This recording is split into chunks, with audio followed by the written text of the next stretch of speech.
Traversing the Douluo Continent, Jiangnan awakens a seemingly useless martial soul known as air. However, while others tirelessly strive to hunt for soul rings, he discovers that his martial soul possesses the ability to manipulate airflow, perceive all things, and even replicate every soul skill. No soul rings? Then I shall create my own divine skills. Is Yu Shaojiang's theory flawed? Then I shall rewrite the rules of the soul master realm. Beginning in the Holy Soul Village, he fuses Taiji martial arts with his martial soul, gradually overturning the world's understanding. As the spirit hall dominates the continent, and the divine realm secretly schemes, no one anticipated that the boy once mocked for his useless martial soul would ultimately wield the power of the void, surpassing the gods themselves. Chapter 1: The Secret of the Ancient YinYang Jade. The mist on the back mountain of Wudong is densest at dawn. Ascending the dew-soaked stone steps, I navigate towards the entrance of the secret realm, guided by 36 years of unwavering practice, so familiar that I could find it with my eyes closed. The jade pendant on my waist chimes softly with each step, bearing the mark of the Jiang family's guardians through the ages, inscribed with the ancient seal of Qi Guanchonghong. Master Uncle, up so early today? A young disciple, still rubbing his drowsy eyes, inquired. The hour of the tiger is optimal for cultivating energy, I replied, giving his shoulder a gentle pat, inadvertently stirring a wisp of swirling energy with my fingertips. Since discovering the Tai Chi secret record in the ancestral hall 3 years ago, my internal power has undergone subtle changes, sometimes even resonating with the surrounding air. The stone door of the secret realm glimmered in a bluish-gray hue under the morning light. I struck 7 protrusions in a specific sequence, and with the muffled sound of mechanisms whirring, the long sealed passage began to open slowly. The embedded fluorite in the stone walls illuminated one by one, casting light upon a bronze altar deep within the center. The ancient YinYang fish, jade, pulsated rhythmically, as if awaiting something. Today marks the Jiazi year, month, and day. According to the records, this moment is ripe for grasping the true essence of Tai Chi. I shed my outer robe and sat cross-legged before the altar, forming the Tai Chi seal with my hands, attuning myself to the peculiar vibrations emanating from the jade. As the first ray of sunlight streamed through the mountain's peak and illuminated the ancient jade, the entire altar quaked violently. This is not good. Instinctively, I stepped back, only to find my feet ensnared by a tendril of green light. The YinYang fish on the jade spun wildly, transforming into 2 beams of black and white light that soared skyward, shattering the rocky ceiling into dust amidst the energies. Tumult. In the chaos, I glimpsed a colossal swirling cloud formation in the sky, with bolts of lightning striking around me, to the brink of life and death. The Tai Chi heart method, honed over 30 years, activated to its utmost potential. I traced circles with my hands, forming a protective shield that created an absolute calm within 3 feet of my body. The rampant lightning was deflected by this gentle force, yet the very fabric of space began to fracture like a spider's web. All things bear yin while embracing yang, and the vital energy unites them in harmony. An ancient proverb thundered in my mind as the ancient jade suddenly split into 2 luminous arrows, piercing my brow.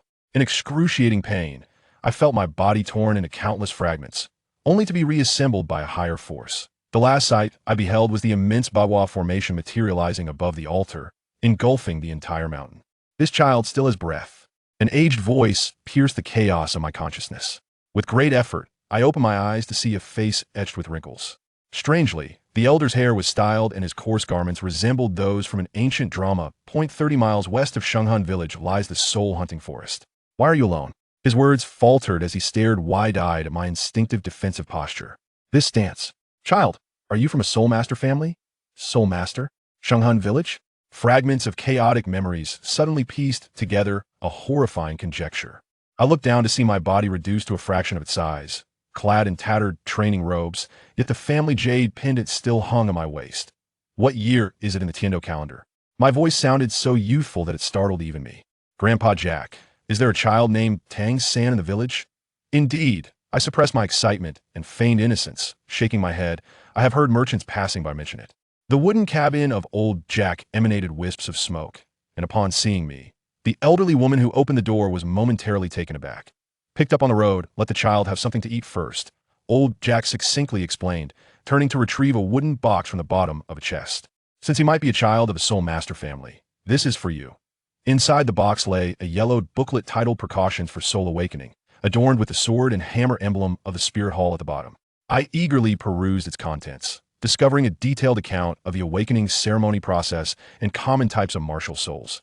Upon reaching the section on entity martial souls, a sudden insight struck me. Perhaps my condition was more akin to this manifestation of martial souls. The following morning, children from the village gathered in the clearing before the mill that I instantly recognized the blue-haired boy, Tang San, standing quietly in the midst of the line, his eyes reflecting an unusual composure for his age. When our gazes met, he appeared momentarily stunned before subtly nodding in acknowledgement.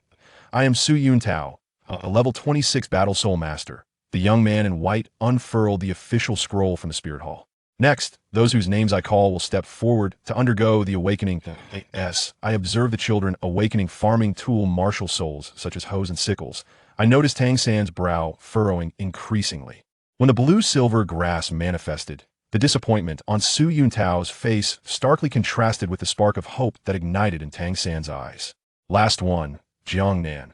Standing in the center of the formation encircled by 6 black stones, I deliberately relaxed my body, allowing the peculiar internal energy within me to flow naturally. The moment Su Yuntao infused the formation with his soul force, an extraordinary phenomenon occurred. All the stones levitated simultaneously, my robe billowed as if stirred by an unseen wind, and the dust within a 3-meter radius spiraled upward. What is this? Su Yuntao's wolf martial soul manifested uncontrollably. A martial soul repulsion phenomenon? Yet in truth, I was undergoing a remarkable introspective experience. The Tai Chi vortex of my dantian spun furiously, transforming the incoming energy into countless filaments of Qi. These Qi filaments penetrated flesh and blood, merging with the surrounding air, allowing me to perceive the movement of every air molecule within a 10-meter radius with clarity. Master Steward, what is my martial soul? I inquired purposefully, already aware that I had awakened the ability to control AI art. Su Yuntao's detection crystal ball failed to illuminate. He shook his head in confusion. The formation should react. Unless. He suddenly lowered his voice. Child, try to visualize infusing your power into the crystal. I complied. A bizarre scene unfolded. A miniature whirlwind formed within the crystal ball, yet its surface exhibited no fluctuations of soul power. Su Yuntao gasped, hurriedly recording something before hastily handing me a note as he departed. Upon returning to my temporary dwelling and unfolding the note, I found only a scrawled line. Entity Martial, Soul Elemental Control System. Report to the Spirit Hall branch in Nodding City promptly. Outside the window, the setting sun elongated Tang San's silhouette as he practiced the Xiantian skill. I caressed the jade pendant at my waist, feeling the novel energy coursing through my body that in this world of martial souls, the philosophy of Tai Chi from Earth may pave an unprecedented path. The first hypothesis to test is whether the Tai Chi mental techniques can also harness the Qi of this realm, given that the Xiantian skill is practiced here. Chapter 2. The Secret of Air. On the 3rd day after Su Yuntao's departure, the children of Holy Soul Village no longer regarded me with peculiar eyes. In their simplistic understanding, a martial soul without a discernible form equated to a useless martial soul, which inadvertently granted me a serene environment for cultivation. Morning dew rolled on the blades of grass as I sat cross-legged on a flat rock on the back mountain, my hands forming an imaginary circle. After numerous attempts, I finally confirmed that the air in this world harbors an energy akin to spiritual essence, and the Tai Chi mental techniques flowed even more smoothly. Here, with a gentle exhale, I released a breath of turbid air, attempting to guide the aberrant internal force within me to my palms. A wondrous phenomenon occurred. The air within a 3-meter radius suddenly thickened, and several falling leaves eerily hovered in midair. Is this my martial soul ability? I murmured to myself, my fingers twitching slightly, causing the leaves to whirl in a small vortex, propelled by an invisible current. Manipulating objects with Qi, does this not resemble the techniques of the Tang sect, controlling cranes and capturing dragons? A sudden voice startled me, causing the air vortex to dissipate instantly. Turning to look, I saw the blue-haired boy standing 5 paces away, the morning light casting a golden outline around him. Tang San's eyes sparkled with curiosity. This boy, destined to become the sea god, was yet merely a child filled with wonder about the unknown. I adjusted my breathing and feigned ignorance, asking, Brother Tang, what do you mean? When you awakened your martial soul yesterday, I sensed a peculiar energy fluctuation. Tang San stepped forward, unconsciously forming a unique gesture with his right hand, and I saw you here, cultivating this morning? My heart raced. I had not anticipated Tang San's purple extreme magic eye to possess sensing abilities so soon. I needed to tread carefully, for I was far from being his match. I'm just playing, I replied, intentionally letting a few leaves float up. Grandpa Jack said my martial soul is air and can't do anything. Air? Tang San's eyes brightened as he suddenly raised his hand and shot a pebble towards me. Instinctively, I summoned my martial soul, forming an air barrier before me. The pebble struck the invisible shield, producing a soft pop before bouncing away. Both of us stood in astonished silence. Watching him enthusiastically analyze the situation, I couldn't help but chuckle internally. This future theoretical master was already displaying a fervor for martial soul research. However, his words served as a reminder that in this world, a martial soul without soul rings indeed struggled to unleash its true power. Brother Tang knows so much, I feigned admiration. Could you teach me? Tang suddenly closed his mouth, his demeanor becoming alert. After a moment, he replied, I only learned from the village elders. By the way, that defensive move you just used, indeed. I waved my hand awkwardly, creating a subtle disturbance in the air. It feels as though I can keep things at bay. For the next half hour, we engaged in what seemed to be a childish game. Tang Sen launched pebbles at me from various angles while I attempted to defend with an air barrier. In reality, it was an unspoken test and exchange between two travelers. As the sun fully ascended, Tang San was already drenched in sweat, yet the excitement in his eyes was palpable. Jiangnan, your martial soul is undoubtedly extraordinary. He wiped the sweat from his brow. I have never heard of an air martial soul capable of autonomous defense. Did I ask this? Xintian Gong? I feigned surprise. Tang San's hand trembled momentarily, a glint of menace flashing in his eyes, but he quickly regained his composure. How? Do you know that name? Oh no, I had overplayed my hand. Thinking quickly, I replied, I believe I heard someone mention it before I lost consciousness. Does Brother Tang know it as well? Observing his silhouette, I realized I had piqued the vigilance of this genius from the Tang sect. However, this was precisely the moderate air of mystery I sought to cultivate to spark Tang San's interest. In the afternoon, old Jack took Tang San and me to the village blacksmith. Tang Hao still bore his disheveled appearance, but when his gaze swept over me, I distinctly sensed a ripple of soul power. The Haokiva was testing me.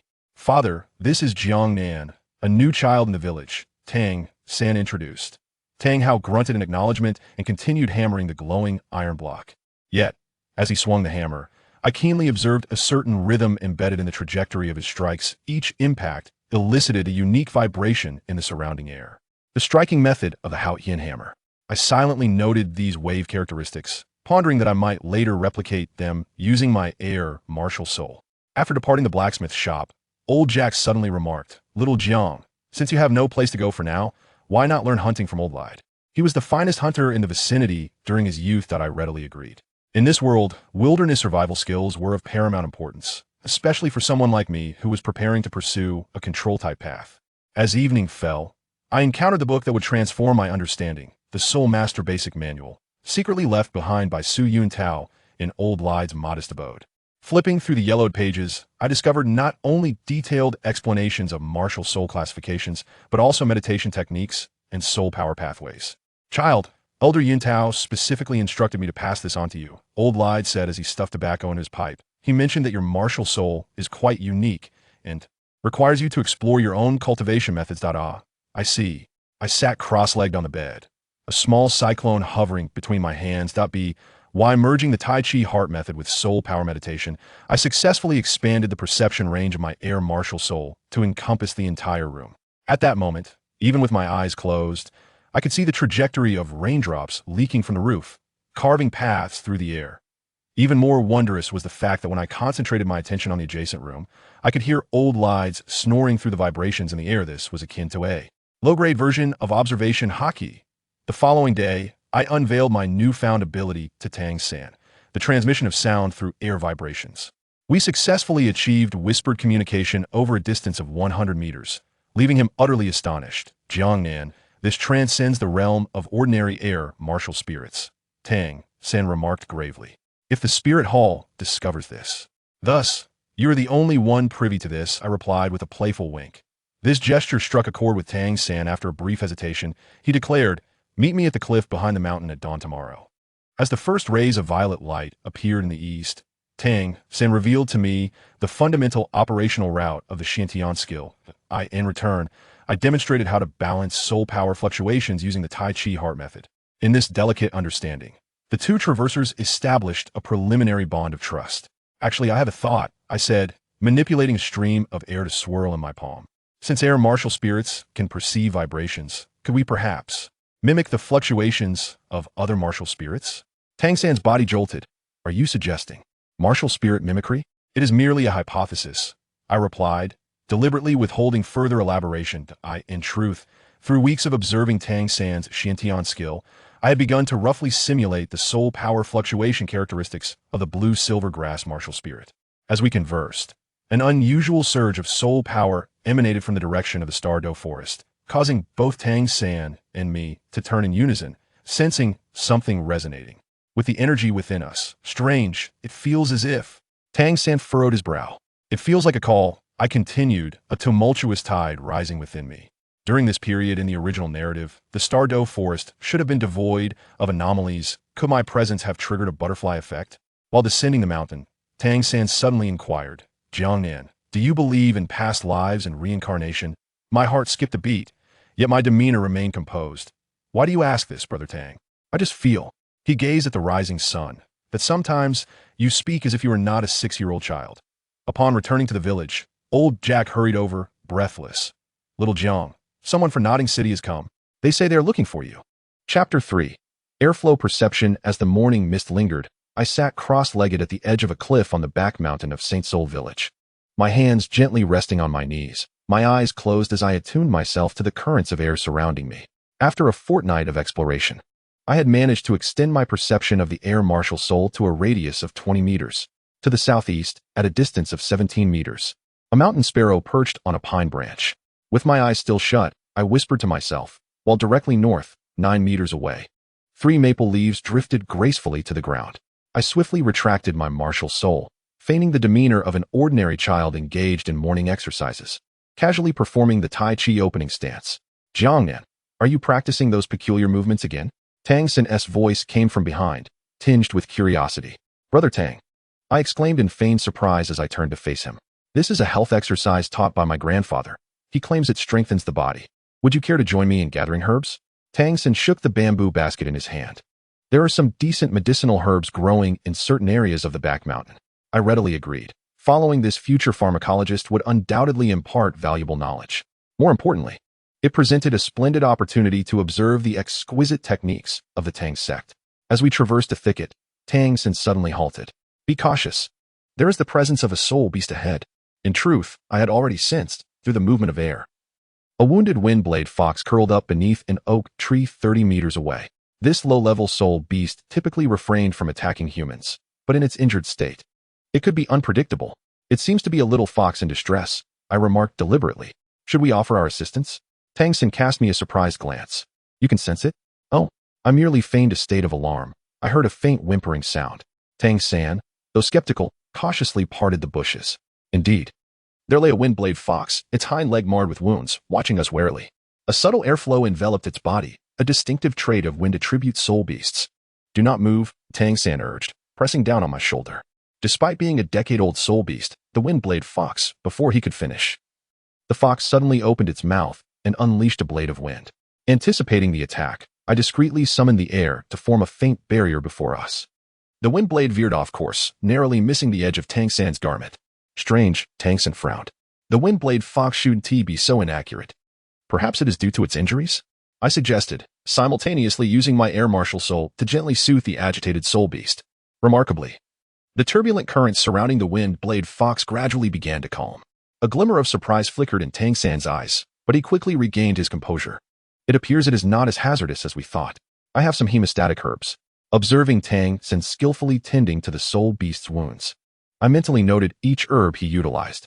What intrigued me even more was that as the wind-blade fox settled, I sensed a resonance between its soul power and my air martial soul. Brother Tang, is the soul power of soul beasts similar to ours? With deft hands, Tang San continued his ministrations. In essence, they are alike. However, there are differences in attributes. For instance, this wind-blade fox possesses wind attribute soul power. If I were to speculate, cautiously arranging my words, could a person's martial soul, being that of air, absorb the soul rings of wind attribute soul beasts? Tang San paused momentarily, stating, "In theory, it is possible. However, the air martial soul is exceedingly unique. It is likely." He did not continue, but I understood his implication. In traditional soul master theory, incorporeal martial souls like air are regarded as the most challenging types to cultivate. As I journeyed back to the village, I pondered this conundrum.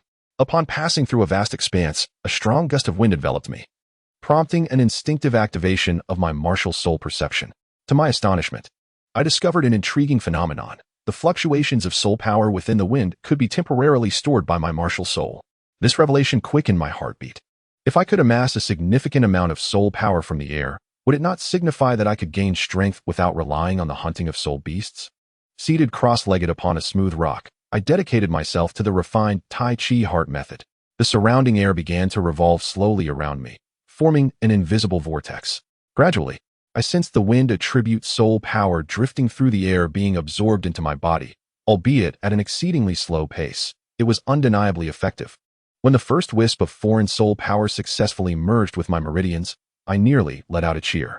This indicated that I might have discovered an entirely distinct path to cultivation, divergent from that of traditional soul masters. Just as I focused on absorbing the soul power, a sudden warning from my air martial soul alerted me to an approaching presence. I immediately ceased my practice and glimpsed Tang San's figure flickering through the nearby thicket. What was he doing here? A wave of anxiety washed over me. Had my recent cultivation process inadvertently revealed anything? Jiangnan. Tang San emerged from the foliage, a look of confusion gracing his face. "What are you doing out here so late?" I couldn't sleep and came out to stargaze," I replied, pointing towards the sky while secretly relieved that I had halted my soul power circulation just in time. Tang San glanced up at the cloud-covered night sky, then observed the rock upon which I sat, his expression deepening. "Is that so? It seems I sensed fluctuations of soul power in this vicinity. Perhaps the Windblade Fox has not yet departed?" I feigned innocence, offering a conjecture. On the path back to the village, I noticed Tang San's right hand consistently resting at his waist. He was undoubtedly concealing some sort of hidden weapon. This realization sent a chill down my spine. Tonight had been too perilous. In the future, I must seek out more secluded locations for my practice. The following morning, old Jack approached me. "Little Jiang, Reed mentioned he would take a few children to the outskirts of the forest today to identify herbs and animal tracks. You should join them." Just as I was about to agree, a sudden thought struck me. "Village chief, may I invite Tang San along? He possesses substantial knowledge of herbs." Old Jack readily consented. This suited my intentions perfectly. Rather than allowing Tang San to observe me covertly, I would create opportunities for joint endeavors, thereby diminishing his suspicions. At the forest's edge, Old Reed was instructing several children on how to identify animal tracks. I intentionally positioned myself beside Tang San, occasionally inquiring about various herbs, presenting myself as a curious, ordinary child.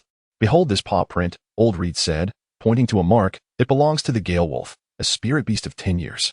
It is swift but lacks aggression." I crouched down, feigning earnest observation while, in reality, I utilized my air spirit to sense the surroundings. Suddenly, I detected an unusual fluctuation of soul power emanating from beneath the ground. "Grandfather Reed," I indicated to a nearby clearing that seemed to harbor something of interest. Old Reed approached, using a stick to stir the fallen leaves, revealing several clusters of faintly glowing blue grass. "Ah, it is indeed wind spirit grass. Such a rarity." Tang San immediately leaned closer, surprise flickering in his eyes. "It truly is wind spirit grass, and of considerable age." I feigned ignorance and inquired, "What is the use of this grass?" "It can be utilized to concoct potions that accelerate the recovery of soul power," Tang San explained, suddenly lowering his voice. "It should be particularly beneficial for a wind attribute soul master like you." My heart raced. He had indeed discerned something. Yet, Tang San's expression bore no malice. Rather, it held a hint of anticipation. As we returned to the village, Tang San discreetly handed me a piece of wind spirit grass. "Try placing it under your pillow. It will aid in sleep." I accepted the herb, feeling the pure wind attribute soul power within it. This was clearly a test, but also an opportunity. "Thank you, Brother Tang," I replied with a sincere smile. "May I learn more about herbs from you tomorrow?" Tang San nodded, a slight smile gracing his lips. "Of course." Watching his retreating figure, I understood that I was treading a precarious tightrope, needing to conceal my strength while appropriately showcasing my value to earn Tang San's friendship. Fortunately, tonight's experiment confirmed a vital point. The soul power present in the air could indeed be absorbed. Although the efficiency was lacking, it represented an unprecedented path for cultivation. In the stillness of the night, I cradled the wind spirit grass in my palm, attempting to extract its soul power with my air spirit. The grass visibly withered at a remarkable pace, and a refreshing energy coursed through my meridians. When the last trace of soul power was absorbed, I distinctly felt my control range with the air spirit extend by nearly a meter. This discovery filled me with exhilaration. If I could procure a sufficient quantity of wind attribute spiritual materials, perhaps I could develop my martial spirit to astonishing levels before acquiring my first spirit ring. Outside, the moon hung high in the sky. I gently exhaled, watching the candle flame flicker in response. In this world brimming with martial spirits and soul techniques, I, a descendant of Taiji from Earth, had finally found my own path. Chapter 4. The decision to leave the village. Time flowed like water. And in the blink of an eye, 6 years had passed. At the age of 12, I stood at the edge of a cliff on the back mountain of St. Sol village, gazing at the distant, undulating silhouette of the Douluo forest. The morning mist flowed through the woods. My air spirit's perception range had expanded to 100 meters, allowing me to clearly observe the tremors of every leaf in the forest. Are you leaving? Tang San's voice came from behind, much steadier than it had been 6 years ago. I turned to face him, this boy who now stood a head taller than I. Sunlight filtered through the gaps in the leaves, casting mottled shadows across his face. For the past 6 years, we have shared a subtle rapport. He taught me to distinguish between herbs and poisons, while I imparted to him some refined Tai Chi breathing techniques. Tomorrow, I shall depart. I patted the bundle beside me. Grandpa Jack had prepared provisions and a map. Tang San fell silent for a moment, then retrieved a small leather pouch from his bosom. This is for you. I accepted it and opened it to find 12 exquisitely crafted metal needles, their tips glimmering with an ethereal blue sheen. Bone-penetrating needles, Tang San explained, forged from black iron and imbued with a paralyzing poison. With your skills, they should yield remarkable results. A warmth blossomed in my heart. Over the years, I had occasionally showcased my concealed weapon techniques, unaware that Tang San had memorized them. The craftsmanship of these needles bore the distinctive mark of the Tang sect, and his gift signified that he regarded me as a true friend. Thank you, I said, carefully stowing the concealed weapons. But aren't you curious about my destination? A subtle smile graced Tang San's lips. Given your nature, I am certain you have planned it meticulously. He paused. You intend to venture into the Douluo forest in search of a suitable spirit ring, correct? Tang San opened his notebook, his expression gradually turning grave. It contained records of all my research on the air martial soul, including how to create an invisible barrier by manipulating air pressure, how to sense distant movements through airflow, and even how to extract spirit power from wind attribute plants. Naturally, the section regarding my self-created spirit rings was intentionally obscured. Jiangnan, Tang San lifted his gaze, a complex light flickering in his eyes. If these theories were to be disclosed, they could upend the understanding within the spirit master community. So I ask you to keep them confidential. I smiled, at least until I possess sufficient strength to protect myself. We tacitly chose not to revisit that topic. On our descent, Tang San suddenly said, in fact, I also plan to leave soon, heading to the Nodding City Primary Spirit Master Academy, to acquire orthodox spirit master knowledge. I feigned ignorance. Indeed, Tang San nodded, some matters require verification. I understood he was referring to the relationship between twin martial souls and the Xiantian Gong. Over these 6 years, although we had carefully concealed our greatest secret, we were both aware of it unspokenly. At dawn the next day, old Jack and several children from the village came to see me off. To my surprise, Tang Hao also appeared at the edge of the crowd, still in his disheveled state, yet his gaze was sharper than that of a drunken man. I acknowledged everyone, taking one last look at the small village where I had spent 6 years. Here, I had gradually discovered my way of surviving in this world as a once confused traveler. Take care. Tang San stepped forward, his right hand forming a peculiar gesture. It was the farewell salute among Tang's sect disciples. According to plan, I was to head first to Nodding City, to undergo the Spirit Hall's test and obtain my official Spirit Master credentials. However, just half a day's journey from the city, my air martial soul suddenly detected an unusual fluctuation of spirit power. Was this the aftermath of a battle? I furrowed my brow, sensing the frequency of the vibrations in the air. Judging by the characteristics of the disturbances, at least 3 spirit masters were engaged in combat to the northwest, one of whom emanated an exceptionally pure yet frantic spirit power. After a moment's hesitation, I resolved to investigate. Cautiously traversing through a thicket, the scene before me caused my pupils to constrict sharply. 3 figures clad in gray attire, soul masters, were assailing a young girl. She appeared to be around 12 or 13 years old, her pink hair disheveled, and her white garments tattered in several places. Most striking was the resplendent 7 treasures glazed tile, her martial soul, hovering in her palm. Ning Rong Rong? A jolt of recognition surged through me. According to the original narrative, She should still be at the Seven Treasures Glazed Tile sect at this juncture. How could she possibly be here? The situation was dire, leaving me no time for contemplation. The three assailants were all second-ring soul masters, while Ning Rongrong, despite being a prodigy among support-type soul masters, was merely a first-ring practitioner and on the brink of collapse, as the chant for her soul skill, Seven Treasures Glazed Tile, had not yet been completed. One of the gray-clad attackers suddenly hurled a chain aimed directly at her wrist. In a moment of peril, I summoned all my strength to manipulate my air martial soul, conjuring a high-pressure barrier before Ning Rongrong. The chain collided with the invisible shield, producing a sharp clang before rebounding. "Who goes there?" barked the leader of the gray-clad figures. I remained concealed, utilizing the underbrush as cover to compress the air into 3 arrows, each aimed at the knees of the attackers. While such an assault would not severely injure a soul master, it would suffice to create chaos. "Watch out for hidden weapons," one of the gray figures exclaimed in alarm, unaware that the true threat lay in the intangible air. Ning Rongrong, quick to react, seized the opportunity to retreat while completing her soul skill, Seven Treasures Glazed Tile. First, speed.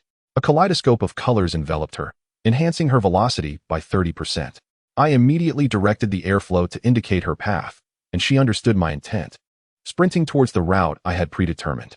"Chase her. Don't let her escape," the gray-clad leader bellowed. With a sardonic smile, I pressed my hands against the ground. Suddenly, the air 10 meters ahead became as viscous as glue. The three pursuers, caught off guard, collided with an invisible barrier, staggering and falling. Ning Rongrong seized this chance to distance herself, swiftly disappearing into the depths of the forest. I did not pursue her immediately, but remained hidden, watching as the gray figures cursed and searched for a while before departing in frustration. Once I confirmed that the danger had passed, I followed the air currents to locate Ning Rongrong, who was hiding in a cave. She held her Seven Treasures Glazed Tile defensively, only relaxing slightly upon recognizing my form. "Did you save me?" she inquired, scrutinizing my plain attire. "Which sect do you belong to?" "From Holy Soul Village. I am Jiangnan," I replied, deliberately adopting a bashful demeanor, attributing my success merely to fortune. "Liar," Ning Rongrong retorted, stepping closer, her nose nearly touching my face. "Those three were all above the 28th rank. How could an ordinary villager rescue someone from them?" I sighed inwardly, acknowledging her cleverness. Just as I pondered how to explain, Ning Rongrong suddenly stepped back, hands on her hips. "Never mind, I'm in a good mood today, so I won't pry into your secrets. However, I must express my gratitude for saving my life. Here, take this."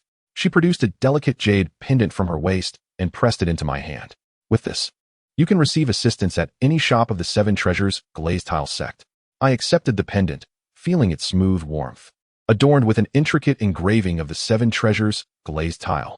This token is far more precious than the one casually given by Ning Rongrong in the original text. "Thank you, I sincerely mean it. However, how did you end up alone in such a place?" Ning Rongrong's expression suddenly became unnatural. I am here for training." It was evident that she was lying.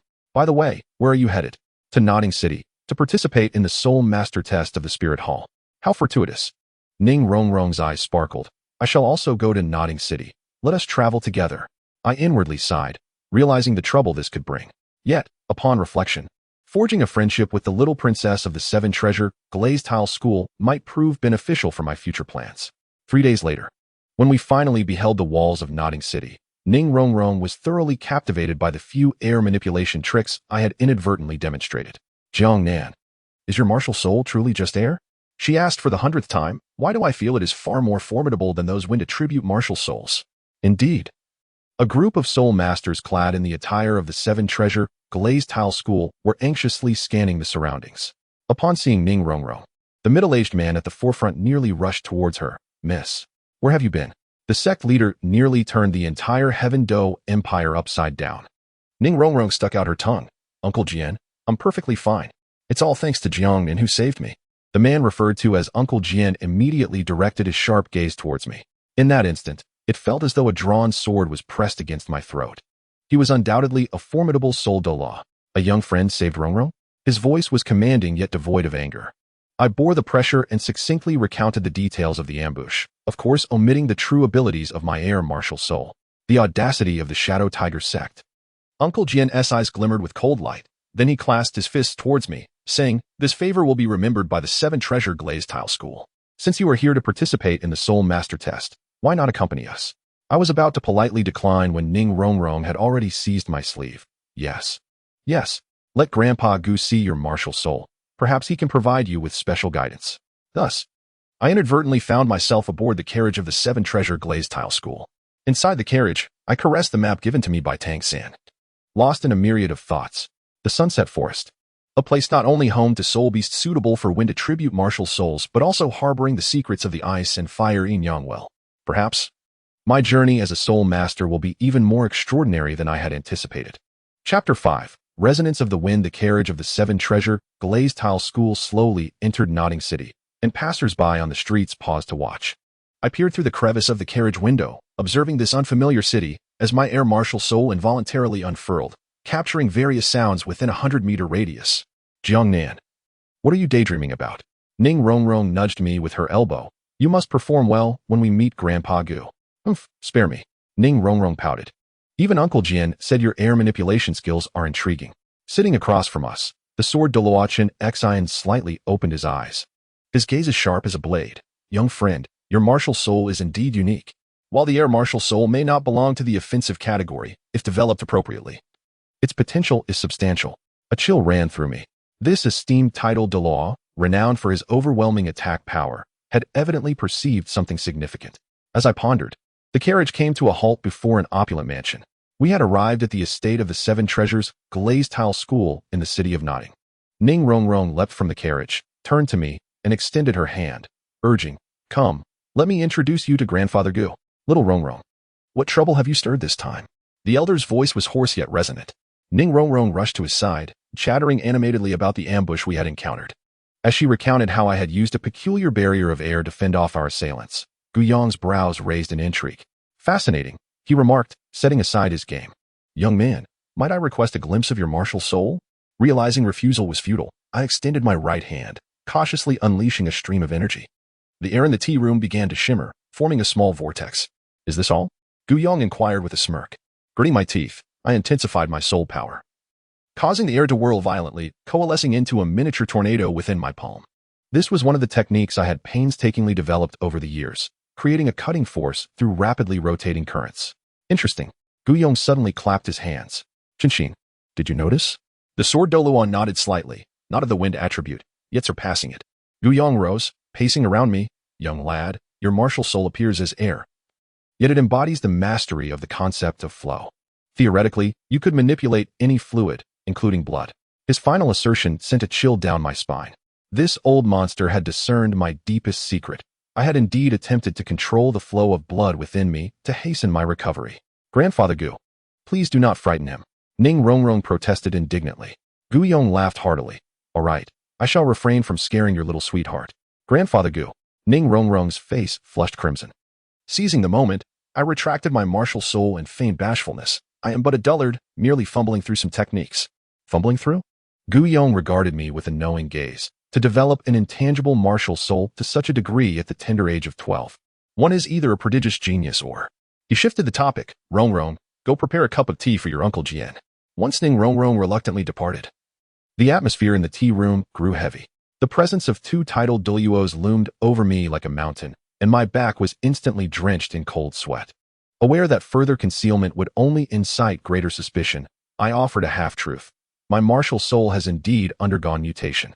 6 years ago, upon awakening, a peculiar wind attribute energy fused with my soul, enabling me to perceive and manipulate the most subtle changes in air currents. Wind attribute essence? Qinshin interjected. Have you encountered a wind attribute soul beast sacrifice?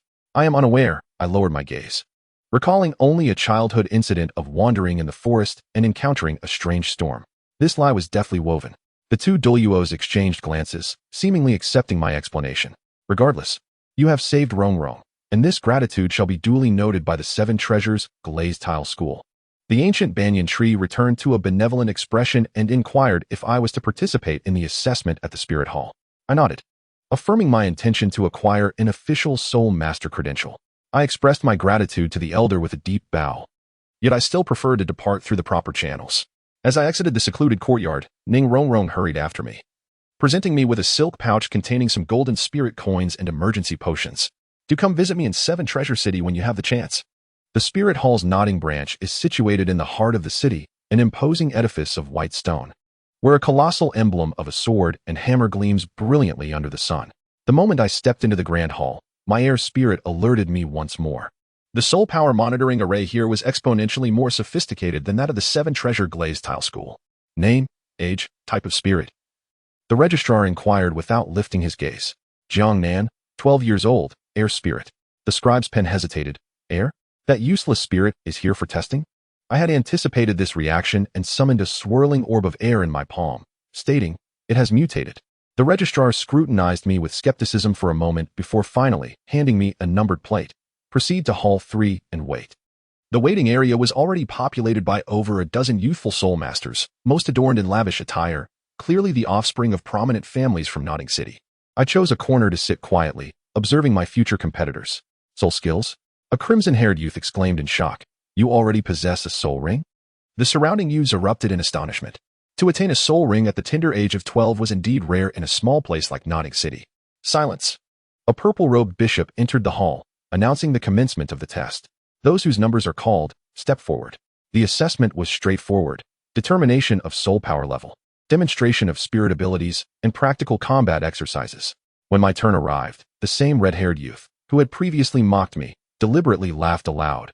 What can an air spirit do? Blow out candles? I ignored him, calmly placing my hand on the testing crystal. The crystal gradually radiated a soft azure light, reflecting the 12th level soul power I had simulated using wind spirit grass energy on my way here. 12th level, quite commendable, the purple-robed bishop acknowledged. Now, demonstrate your spirit's capabilities. Taking a deep breath, I traced a complete Taiji circle with my hands in front of my chest. As I performed this motion, the air in the testing hall suddenly solidified, forming a spherical domain with a diameter of 5 meters. Within this space, I could distinctly perceive the movement of every air current. Domain type skill? The purple-robed bishop stood in astonishment. This is impossible. How can there be domain skills without a soul ring? It is not a domain, I clarified, merely precise control over the flow of air. To substantiate my claim, I directed the air currents within the domain to create a miniature tornado, then abruptly halted it. This display of effortless control left everyone present wide-eyed in disbelief. Practical combat test. The purple-robed bishop proclaimed, calling forth, Matthew, you come. The red-haired youth strutted forward, a white soul ring emerging beneath his feet. Matthew, 13th level battle spirit master. Spirit of the flame blade. A chill ran through me. The fire attribute was particularly effective against my air spirit. This bishop seemed intent on putting me at a disadvantage. However, upon further reflection, this may indeed present an excellent opportunity to showcase my worth. Jiangnan, a level 12 control system soul master, possesses the soul of air. As the bell signaling the commencement of the contest tolled, Matthew charged forth wielding a flaming blade. Instead of confronting him head-on, I anticipated his movements by sensing the air currents and deftly sidestepped his assault. Simultaneously, I clandestinely conjured a low-pressure cyclone beneath his feet. Bang! Matthew stumbled, nearly losing his balance. He let out a furious roar as the soul rings on his flaming blade illuminated, unleashing a torrent of fire toward me. In the nick of time, I clasped my hands together, forming a dense wall of compressed air before me. The fiery wave collided with the air wall, forcefully splitting into 2 streams that swept past me on either side. What? Matthew gaped in disbelief.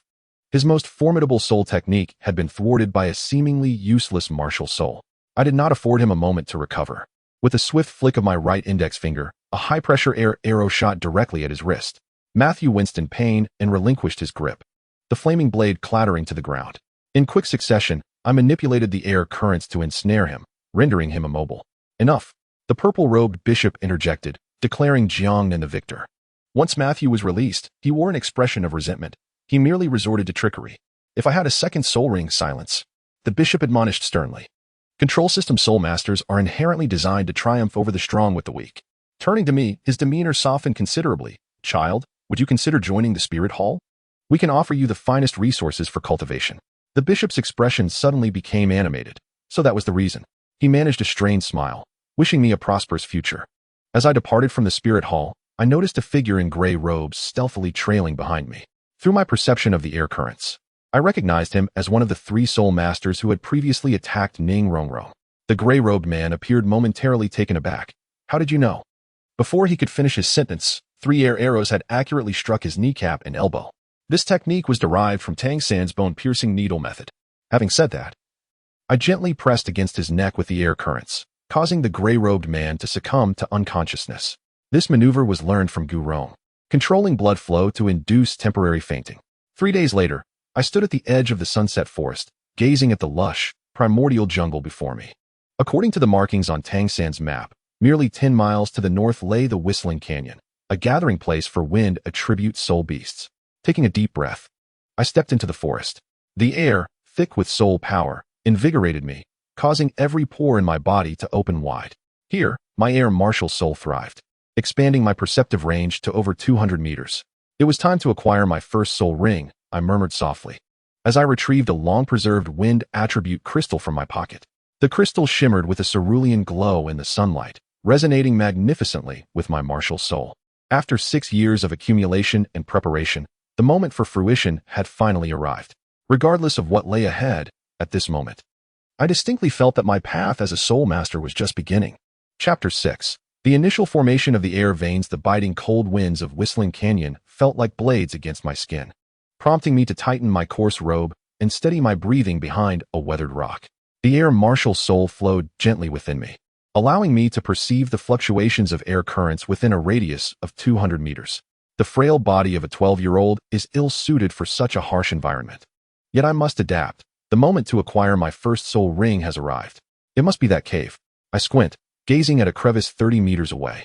After 3 days of careful observation, I have determined that a wind chime bird, just over a century old, resides there. Judging by the fluctuations of soul energy, its cultivation level is approximately 120 years, making it the perfect target for my first soul ring. A gentle warmth emanates from the wind attribute crystal resting in my palm. For the past 6 years, I have absorbed its energy, and now it resonates wonderfully with my martial soul. Taking a deep breath, I begin to execute my plan. First, I will disrupt the cave entrance with a gust of air to lure the wind chime bird out. Suddenly, the sharp crack of a breaking branch tenses my entire being. I quickly stifle my presence and see a dark green figure staggering into the canyon. It is a girl, seemingly around 16 or 17. Her pale face flushed with an unnatural hue, her right hand pressed tightly against her left shoulder, dark purple liquid seeping through her fingers. YinYang. My brow furrows. At this time, she should have only recently joined the Tendo Royal Academy, with a soul power no greater than level 30. How could she be alone at the outskirts of the Sunset Forest? Moreover, it is evident that she is suffering from the backlash of the biphosphor snake's poison. Do you need assistance? I maintain a distance of 5 meters, deliberately softening my voice. YinYang abruptly looks up, a fierce glare in her eyes. Get away. She attempts to summon her martial soul, but this triggers an even more violent backlash, causing her to spit a mouthful of black blood onto the snow. You've been poisoned by your own biphosphor snake venom, I calmly state. Forcing your soul power will only accelerate the spread of the toxin. Her pupils constrict. How do you know? I retrieve the Snow Lotus detoxification pill given to me by Ning Rongrong. This can temporarily alleviate your symptoms. YinYang eyes the pill warily, but ultimately, the excruciating pain triumphs over her skepticism. After consuming the medicine, her breathing noticeably steadies. Why are you helping me? She weakly inquires. I happen to pass by. I reply, crouching down. In your condition, you need to adjust your soul power flow. Huh, what does a child know? She scoffs, yet soon curls up in agony. I cease further discussion, placing my right hand gently above her back. My air martial soul meticulously senses the flow of her soul power. The biphosphor snake venom has already ravaged 3 major meridians. The situation proving more dire than I had anticipated. Listen, do as I say, I assert with gravity, splitting my soul power into 2 streams from the dantian, directing them along the meridians. Is it really effective? She gazes at me in disbelief. Who are you? YinYang's eyes flicker. I encountered a group of soul beasts during my academy training. She is clearly concealing something, but I refrain from pressing further. Just as I prepare to take my leave, my air martial soul suddenly issues a strong warning.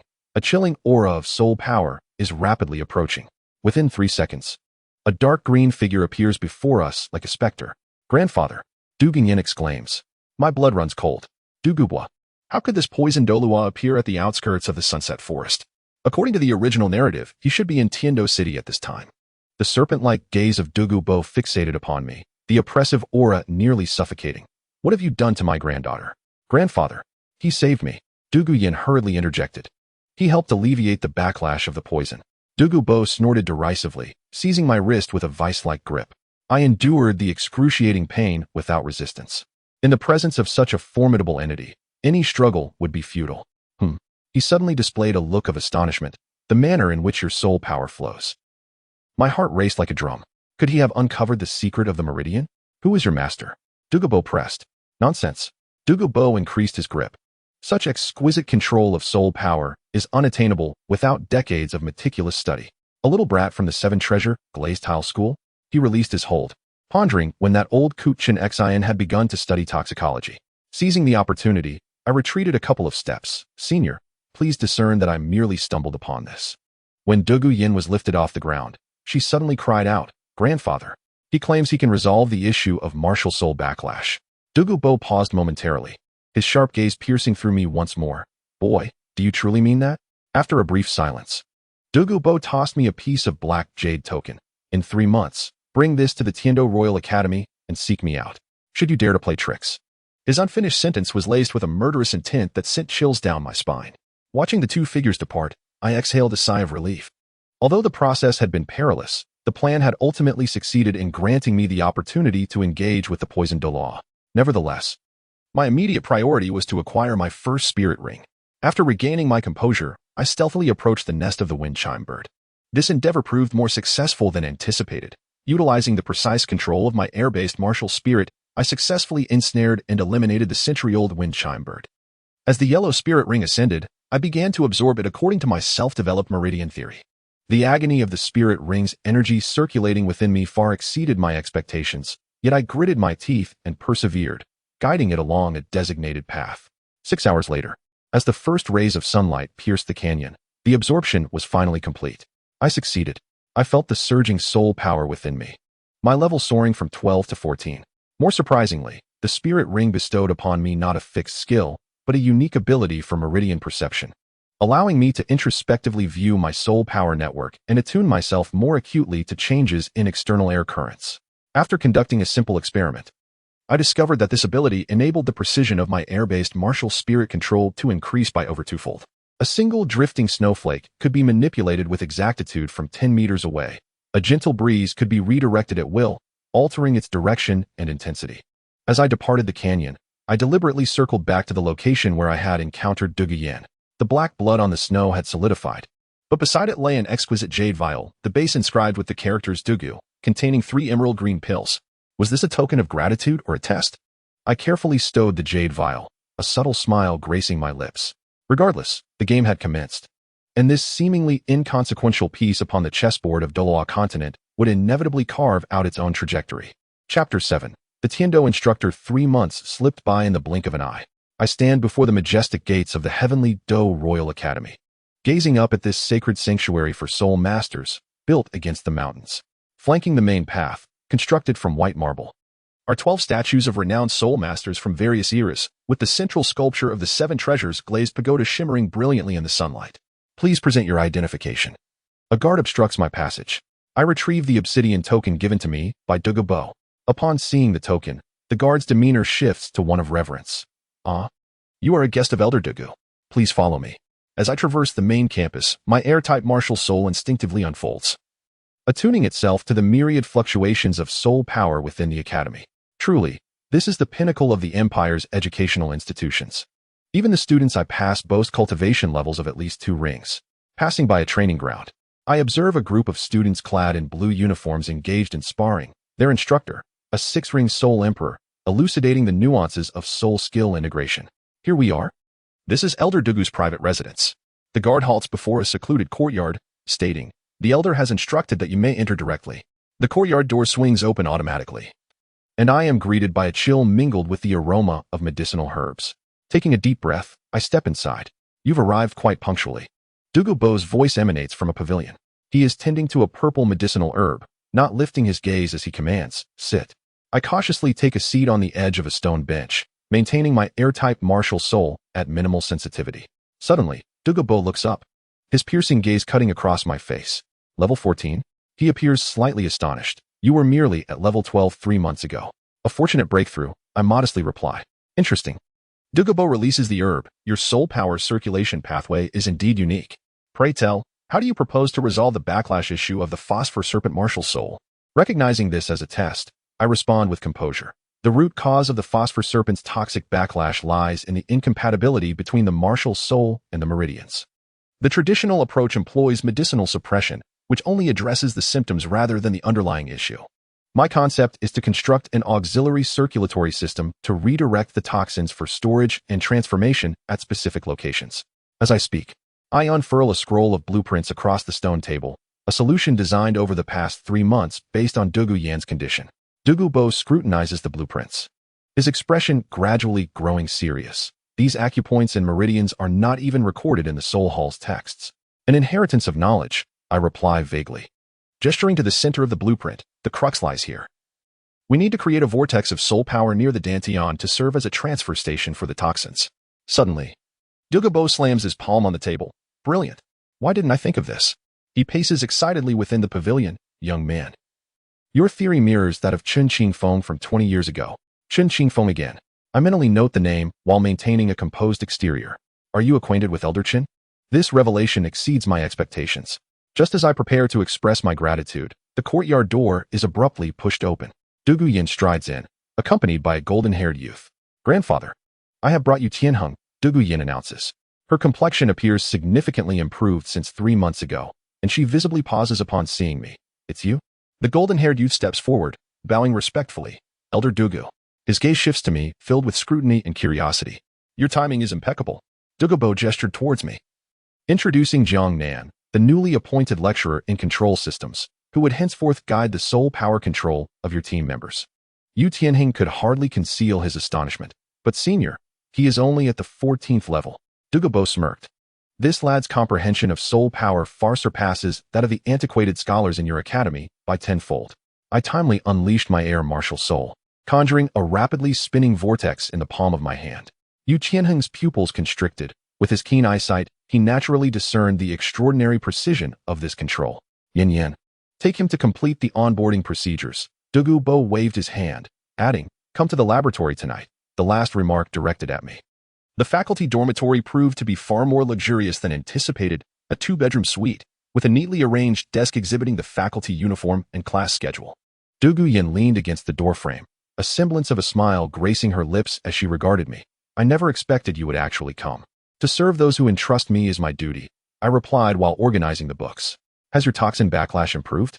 I was well prepared. A fortuitous incident had allowed me to save the life of the daughter of the Ning sect leader. Douluo Yan seemed inclined to inquire further when a sudden knock echoed from outside the door. Upon opening it, I was met by a middle-aged teacher wearing gold-rimmed glasses. Qingming? Douluo Yan expressed surprise. I heard a young lecturer has joined, and I came to pay a visit.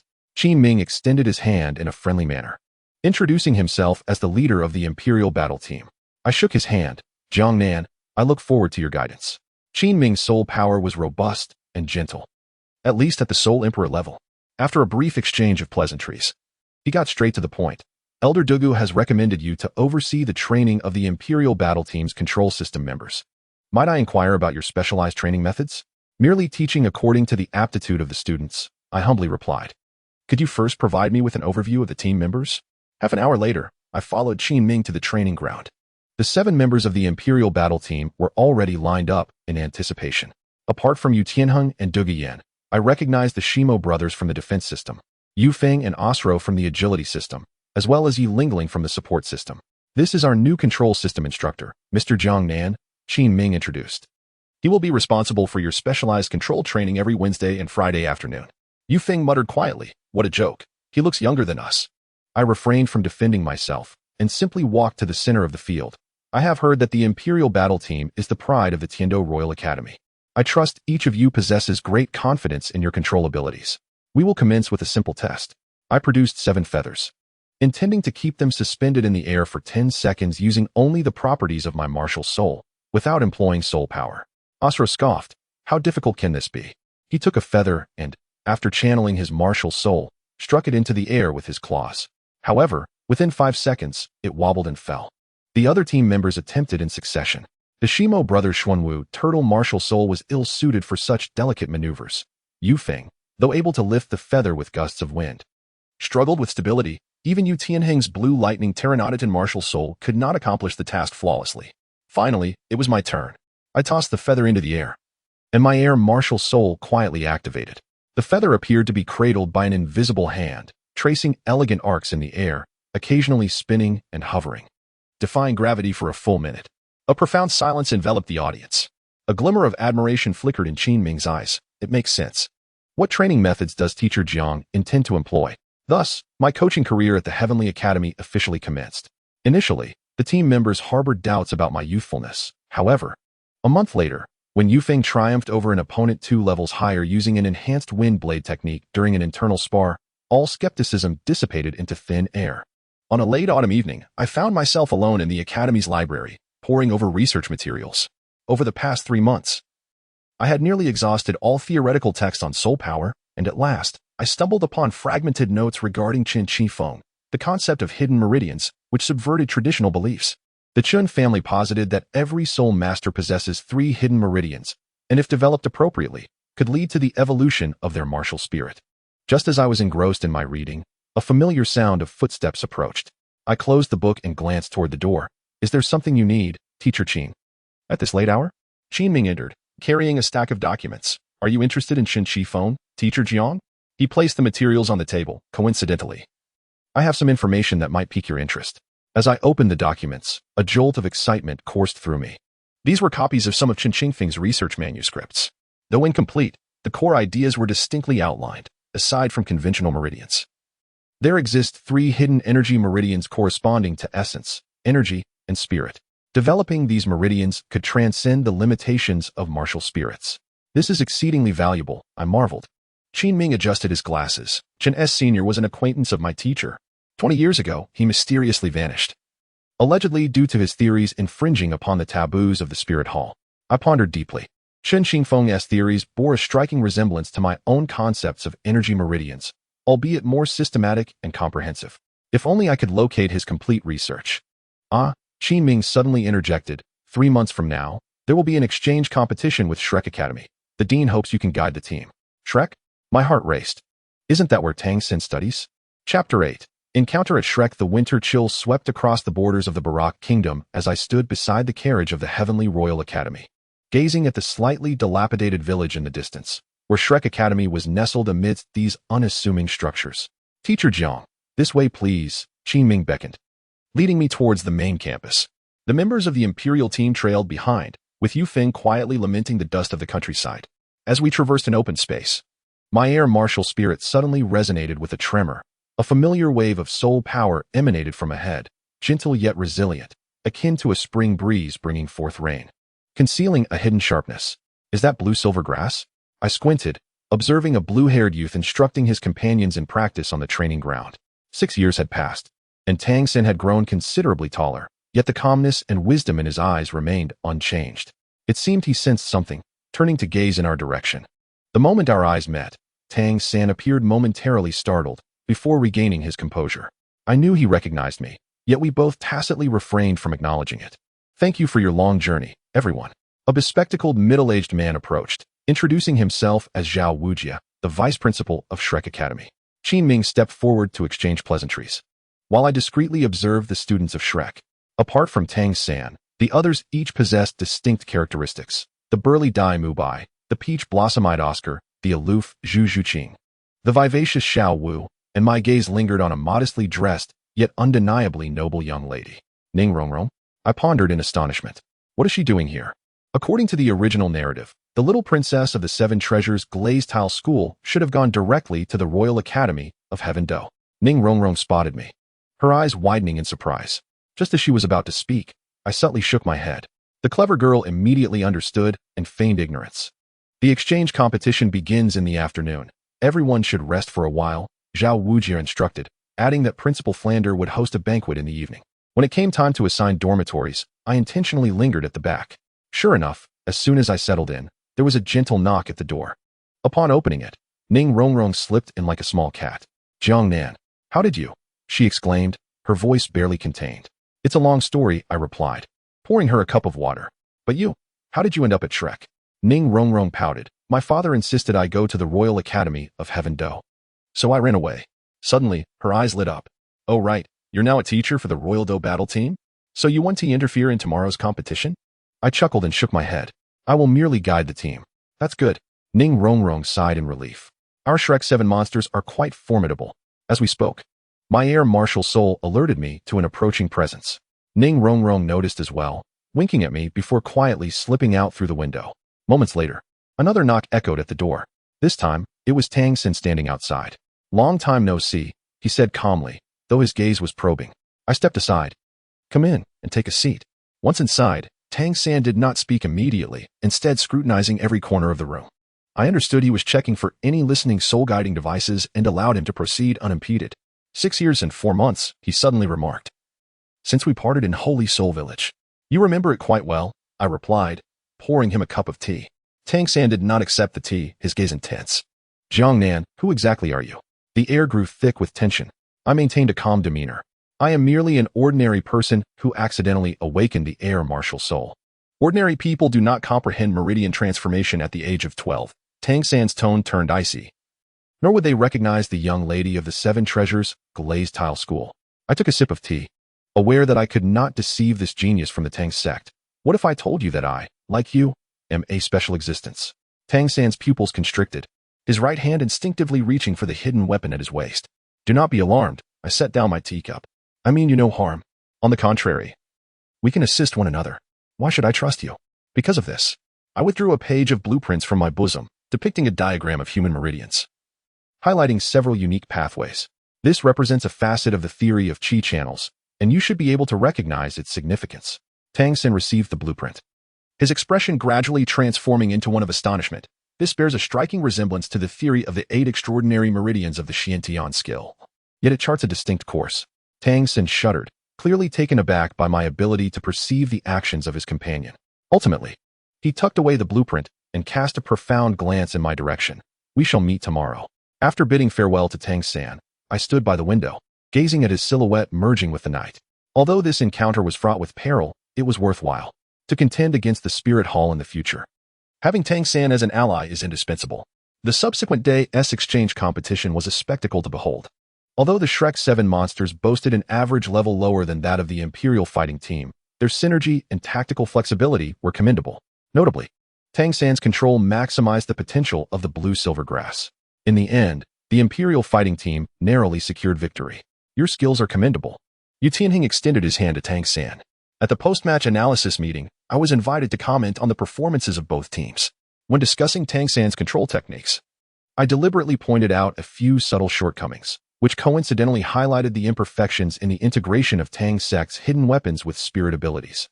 The look in Tang San's eyes conveyed that he understood the implication. As evening descended, I ventured alone to a small grove on the academy's rear mountain. Tang San awaited me there, accompanied by Xiao Wu. "You have arrived," Tang San stated directly, referring to our conversation from the previous day. Xiao Wu raised her brows defiantly. "There are no secrets between my brother and me." After Xiao Wu reluctantly departed, Tang San erected a simple soundproof barrier. "Now we can speak. I know you hail from the Tang sect," I stated forthrightly, noting that my situation was similar, albeit with a different lineage.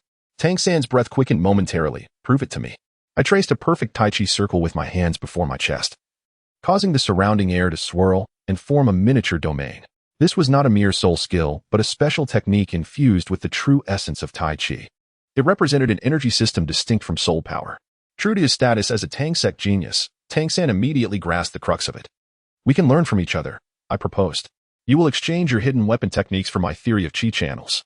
After a prolonged contemplation, Tang San suddenly inquired, "What is your opinion of Xiao Wu?" This unexpected question caught me off guard, but I soon realized he was testing whether I could discern Xiao Wu's true identity. Tang San appeared to exhale in relief. "It's nothing. Regarding your proposal, I agree, but on one condition. The Tang sect's secret techniques must not be divulged." Agreed. Thus, we forged a clandestine pact. In the days that followed, each time I accompanied the team to Shrek for exchanges, I would secretly meet with Tang San to share insights. His hidden weapon techniques diversified my air-based soul attacks, while my theory of chi channels assisted him in overcoming several bottlenecks in the fusion of Xiantian skill and spirit abilities. Then, one spring day, an unforeseen upheaval shattered this equilibrium. I was procuring medicinal herbs in Heavendo City when my air-based soul power abruptly detected an anomalous ripple of soul energy emanating from outside the city. This sensation indicated a battle of tidal Douluo caliber. I immediately altered my course, hastening towards the source of the disturbance. Upon traversing a dense thicket, The sight before me elicited a sharp intake of breath. Within a radius of 100 meters, all the trees had been cleaved in half, and the ground was marred by charred remnants. At the heart of the battlefield, a familiar figure knelt on one knee, blood trickling from the corner of his mouth. Tang Hao? I was astonished to recognize this disheveled man as the father of Tang San. Opposite him stood 7 figures suspended in midair, each surrounded by 9 flickering soul rings, the elders of the spirit hall. Tang Hao, relinquish that rabbit, and I shall spare your life, bellowed the elder in the golden robe. Tang Hao spat out a mouthful of blood, retorting, if you seek to take my daughter-in-law's life, you must first tread over my corpse. The battle erupted anew. The collision of the Haoyan hammer with various soul techniques generated shockwaves that, even from hundreds of meters away, rendered me breathless. I stifled my discomfort, utilizing my air-based martial spirit to form a buffer around me while devising a strategy. I must inform Tang San. As I prepared to retreat, a pink figure darted across the edge of the battlefield. It was Xiao Wu. She evidently sought to assist, yet given her current strength, approaching would be tantamount to courting death. In a flash, I made my decision. I summoned all my strength to activate my air martial spirit, creating an auditory barrier around Xiao Wu, while using the airflow beneath her feet to spell out a single word, escape. Xiao Wu, astonished, scanned her surroundings and soon located my concealed position. I continued to convey my message through the currents of air. Take Tang San and flee. I will hold them here. I was left with no choice but to employ the tactic. I retrieved the green phosphor pill bestowed upon me by Douluo, enveloping it in air and sending it to the edge of the battlefield. Then I exerted my martial spirit to shatter it. The verdant poison mist spread instantaneously. The elders of the spirit hall were taken aback. The poison of the green phosphor snake. The poison Douluo has arrived. Seizing this fleeting moment of chaos, I again manipulated the airflow, creating a lifting force beneath Tang Hao's feet to aid his escape. Though perplexed, his instinct for survival compelled him to seize the opportunity. The Haoyan hammer struck the ground fiercely, launching him away with a powerful recoil. Who is it? Roared the elder in the golden robe, his fury palpable as his immense spiritual pressure swept the vicinity. I had long retracted my martial spirit, lying motionless upon the ground like a stone. Just as the spiritual probe was about to reach me, an even more formidable soul force descended from above, abruptly severing the spirit hall's scrutiny. Have those of you outside of the Heaven Do Empire lost all regard for the imperial family? A commanding voice resonated. I cautiously lifted my gaze to see a middle-aged man in a platinum robe hovering in the air, Prince Xuesheng, the younger brother of the Snow Knight Emperor. Behind him, Douluo glared menacingly at the members of the spirit hall. It's a misunderstanding, the golden-robed elder replied, his expression darkening. We were merely pursuing a 10,000-year spirit beast. Oh, where's the spirit beast? Prince Xuesheng surveyed the area. All I observe is your assault on the subjects of the Heaven Do Empire. The balance of power compelled the members of the spirit hall to withdraw, begrudgingly conceding defeat. I exhaled a sigh of relief, preparing to stealthily retreat when a chilling hand, pale as death, settled upon my shoulder. Child, explain yourself. Douluo's icy voice resonated in my ear. Why are you here? And why do you carry the poison pill I provided? I knew I could not deceive this poison Douluo, so I spoke half-truths. I happened to see a man being besieged by the spirit hall and recalled your disdain for them. What nonsense! Douluo retorted, his grip tightening. What connection does Tang Hao have with you? Tang Hao? Was that the Haoyan Douluo just now? I feigned astonishment, claiming I abhorred the bullying of the few by the many. Understood. Upon returning to the academy, I promptly penned a letter to the 7 Treasure Glazed Tile School, which was transmitted through special channels to Ning Rongrong. The letter contained but a single line. A rabbit is in trouble. Return swiftly. Chapter 9. Undercurrents. The rainy season in Tendo City arrived with an urgency and ferocity. Standing before the floor-to-ceiling window of the library, I gazed at the indistinct outlines of the city blurred by the torrential downpour. The tea in my hand had long cooled. It had been 2 weeks since the clash between Tang Hao and the Spirit Hall, and the entire Spirit Master community was rife with unrest. Teacher Jiang, here are the materials you requested. The librarian gently placed a stack of ancient texts on the table, interrupting my thoughts. A slip of paper fluttered from between the pages, bearing only a few numbers. Tonight at midnight, old place. As the evening rain eased, I ventured towards the apothecary laboratory on the back mountain of the academy. A designated workspace arranged by Douluo, seldom visited by others. Upon opening the door, a faint, delicate fragrance wafted into my nostrils, distinct from the scent of medicinal herbs. From behind the bookshelves emerged a petite figure draped in a cloak. Ning Rongrong pulled back her hood, her exquisitely sculpted face etched with worry. Is Xiao truly a 100,000-year spirit beast? I poured her a cup of hot tea and handed it to her. Is there still a need to inquire when the spirit hall has already confirmed it? Yet, Ning Rongrong's fingers tightened around the teacup. Despite her resemblance to a human, she clearly understood that shape-shifting spirit beasts bore no distinction from humans before reaching maturity. I took a seat opposite her. Where are Tang San and Xiao Wu now? Ning Rongrong cast a wary glance in my direction. Why should I trust you? The sound of rain outside filled the silence within the room. Eventually, Ning Rongrong sighed. My father has placed them in the sect's secret vault, but this is not a long-term solution. The Spirit Hall has already sent inquiries. I nodded. Though the Seven Treasure Glazed Tile School is one of the 3 prestigious sects, it would struggle to withstand the pressure from the Spirit Hall for long. I have 2 proposals. I lowered my voice. First, we could send them to the Stardow Forest, where Xiao Wu's kin reside. Second, what is the second? Ning Rongrong asked eagerly. To participate in the Continental Advanced Spirit Master Academy Elite Competition. Ning Rongrong's eyes widened. Are you insane? The competition hosted by the Spirit Hall would place Xiao Wu directly in their sights. The most perilous places are often the safest, I explained. During the competition, various factions will converge, and the Spirit Hall would be reluctant to act openly.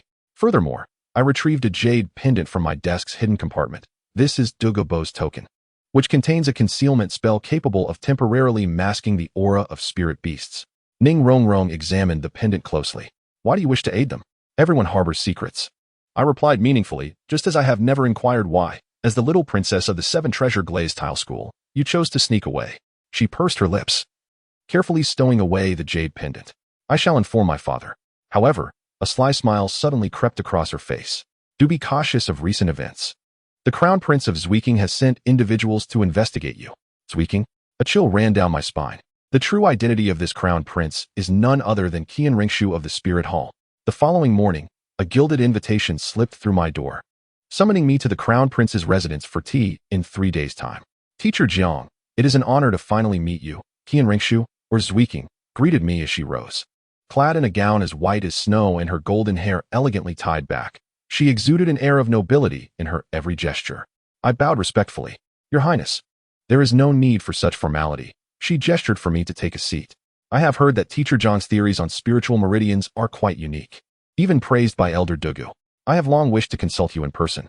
Amidst the fragrant aroma of tea, we embarked on what appeared to be a mundane academic exchange. Qian Ringshu's understanding of soul power control was indeed profound, with every word tinged with subtle sharpness. I responded cautiously, neither overly concealing my own insights nor too readily revealing my cards. Teacher Jiang, where do you believe the limits of soul masters lie? She suddenly posed a pointed question. A glimmer of appreciation flickered in Qian Ringshu's eyes. What a splendid notion of perpetual vitality. But let us shift the focus. What is your perspective on soul beasts that have transformed into human forms after 10,000 years? The atmosphere in the tea room seemed to thicken. Maintaining my posture while pouring tea, I quietly circulated my soul power. Your Highness, is this inquiry prompted by the recent pursuit actions of the Spirit Hall? Just curious, she replied, taking a delicate sip of tea. If a transformed soul beast possesses a human form, should it not also be entitled to human rights? This question struck at the very core of the matter. I set down my teacup and replied with caution, unity of form and spirit is the essence of truth. If a transformed soul beast aspires to humanity, how does it differ from us? Qian Ringshu suddenly laughed, her smile as warm as spring, yet sending chills down my spine. Teacher Jiang, indeed, possesses extraordinary insights. It is no wonder that Sect Master Ning holds you in such high regard. Our discourse concluded in what seemed a harmonious atmosphere. As we parted, Qian Ringshu gifted me a jade pendant, stating, with this, you may freely enter the library of the Crown Prince's residence. I look forward to our next meeting. Stepping out of the Crown Prince's residence, my garments were drenched in cold sweat. Every word from Qian Ringshu felt like a probe, especially her final mention of Ning Fengji, clearly warning me that she was aware of my ties to the 7 Treasure Glazed Tile School. Upon returning to the academy, I promptly sent a letter to Douluo Bo through discreet channels. That evening, the ominous figure of the poisoned Douluo appeared in my laboratory, his face darkened with concern. You've stirred up considerable trouble. He tossed a confidential document onto the table. The Spirit Hall has placed you under close observation. The document detailed my whereabouts over the past 6 months, even noting secret meetings with Tang San. Most alarming was a scribbled note at the end, suspected of possessing the legacy of Chen Qingfeng. Close monitoring recommended. Who exactly is Chen Qingfeng? I couldn't help but ask. Why does the Spirit Hall place such importance on his theories? Douluo rarely displayed a grave expression. 20 years ago, Qin Shifeng proposed the theory of spiritual meridians, asserting that soul masters could transcend their limits without hunting soul beasts. This fundamentally undermines the foundation of the Spirit Hall's dominance. He approached the window, his voice barely above a whisper. More crucially, he had uncovered the secret of the divine gift soul rings. The 100,000-year soul rings passed down by the Spirit Hall were not acquired through hunting at all. This astonishing revelation left me momentarily breathless. The original text indeed mentioned that the Spirit Hall had special channels to obtain high-quality soul rings. Yet it had never elaborated on the details. Now, you have two options. Douluo turned around, presenting the first, to immediately leave Heavendo City and live incognito in the Star Luo Empire. The second, to participate in the elite competition of the advanced soul master academies across the continent, showcasing your worth under the public gaze, thereby rendering the Spirit Hall hesitant to act recklessly. I fell into contemplation. The first choice was safe but passive, while the second posed risks yet offered a chance to transform the passive into the proactive. I chose the latter. Ultimately, I made a decision, though it required the cooperation of my senior to stage a performance. A month later, the Grand Soul Arena in Heavendo City was bustling with excitement. The preliminary rounds of the elite competition of the Advanced Soul Master Academies were in full swing. As a special advisor of the Royal Academy of Heavendo, I sat in the VIP section to observe the battle. Next up was Shrek Academy against Blaze Academy. The host's voice resounded throughout the arena. My gaze sharpened. On the podium, Xue Qinghe was engaged in quiet conversation with Ning Fengji. In the corner of the VIP area, a cloaked figure, disguised as Douluo, was partially visible. While in the contestant area, a stranger had joined the Shrek team, an enigmatic girl with purple hair wearing a veil. Yet her figure and gait unmistakably identified her as Xiao Wu. As the match commenced, the Shrek team exhibited remarkable synergy. When Tang San's blue-silver grass harmoniously complemented Dai Mubai's white tiger lightwave, the arena erupted with deafening cheers. The potency of the blue-silver grass was indeed rare. Suddenly, a gentle voice resonated beside me. Xue Qinghe had approached without my notice, commending, "Teacher Jiang provides astute guidance." My heart tightened, though my exterior remained composed. "Your Highness, you flatter me. It is Tang San's extraordinary talent." Xue Qinghe smiled meaningfully. Interestingly, Teacher Jiang's theory of energy pathways bears a striking resemblance to the 10 core competencies of martial spirits proposed by Shrek's esteemed master. This hinted at a theoretical conflict with Yu Xiaojing. I seized the moment to respond. Master Yu's theory is profound. I merely glean from others' insights. Is that so? Xue Qinghe gently stroked the staff in his hand. Yet I have heard that Teacher Jiang has publicly questioned the theory regarding the absorption age of soul rings. This trap was cleverly laid.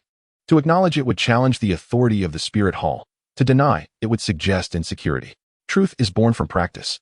I gestured towards Tang San on the field, citing his third soul ring, which evidently surpassed the so-called limit, yet he remained unharmed. A glint of cold intrigue flashed in Xue Qinghe's eyes. Interesting. I hope to witness Teacher Jiang's theoretical practice firsthand someday. Just then, Xiao Wu unexpectedly executed a challenging somersault, causing her veil to slip, though she quickly adjusted it. Several Spirit Hall clergy on the podium had already risen, their expressions a mix of surprise and suspicion. It seemed the competition was becoming increasingly thrilling. Xue Qinghe gracefully stood, remarking, "I must take my leave, Teacher Jiang. I am aware that a storm is imminent." I discreetly signaled to Douluo, who subtly nodded before vanishing into the crowd. The competition concluded with Shrek narrowly emerging victorious. As the crowd began to disperse, I noticed several personnel from the Spirit Hall quietly encircling Shrek's resting area. The operation had commenced. I took a deep breath and approached the judging panel where the chief judge of this tournament, the Platinum Bishop of the Spirit Hall, Salus, was seated. "Your Grace," I said respectfully, "I have some suggestions regarding the upcoming matches." Salus frowned impatiently. "For matters like that, consult the organizing committee." I lowered my voice.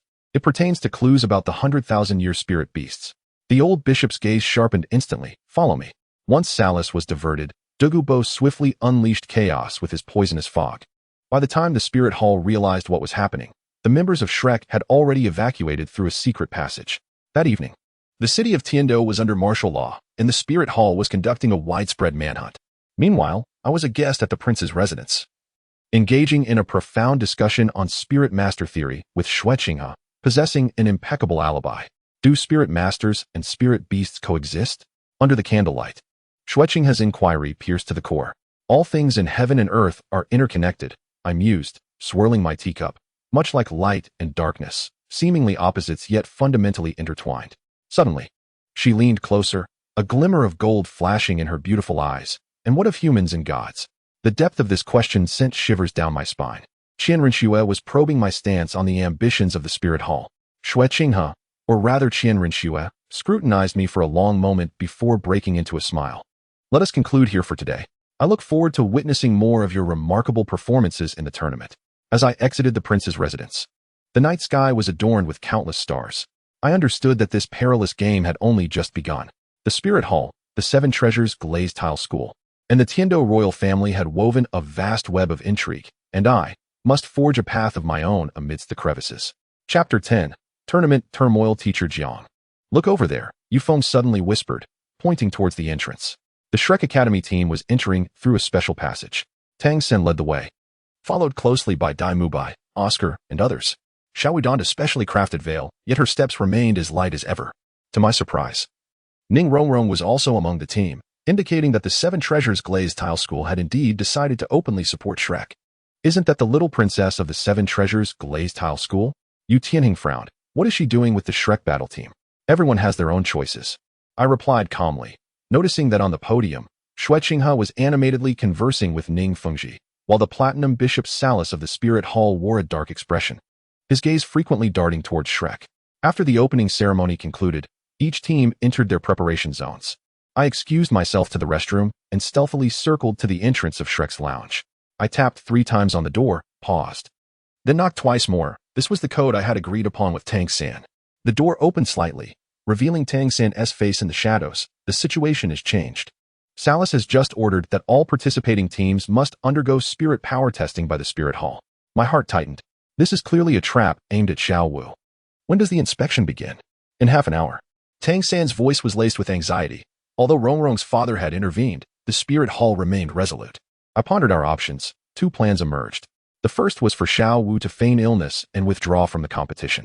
The second involved producing a small vial from my pocket, a specialized concealment potion crafted by Douluo Bo, capable of temporarily altering soul power characteristics. Tang San took the vial, a flicker of struggle in his eyes. The first plan seemed too suspicious and would only solidify the Spirit Hall's doubts. Yet the second held its own risks, which I was acutely aware of. I nodded. The potion would last merely 2 hours and would temporarily diminish soul power by 30%. Just as we were whispering, footsteps echoed from the corridor's end. I swiftly retreated, blending into the shadows. The newcomers were Dai Mubai and Oscar, who scanned their surroundings with vigilance, clearly on watch. Thus it was decided. Tang San ultimately resolved, expressing his gratitude. Upon returning to our seats at the Tendo Royal Academy, the competition was ready to commence. The first match featured the Blaze Academy versus the Botanical Academy, yet I could not focus on the contest, my entire attention fixated on the movements at the podium. Indeed, midway through the match, Salus departed with several red-robed bishops, heading towards the resting area of the competing teams. I discreetly unleashed my air spirit, extending my perception to its fullest range. Please send 1 representative from each team for the routine inspection. Salus's voice resonated through the soul guide amplifier, ensuring the competition's fairness. With no exceptions permitted, a wave of astonishment swept through the audience. Such surprise inspections were exceedingly rare in past competitions, and any discerning observer could perceive the ulterior motives of the Spirit Hall. I noticed Ning Fengji rising, a smile gracing his face as he approached Salus. After a brief exchange, Ning Fengji suddenly raised his voice. Is the esteemed bishop so insistent that he suspects a 100,000-year-soul beast has infiltrated the competition? This statement struck like thunder, plunging the arena into immediate silence. Salus's expression darkened, evidently caught off guard by Ning Fengji's forthrightness. You jest, Sect Master Ning, Salus feigned composure. This is merely a formality. Then might we ask Bishop Salus to explain why the members of the Spirit Hall's team are exempt from inspection? Ning Fengji turned to the audience. Amid the confusion, I observed Tang San and the Shrek team quietly retreating. Xiao Wu was shielded by the others, her stance somewhat unsteady, likely a sign that the potion was beginning to take effect. Eventually, Salus had no choice but to concede, opting for a random selection of 3 teams for inspection. As fate would have it, Shrek was not among those chosen. Well done. A chilling voice echoed beside me. Douluo Bo had appeared at my side. But this was merely the beginning. The Spirit Hall would not relent. I nodded slightly. When would they act? During the finals. Douluo Bo narrowed his eyes, revealing that Salus had already received a direct order from the Pope's palace to capture that rabbit at any cost. A weight settled in my heart. In the original narrative, the Spirit Hall indeed made a move against Xiao Wu after the finals, yet the plot had shifted. No one could predict what extreme actions BB Dong might undertake. The subsequent matches unfolded without incident. The Tendo Royal Academy effortlessly advanced to the top 8, while Shrek Academy emerged as a dark horse, triumphing through every challenge. However, beneath the calm surface, turbulent currents stirred. On the evening of the 4th day, I received a secret message from Ning Rongrong through a special channel. The note contained only a few brief words. Tomorrow night at the hour of the rat, meet at the 7 Treasure Pavilion. The 7 Treasure Pavilion serves as a clandestine stronghold for the 7 Treasure Glazed Tile School in Tiando City. Ning Rongrong's choice of this location signifies the gravity of the matter at hand. At midnight the following day, shrouded by the cover of night, I stealthily approached an inconspicuous building in the west of the city. No sooner had I knocked on the door than a gentle surge of soul power drew me inside. Shu, follow me. Ning Rongrong gestured for silence, leading me up a spiral staircase. In the secret chamber on the top floor, Tang San and Xiao Wu awaited. To my astonishment, there were 2 others present, Master Yu Xiaojiang and Lu Erlong. Teacher Jiang, Tang San rose to greet me, urgency evident in his voice. We had no choice but to take the risk of calling you here. I noticed Xiao Wu's complexion was as pale as a sheet. Beads of cold sweat forming on her forehead. Was it a side effect of the concealment potion? It is not merely the potion, Yu Xiaojiang replied solemnly. The Spirit Hall has placed a tracking mark on her. She can be found no matter where she hides. 3 days ago, at the entrance to the competition, Lu Erlong gritted her teeth. That Salas pretended to shake hands, but secretly made his move. Tang San handed me a soul-guiding crystal. This is a shielding device designed by my teacher, but it requires a special soul power to activate. Rongrong mentioned that your meridian theory might solve this issue. Theoretically, it is feasible. I contemplated for a moment, but it necessitates complete synchronization with Xiao Wu's soul power, which is perilous. Regardless of the danger, we must attempt it. Xiao Wu said weakly yet resolutely. I cannot be the burden to everyone. The atmosphere in the secret chamber grew as heavy as lead. I turned to Yu Xiaojiang. Master, you must understand that if we fail, Xiao Wu's martial spirit could be permanently damaged. Yu Xiaojiang's expression was exceptionally complex. Thus, I opposed this plan. Yet Tang San firmly believed that only your meridian control could achieve the required precision. Determination flickered in Tang San's eyes. Jiangnan. I am willing to exchange the secret techniques of the Tang sect. The weight of this promise was immense. I inhaled deeply. No need for exchange. I will do my utmost, but I require an absolutely quiet environment. Everyone exited the chamber, leaving only Xiao Wu and me. The moment the door closed, Xiao Wu suddenly grasped my wrist. You are not an ordinary soul master, are you? My heart skipped a beat. What do you mean? I can sense it, she replied. A hint of pink light flashing in her eyes. There is a similar aura within your martial spirit. Similar? I suddenly recalled absorbing the soul ring of the wind bell bird, which indeed fused a portion of the soul beast's essence. Could this be what Xiao Wu perceived? Let us begin. I deftly sidestepped the topic, placing my palm gently on Xiao Wu's back, relaxing my mind, and allowing my soul power to guide her. With my meridians fully open, my perception delved into the core of Xiao Wu's soul power. There, a cold, sinister mark coiled like a venomous serpent around her essence. Alarmingly, the mark had already been partially activated, slowly eroding her vitality. More severe than anticipated, I uttered solemnly. Saras employed not an ordinary tracking technique but the soul erosion seal. A forbidden soul skill. Xiao Wu's body trembled slightly. Is there a way to dispel it? Yes, but it will be excruciating. I retrieved 3 silver needles from my bosom, explaining that we must temporarily sever your soul power circulation, then utilize resonance to shatter the seal. Without hesitation, Xiao Wu nodded. Let us proceed. The ensuing hour was nothing short of torment. With each needle inserted, she convulsed violently, yet she resolutely gritted her teeth, suppressing any cries of agony. By the time the final seal was shattered, she had become a bloodied figure, her pink attire drenched in sweat. It was successful. I put away the silver needles, nearly exhausted myself, knowing that 3 days of rest would restore my strength. Xiao Wu managed to open her eyes. Why help us? Because the ambition of the Spirit Hall threatens to obliterate the entire Soul Master realm. I helped her recline, stating that you all are the key to averting this catastrophe. 3 days later, the semi-finals of the Grand Tournament commenced as scheduled. Shrek Academy faced off against the Spirit Hall battle team, a clash that captivated the entire continent. Seated in the Tendo Royal Academy section, I noticed Saras on the podium, his countenance remarkably grim. Evidently, he had realized the tracking seal was no longer effective. Prior to the match, Shueqinghe unexpectedly sent someone to summon me to the VIP room. Upon opening the door, I found not only the Crown Prince but also Ning Fengji and the sword Douluo Continent present. Teacher Jiang, it has been a while.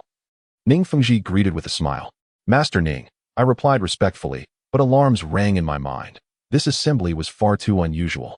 Xue Qinghe elegantly poured me tea. The reason for inviting Teacher Jiang today is to inquire about a theoretical question. What changes occur when a soul master's soul power merges with the essence of a soul beast? This question struck at the core. My fingers tightened slightly, yet I maintained a composed facade. Your Highness's inquiry is profound. To my knowledge, such occurrences are exceedingly rare and typically result in a mutation of the martial soul. For instance, you Xiaojiang from the Blue Lightning Tyrant Dragon family? Xue Qinghe remarked with a knowing smile. Ning Fengji interjected at the opportune moment. Qinghe is indeed passionate about theoretical research. However, the match is about to begin. Let us observe. This timely diversion was perfectly executed. I gracefully took my leave, but the sword Douluo suddenly blocked my path. Young man, what is the connection between your energy meridian theory and Qin Xingfeng? Let us discuss it another day. Xue Qinghe waved his hand, expressing the hope of witnessing a more splendid performance from Teacher Jiang during the finals. After exiting the VIP room, my back was already drenched. Each of these three individuals harbored their own intentions. Xue Qinghe was probing my stance on soul beasts. Ning Fengji seemed to be shielding me. And why had Qin Xian suddenly brought up Qin Xingfeng? Upon returning to my seat, the battle on the field had intensified. Tang San's 8 spider lances were fully deployed, engaging in a fierce struggle with the Spirit Hall's evil moon. Although Xiao still appeared somewhat weak, she remained agile, executing several critical strikes that turned the tide of battle. Shrek was on the verge of victory. Dugu Bo had mysteriously reappeared beside me. Yet this was precisely when danger loomed. I understood his implication. The moment Shrek triumphed over the Spirit Hall battle team would be when Bibi Dong revealed her true nature. Is everything arranged? I inquired in a hushed tone. Dugu Bo nodded imperceptibly. The members of the Seven Treasure Glazed Tile School and the Blue Electric Tyrannosaurus Rex clan have already taken their positions. However, he cast me a meaningful glance, asking if I was certain I wanted to take this risk. The arrow was knocked. I fixated on the unfolding situation, notifying Master Ning to proceed with Plan 3. At that moment, Tang San suddenly unleashed an unprecedented fusion technique, combining the blue-silver prison and the 8 spider lances, completely ensnaring Evil Moon. As the referee announced Shrek's victory, the arena erupted in a cacophony of cheers akin to a tidal wave. Meanwhile, I had quietly slipped away, hastening towards the predetermined location. The moment of reckoning had arrived. Chapter 11. The Midnight Breakout. As night fell, the city of Tendo buzzed with even more fervor than during the day. News of Shrek's triumph over the Spirit Hall team spread like wildfire, with every street and alley abuzz with discussions of this astonishing turnaround. Cloaked in a gray mantle, I wove through the jubilant throng, my air spirit fully activated, detecting every subtle anomaly within a 500-meter radius. At the eastern city gate, 2 teams of Spirit Hall officials were setting up checkpoints. I muttered to myself, altering my course towards the southern city. According to the plan, Tang San and the others should have already exited the Great Soul Arena via a back route, heading towards the abandoned warehouse in the south of the city to regroup. Turning a corner, my spirit suddenly issued a strong warning. I swiftly slipped into the shadows and observed a cadre of cardinals hastily passing by, led by none other than Lord Salus's trusted cardinal, Lord Diala. Search the entire city until we find that rabbit, Diala commanded fiercely. The Pope has personally ordered that we must see her alive or her corpse. Once they had moved on, I quickened my pace. The situation was worse than anticipated. Bibi Dong herself had intervened. This indicated that the Spirit Hall might not hesitate to engage in full-scale war with the top 3 sects to capture Xiaowu. The abandoned warehouse lay hidden deep within the slums of the southern city, its exterior dilapidated, yet its interior had been transformed into a makeshift stronghold. As I pushed open the door, the soft glow of the 7 treasure glazed tile illuminated the dim interior. Ning Fengji, Sword Douluo Xian, and Bone Douluo Gu Rong were present, while the Shrek team huddled in a corner, with Xiaowu lying on a makeshift stretcher, her complexion still pale. Jiangnan. Tang San approached swiftly. What is the situation outside? The entire city is under martial law, and the Spirit Hall has mobilized at least 30 soul saints and above. I reported succinctly. Bibi Dong has personally issued a kill order. The atmosphere in the room instantly froze. Ning Fengji gently stroked the 7 treasure glazed tile. The 7 treasure glazed tile school is ready with flying soul-guided devices. But we need someone to divert the Spirit Hall's attention. I will go, Tang San declared without hesitation. No, Yu Xiaojiang interjected sternly. You are one of their primary targets. Amid the ensuing debate, My air spirit suddenly trembled violently, indicating the approach of a formidable presence, one of title Douluo caliber. Conceal, I commanded in a low voice. And everyone immediately fell into a state of readiness. The warehouse door opened silently, and a tall figure strode in. As the identity of the newcomer became clear, everyone was taken aback. It was Tang Hao. Father? Tang San's voice quivered slightly. Ning Fengji bowed gracefully. Your Majesty, H. Tian, you flatter us. I am unaware of the situation outside. 3 title Douluo and 20 soul saints have encircled the southern city, he replied. Tang Hao's voice was hoarse and heavy, resolute in his determination to secure Xiaowu for the spirit hall. Struggling to sit up, Xiaowu implored, Uncle, I cannot burden everyone. Let me silence. Tang Hao's rare display of anger was palpable. Since Xiao San has chosen you, you are now a daughter-in-law of the Tang family. The people of Haoyan sect shall not be bullied by the spirit hall. His words rang with unwavering conviction, even moving Ning Fengji. Turning to me, Tang Hao inquired, I hear you can temporarily enhance a soul master's strength? I nodded. Through the resonance of energy channels, one can awaken their potential for a brief period, albeit with significant side effects. That will suffice. Tang Hao produced a map from his pocket. This is the route for our breakout. In 15 minutes, the 7 treasure glazed tile sect will create chaos in the northern part of the city, allowing us to break through the encirclement and head towards the Stardo forest. The plan was swiftly established. Tang Hao and 2 title Douluos from the 7 treasure glazed tile sect would lead the assault. I would assist Tang San and the others in breaking through. Yu Xiaojiang and Lu Erlong would disguise themselves as bait to divert some of the pursuers. Just before we set out, Tang San suddenly grasped my arm. Jiangnan, take this. He handed me a peculiar metal piece, the blueprint for the Tang sect's utmost secret, the rainstorm pear blossom needle. If anything were to happen to me, Tang San regarded me deeply, then fell silent. Meanwhile, Ning Rongrong was distributing the sect's specially crafted elixirs to everyone. When she reached me, her large eyes were filled with concern. You must be careful. Do not worry, I replied, taking the elixir. Suddenly, a thought struck me. What news from the prince's residence? Ning Rongrong lowered her voice. Father said that Xue Qinghe left Tendo City this afternoon without a clear destination. It's time, Tang Hao declared solemnly. Let us move. The night was as dark as ink. The slums in the southern part of the city were eerily silent. We divided into 3 groups and proceeded stealthily. I was grouped with Tang San, Xiaowu, Daimabai, and Oscar, navigating the sewer system towards the north. 300 meters ahead, I sensed fluctuations in soul power, 2 soul sages and 6 soul kings. Tang San nodded, and blue-silver grass quietly spread out to search for the optimal point of breakthrough. Just then, Xiaowu stumbled, nearly losing her balance. Xiaowu, Tang San quickly steadied her. I'm fine, she insisted, forcing herself upright, yet her pale complexion betrayed her. It's just the after-effects of the soul erosion mark. I swiftly assessed her condition, my heart sinking. No, her soul power is continuously depleting. At this rate, she won't last until the Stardo forest. Oscar hurriedly crafted recovery sausages, but their effects were limited. Suddenly, a violent explosion echoed from afar. The 7 treasure glazed tile sect's diversion had commenced. There was no time to hesitate. We must charge through. Daimubai gritted his teeth. Wait. I retrieved the verdant pill given by Dogubo. A concentrated dose of the green phosphor snake venom, capable of temporarily stimulating a surge in soul power. Give it to me. Without hesitation. Xiaowu accepted the pill and swallowed it. Moments later, her eyes glowed with an enchanting pink light, and her aura surged dramatically. Go. Tang San decisively commanded, unleashing the 8 spider lances as he surged out of the sewer. The battle outside had already begun. The night sky was illuminated as if it were day, each soul skill casting a radiant glow. With every swing of Tang Hao's Haoyan hammer, the ground trembled violently. Seizing the chaos, we dashed towards the northern gate, on the verge of breaching the final line of defense. Trying to escape, a chilling voice descended from above. An overwhelming pressure immobilized us instantly as a figure clad in papal robes hovered in the air, 9 soul rings shimmering beneath her. It was Bibi Dong. She had come in person. Split up, Tang San commanded fiercely, unleashing the full force of his 8 spider lances while breaking left with Xiaowu, Daimubai, Oscar. And I veered to the right, aiming to divert her attention. Bibi Dong let out a cold laugh, and with a casual wave of her hand, countless strands of soul power descended like spider silk, binding us tightly. The oppressive aura of a tidal Douluo felt like a mountain, making even breathing a laborious task. You insignificant ants dare to play tricks before me?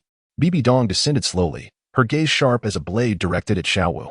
100,000-year soul beast transformation has saved me considerable effort.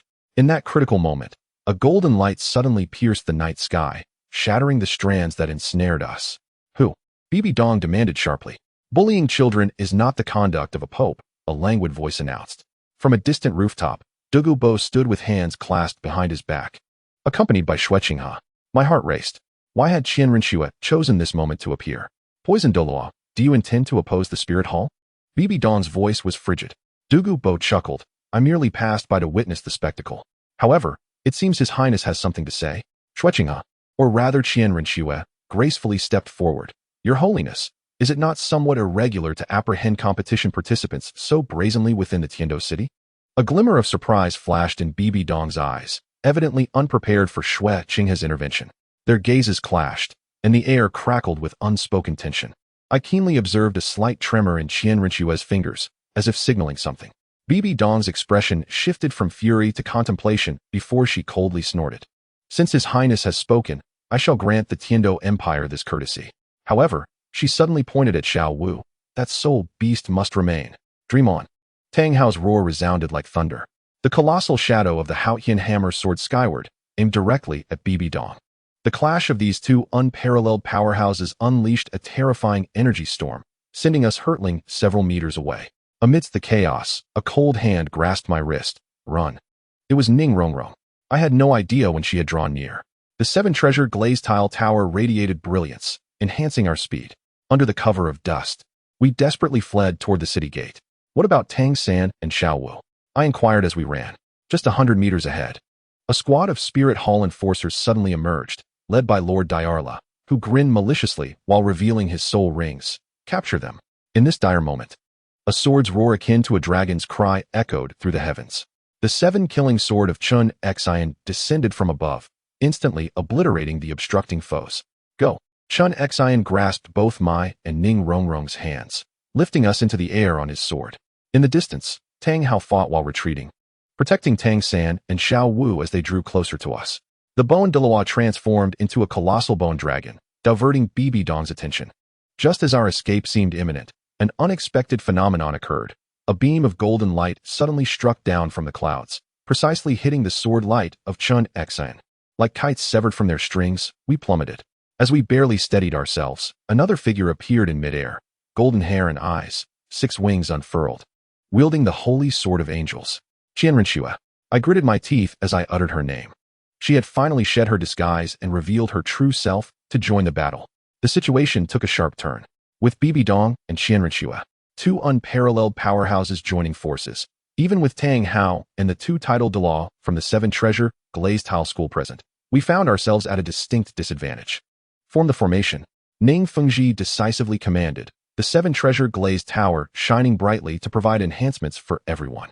Tang Hao, Chun Xian, and Gu Rong formed a triangular formation, shielding the younger generation in the center. Qian Rinxue looked down upon us from above. This is your last chance. Hand over that soul beast, and the others may leave. Absolutely not. Tang San's 8 spider lances fully unfurled, his eyes filled with determination. Just as the battle was about to erupt, the sky suddenly darkened. It was not clouds obscuring the moon, but a massive shadow enveloping the southern district of Heavendo City. Everyone instinctively looked up. Is that a dragon? Oscar stammered. Indeed. A massive azure dragon, over 100 meters in length, was circling above us. On its back stood several figures, the foremost being an elderly man with white hair, wielding a dragon-headed staff, exuding an aura as deep as the ocean. The Blue Lightning Tyrant Dragon Clan? Bibi Dong furrowed her brow. YinYang. Do you also wish to meddle in this affair? The elderly patriarch of the Blue Lightning Tyrant Dragon Clan, YinYang, snorted coldly. The Spirit Hall is far too arrogant. Do they truly believe that the 3 great sects can be easily bullied? As his words fell, more than a dozen figures leaped down from the dragon's back, each exuding a powerful presence, all members of the Blue Lightning Tyrant Dragon Clan. The situation had turned on its head. Qian Rinxue exchanged glances with Bibi Dong. Seemingly weighing the pros and cons ultimately, Qian Rinxue gracefully sheathed her holy sword of angels, stating, It appears today is not a favorable day. Your Holiness. We shall discuss this another time. Though Bibi Dong was reluctant, she understood that she could not achieve her goals today. She cast a cold glance at us, lingering particularly on Xiao Wu for a few seconds, before departing alongside Qian Rinxue. It was only after their auras had completely vanished that we let out a long sigh of relief. Tang Hao's Haotian hammer crashed heavily onto the ground as he knelt on one knee, revealing that he had long reached his limit, sustained only by sheer will. Thank you for your assistance, Senior. Ning Fengji respectfully bowed to Yu Yuanjin. Yu Yuanjin waved his hand dismissively. No need for such formalities. The Spirit Hall harbors ambitions too great. The three great sects should stand united. He looked towards Tang San and Xiao Wu, his gaze complex. Particularly for the descendant of the Haotian sect. After a brief respite, we restructured our escape plan. With the inclusion of the Blue Lightning Tyrant Dragon clan, our breakout strategy became more secure. We ultimately decided to split into two groups, one led by Yu Yuanjin, departing ostentatiously from the air to attract the Spirit Hall's attention. The other would discreetly escort Tang San and Xiao Wu towards the Stardo Forest. As we prepared to part ways, Tang San tightly grasped my hand, saying, Jiangnan, I cannot express my gratitude enough. Do not be in haste to thank me. I gazed at the brightening sky in the distance. This was merely the beginning. The Spirit Hall would not relent, and we must prepare for a prolonged confrontation. Tang San nodded, a resolute glimmer in his eyes. Once Xiao Wu is safe, I shall contact you. The integration of the Tang sect's hidden weapons with your Qi Meridian theory may well forge an entirely new cultivation system. I eagerly anticipated. As I watched Tang San and his companions disappear into the morning mist, I turned my gaze towards the ravaged Tendo city. This escape had merely unveiled the prologue to a great war. The conflict between the Spirit Hall and various factions had become entirely public. And I, the Taiji heir from another realm, pondered the path I would carve amidst this chaotic epic. Let us proceed. Ning Rongrong gently tugged at my sleeve, stating, Father says the Seven Treasures glazed tile sect requires your wisdom. I inhaled deeply and matched her pace. A storm was approaching, and I was already prepared to face the challenge. Chapter 12. The Dawn of the Celestial Yuan within the Grand Hall of the Seven Treasures glazed tile sect. The crystal chandeliers illuminated every expression with exquisite clarity. Ning Fengji presided at the head of the table, flanked by Sword Douluo Xian and Bone Douluo. As a special advisor, I occupied the last seat. Before me lay a map delineating the territories of various factions. According to the latest intelligence, the Spirit Hall had commenced a continent-wide manhunt for individuals associated with Shrek Academy. Ning Fengji's voice remained gentle, yet the worry etched upon his brow was unmistakable. 17 academies within the Tendo Empire had already been searched. Bone Douluo scoffed. Bibi Dong is merely attempting to intimidate. Indeed, Chen Xian replied, his fingers tapping rhythmically on the table. Yesterday, the Emperor received a dispatch from the Spirit Hall, demanding the surrender of Tang Hao, his son, and Xiao Wu. Otherwise, they would reconsider their friendly relations with the Tendo Empire. I silently noted these developments. It had been 2 weeks since we had broken out of Tendo City, and the Spirit Hall's response was far more aggressive than anticipated. It seemed Xiao Wu's identity had provided Bibi Dong with an excellent pretext to display her might. Jiangnan. Ning Fengji suddenly called. You share a deep bond with Tang San. Do you have any news of him? All eyes turned towards me. I set down my pen. 3 days ago, I received a confidential letter. They have safely arrived at the Stardo Forest. Under the protection of the Titan Giant Ape and the Sky Blue Bull Python, a collective sigh of relief filled the hall, with 200,000-year soul beasts guarding them. Even if Bibi Dong were to act personally, she would find little success. However, I shifted the conversation. Tang San mentioned that the Spirit Hall seems to be mobilizing high-ranking soul masters on a large scale, and their target may very well be the Stardo Forest. Ning Fengji's brow furrowed. It appears Bibi Dong is intent upon acquiring the 100,000-year soul rings. Master, we can no longer stand idly by, Chen Xian declared gravely. Today, the Spirit Hall dares to strike at the descendants of the Haotian sect. Tomorrow, they will not hesitate to target our Seven Treasures glazed tile sect. Uncle Jian speaks true. Ning Fengji sighed, but with the strength of the Seven Treasures glazed tile sect alone.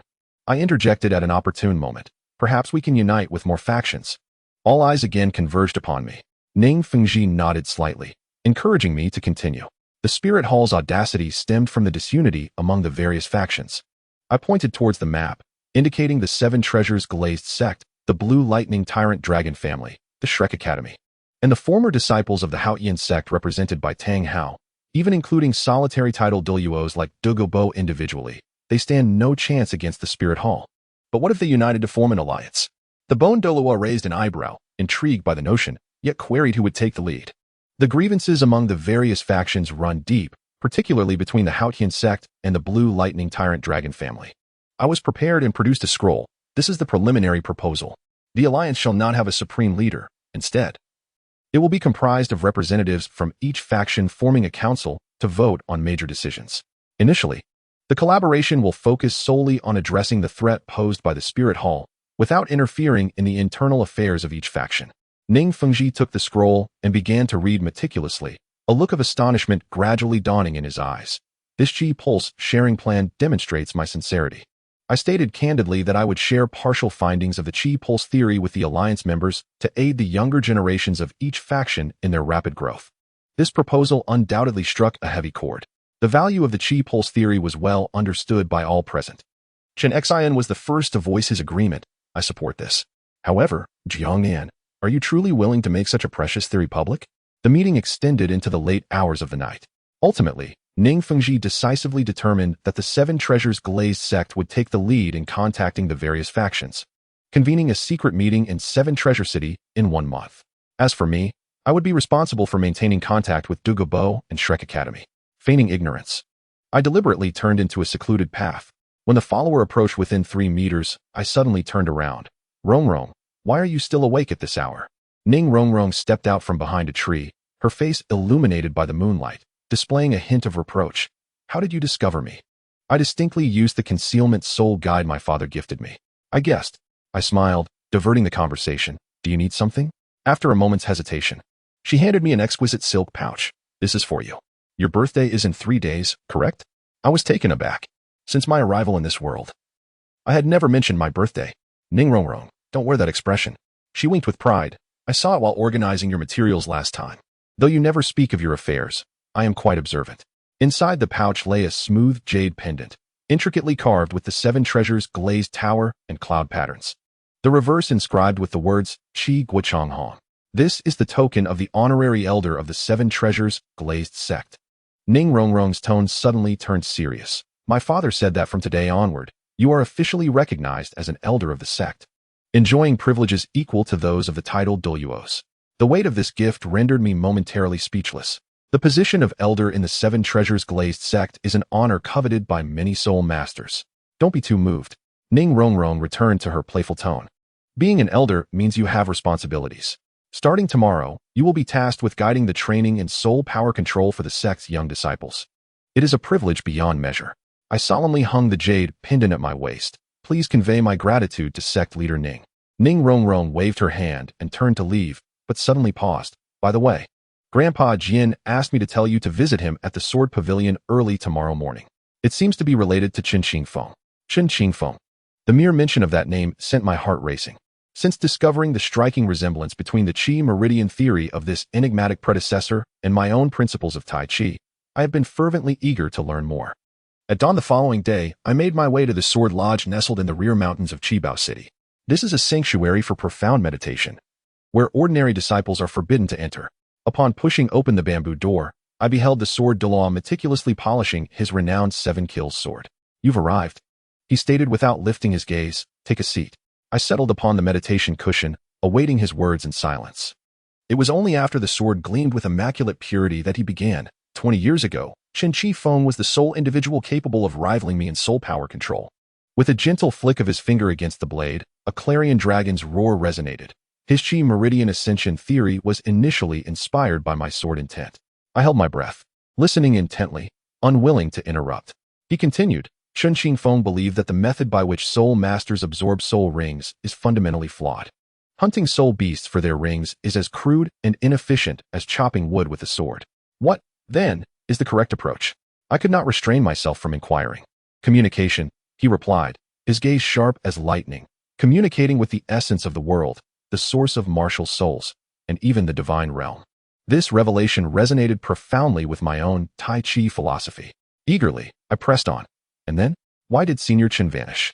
The expression on Chen Xian's face darkened, because he uncovered the greatest secret of the Spirit Hall. Those 100,000-year soul rings were not acquired through hunting, but were directly obtained from the divine realm through some arcane ritual. This staggering revelation struck me like a bolt from the blue. No wonder the Spirit Hall would go to such lengths to suppress the Qi Meridian theory. If soul masters could independently condense high-quality soul rings, the Spirit Hall's monopoly over high-tier soul rings would be utterly obliterated. The last known whereabouts of Chen Qingfeng were in the core area of the Star Do Great Forest. Chun Xin retrieved a fragmentary jade tablet from within his robes, a remnant he had left for me, though much of its content was regrettably damaged. Perhaps this will prove useful to you. I accepted the jade tablet with both hands, my soul power probing its depths, only to be struck by the revelation that it contained a variant of the Tai Chi heart method, though articulated differently. Its core principles mirrored those of the Tai Chi techniques I had practiced since childhood. It seems you are indeed fated to connect with Qin Qingfeng, Chun Xin remarked with profound significance. At the upcoming alliance meeting in a month, you shall represent the Qibao Liuli sect to propose the Qi Meridian sharing plan. Prepare yourself. As I departed the Sword Lodge, my mind raced with thoughts. Who was Qin Qingfeng? How did he possess knowledge of Tai Chi? Was he perhaps another traveler from another world? Or did this realm share an intrinsic connection with my original world? The ensuing days were filled with a flurry of activity. By day, I guided the disciples of the Qibao Liuli sect in their training, and by night, I delved into the jade tablet left by Qin Qingfeng. With deepening understanding, my Qi Meridian theory continued to evolve. On the third week, an unexpected visitor shattered the tranquility. Douluo Bo arrived, accompanied by Douluo Yan.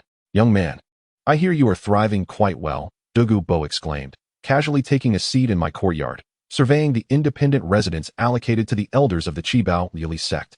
Even that stubborn old Qin Xin praises you highly. Douluo Yan appeared considerably healthier than our last encounter and respectfully greeted me. Teacher Jiang, thank you for your guidance last time.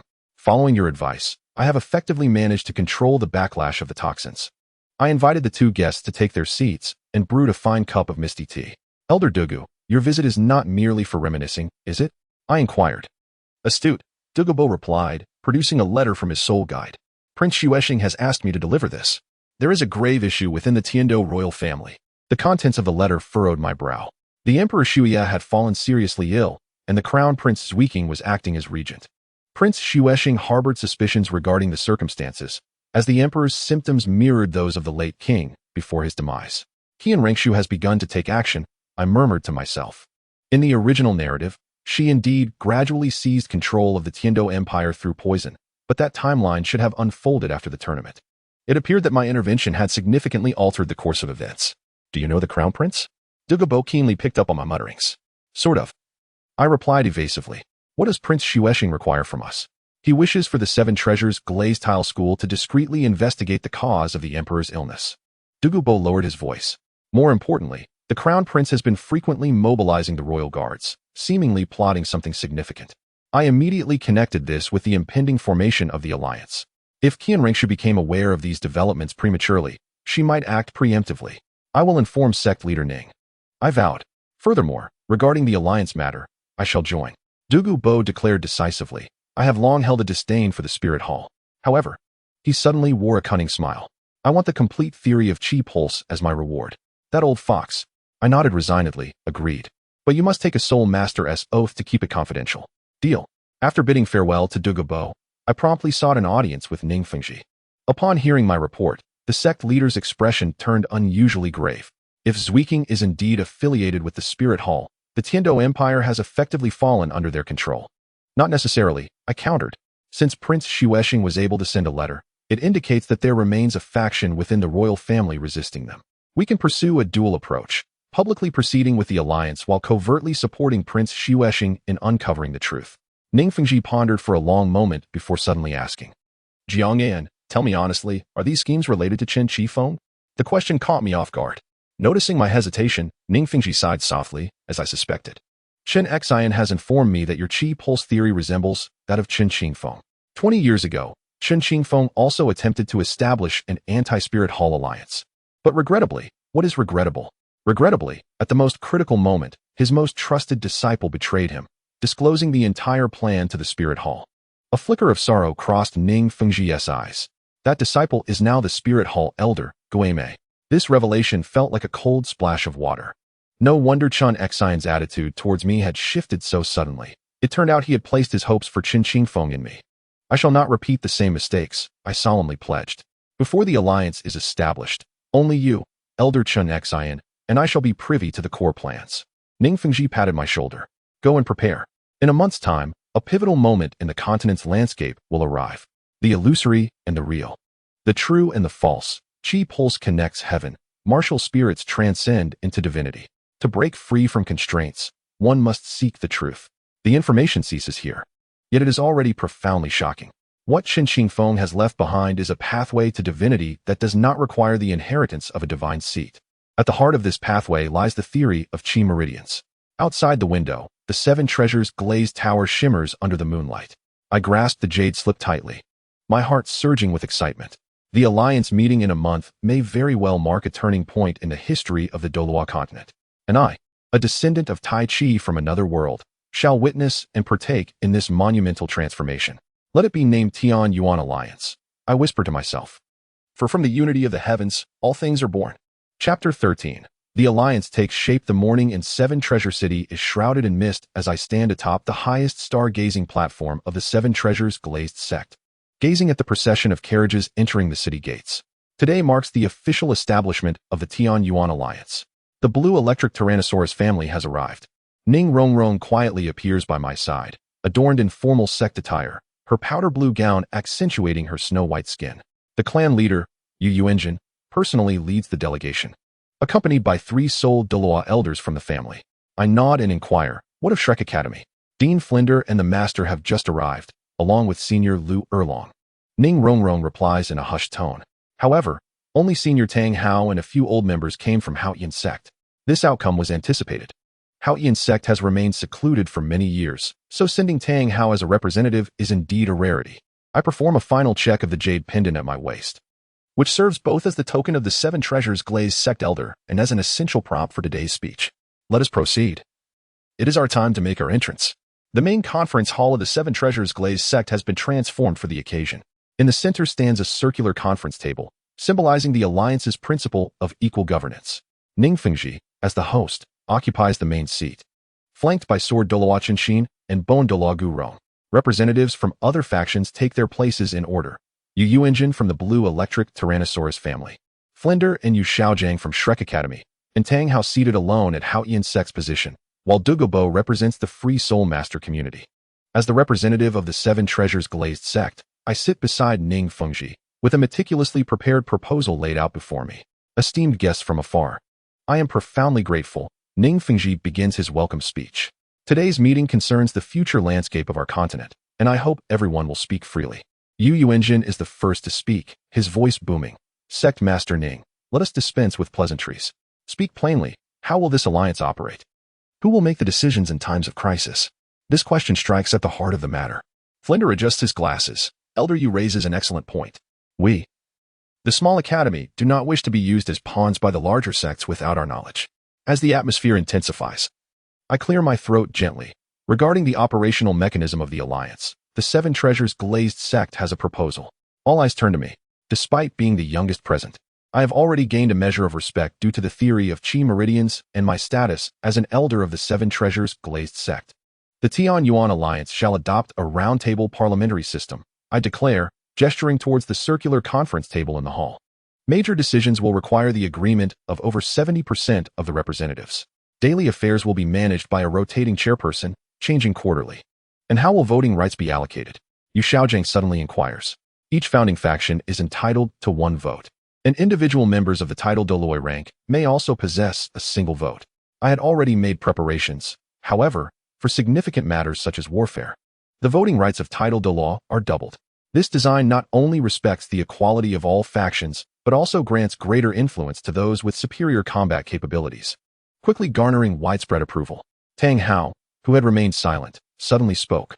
What is the purpose of the alliance? The aim is to collectively resist the threat posed by the Spirit Hall, share resources, and foster mutual development. I gazed directly into the eyes of this Haoyan Douluo, specifying that the Seven Treasure glazed tile school would open certain resource channels. The Blue Lightning Tyrant Dragon family would provide training facilities, and Shrek Academy would contribute its educational system. It sounds promising, but what is the cost? Tang Hao's question struck to the heart of the matter. I smiled slightly and produced a scroll I had prepared in advance. This is the foundational theory of the Qi Meridian of the Seven Treasure glazed tile school, freely gifted to all alliance members. The hall erupted in a stir. The value of the Qi Meridian theory was well understood by all present. YinYang eagerly took the scroll to peruse it, his eyes sparkling with excitement. Wonderful. Truly marvelous. If this theory can be disseminated, the strength of our young generation will increase by at least 30%. Foundational theory? Yu Xiaojing keenly seized upon the keyword, implying that there is further advanced content? Indeed. I readily acknowledged. The advanced chapters will be gradually unveiled based on each faction's contributions to the alliance. For instance, I looked towards Tang Hao. The chaotic wind hammer method of the Haotian school, combined with the Qi meridian theory, might resolve the issue of soul power backlash. Tang Hao's pupils constricted. The backlash of soul power had been the primary reason for his declining strength over the years. This young man had discerned it at a glance. The discussion continued throughout the morning. Ultimately, a consensus was reached. The Tianyuan Alliance was officially established, with the inaugural members including the 7 Treasure Glazed Tile School, the Blue Lightning Tyrant Dragon Family, Shrek Academy, representatives from the Haotian School, and free soul masters like Douluo. The first rotating chairperson would be Ning Fengji, serving a term of 3 months. After the luncheon, the real secret meeting commenced. Only the core members of each faction remained, moving to a secure chamber within the 7 Treasure Glazed Tile School for further deliberation. Esteemed colleagues, we must address the most urgent issue at hand. Ning Fengji's voice lowered. According to reliable intelligence, the Spirit Hall is preparing for a large-scale operation, likely targeting the Stardo Forest. Tang Hao clenched his fists tightly. For Xiaowu? Not only that, I interjected. Bibi Dong requires a 100,000-year spirit ring to complete the Rakshasa God trial, and Qian Renxue is also preparing for the Angel God trial. The Stardo Forest harbors at least 400,000-year spirit beasts, which are their prime targets. Yu Yuanjin furrowed his brow. 200,000-year spirit beasts alongside Tang Hao cannot withstand the full force of the Spirit Hall. Thus, we must take preemptive action. I spread out a map of the Stardo Forest, proposing the establishment of a forward base to relocate Xiao Wu and several other 100,000-year spirit beasts to a safer location. Are you mad? Flander exclaimed. Will 100,000-year spirit beasts heed our commands? Xiao Wu can serve as a bridge, I replied, looking towards Tang Hao, and I possess the token left by Qin Qingfeng. Qin Xian suddenly looked up. Have you found Qin Qingfeng's whereabouts? No, but I have deciphered part of the information within the jade tablet. I extracted the fractured jade tablet, revealing that Qin Qingfeng's last known location was the heart of the Stardo Forest, where his legacy is likely to remain. If we can uncover it, we shall acquire the means to contend against divine-level adversaries. Yu Xiaojing interjected suddenly, his eyes gleaming with fervor. Ancient texts record that in his later years, Qin Qingfeng studied the technology of artificial divine positions. The atmosphere in the secret chamber immediately ignited with excitement. Artificial divine positions. This signifies that one could transcend the 100-level limit without the inheritance from the divine realm. The action plan is divided into 3 phases. Seizing the momentum. I outlined the first step. Tang Hao and Sword Douluo would venture into the Stardo Forest to engage with the Titan Giant Ape and the Sky Blue Bull Python. The second step involves establishing a clandestine base deep within the forest. The third step is to search for the remnants of Qin Qingfeng. The Spirit Hall will not remain passive, warned Douluo. Thus, a feigned assault is necessary. I pointed to the Spirit City on the map, simultaneously.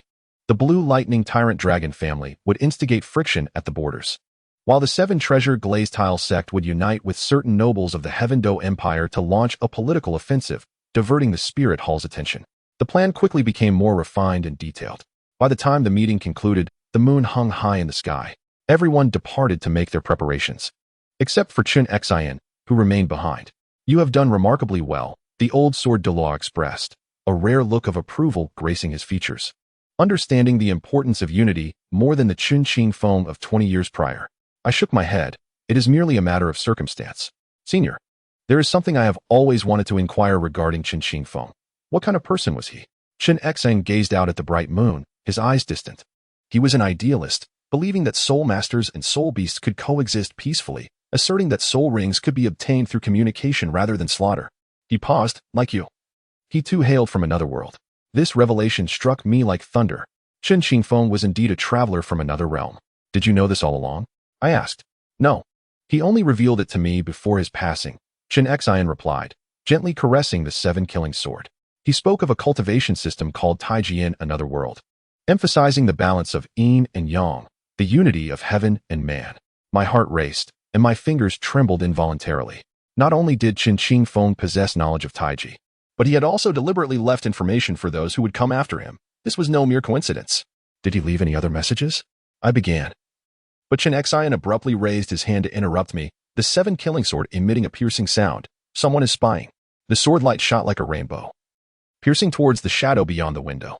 Following a muffled thud, the shadow fled swiftly. When Qin Xian and I pursued, we found only a few drops of purple blood on the ground. The chilling aura lingered. Chun Xian's expression darkened, indicating he was already aware of the alliance's affairs. On the midnight of the third day, the western gate of the Seven Treasure City opened quietly. Tang Hao and Chun Xian, accompanied by a select group of 20 elite fighters, set out secretly for the Star Doe Forest. I had intended to join them, but Ning Fengji insisted on my remaining behind. You are the core of the Qi Pulse theory. You cannot take risks. The sect leader's stance is resolute, and moreover, the Seven Treasure Glazed Tile sect requires your preparation for the next phase of the plan. The so-called next phase referred to the strategic layout concerning the imperial court of the Heaven Dou Empire. The Snow Knight Emperor's health was deteriorating rapidly, and Crown Prince Xue Qinghe, in truth the formidable Xue Yi, had already seized control of much of the court's affairs. Without checks and balances, the Heavenly Dou Empire will swiftly become a puppet of the Spirit Hall. Rong, please bring the documents over. I beckoned to the young princess of the Ning family, who was busy organizing files. This is the chart of the noble factions within the empire that you requested. Ning Rong unfolded a piece of silk, where the factions marked in red clearly aligned with the Crown Prince. Blue signified loyalty to Emperor Shuya, and purple indicated a neutral stance. As I meticulously studied the chart, a curious phenomenon struck me. Among the four major principalities, only the Barak kingdom had not made a clear statement. King Kandera of Barak is a cunning old fox. Ning Rong scoffed. He outwardly obeys the central authority, yet he is actually waiting for the right moment to strike. A bold idea began to take shape in my mind. What if we could win Kandera over? Difficult. Ning Rong shook her head. Unless we can offer greater benefits than the Spirit Hall. Benefits, I mused, tapping my fingers on the table. Suddenly, a brilliant idea flashed through my mind. Rong, what does the Barak kingdom lack the most? What if we promise to help Kandera cultivate a tidal Douluo, utilizing the theory of Qi veins? Ning Rong's eyes sparkled instantly. That is indeed an irresistible condition. But who will carry it out? You and I replied with a smile. The young princess of the Seven Treasures Glazed Tile School personally taking action will be enough to demonstrate our sincerity. The plan quickly received approval from Ning Fengji. Just as we prepared to set off, an unexpected piece of news arrived. Emperor Shuya had suddenly awakened and ordered a court meeting. This is unusual. Ning Fengji's brow furrowed. According to the imperial physician's diagnosis, Emperor Shuya was suffering from chronic poison and could not possibly recover on his own, unless I considered a terrifying possibility. Qianren Xue had completed a certain procedure of the angel god assessment and no longer needed to disguise herself. The situation was urgent, and we immediately altered our plans. Ning Fengji, accompanied by Sword Douluo, proceeded to Heaven Dou City for the court meeting, while I followed the original plan to the Barak kingdom to seek Kandera's support. On the eve of my departure, Ning Rong unexpectedly visited my residence. This is for you. She handed me an exquisite sachet containing the life-saving elixir of the Seven Treasures Glazed Tile School, and in a lowered voice, she added, a strand of my hair. My mother said it would ensure safety. I solemnly accepted the sachet. Thank you. Rest assured, I will be fine. Observing her effort to appear composed, I couldn't help but smile, as you command. Princess of the Seven Treasures Glazed Tile School. The moonlight flowed like water as I stood by the window, gazing at the brilliant glow of the Seven Treasures Tower. Tomorrow marks the beginning of a race against time. The Spirit Hall, the Heavenly Dou Empire, and the forces of the Star Doe Forest weave together into a vast net, while the Tianyuan Alliance will become the crucial variable to disrupt the balance. Senior Chen Xingfeng, if you truly hail from my world, I caress the broken jade slip. Please bless me in finding the answers you left behind. Chapter 14. The Kingdom's Game in the capital of the Barak Kingdom, Barak City. The air was thick with the mingling scents of spices and leather. Draped in a gray-brown travel cloak, I followed Ning Rong through the bustling central street towards the royal palace. King Kandera's most cherished youngest son is 16 this year, possessing the fiery spirit of a blazing lion and an innate soul power of level 8. Ning Rong swiftly and quietly provided the intelligence, noting that assisting him in breaking through his limitations would significantly enhance their chances of obtaining Kandera's support. I nodded in acknowledgement, while my air spirit quietly unfolded, allowing me to sense the surrounding environment. Balak City appeared tranquil, yet the fluctuations of soul power in the shadows were alarmingly frequent. The defenses of this royal city were far more stringent than they seemed. The visit of the little princess of the Seven Treasure Glazed Tile School was indeed a moment of prestige. A resounding voice echoed from the entrance as King Kandera strode in, followed closely by a red-haired youth, undoubtedly the young prince. After exchanging pleasantries, Ning Rong gracefully broached the subject. Your Majesty, we have come to discuss the recent unusual circumstances in the Heaven Dou Empire. Kandera's expression sharpened, and he waved away those around him, Miss Ning refers to the regency of the Crown Prince? Not merely that, I interjected. Your Majesty, are you aware that the poison affecting the Snow Knight Emperor is identical to that which afflicted the late king? This bold accusation caused Kandera to rise abruptly. Young man, do you comprehend the gravity of falsely accusing the Crown Prince? Kandera's countenance gradually darkened. What do you wish me to do? It is not a matter of doing, but rather of gaining, Ning Rongrong replied with a sweet smile. If the Seven Treasure Glazed Tile School can assist Prince Orlando in breaking through to Soul Emperor within 3 years, would your Majesty be willing to maintain neutrality at a critical juncture? Soul Emperor? The red-haired youth exclaimed. But I am only at level 38. Kandera placed a firm hand on his son's shoulder, his eyes glinting with intensity. What assurance does the Seven Treasure Glazed Tile School possess? I then revealed a portion of my theory on energy pathways, a special training method that allows soul masters to surpass their innate limits, of course. Requires the cooperation of His Highness. There was another question. As we were parting, Kandera suddenly inquired, how can you ensure the Crown Prince will not retaliate? I smiled faintly. The Crown Prince will soon find himself preoccupied. After leaving the palace, Ning Rongrong eagerly pressed me. What did your last statement imply? I lowered my voice. News from Heavendo City indicates that the Snow Knight Emperor publicly questioned the Crown Prince during a court meeting. More intriguingly, Prince Xuexing happened upon a secret laboratory within the Crown Prince's estate, filled with toxicological materials. Ning Rongrong gasped. Are you planning to expose Xuexing's true nature? No, the time is not yet ripe. I shook my head. Qian Renxue has disguised herself for years and will not easily reveal her identity. However, this suspicion should suffice to compel her to be cautious, granting us precious time. Just then, my air spirit detected an unusual fluctuation. Casually pulling Ning Rongrong into a narrow alley, I whispered, we are being followed. Ning Rongrong immediately understood, and the Seven Treasure Glazed Tile Tower subtly materialized. Amplification is ready. I feigned adjusting my boots while expanding my soul power perception to its maximum range. There were 3 pursuers, 2 on the rooftops and 1 disguised as a vendor. The most troublesome among them exhibited a chilling and eerie fluctuation of soul power, likely one of the spectral Douluo under the martial soul hall. A glint of determination flashed in Ning Rongrong's eyes. Let us use that. After a moment of hesitation, she finally nodded. From her necklace, she extracted a delicate crystal, which she crushed, enveloping us in an invisible barrier.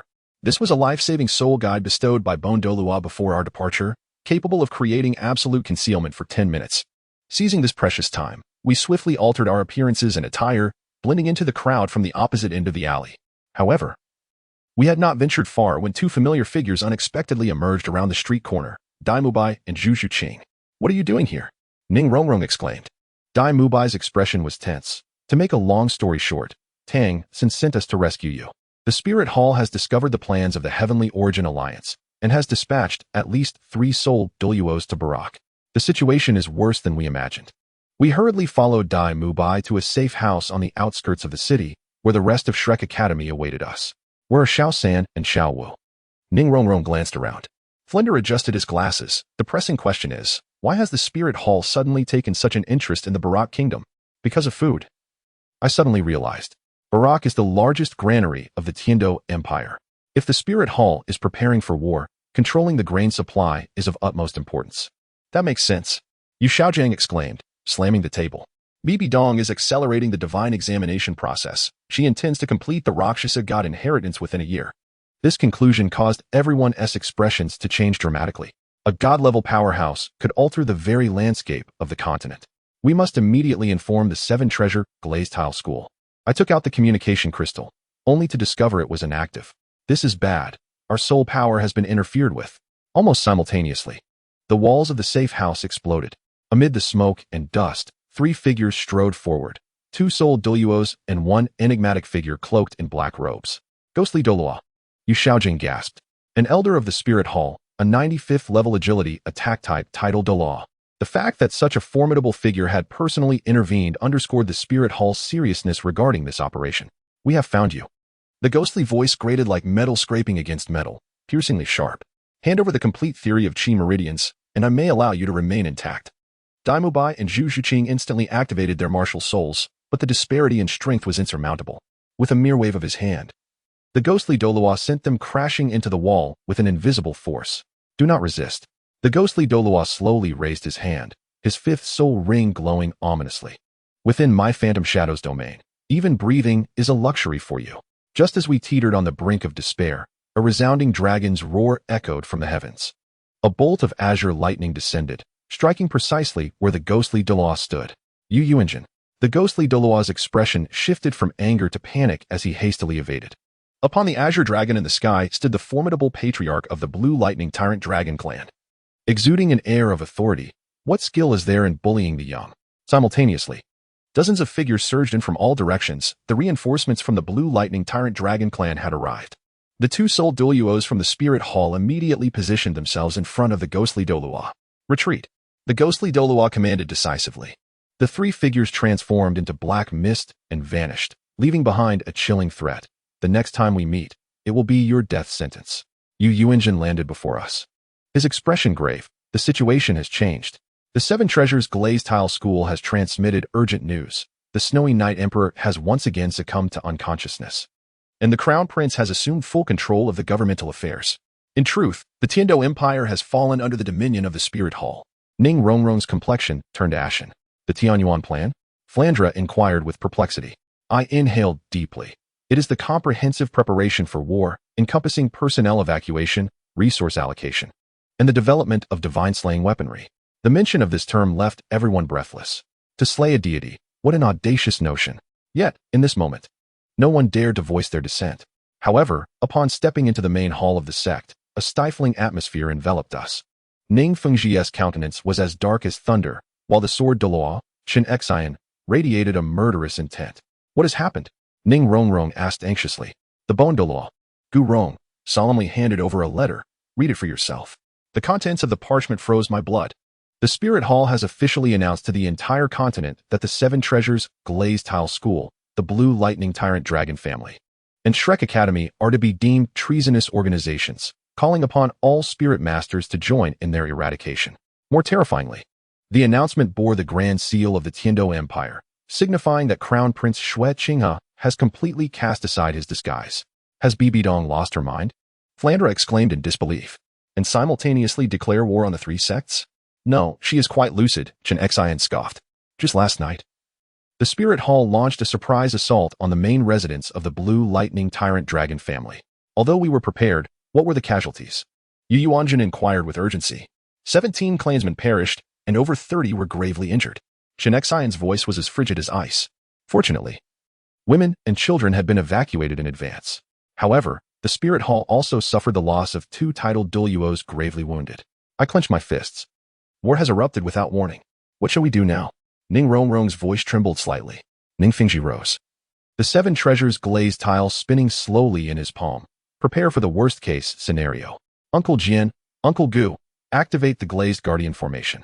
Elder Yu, please contact all available allies immediately. He turned to me, his gaze more serious than ever. It is time to employ the legacy of Chen Qingfeng. A jolt coursed through me as I realized. He was referring to the final research left by Chen Qingfeng, stored in the depths of the secret treasury of the Seven Treasures Glazed Tile School.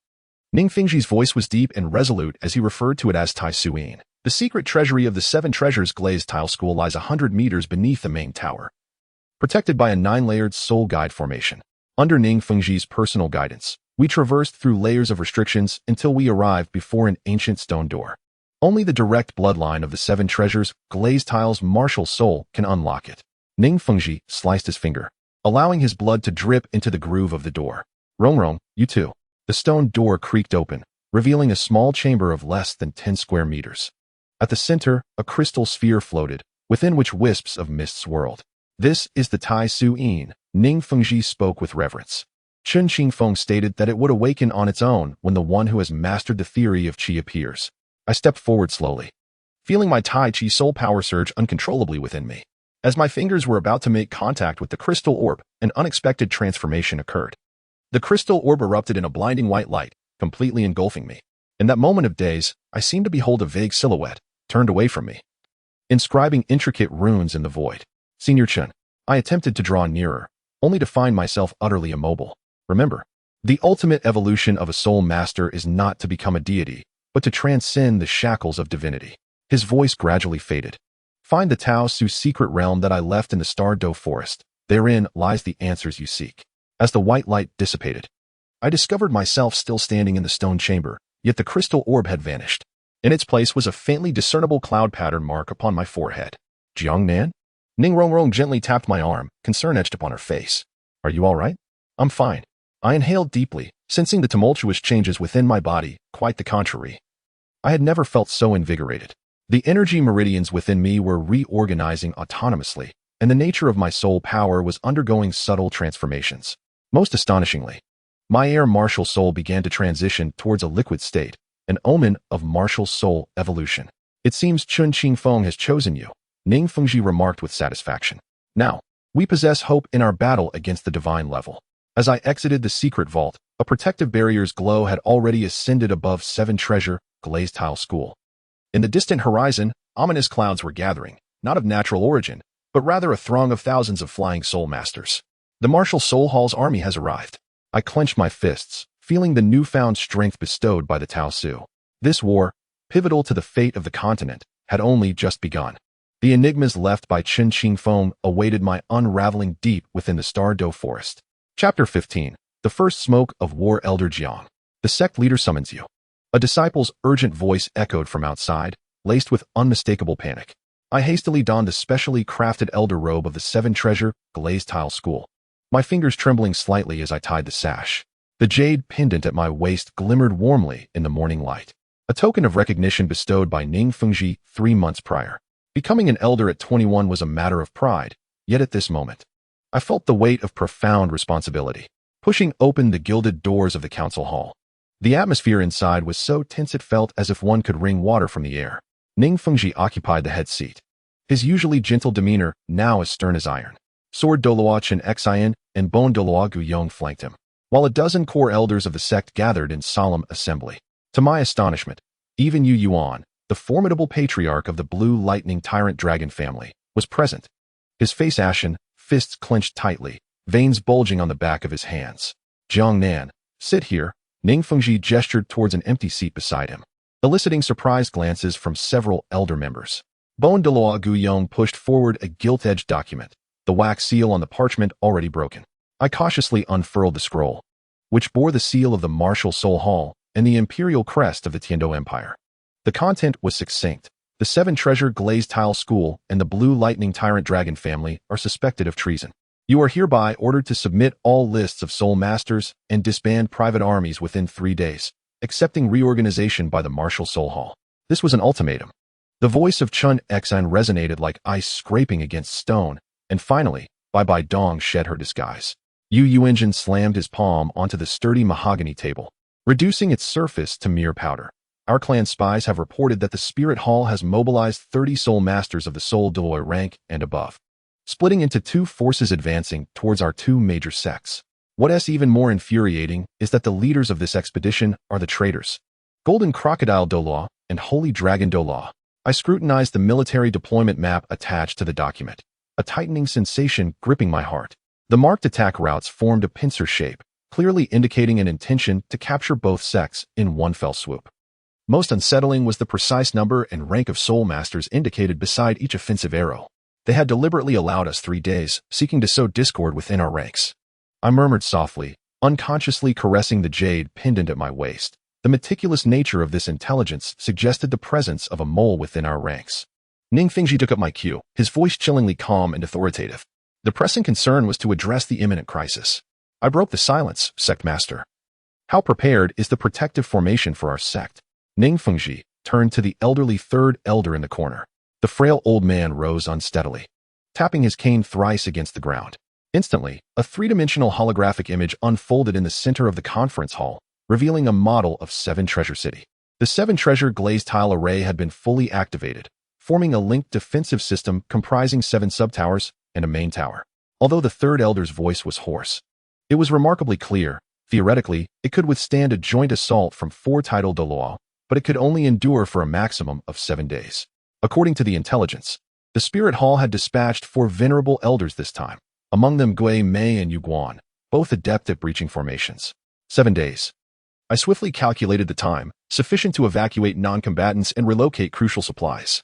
It won't be that simple, Yu Yuanjin replied solemnly, spreading a map across the table.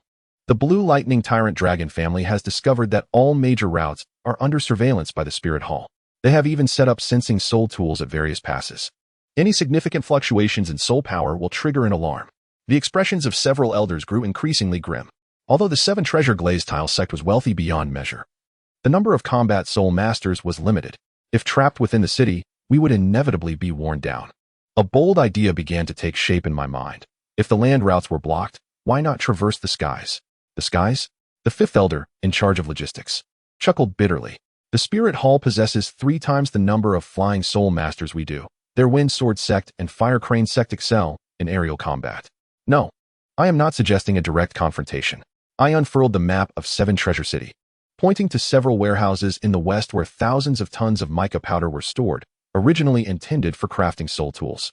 However, if dispersed into the air, combined with my soul skill. Ning Fengji's eyes lit up. Are you proposing to create a thick fog with your air soul skill? Precisely.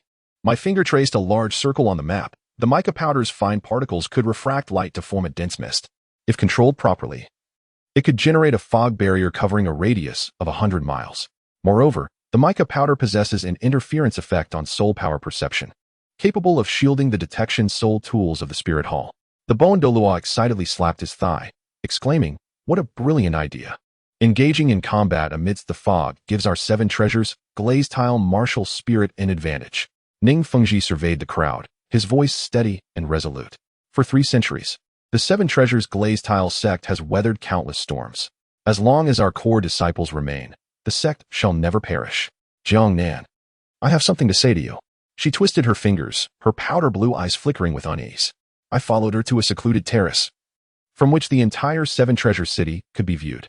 The glazed tower shimmered in the morning light, while the streets bustled with people, blissfully unaware of the impending calamity. Ning Rongrong produced a delicate sachet from her bosom, its silk surface adorned with an exquisite embroidery of the Seven Treasures Glazed Tower, the stitches tight and even, clearly crafted by hand. "This is for you," she said. "Inside are special calming herbs prepared by my mother." Her voice softened, and a faint blush tinged her ears. "And a lock of my hair. It is a custom of the Seven Treasures Glazed Tile sect, meant to ensure safety." I solemnly accepted the sachet, a waft of fragrance tickling my nose. The sachet felt warm in my hand, as if imbued with the warmth of youth. "Thank you," I whispered. "But I shall be safe during this operation. My only role is to create fog." Ning Rongrong suddenly looked up, a glint of sharpness in her eyes. "You cannot deceive me. The secret order your father just gave you was to retrieve that item, wasn't it?" A shock coursed through me. Indeed, before the meeting concluded, Ning Fengji had discreetly instructed me to fetch the Taishu Yin left by Chen Qingfeng from the secret vault, a matter known only to the core members. "How did you?" I peeked at my father's secret letter. She replied with a mischievous smile, which quickly turned serious. "Jiangnan, promise me you will be cautious. The Taishu Yin is a precious relic left by Senior Chen Qingfeng, and the Spirit Hall will undoubtedly seize this opportunity." Ning Rongrong swiftly scanned the letter, her complexion paling instantly. "How dare they? What has happened to Shaosan and Xiaowu?" The letter stated they had safely arrived at the Stardow Forest, under the protection of the Titan Giant Ape and the Sky Blue Bull Python.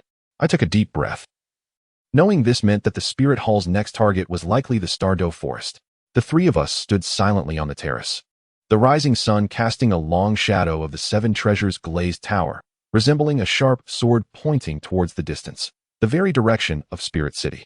At noon, I ventured alone to the underground secret vault of the Seven Treasures Glazed Tile sect, navigating through numerous mechanisms and soul-guiding formations.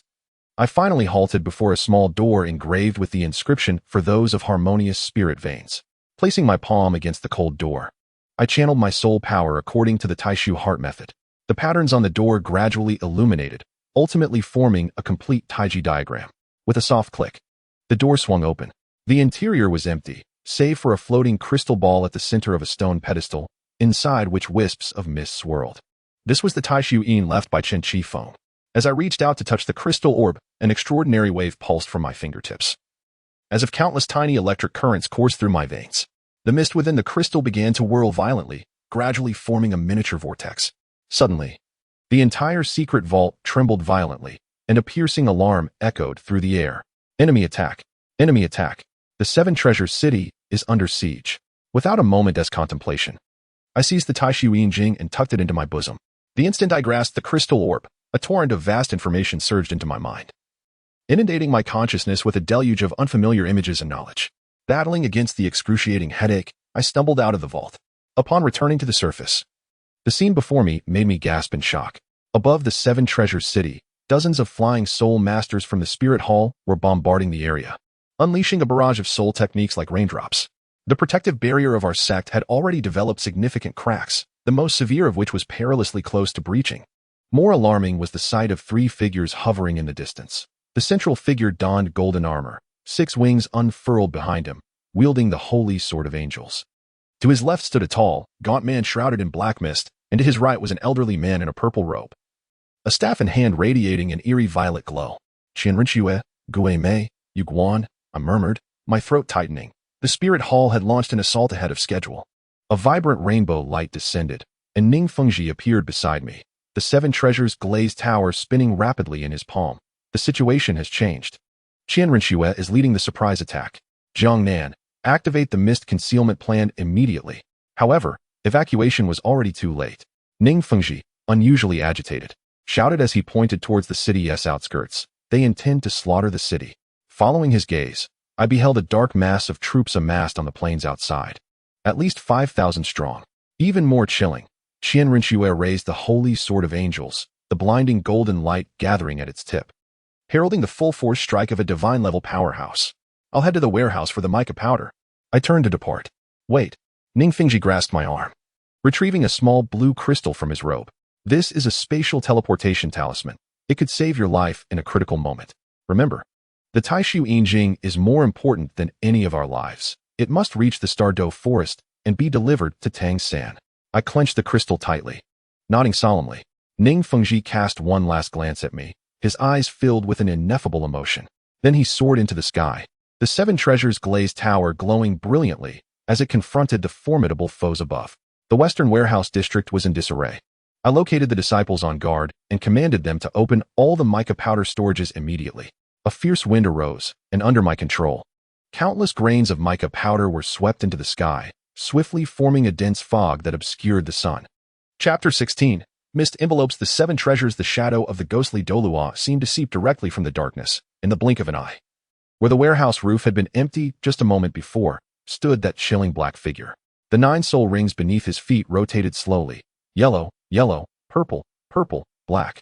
Black, black, black, black. A standard top-tier configuration. I found you, little mouse. The eerie voice resembled nails scratching against glass, a sound that pierced the eardrums painfully. Surrender the Tai Su Yin, and I may grant you a swift end. The specter, an elder of the ghostly realm, paused momentarily, his body stiffening as his robe, dark as mist, fluttered without wind. Betrayal? He is the one who has forsaken the path of the soul master, coexisting peacefully with soul beasts? Preposterous. His 5th soul ring ignited, and shadows multiplied ominously around him. With a sudden leap backward, I summoned the full might of my air martial spirit. A tempest erupted within the warehouse, swirling the accumulated mica powder into the heavens, shrouding the area for 10 miles in a dense fog. Visibility plummeted to less than 3 meters, precisely the battlefield I desired. Childish tricks, the specter scoffed, his 7th soul ring shimmering as he unleashed the true form of his martial spirit. His figure melded seamlessly into the darkness, and amidst the fog, countless moving shadows emerged. Holding my breath, I extended my perception to the limit with my air martial spirit. 3 meters to my left, a faint fluctuation of soul power approached. I evaded to the side as a streak of black light grazed my cheek, leaving a deep mark on the wall. The specter's attacks were unpredictable. Yet in this thick mist, each of his movements disturbed the air currents, inadvertently revealing his position. The Tai Suin is upon you, his voice echoed from all directions. And I sensed its resonance. Hand it over, and perhaps His Holiness the Pope will spare your life. Want it? Come and take it. I pressed my palms together forcefully, causing every metallic vessel in the warehouse to shatter simultaneously, forming a tempest of metal shards controlled by the turbulent air. Suddenly, his 8th soul ring illuminated, freezing the entire space as my movement slowed. This was a domain-type soul skill. The Spectre-S form split into 3, attacking from different angles. There was no escape. At the critical moment, a cascade of 7-colored light descended from the heavens, striking 2 of the illusions with precision. Ning Rongrong's voice resonated through the mist. 7 treasures are renowned. The first is speed. The second is strength. The third is soul. The familiar augmentation enveloped me, causing my soul power to surge dramatically. The Tai Su Yin in my possession resonated, amplifying the enhancement of the 7 treasures glazed tower to a higher echelon. Rongrong? What are you doing here? I exclaimed, a mix of surprise and anger flooding my senses. Less chatter. Her figure flickered in the fog. The 7 treasures glazed tower radiating brilliance. Father sent me to assist you. The specter's onslaught faltered, clearly wary of the tower's enhancements. Seizing the opportunity, I manipulated the air currents to form a vortex before me, lifting the remaining mica powder into the air. The fog thickened further, rendering everything beyond 5 meters completely indistinguishable. Jiangnan, the plan has changed. Ning Rongrong whispered urgently in my ear. Grandfather Jian discovered that the spirit hall has set up a spatial blockade outside the city, rendering the teleportation talismans useless. Father instructed you to take the Tai Suyin through the underground river. The underground river? I suddenly recalled that the 7 treasures glazed sect possessed a secret waterway leading outside the city, originally intended for fire emergencies. I never imagined it would now serve as an escape route. Let us go together. I grasped her hand firmly. Ning Rongrong, however, broke free, her gaze resolute. No. I must stay to maintain the amplification. The Phantom's domain is too formidable. Without the assistance of the 7 treasures glazed tower, escape is utterly impossible. I attempted to argue. But suddenly the mist was torn apart by a golden light, the angelic sword of Qianrenshui. The sacred radiance pierced through the fog barrier, causing the mica powder to cascade down in its wake. At this rate, the entire mist formation would be unraveled in less than 10 minutes. Let us go, Ning Rongrong urged, pushing me with tears glistening in her eyes. The Tai Xuyin Hui is more crucial than any of us. The specter re-emerged from the mist, this time lunging directly at Ning Rongrong. Without a moment's hesitation, I summoned all my strength to activate the Tai Xuyin Hui, sending an invisible shockwave radiating from my center. The Phantom's assault faltered abruptly, as if colliding with an intangible barrier. Is this the power of Taishu? He retreated uncertainly by 2 steps. Seizing the opportunity, I grasped Ning Rongrong's hand and dashed toward the back door of the warehouse. After traversing several winding alleyways, we arrived at the entrance to the underground chamber situated directly beneath the glazed tower, the heart of the 7 treasures glazed sect. Descending from here, we would cross through the Soul Guidance Laboratory to reach the Dark River. Ning Rongrong swiftly manipulated the mechanism on the door. The guards had retreated to join the battle above. The underground was dimly lit, with only the faint illumination provided by the soul-guided lamps on the walls. We hurried down the spiral staircase, the sounds of violent explosions echoing from behind us as the battle intensified. Can the sect master and the others hold their ground? I could not help but inquire. Her response was abruptly silenced as we simultaneously heard footsteps approaching from below. Ning Rongrong quickly extinguished her soul-guided lamp, and we pressed ourselves against the wall, holding our breath. Hurry. The items His Holiness desires must be in the underground, came a rough voice. I heard it's the Tai Xuyin Hui, even the young master has come personally, replied a sharper voice. The people from the spirit hall have infiltrated. Ning Rongrong and I exchanged a glance and stealthily retreated to a corner. 2 soul saints, one specializing in offense and the other in control. I assessed the situation through the flow of air. A direct confrontation was futile. Ning Rongrong retrieved a small crystal from her waist. This is the illusion crystal my father gave me. It can create an illusion for 30 seconds. Should we make our move? I shook my head, pointing toward an alternate path. You continue downward. I will divert their attention. No, that is far too dangerous. The Tai Xuyin Hui is more important. I pressed my hand on her shoulder. Remember, no matter what, it must reach Tangsan. This concerns the future of the entire continent. Tears welled up in Ning Rongrong's eyes, but she quickly regained her composure, removing a pendant from around her neck and placing it in my hand. Take this. It can withstand a single attack at the level of a soul Douluo. Before I could decline, she had already turned and sprinted down the corridor. Almost simultaneously, the illusion crystal activated, conjuring an identical silhouette of myself at the end of the hallway, running in the opposite direction of Ning Rongrong. Over there. The 2 soul saints immediately pursued the illusion. I took a deep breath and stealthily made my way toward the Soul Guidance Laboratory. After navigating several twists and turns, a vast underground chamber suddenly unfolded before me, revealing a plethora of meticulously arranged soul-guiding devices. This was the most clandestine soul-guiding laboratory of the 7 treasures glazed sect. However, a heavy weight settled in my heart as I noticed an individual standing at the center of the laboratory, draped in a purple robe and adorned with a golden crown. He wielded a staff that emitted an eerie fragrance, Demon Douluo Yueguan. I have been waiting for quite some time, young one, he remarked elegantly, turning with a bone-chilling smile. That old specter claims you possess some skill. I am eager to witness it. No sooner had he spoken than his 7th spirit ring ignited, and the true form of the wondrous chrysanthemum bloomed instantaneously. Countless golden petals, sharp as blades, surged forth, sealing off every avenue of escape. Instinctively, I activated the pendant bestowed upon me by Ning Rongrong, and a blue protective barrier materialized in an instant. As the petals struck the shield, they created ripples that spread across its surface. Yet, this would only afford me a temporary reprieve. Yueguan was a tidal Douluo at level 95, and the pendant's energy would soon be depleted. At this critical juncture, the Taishu Yin nestled in my arms began to tremble violently. A warm current radiated from my chest, enveloping my entire being, as my martial soul commenced a spontaneous evolution. The previously formless air martial soul gradually manifested liquid characteristics, forming a layer of mercury-like armor upon my body. Oh, Yueguan raised an eyebrow, acknowledging the Taishu Yin's formidable reputation. But do you truly believe such trifles can stand against a tidal Douluo? His eighth spirit ring illuminated, conjuring a colossal cage of petals in the air. I felt the surrounding air being rapidly siphoned away. It was an attempt to suffocate me. As the sensation of suffocation intensified, a beam of sword light suddenly descended from above, precisely cleaving through the petal cage. The figure of Chen Xian appeared as if a deity had descended. The seven killing sword aimed directly at Yueguan. What prowess is there in bullying the young? Chen Xian. Yueguan's expression shifted dramatically. You are not supposed to be outside the city. That is merely an avatar of the old bones, Chen Xian retorted with a cold smirk. I anticipated you would resort to such tactics. The two titled Douluos clashed instantly, and I seized the opportunity to dash toward the hidden door at the rear of the laboratory. Just as my fingers were about to touch the mechanism, an icy chill surged from behind. The specter had somehow extricated itself from Ning Rongrong's illusion and materialized behind me. It is over. His ninth spirit ring shimmered with an ominous glow. At the critical moment, a verdant figure descended from the heavens, releasing a toxic mist that swiftly enveloped the entire laboratory. Douluo Bo had arrived. Old poison. The specter was compelled to retreat. Are you also opposing the spirit hall?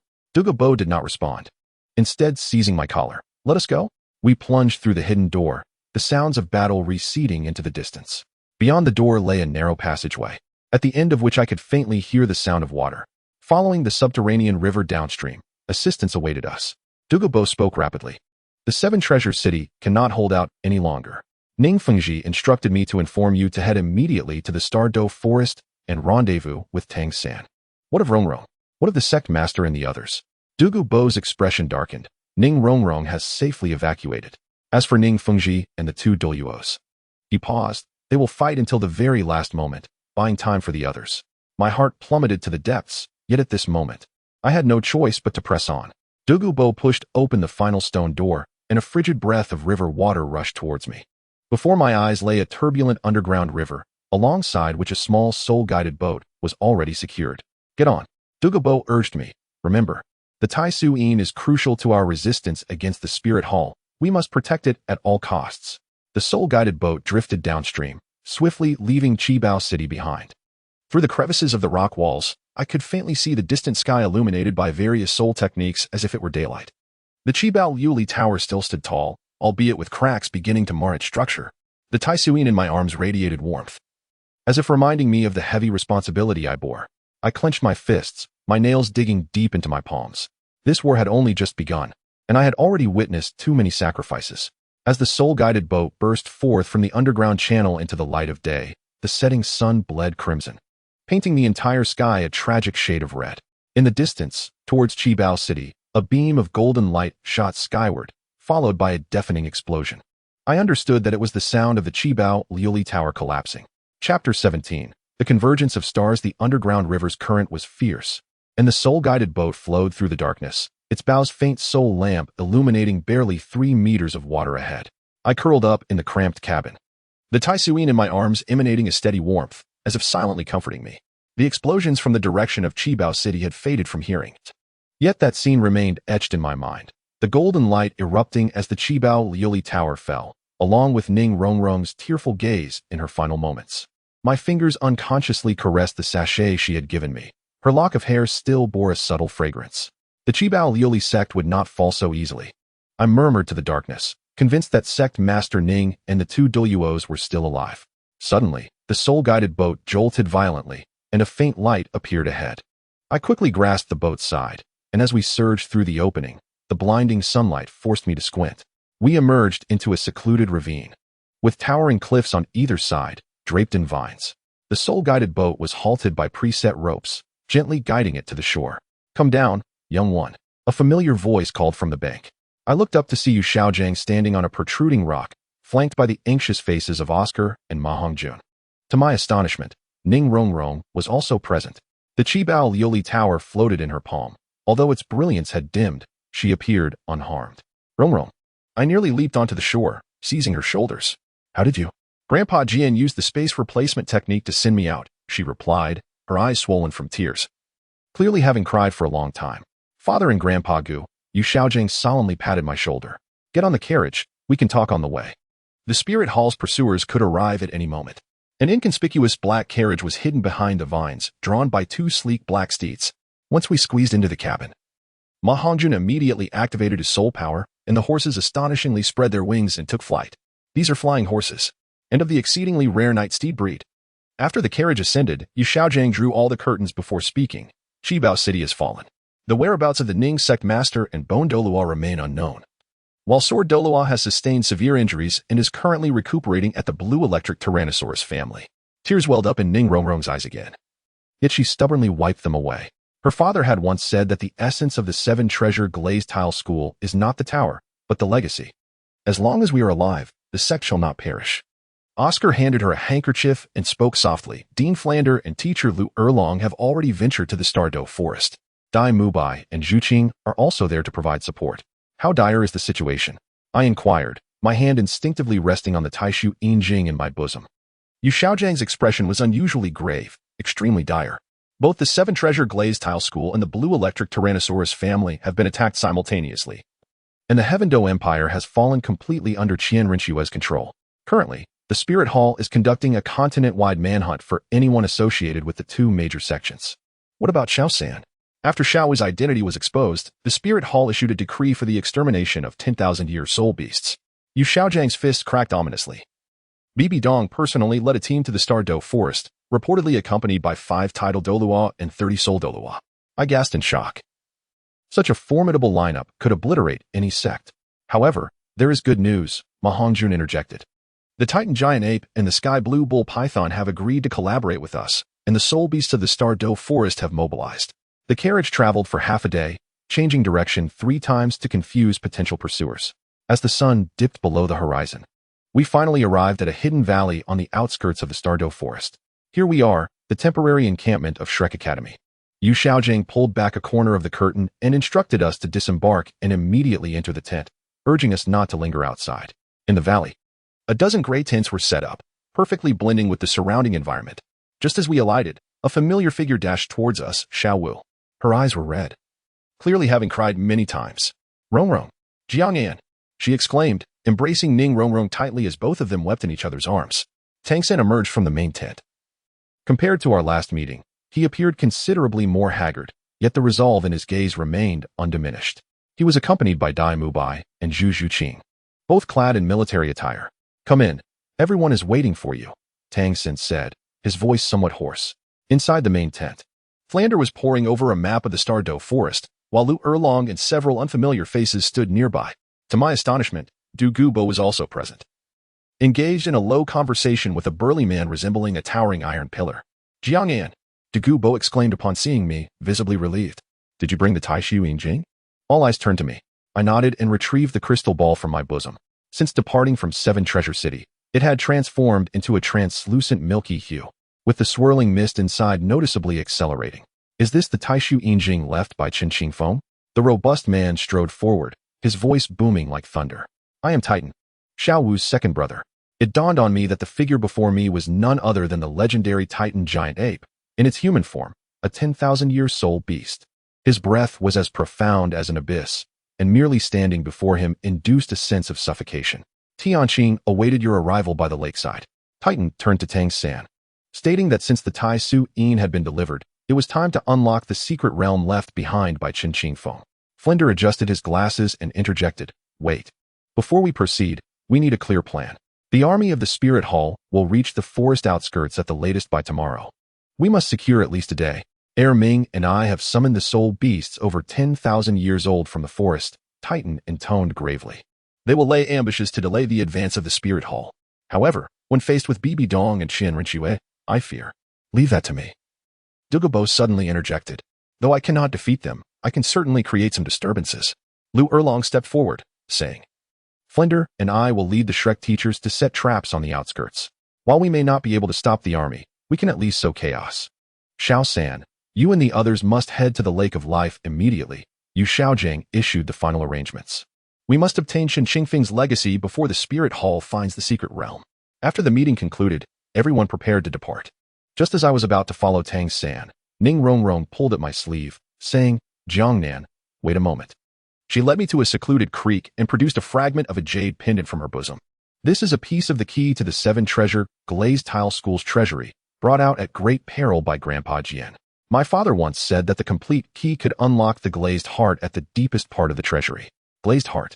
I inquired, recognizing it as the origin of the 7 treasure glazed tile tower. Ning Rongrong placed the fragment in my palm, asserting it was said to share the same origin as the Tai Su Yin. Grandpa Jian said if you find my father, you should give him this fragment. If you cannot, her voice faltered, then you shall keep it. I clutched the warm fragment, sensing the strange energy within, which indeed bore a resemblance to the Tai Su Yin. Rongrong, I promise I will find Sect Master Ning. Hey, don't dawdle, came Ma Hongjuan's voice from behind, laced with playful mirth. It's time to set off. Everyone is waiting for you. Our group of 7, Tang San, Xiao Wu, Dai Mubai, Zhu Zhuqing, Ning Rongrong, Ma Hongjuan, and I, set forth deeper into the forest under Titan's guidance. Oscar remained at the camp to assist Flinder with the traps. The night in the Stardoe forest was fraught with danger, yet under Titan's imposing presence, no soul beast dared to disturb us. We journeyed by the light of the moon, occasionally hearing the distant roars of soul beasts, signals from the guardians of the forest. The advance party of the Spirit Hall has arrived. Titan suddenly halted, his nose twitching as he caught the sense of at least 20 unfamiliar humans. Along with the tang of blood, Tang San's blue-silver domain quietly unfurled. 5 miles to the southeast, a battle is underway between soul masters and soul beasts. Continue forward. Titan commanded, his voice steady. Xiaoqing will handle those intruders. After approximately 2 more hours of travel, an expansive lake appeared before us, illuminated by the moonlight.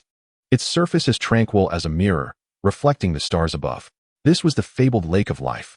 By the lakeside stood a tall figure clad in green, his long hair cascading like a waterfall, and his eyes shimmering with a cerulean light. Beside him knelt several enormous eternal spirit beasts, all bowing their heads in reverence. Deming, Xiao Wu exclaimed joyfully as she rushed towards the green-clad man. This was none other than the humanoid form of the sky blue bull python. Another 10,000-year spirit beast. The sky blue gently ruffled Xiao Wu's hair before turning to us. Has the Tai Suyin arrived? I retrieved the crystal ball once more. Under the moonlight, the swirling mist within intensified, even emitting a faint humming sound. It was indeed it. The sky blue nodded, recalling how Chen Qifeng had mentioned that when the Tai Suyin returned to the Lake of Life, the secret realm would inevitably be unveiled. He approached a prominent boulder by the lake and gestured for me to place the crystal ball into the groove carved into the stone. The moment the Tai Suyin made contact with the groove, the entire surface of the lake erupted violently, and a water vortex ascended from the center, soaring into the heavens. Hurry inside. The sky blue commanded. The secret realm opens for only a quarter of an hour. Within the eye of the water vortex, a passage appeared, with steps faintly visible leading to the lake's depths. Tang San, without hesitation, grasped Xiao Wu's hand, exclaiming, "Let us go." One by one, the 7 of us plunged into the water vortex, and curiously, not a single drop of water touched us. The staircase seemed endless. We ran for a full 10 minutes before finally arriving before a stone door inscribed with countless runes. At the center of the door was a groove that perfectly matched the shape of the Tai Suyin. Taking a deep breath, I pressed the crystal ball against it. The runes on the door illuminated sequentially, ultimately forming an enormous Taiji symbol. With a thunderous roar, the stone door slowly creaked open, releasing an ancient and pure aura that washed over us. Chapter 18. The Tai Su Secret Realm. At the moment the stone door fully opened, a gentle light poured forth from within. We stood at the threshold, gazing into the spacious circular cavern, and for a moment, none of us dared to take the first step.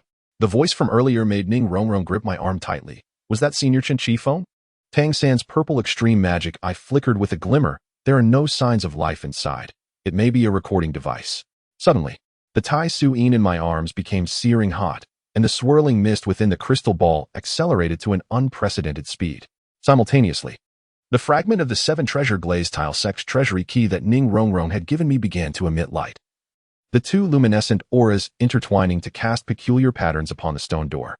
Let us proceed. I took the lead, feeling compelled to discover what Senior Chun had left behind. The interior of the cavern was more magnificent than I had imagined. The dome soared approximately 20 meters high, adorned with countless luminous crystals, resembling stars in the night sky. The floor was etched with a colossal Taiji symbol, and at the eyes of the Yin and Yang fish stood 2 stone platforms. On the left platform floated a jade tome, while on the right rested an ancient longsword. The sword, entirely silver-white, was intricately engraved with patterns akin to those of the Tai Su Yin. The Tai Su sword, I murmured. For some reason, the name surfaced naturally in my mind. Do not panic, Tang Xin spoke calmly. Since this is a place of inheritance, it should not lead to our demise. The voice paused momentarily before continuing. The jade volume on the left contains the complete text of the Taishu Sutra, encompassing the ultimate essence of the theory of Qi meridians. The Taishu sword on the right is a weapon specifically crafted to combat god-level adversaries. However, only one can be chosen. Decide. We exchanged glances, perplexed. Could we truly select only one? What sort of trial was this? It seemed unjust. Dai Mubai furrowed his brow, asserting that to confront the spirit hall, one required both strength and knowledge. Zhu Zhuqing, with her calm demeanor, proposed that perhaps this was a test, assessing whether the inheritor valued wisdom or power more. Tang Xin approached the center of the Taiji diagram, scrutinizing the patterns on the ground. This is not right. There must be some hidden mechanism here. Jiangnan, do you have any thoughts? I stepped between the 2 stone platforms, sensing the reactions of the Taishu resonance and the fragments of the key. When facing the jade volume, the light from the key fragment intensified. Conversely, when oriented towards the Taishu sword, the Taishu resonance became more vibrant. An epiphany struck me. Perhaps it was not a matter of choosing one, but rather that 2 individuals needed to select simultaneously? 2 people? Ning Rongrong queried, puzzled. Observe this arrangement. I gestured towards the Taiji diagram, representing the Yin and Yang, mutually supportive. I surmise that Senior Chun intends to convey that combating the spirit hall cannot rely solely on an individual. Tang San's eyes lit up. That makes sense. Xiaowu and I can give it a try. The 2 of them stepped towards their respective stone platforms. Just as Tang San's hand was about to make contact with the jade volume, an invisible barrier thwarted him. Similarly, Xiaowu found herself unable to approach the Taishu sword. This won't do, Xiaowu shook her head, sensing an unseen restriction. Suddenly, Ning Rongrong spoke. Let Jiangnan and I attempt it. I looked at her in surprise. But her gaze was resolute. The 7 Treasures glazed tower resonates with the Taishu resonance, and I possess a fragment of the key. We exchanged a knowing glance and simultaneously approached the 2 stone platforms. This time, as Ning Rongrong reached for the jade volume, no barrier materialized. I too successfully grasped the hilt of the Taishu sword. The moment we made contact with the 2 artifacts, the entire cavern began to tremble violently. The crystals in the dome projected countless rays of light, weaving a 3-dimensional star map in the air. Chen Qingfeng's voice resonated once more. You have made the correct choice. Remember, the path of Taishu lies in balance.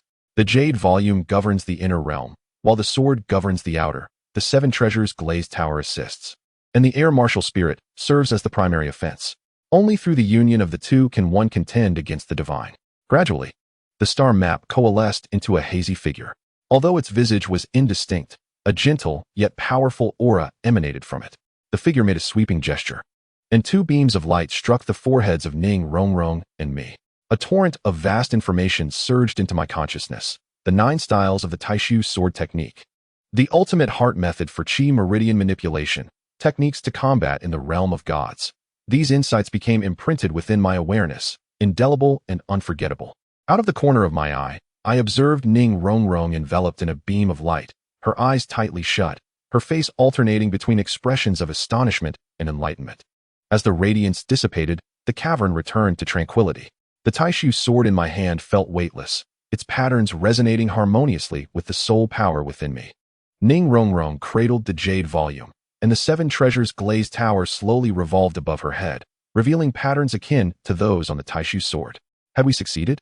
Ma Hongjun cautiously inquired. Ning Rongrong opened her eyes, a glimmer of silver flashing within them. The Taisu Jing is not merely a technique.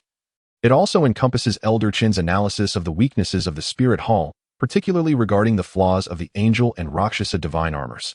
I wielded the Taisu sword, and an invisible sword energy sliced through the air, leaving deep marks upon the stone wall. We require time to assimilate this legacy. Yet the spirit hall will not afford us much time. At least, we now possess hope. Tang Xin patted my shoulder.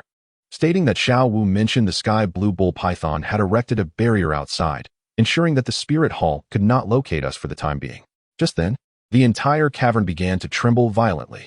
Debris rained down from the ceiling, and cracks appeared on the distant stone wall. No, Tang San's expression shifted dramatically. This was no ordinary tremor. Someone was attacking the secret realm. We rushed toward the stone door, but had barely taken a few steps when a blinding golden light seeped through the fissures in the wall. Accompanying it was an overwhelming aura of a god-level powerhouse. Qianrenxue, Xiao Wu exclaimed in shock. How did she find this place? There was no time to ponder this question. The cracks in the stone wall widened, and golden light poured in like liquid. I tightened my grip on the Taiji sword, feeling the power within it awakening. Everyone stepped back. I positioned myself at the forefront and, following the newly acquired memories, executed the first form of the Taiji sword technique, Taiji Duankou. The sword tip sliced through the air, unleashing a silver-white sword energy that cleaved through the incoming golden light. The assault from outside seemed to pause momentarily, clearly taken aback by such resistance. What a formidable sword energy! Daimubai marveled. It can sever even divine energy? It won't hold for long. I gritted my teeth, feeling my palms crack from the recoil. Rongrong, assist me. Ning Rongrong immediately understood, and the 7 treasures glazed pagoda radiated brightly. The 7 treasures are renowned. The first is strength. The second is speed. The third is soul. The fourth is defense. For amplification simultaneously enveloped me, and the Taiji sword began to emit a joyful hum. Even more remarkably, the jade tablet soared from Ning Rongrong's embrace, hovering above my head and casting a luminous screen. The flowing text upon the screen contained the key techniques from the Taiji Jing for countering divine realms. Once more, I inhaled deeply, unleashing the second form of the Taiji sword technique, Taiji Poji, with all my might. This time, the sword energy spiraled, distorting the very fabric of space as it passed. Upon striking the fissure in the stone wall, the external golden light was completely shattered, accompanied by a muffled groan. We had injured Qianrenxue. However, the reprieve was short-lived, as a more terrifying wave of energy surged forth. This time, it was a purplish-black energy, imbued with an aura of malevolence and decay. Bibi Dong has also arrived. Tang San immediately unleashed the blue-silver domain, preparing for battle. The stone wall collapsed with a thunderous roar, and through the dust and debris, 2 figures emerged. To the left stood Qianrenxue, clad in golden armor with 6 wings. And to the right was Bibi Dong, draped in purple robes. The simultaneous arrival of these 2 god-level entities brought an oppressive atmosphere that was nearly suffocating. I have found you, little mice. Bibi Dong's voice slithered like a venomous serpent. Surrender the Taiji Jing, and I may spare your lives. Qianrenxue's gaze was firmly fixed upon the Taiji sword in my hand. Is this the divine artifact left by Chen Qingfeng? How intriguing. We 7 stood back to back in a circle, facing the 2 god-level powerhouses, with the likelihood of escape nearly non-existent. However, to our surprise, Qianrenxue and Bibi Dong did not immediately attack. Instead, they cautiously surveyed the surroundings of the cavern. Teacher, first retrieve the Taiji guide, Qianrenxue whispered. I can sense that the space here is quite unstable. Bibi Dong nodded slightly, and suddenly raised her hand, casting a purple-black web towards us. Just as I was about to swing my sword to defend, the crystals adorning the cavern's ceiling suddenly illuminated, intertwining in a network of light that intercepted the attack mid-air. Indeed, there is a contingency plan. Chen Qingfeng's voice echoed from all directions. It is a privilege to have the Pope of the Spirit Hall in attendance. Bibi Dong's expression changed drastically. Chen Qingfeng, you are still alive? Alive? Well, one could say that, came the voice, laced with a subtle amusement. I am merely a fragment of divine consciousness lingering in this secret realm. However, it suffices to deal with you 2 fledgling god-level beings. The entire cavern began to tremble violently, and all the crystals detached from the ceiling, forming a colossal Taiji diagram in midair. Both Qianrenxue and Bibi Dong took a step back, their faces betraying a rare look of astonishment. Run! Qianrenxue grasped Bibi Dong's hand, and with the angelic holy sword cleaving through space, the 2 vanished in an instant. Just as they departed, the Taiji diagram collapsed with a thunderous roar, crystals plummeting to the ground. Chen Qingfeng's voice weakened significantly. I can only temporarily deter them. You must flee. The secret realm is on the verge of collapse. Cracks swiftly expanded across the rock walls, and the entire cavern began disintegrating. We did not have the luxury of thought. We sprinted toward the exit. Just as we were about to reach the stone door, a massive fissure suddenly appeared beneath our feet. Be careful. Tang San's blue-silver emperor quickly ensnared everyone. But the fissure expanded too rapidly, ultimately separating us. I and Ning Rongrong on one side, the others on the other. Jiangnan. Rongrong. Tangsen shouted. Exit from the other side. We will regroup at the Lake of Life. Boulders continued to fall, swiftly severing our connection. Ning Rongrong tightly grasped my hand. This way. I remember there is a fork in the path. We dashed down the narrow tunnel, the thunderous sounds of collapse echoing behind us. Just as we were on the verge of being buried alive, a glimmer of light appeared ahead. It was the exit. In the instant we burst forth from the tunnel. The mountainside behind us crumbled with a deafening crash, sending clouds of dust swirling. We collapsed onto the grass, gasping for breath, only to realize we had reached the opposite side of the Lake of Life. Surely the others are safe? Ning Rongrong gazed anxiously across the lake. She diligently examined the inscriptions above. There are 2 Taishu secret realms, one for inheritance and the other for cultivation. The latter lies at the bottom of the Lake of Life, accessible only to those who unite with the Sword Codex. I looked toward the serene lake surface. Does this mean there is another secret realm beneath the lake? Ning Rongrong nodded. And only the 2 of us can unlock it. Shall we take a look?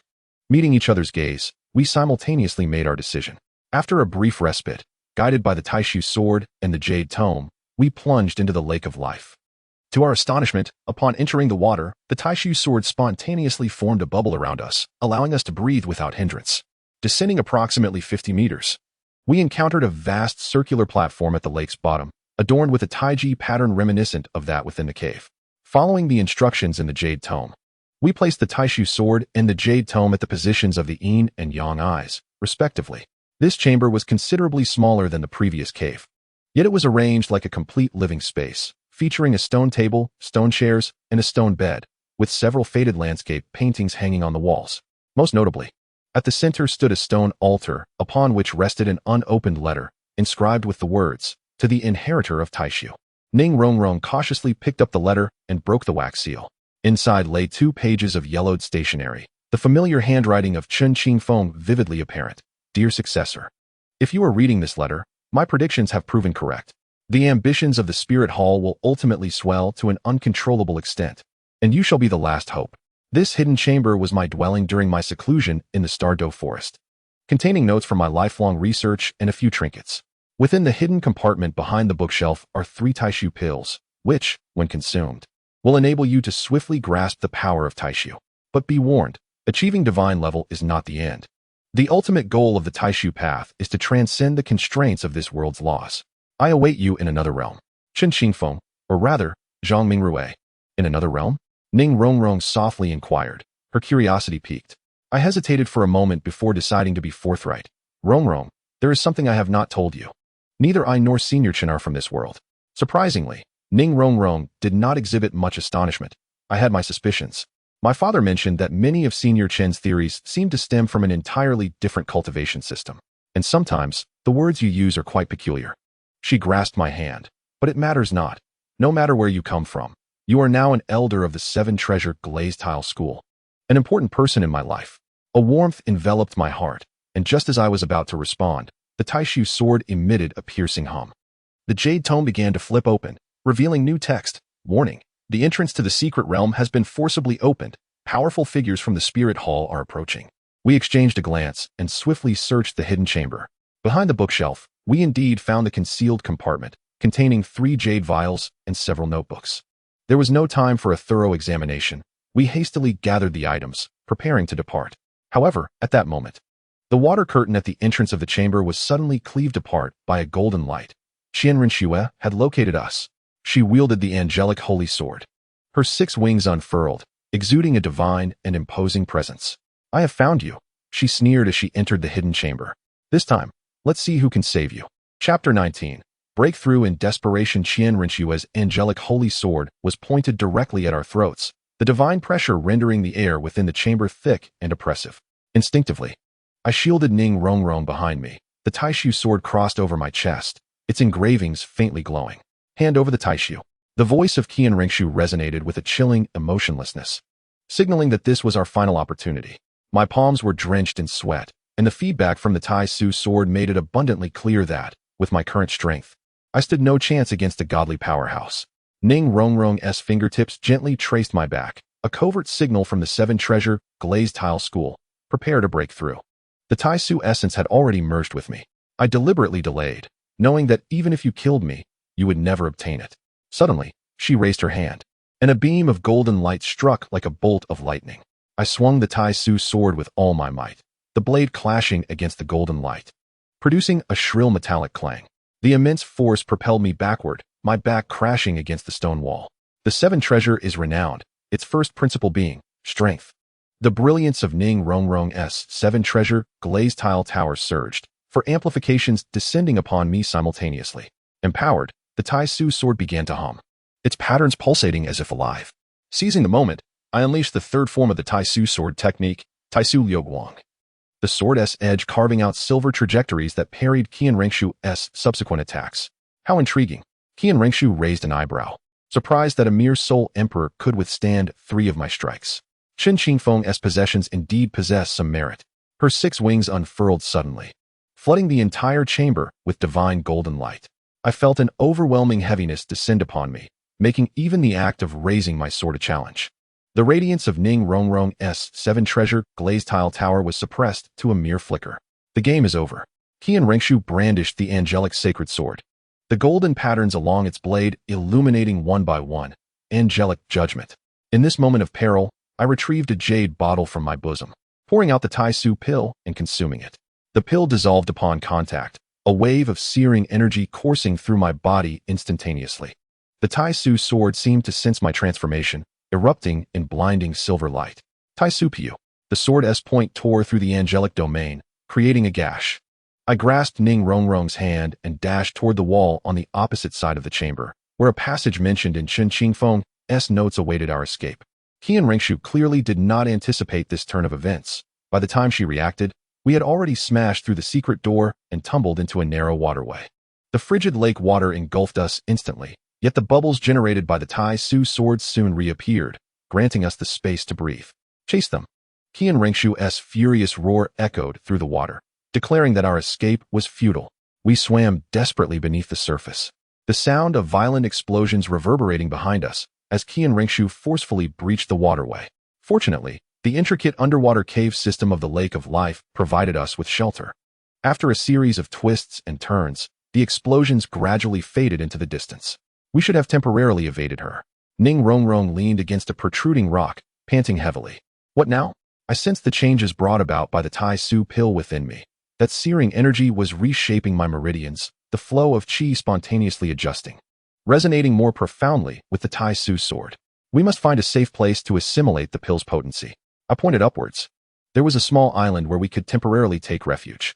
The small island, merely over 100 square meters, is densely vegetated, providing an excellent cover. Upon reaching the shore, we immediately examined the items we had brought. 3 notebooks by Chen Qingfeng, 2 unopened jade vials, and several petite soul-guiding devices. What is this? Ning Rongrong inquired, picking up a gauntlet-like soul-guiding device. I checked it according to my recollections, a spatial jump device, albeit usable only once. With a maximum range of 10 miles. It would serve perfectly to evade pursuers. Ning Rongrong carefully stowed it away before opening Chen Qingfeng's notebooks. Wow.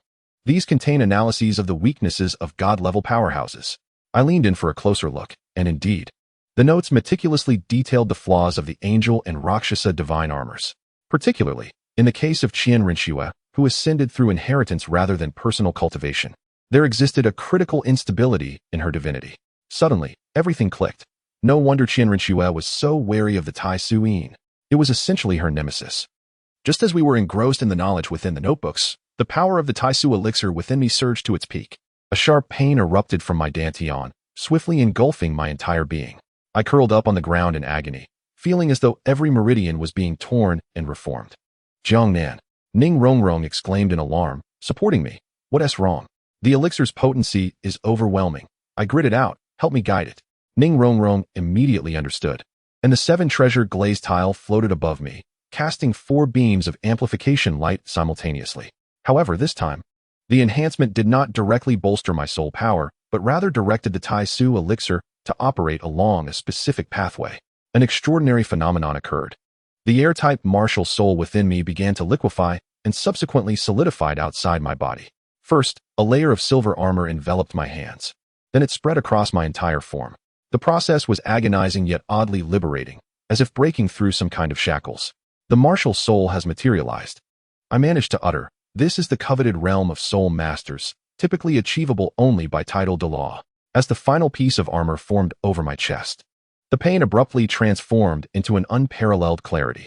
I distinctly felt the qualitative change in my soul power. It was no longer a mere gas or liquid, but a novel form possessing characteristics of both. Have we succeeded? Ning Rongrong asked anxiously. I nodded and flexed my arms. The materialized martial soul was no longer simply a control of airflow. It could now be altered in form and density at will. With a mere thought, the gauntlet on my right hand extended into a silver short sword. It appeared that the Taisu elixir was specifically designed to complement the Taisu sword technique. I rose to my feet, feeling the surging power within me. I should now be equivalent to a level 78 soul sage, despite the number of soul rings remaining unchanged. Ning Rongrong also consumed a Taisu elixir, though her changes were different. The amplification effect of the 7 treasure glazed tile had increased by at least 50, and she could simultaneously maintain 5 amplifications effortlessly, a realm even Ning Fengji would find challenging to achieve. There's 1 elixir left, Ning Rongrong said cautiously, storing the jade vial. Should we save it for Xiaosan or for father? Let us assess the situation, I replied, glancing toward the opposite shore of the lake. We need to find the others first. At that moment, a towering column of water suddenly erupted from the distant lake. The figure of Qian Rengshu soared into the air, her angelic sword incessantly slashing at the lake's surface, stirring up immense waves. She was evidently searching for our whereabouts. Has she lost her mind? Ning Rongrong whispered. This will attract powerful soul beasts from the forest. No sooner had she spoken than a deafening roar resonated from the depths of the woods. Following that, a colossal azure figure broke through the air. It was the Tianqing Niumang. It revealed its true form as a 100,000-year soul beast, stretching over 100 meters in length, resembling a moving mountain. Humans, the voice of the Tianqing Niumang thundered. Those who trespass the lake of life shall perish. Without a hint of fear, Qian Rengshu pointed her angelic sword at the Tianqing Niumang. A mere soul beast dares to obstruct me? The two formidable beings clashed in an instant. The collision between divinity and a 100,000-year soul beast causing the entire lake to churn. Seizing the opportunity, we activated the spatial jump device. With a flash of silver light, we found ourselves amidst the dense forest on the opposite shore. This way, a familiar voice emerged from behind the trees. Turning to look, it was Oscar. His face was covered in dirt, his right arm bore a wound, yet his gaze remained resolute. Little Oscar, where are the others? Ning Rongrong inquired with delight. Follow me. Oscar replied succinctly, leading us through several concealed paths to a cave obscured by vines. Inside the cave, Tang San and the others were recuperating. Upon seeing our safe return, everyone breathed a sigh of relief. It is truly wonderful that you are unharmed, Tang San said as he approached quickly. Qian Rengshu has breached the secret realm. I briefly explained the situation, noting that we had acquired the most significant legacy from Elder Chun. As I revealed the Taishu sword, jade booklet, and notes, everyone's eyes sparkled with excitement, especially Tang San, who eagerly perused the notes, occasionally gasping in astonishment. This information is invaluable, he exclaimed. Particularly the analysis on the weaknesses of divine-level beings. It is simply remarkable. A sudden loud noise interrupted Tang San's words. The sounds of trees collapsing and the cries of soul beasts echoed from outside the cave, indicating that the battle had spread to this vicinity. Tianqing cannot hold out much longer, Xiao Wu said anxiously. After all, Qian Rengshu is a divine being. I tightened my grip on the Taishu sword. It is time to test Elder Chen's legacy. No, it is not yet time. Tang San pressed down on my shoulder. We must first devise a plan. Engaging head-on offers no chance of victory. We must outsmart her. He unfolded a rudimentary map, pointing at several marked locations. According to Elder Chen's notes, the angelic divine armor has a critical weakness.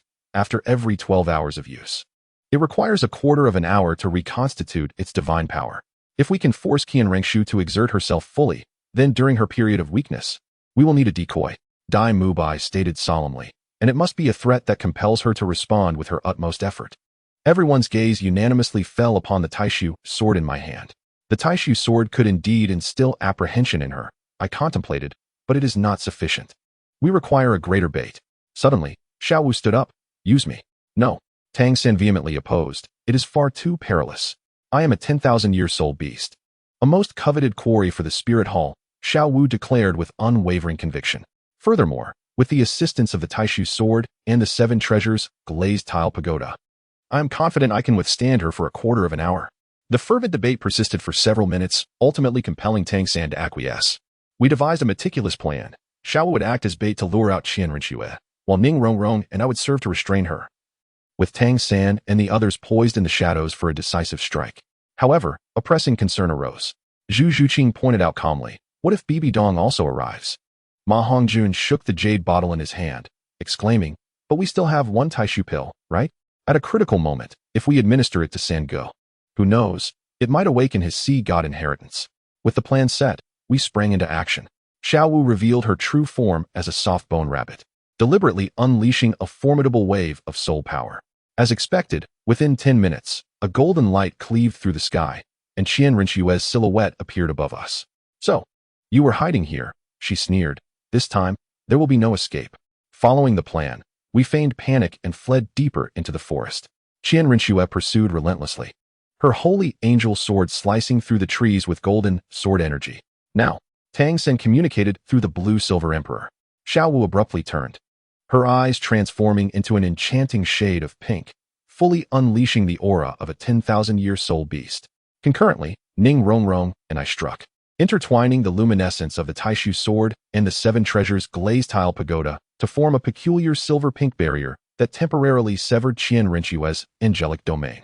Seeking death, Qian Rinxue seethed with rage, raising her holy angel sword high, her sixth spirit ring illuminating Angel's Wrath. This was the full-force strike of a god-level powerhouse, one we could not possibly withstand. Yet, as per Chun Qingfeng's writings, such a grand move would hasten her divine power's depletion. Scatter! We three leapt in different directions. The golden beam struck the ground, leaving a massive crater 20 meters in diameter. Qian Rinxue's complexion indeed paled slightly, and the radiance of her angelic armor dimmed. Again, Xiao Wu called out, 6 spirit rings manifesting around her as she boldly initiated an assault on Qian Rinxue. The latter had no choice but to retaliate, employing her 8th spirit skill, which ensnared Xiao Wu within a golden cage.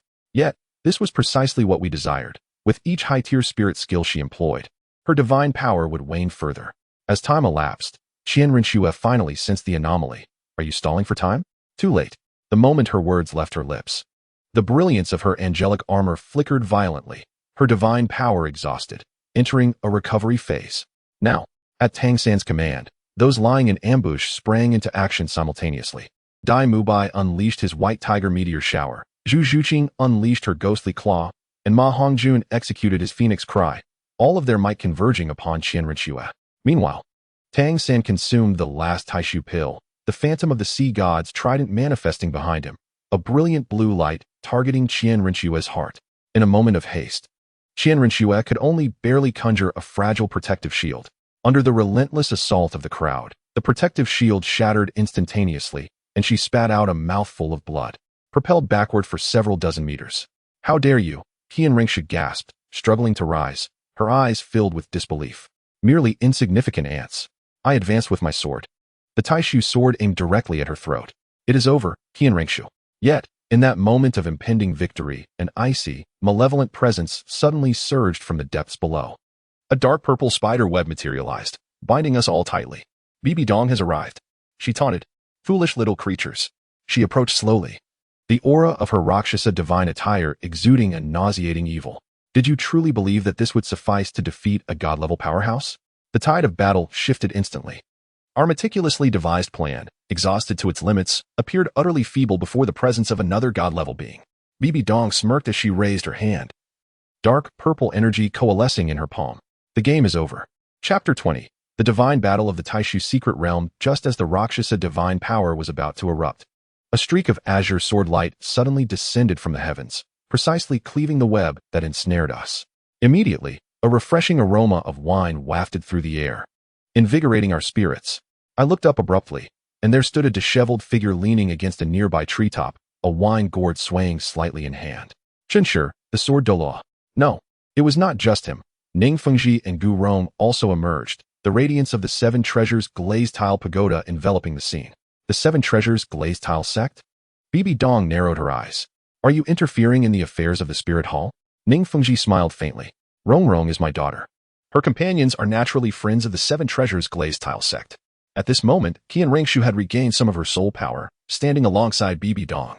"With just the few of you, can you truly stand against two-peaked Douluo?" Chenshi floated down from the treetop, his Kashajian emitting a clear sword cry.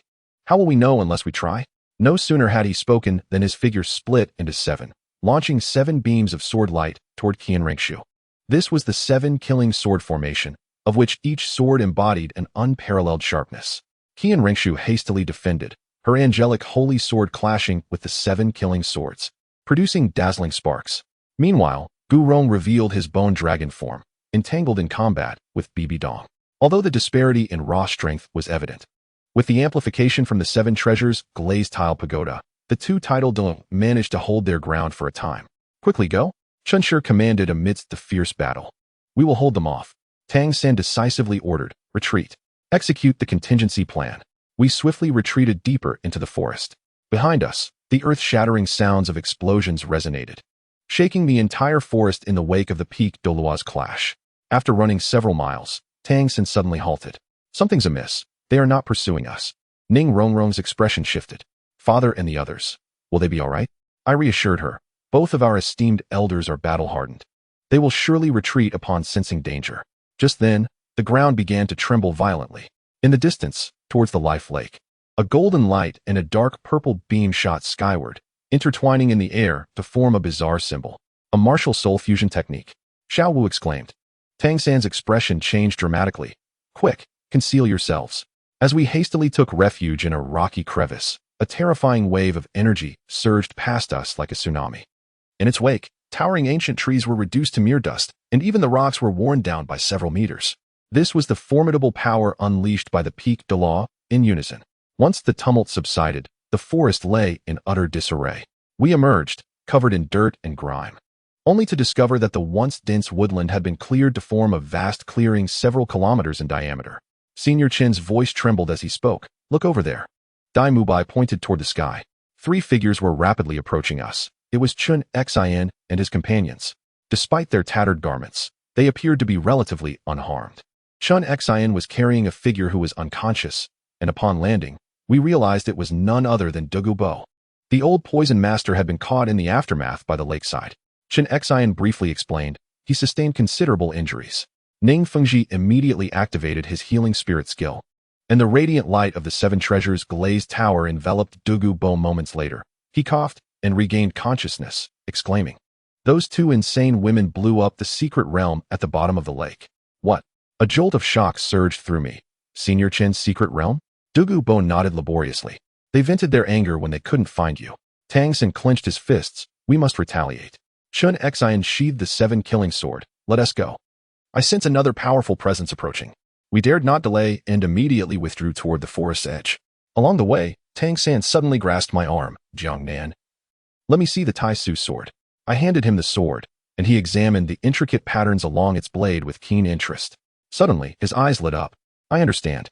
Senior Chen left behind not only a weapon and techniques. This is a key. A key? The others gathered around curiously. Tang San pointed to a minuscule groove at the end of the sword's hilt. This requires a specific item to activate. I suspect this is what Qian Rinxue truly desires. No, it is even more significant, Tang San continued, his eyes gleaming with wisdom. According to my teacher's research, there once existed an ancient void secret realm, a sacred place surpassing ordinary cultivation grounds. I suspect that Senior Qin Qin Feng obtained his legacy from there. Ning Rongrong's eyes widened with realization. So Qian Rinxue seeks to transcend her limits by harnessing the power of the ancient void secret realm? Quite possibly, Tang San affirmed. Moreover, I speculate that activating the key necessitates specific conditions. His words were interrupted by a resounding roar from afar. Chun Xion's expression shifted.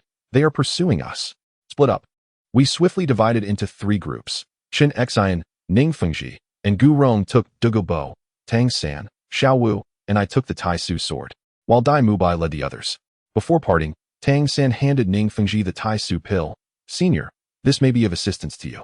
Ning Fengji cast a deep glance at us. Take care. The 3 groups darted off in different directions. Indeed, the pursuers opted to follow our group. Their powerful auras relentlessly closing in. They are definitely after the Tai Su sword, Xiao Wu remarked as we ran. Tang San suddenly halted. This escape strategy is not sustainable. Jiangnan, do you recall the mention of Tai Su's restraint on angel spirit souls in Senior Chen's notes? I nodded, but my Tai Su sword technique remained incomplete. A daring idea struck me. Tang San quickly remarked, perhaps merging your Tai Su technique with my 8 spider lances could unleash the true power of the Tai Su sword. There was no time for hesitation. We immediately set to work. Tang San unleashed the 8 spider lances, their purplish-black radiance intertwining with the silvery glow of the Taishu sword. At first, the two energies repelled one another, but under our utmost control, they gradually formed an extraordinary balance. Just then, Qian Rinxue and Bibi Dan caught up with us. Upon seeing the luminous sphere in our hands, Qian Rinxue's expression changed dramatically. Stop. You do not comprehend the gravity of your actions. But it was too late. The golden and silver sphere suddenly collapsed into a singularity, which then erupted violently. In the blinding light, the Taishu sword trembled fiercely, and the patterns along its blade illuminated, ultimately projecting a phantasmal gateway at its tip. The Taishu Gate. Bibi Dan exclaimed, "Quick, stop them." Qian Rinxue's angelic sacred sword swung down with full force. Yet the sword light vanished into the portal as if it were a drop in the ocean. The portal, instead, became more solidified, revealing a mist-laden world beyond. "Let us go," Tang San urged, pulling me and Xiao Wu as we leaped into the portal. At the moment our bodies crossed the threshold, I heard Qian Rinxue's furious scream, and then all fell into silence. We three floated in an expanse of void, surrounded solely by flowing mists. "Is this the Taishu secret realm?" Xiao Wu asked curiously, peering around. Suddenly, the mist parted, and a familiar figure strolled towards us. It was Chen Qifeng. This time, however, he was not a mere apparition, but a tangible entity. "Welcome to my domain," he smiled. "Your arrival signifies that you have begun to grasp the power of Taishu." Tang San respectfully bowed. "Senior, outside. There is no need for concern," Chen Qifeng interjected, waving his hand. "The Taishu secret realm exists independently of external time and space. Here, a year equates to merely a day outside. You have ample time to cultivate." His gaze fell upon the Taishu sword in my hand. "Now, it is time to complete the true inheritance." With a wave of his hand, 3 beams of light penetrated our foreheads. An overwhelming influx of information surged into our minds. The complete inheritance of the Taishu sword technique, the secrets of martial spirit fusion, and the techniques for soul power compression. "Cultivate here." Chen Qingfeng's figure began to fade. "When you are ready, the Taishu gate will reopen." With those words, he vanished completely. We three exchanged glances and then sat cross-legged, beginning to digest this sudden inheritance. Time flowed quietly within the secret realm. When we finally opened our eyes again, we could all sense the profound transformation within one another. My Taishu sword had fully fused with my martial spirit, exuding a sharp sword aura with every movement. Tang San's 8 spider lances had evolved with golden patterns, and his soul power had become more solidified.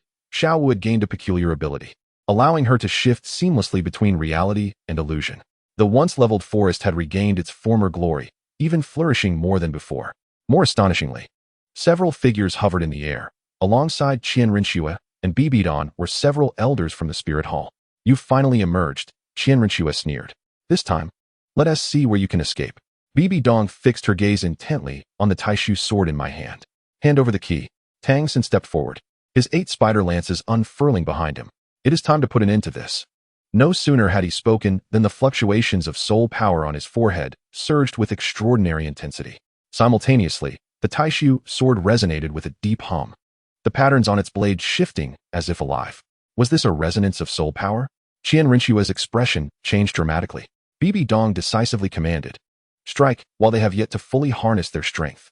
The 2 peaked Douluo attacked simultaneously, the angelic sacred sword and the deadly poison of the Death Spider Emperor descending upon us. Xiao Wu and I immediately moved to intercept, the Taishu sword tracing profound trajectories while Xiao Wu conjured countless clones. Taishu Duankong. As the blade swept through, space itself momentarily fractured. Qian Rinxue's assault was diverted into the spatial rift, vanishing without a trace. Meanwhile, Xiao Wu's clones ensnared Bibi Dong, each strike imbued with an eerie power of reality and illusion. Seizing this opportunity, Tang San achieved his final breakthrough. At the moment the 8 spider lances transformed entirely into gold, his soul power resonated at an unprecedented level. "Now, it is fair," Tang San spoke calmly, his soul power creating a viscous pressure in the surrounding air. With a 3-2 advantage, the tide of battle had shifted. Qian Rinxue and Bibi Dong exchanged a glance and suddenly retreated simultaneously. "The shame of today shall be repaid in the future." Qian Rinxue gritted her teeth, leading the Spirit Hall members in a swift withdrawal. We did not pursue them, as Tang San stumbled slightly after his recent breakthrough. He required time to stabilize. Just then, several figures appeared in the distance. Ning Fengji, Chen Xian, Dai Mubai, and others had arrived. Upon seeing us unharmed, and noting the evident enhancement in our strength. Expressions of delight spread across their faces. Is it a success? Ning Fengji could hardly contain his excitement. Tang Xin nodded, thanks to Jiangnan and Xiao Wu. Chen Xine patted my shoulder, saying, well done, young man. I was not mistaken about you. Ning Rongrong rushed into my embrace, tears of joy streaming down her face. I was so worried. I gently stroked her back, my gaze drifting to the Taishu sword in my hand. The patterns on its blade had transformed, seemingly concealing even more secrets. Chen Xingfeng was right. This was indeed just the beginning. In the distance, countless signal flares rose from the direction of Tendo City. A signal of troop assembly. The movements of the Spirit Hall were swifter than anticipated. Full-scale war was now inevitable. Let us go. Tang Xin took a deep breath. It is time to bring this to a conclusion. The group nodded and hastened towards Tendo City. Sunlight pierced through the clouds, illuminating our path ahead, as if heralding the dawn after a long night. Key adjustments. Power levels have been modified, placing Qianrenxue and Bibi Dong at peak Douluo level, 98 to 99. Rather than divine level, to prevent a collapse in battle power, your understanding is appreciated. Chapter 21. The gathering of Tendo and the underlying currents. The morning mist enveloped the official road leading to Tendo City as our group swiftly traversed the forest. The leaves crunched beneath our feet, and an air of tension permeated the atmosphere. Ning Rongrong clutched my hand tightly, her palm damp with beads of sweat. Look over there. Zhu Zhuqing suddenly halted, pointing towards a distant village. At the entrance of the village, a multitude of displaced civilians had gathered, their families in tow, while soldiers of the Tendo Empire maintained order. Women cradled wailing infants, and the elderly leaned heavily on their canes, their faces etched with fear. A convoy of horse-drawn carts laden with grain, escorted by soldiers, slowly departed, leaving deep ruts in the muddy path. The evacuation of civilians had already commenced. Dai Mubai spoke solemnly, a trace of concern flickering in his tiger-like eyes. The situation was far worse than we had anticipated. Ning Fengji sighed lightly. The 7 treasure glazed tiles spinning gently in his palm. The Spirit Hall is resolutely intent on waging war this time. Along the way, we had witnessed 3 villages reduced to ashes, their charred remnants stark against the landscape. I felt the weight of the Taishu sword resting on my back. After my training in the Taishu secret realm, this divine blade had become attuned to my very spirit, now quivering slightly. As if sharing in the anticipation of the impending battle, my soul power surged through my meridians. The strength bestowed by my 7th soul ring granting me a sensation of rebirth. Stop! Tang Xin suddenly raised his hand. His purple extreme demon eye shimmering with a violet golden glow. Ahead, there were fluctuations of soul power. It's a spy from the Spirit Hall, Xiao Wu whispered, her rabbit ears twitching gently. They're intercepting the Tendo messengers. Ma Hongjuan's phoenix flame coalesced in his palm. Shall we intervene? Just as Tang San was about to nod, a piercing sound of wind slicing through the air reached our ears. A golden streak of light descended from the heavens, arriving above the battlefield in an instant. It was a golden-haired man with wings sprouting from his back, wielding a long sword that radiated with holy light. It's a holy knight of the Spirit Hall. Ning Rongrong exclaimed. The golden-haired man sneered coldly, lightly waving his sword. A brilliant golden sword energy swept downward, engulfing the entire cavalry along with the cloaked figures. The soldiers barely had time to scream before being reduced to ashes in the holy light. Damn it! Oscar gritted his teeth. They even kill their own? A cleanup. Tang San's voice was icy. It seemed the vanguard of the Spirit Hall had already infiltrated near Tendo City. Suddenly, Chen Xian pressed a hand on my shoulder. Be cautious. More are coming. We held our breath, focusing intently. Just as the golden-haired man was about to depart, a shadow descended from the sky. It was a middle-aged man clad in the Star Luo Empire's military uniform, his eagle-winged martial spirit slowly retracting behind him. His right arm bore a grievous wound, blood dripping incessantly.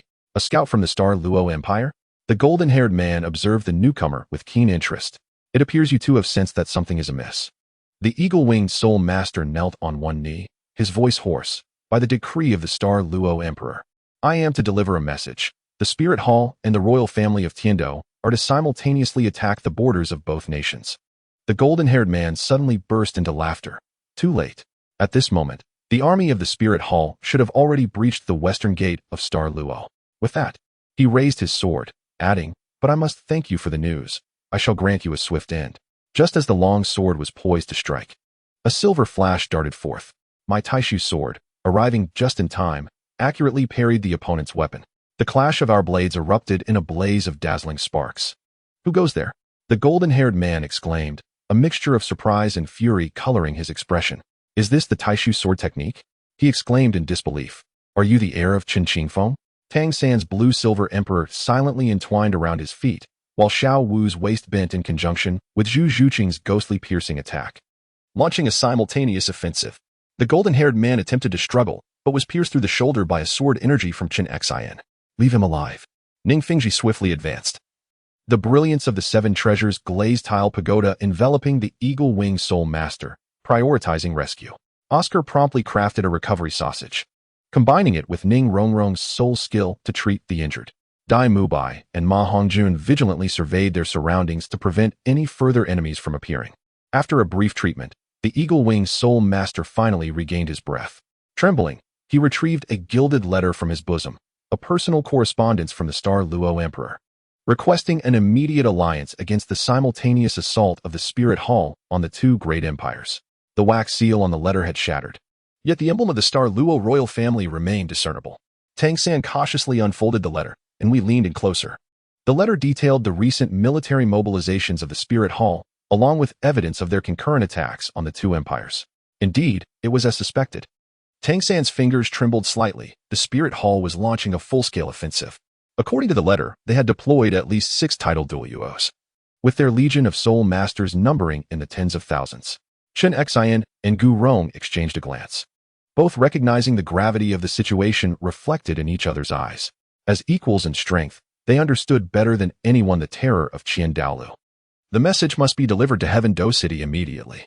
I sheathed the Taisu sword and gazed toward the distant silhouette of the city walls, which were now vaguely visible. Just then, the ground began to tremble slightly. Initially, we thought it was merely an illusion, but the tremors grew stronger, causing the surrounding trees to sway. A thunderous roar echoed from afar, resembling the sound of 1,000 galloping horses. "Look at the sky," Xiao suddenly shouted, pointing upward. We lifted our gaze, only to see dozens of black dots appearing above Heaven Do City. As they drew closer, those dots revealed themselves to be soul masters from the Spirit Hall, each riding a flying soul-guiding device. Leading them was the Serpent Spear Douluo, who raised a blood-red flag high. The six-winged angel design upon it glimmered ominously in the sunlight. "Heaven Do City Garrison, heed my command." The voice of the Serpent Spear Do resonated through a sound amplification soul guide. "You have 1 hour to open the city and surrender. Otherwise, the Spirit Hall's army will arrive, leaving no trace behind." No sooner had his words left his lips than countless soul cannon lights flared to life atop the city walls. Dozens of energy beams shot skyward, igniting a sea of flames before the Spirit Hall's ranks. This was the most advanced defensive soul guide of the Heaven Do Empire, each strike equivalent to a full-force attack from a soul sage. As the smoke cleared, the Serpent Spear Douluo stood unscathed, a cold smile gracing his lips as he waved his serpent spear lightly, prompting the soul masters behind him to disperse. Even more terrifying, 3 figures emanating an aura of dread slowly materialized at the rear of their formation. "It's Gue Mei and Yuguan," Ning Rongrong gasped. "And that man in the black robe." Tang San's purple extreme magic eye activated fully, his expression suddenly changing drastically. "It's Qian Daolu. He has indeed arrived." That name fell upon everyone like a bucket of icy water. As a peerless Douluo of the 99th rank, Qian Daolia's strength is truly regarded as the pinnacle of this era. His appearance signifies that the Spirit Hall is unwavering in its intent to conquer Heaven Do City in one fell swoop. Just as we were preparing to depart, Oscar suddenly came rushing from within the city, his face smeared with ash and his clothes singed in several places. "This is terrible," he gasped. "The 7-treasure glazed tile school has been attacked. Xiao Wu is gravely injured while protecting Uncle Ning." "What?" Both Tang San and I turned pale. Xiao Wu, who had been by our side moments ago, was now in peril. In an instant, Tang San transformed into a streak of blue light, racing towards the city. I was about to follow when I heard the sentinels atop the city wall emit a more piercing alarm. "Enemy attack. All units, be on high alert." Turning back, I saw that the distant skyline had been entirely engulfed in gold. Countless Spirit Hall soul masters formed an orderly battle array, advancing towards Heaven Do City. Above them, Qian Rinxue and Bibi Dong stood side by side, the ethereal forms of the 6-winged angel and the Death Spider Emperor casting an ominous shadow, their terrifying pressure rendering it difficult to breathe even from several miles away. At that moment, war truly commenced. Chapter 22. The fiery battle of Heaven Do and the 7-treasure catastrophe. The eastern gate of Heaven Do City thundered shut behind us, the heavy iron gate crashing down with a sound that shook the ground. We navigated through the chaotic streets, where panicked civilians fled and soldiers were urgently mobilized. The air was thick with a sense of urgency, punctuated by the distant explosions of soul skills clashing against one another. Quick! Faster! Tang San's voice had turned hoarse as he utilized his ghost shadow perplexing step to its utmost, weaving through the crowd. I held the Tai Su sword tightly, feeling a subtle tremor emanating from the blade as if it were forewarning of impending danger. Turning the final corner, the temporary encampment of the seven-treasure glazed tile school came into view, or rather, what remained of it, reduced to ruins. The once majestic structure had collapsed significantly, with burning beams crackling and thick smoke billowing upward. Dozens of disciples from the seven-treasure glazed tile school were searching for the wounded amidst the debris, their pristine uniforms stained with blood and dust. Father! Xiaowu! Ning Rongrong screamed, breaking free from my grasp and rushing towards the center of the ruins. There! Bon Douluo Yong was erecting a wall of bones to shield a group of individuals behind him. When we arrived, the sight before us prompted everyone to draw a sharp breath. Ning Fengji leaned against a broken pillar, a ghastly wound marring his chest, blood thoroughly soaking his opulent robe. Beside him lay Xiao Wu, her pink dress nearly saturated with crimson, one rabbit ear limply drooping, blood oozing from the corner of her mouth. Xiao Wu! Tang Sen fell to his knees, trembling hands hesitant to touch her numerous wounds. His eyes instantly turned blood red, and the blue-silver Emperor's soul erupted uncontrollably, manifesting sinister patterns upon the ground. Big brother, Xiao Wuxi weakly opened her eyes, attempting to raise her hand, but wincing in pain as the movement exacerbated her injuries. Oscar immediately began crafting a recovery sausage, while Dai Mubai and Zhu Zhuqing vigilantly scanned the surroundings. Ma Hongjun's phoenix flame flickered in his palm, illuminating the grave expressions on everyone's faces. It is an ambush by the Spirit Hall. The voice of Gu Rong was hauntingly hoarse. At least 3 members of the Soul Masters had stealthily attacked while we were preoccupied with the city defenses. The girl, Xiao Wu, momentarily faltered in her speech. And had it not been for her timely push to save Fengji, that attack would have struck directly at her heart. Ning Fengji struggled to raise his hand, the faint glow of the 7 treasures glazed tile flickering weakly. Do not worry about me. Save Xiao Wu first. Her internal organs have sustained severe damage. Kneeling on one knee, I embedded the Tai Su sword into the ground, allowing the silver soul power to flow into Xiao Wu's body. The healing techniques I had comprehended in the Tai Su secret realm began to take effect, as her wounds visibly stopped bleeding and formed scabs at an astonishing rate. It's futile. She weakly shook her head. That attack was laced with a deadly poison. Tang Sen suddenly lifted his head. What kind of poison? Before Xiao Wu could finish her sentence, she was seized by a violent cough, spewing a mouthful of black blood onto the ground. Bibi Dong. My grip tightened around the sword, veins bulging with rage. The Tai Su sword responded to my fury, emitting a clear, resonant note. At that moment, a thunderous explosion erupted from the western side of the city, the shockwave causing the debris around us to tremble and rain down dust. Report. A disciple of the 7 treasures glazed tile stumbled towards us, breathless. The western gate has been breached. The Spirit Hall's Soul Master troops have invaded the city. Everyone's expression shifted dramatically. Shen Xian suddenly stood up. Impossible. The defensive array of Tendo City can withstand for at least 3 days. It's an inside job. The disciple gasped. The core of the city's soul-guided artillery has been sabotaged. Gu Rong slammed his fist against a nearby broken wall, sending debris flying. Damn it. It must be those infiltrating spies from the Spirit Hall. Another violent tremor shook the ground, this time closer than before. Distressful screams echoed from afar, and flames painted half the sky crimson. The onslaught from the Spirit Hall was more ferocious than anticipated. We must evacuate immediately, I said solemnly, guiding the injured through the secret passage out of the city. No, Ning Fengji insisted, forcing himself to stand. Although the light of the 7 treasures glazed tile was dim, it remained resolute. The 7 treasures glazed tile sect had no tradition of abandoning their posts in times of crisis. Ning Rongrong, fetch my soul-guided device. With tears in her eyes, Ning Rongrong unearthed a delicate metallic box from the rubble. Ning Fengji infused his soul power, causing the lid to spring open, revealing 9 crystal spheres, each shimmering with a different hue. The foundation of the 7 treasures glazed tile sect was not merely in auxiliary soul skills. He coughed as he distributed the crystal spheres to everyone. These are soul-guided devices left by our ancestors, each capable of storing energy equivalent to a full-force strike from a tidal Douluo. Tang Sen received a deep blue crystal sphere, a glimmer of astonishment crossing his eyes. Is this technology from Sea God Island? Another resounding blast echoed, this time just 2 streets away. Both Chen Xin and Gu Rong's expressions changed. It's here. Big brother Dai, Zhu Qing, you are to protect the injured and evacuate through the back door. Tang San swiftly assigned tasks. Fatty, you and Xiao Ao clear the path. Jiangnan, you and I will hold the rear. No, I shook my head, pointing the Tai Su sword towards the smoke-filled streets. You all take Xiao Wu and Sect Master Ning away. I will cover your retreat. Jiangnan. Ning Rongrong grasped my arm, tears finally streaming down her cheeks. I gently wiped away her tears, reassuring her, do not worry.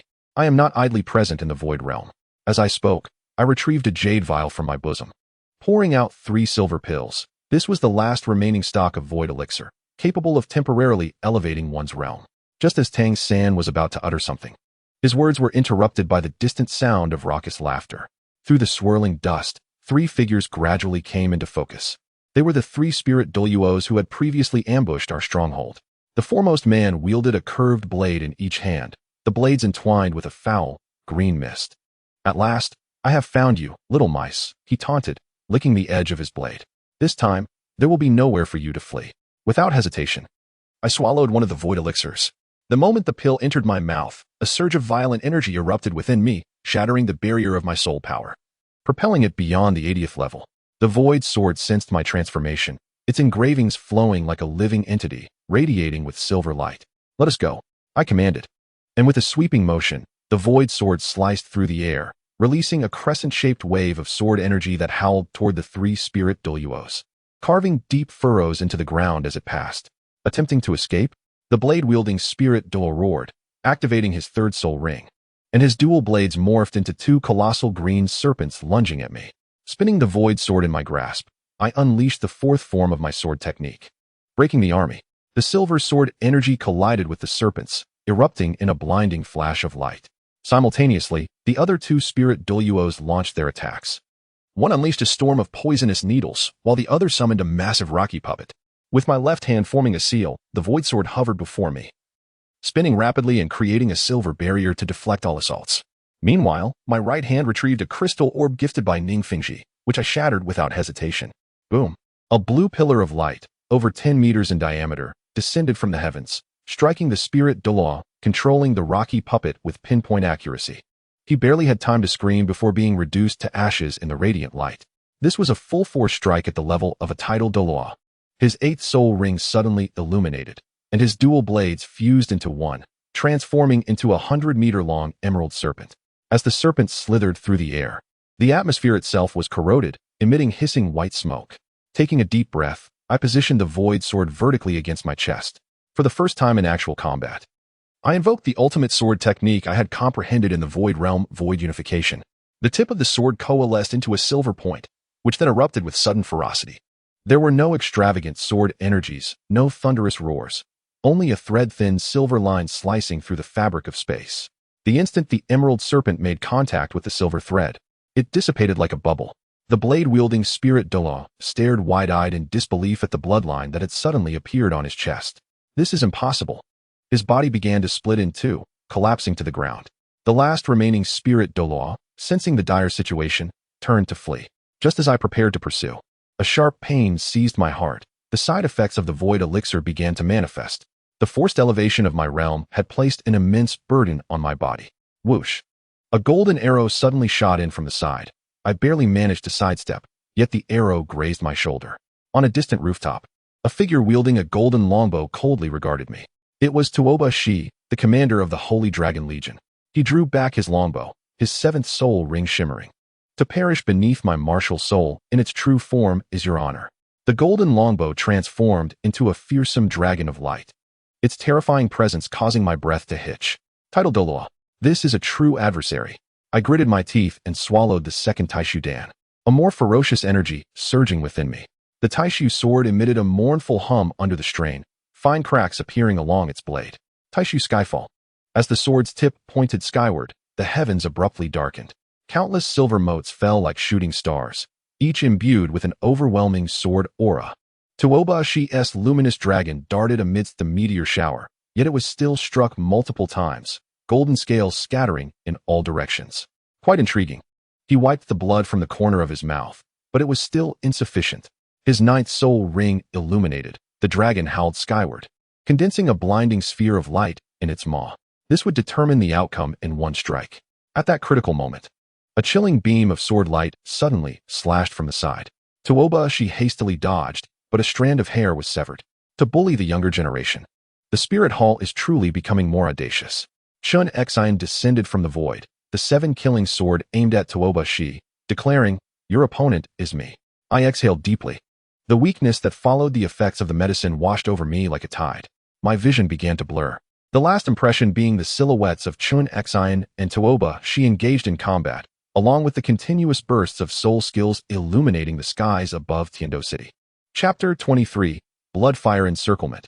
Light of despair as consciousness gradually emerged from the chaos. The first sensation I experienced was excruciating pain. Every inch of my meridians felt as though it had been scorched by fierce flames, and each breath tugged at the wounds in my chest. I struggled to open my eyes. The blurry view revealed a rough stone ceiling, the damp, moldy scent mingling with the bitter aroma of medicinal herbs invading my nostrils. "He has awakened." Ning Rongrong's voice, laced with tears, rang in my ears. A haggard yet delightfully surprised face soon filled my vision. Her once smooth hair was now disheveled, her eyes swollen like peaches, and her pristine dress was stained with blood and dirt. I attempted to prop myself up, but a wave of intense pain forced me to gasp.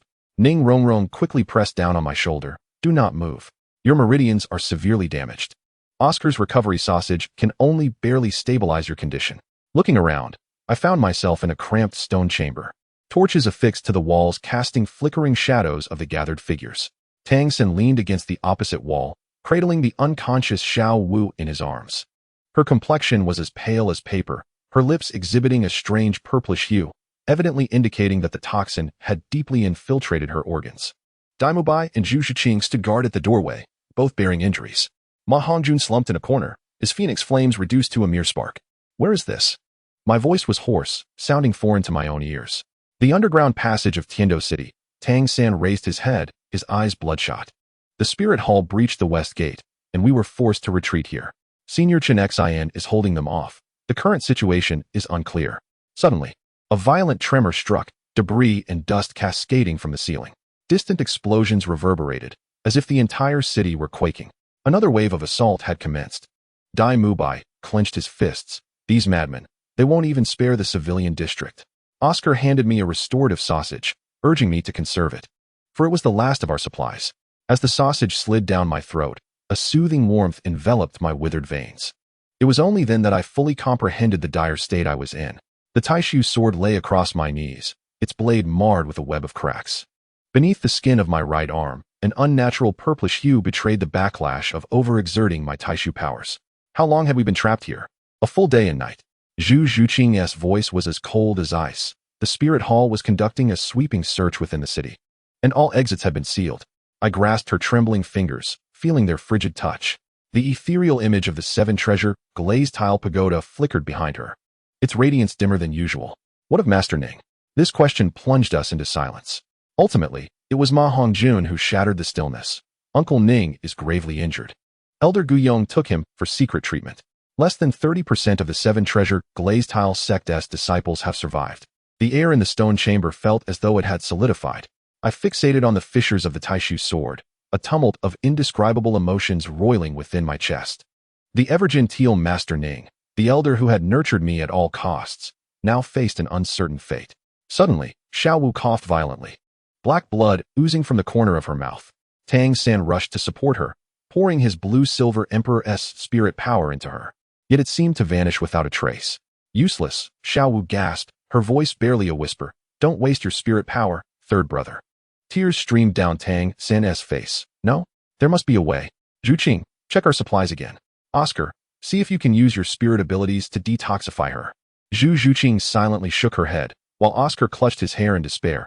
"I've tried every method. This is BB Dong's death spider poison. Unless we have a tidal Douluo level healing spirit master, there's no hope. Then we must seek one." Tang San sprang to his feet, only to be restrained by Dai Mubai. "The outside is swarming with spirit hall members. Going out now would be tantamount to suicide." "Do you expect me to watch Xiao suffer?" Tang San's voice fell abruptly, his fists clenched tightly, cracking under the pressure. Struggling, I moved to Xiao Wu's side. channeling the last vestiges of my Taishu power into her. A sizzling sound erupted as the silver light met the poison, causing Xiao Wu to convulse in pain. Yet her complexion did seem to improve slightly. Before I could finish speaking, hurried footsteps suddenly echoed from the depths of the secret passage. Instantly, everyone shifted into a battle-ready stance, with Dai Mubai positioning himself at the forefront, fully activating the white tiger barrier. "It's me. Don't attack." The familiar voice brought a sigh of relief to the group. Bon Douluo Guyong stumbled into the stone chamber, his left arm grotesquely twisted, a deep wound visible on his chest. "Grandfather Bon." Ning Rongrong rushed to support him. "Where's father?" Guyong's face was ghastly pale. "Fengji has been captured by the Spirit Hall." This statement struck each of us like a thunderclap. Ning Rongrong's legs buckled, and she sank down to the ground, the ethereal image of the seven-treasure glazed tile pagoda flickering violently, nearly dissipating. "When did this happen?" Tang San's voice was chillingly calm. "Just 2 hours ago." Guyong leaned against the wall, sliding to the ground. "Our hiding place was discovered. In a bid to shield me, Fengji voluntarily revealed himself to divert the pursuers. He painfully closed his eyes, and I witnessed him being taken away by the specters and moonlight. The stone chamber was enveloped in a deathly silence, punctuated only by the crackling of the burning torches. Ning Rongrong stared blankly at the ground, tears streaming silently down her cheeks. As I reached out to comfort her, I realized my own hand trembled uncontrollably. There was more disheartening news. Gu Rong spoke with difficulty, revealing that Qian Daolu was personally stationed at the Tendo Imperial Palace, and the Snow Knight Emperor had already announced his surrender. "What?" Dai Mubai slammed his fist against the wall, incredulous. Ma Hongjun's phoenix flame surged violently. "What does that make us? Stray dogs?" "No." Tang Xin suddenly interjected, his voice chillingly composed. "We are the last hope." He gently set down Xiao Wu and retrieved a tattered map from his bosom. "Before the siege, my teacher entrusted me with this. It is a navigational chart to Sea God Island." "Sea God Island?" Oscar queried, perplexed. "Isn't that, indeed?" Tang Xin affirmed. "Sea God Island is home to the esteemed Poseidon, a soul Douluo of unparalleled renown, on par with Qian Daolu." His eyes glimmered with unwavering resolve. "More importantly, there may be a remedy for the deathly Spider Emperor's poison, and it is our sole opportunity to grow stronger." Gu Rong nodded with difficulty. Fengji mentioned the same before his capture. "He urged me to convey to you all to leave the Tendo Empire at once and head for Sea God Island." "And what about Sect Master Ning and Xiao Wu?" I tightened my grip on the Taishu sword. "Are we to abandon them?" "Certainly not," Tang Sen exclaimed, lifting his head, his violet golden gaze shining brilliantly. "But before we rescue them, we must first attain sufficient strength. At present, we cannot even contend with a single elder from the Spirit Hall." Another violent tremor shook the chamber, this time alarmingly close. Debris fell like rain, and one end of the secret passage began to collapse. "There is no time," Gu Rong urged, forcing himself to stand. "The Spirit Hall has discovered this passage. I will hold them off. You must flee through the drainage exit immediately. Follow the underground waterway east, and it will lead you directly to the sunset forest outside the city." "Grandpa Bon." Ning Rongrong clutched his sleeve. "I won't leave. I must save my father." Gu Rong's demeanor turned unusually stern. "Nonsense. With your current strength, you would be courting death." His tone softened. "Rongrong, you are the last hope of the seven-treasure glazed tile school. Fengji would rather sacrifice himself than allow you to take such risks." Ning Rongrong's tears flowed freely. Yet she ultimately bit her lip and nodded in acquiescence. "This is for you." Gu Rong produced a silken pouch from his robe, containing the secret techniques of the seven-treasure glazed tile school and a letter from Fengji addressed to Rongrong. He handed the pouch to her and turned to me. "Jiangnan lad, your Taishu sword."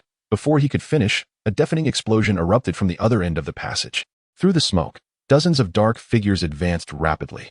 "Go!" Gu Rong shouted fiercely, his ninth spirit ring radiating brilliance. "Everyone retreat." His body began to undergo a horrifying transformation. Bones piercing through his skin and rapidly elongating, evolving into a colossal bone dragon towering 10 meters high. This was the true form of the Bon Douluo's martial soul, embodying his most formidable state. "Grandpa Bon!" Ning Rongrong cried out in desperation, yearning to rush forward, but was firmly embraced by Dai Mubai. "Let us go." Tang Sen lifted Xiao Wu and led the charge towards the depths of the secret passage. I cast a final glance at the skeletal dragon blocking the passage, then pulled Ning Rongrong along to join the group. Behind us, the earth-shattering sound of a clash and the furious roar of Gu Rong echoed. "You wretched minions of the Spirit Hall, taste the wrath of my bone transformation, divine dragon." As we rounded a corner, a glimmer of light suddenly appeared ahead. "It's the exit," Ma Hongjun exclaimed joyfully. However, just as we were about to reach the exit, a golden barrier abruptly descended from above, sealing our escape. A chilling voice resonated from the darkness. Wishing to flee? Have you consulted me first? As the dust settled, the spectral figure of Ghost Douluo emerged, his black robe billowing without wind, 9 spirit rings swirling beneath him. A soul Douluo, several soul saints, and a host of injured minions surrounded us. Ghostly laughter echoed. What disappointing prey. Without hesitation, Tang San crushed the crystal ball given by Ning Fengxi. A brilliant blue beam shot towards the ghost, yet he effortlessly evaded it. Merely a trifle, he scoffed, his form suddenly splitting into dozens, encircling us. The game is over. Little ones. In that moment of impending doom, a green light shot from the direction of the exit, striking the true form of Ghost Douluo with precision. He let out a grunt, staggering back a couple of steps. Who? Sword Douluo Chun Xin. Ghost Douluo's voice trembled for the first time. Aren't you supposed to be dealing with that archer, Tuobashi? Chun Xin took a swig of wine, likely searching for his bowstring now. Ghost Douluo, enraged yet amused, replied. Good. Very well. Today, let me experience the might of the 7 kills sword. But Chun Xin ignored him, turning to us and shouting, What are you dawdling for? Hurry and flee. Tang San was the first to react, cradling Xiao Wu as he dashed towards the exit. We followed closely. The terrifying waves of soul power from the clash of 2 tidal Douluos behind us nearly suffocating. As we burst out of the sewer, the blinding sunlight forced me to squint. We found ourselves at the edge of the sunset forest, the outline of Tendo City visible in the distance. Billowing black smoke rising from within like a monstrous beast. Chun Xin's voice carried from afar, to see God Island. Find Poseidon. Chapter 24. The fury of the sea approaches the vast ocean. The morning mist of the sunset forest had yet to disperse. Yet we had been fleeing for an entire night. Ning Rongrong's steps grew increasingly sluggish, her 7 treasures glazed tower dimming, her soul power nearly exhausted. Dai Mubai carried Xiao Wu on his back, beads of sweat dotting his forehead. Ma Hongjun's phoenix flame flickered erratically, like a candle in the wind. Just a little longer, Tang Sin urged, unfolding a map that pointed towards a small town faintly visible in the distance. Ahead lay Hanhai City, the largest port of the Tendo Empire. We could find a ship to see God Island there. I trailed at the back of the group, the Tai Su sword emitting a faint hum behind me. The cracks on the sword blade had multiplied since yesterday, each flow of soul power sending sharp pangs of pain through me. Yet, the sense of helplessness in my heart was suffocating. The 7 treasures glazed sect had fallen. Ning Fengxi was captured, and the fates of Gu Rong and Chun Xin remained uncertain. Be careful. Zhu Zhuqing suddenly raised the alarm, her feline ears twitching with acute awareness. We were being followed. It was the survivors of our sect. Ning Rongrong, filled with excitement, dashed out. Upon seeing her, the soul masters knelt in unison. Young miss. We have finally found you. Leading them was a middle-aged man, his right arm wrapped in a blood-soaked bandage.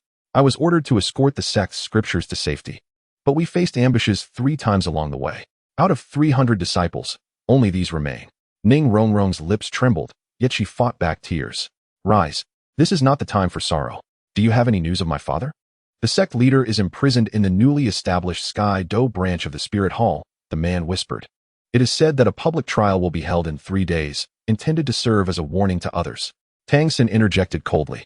The Spirit Hall seeks to intimidate all opposing forces through this. Oscar struck a nearby tree with his fist in anger. What should we do, young miss?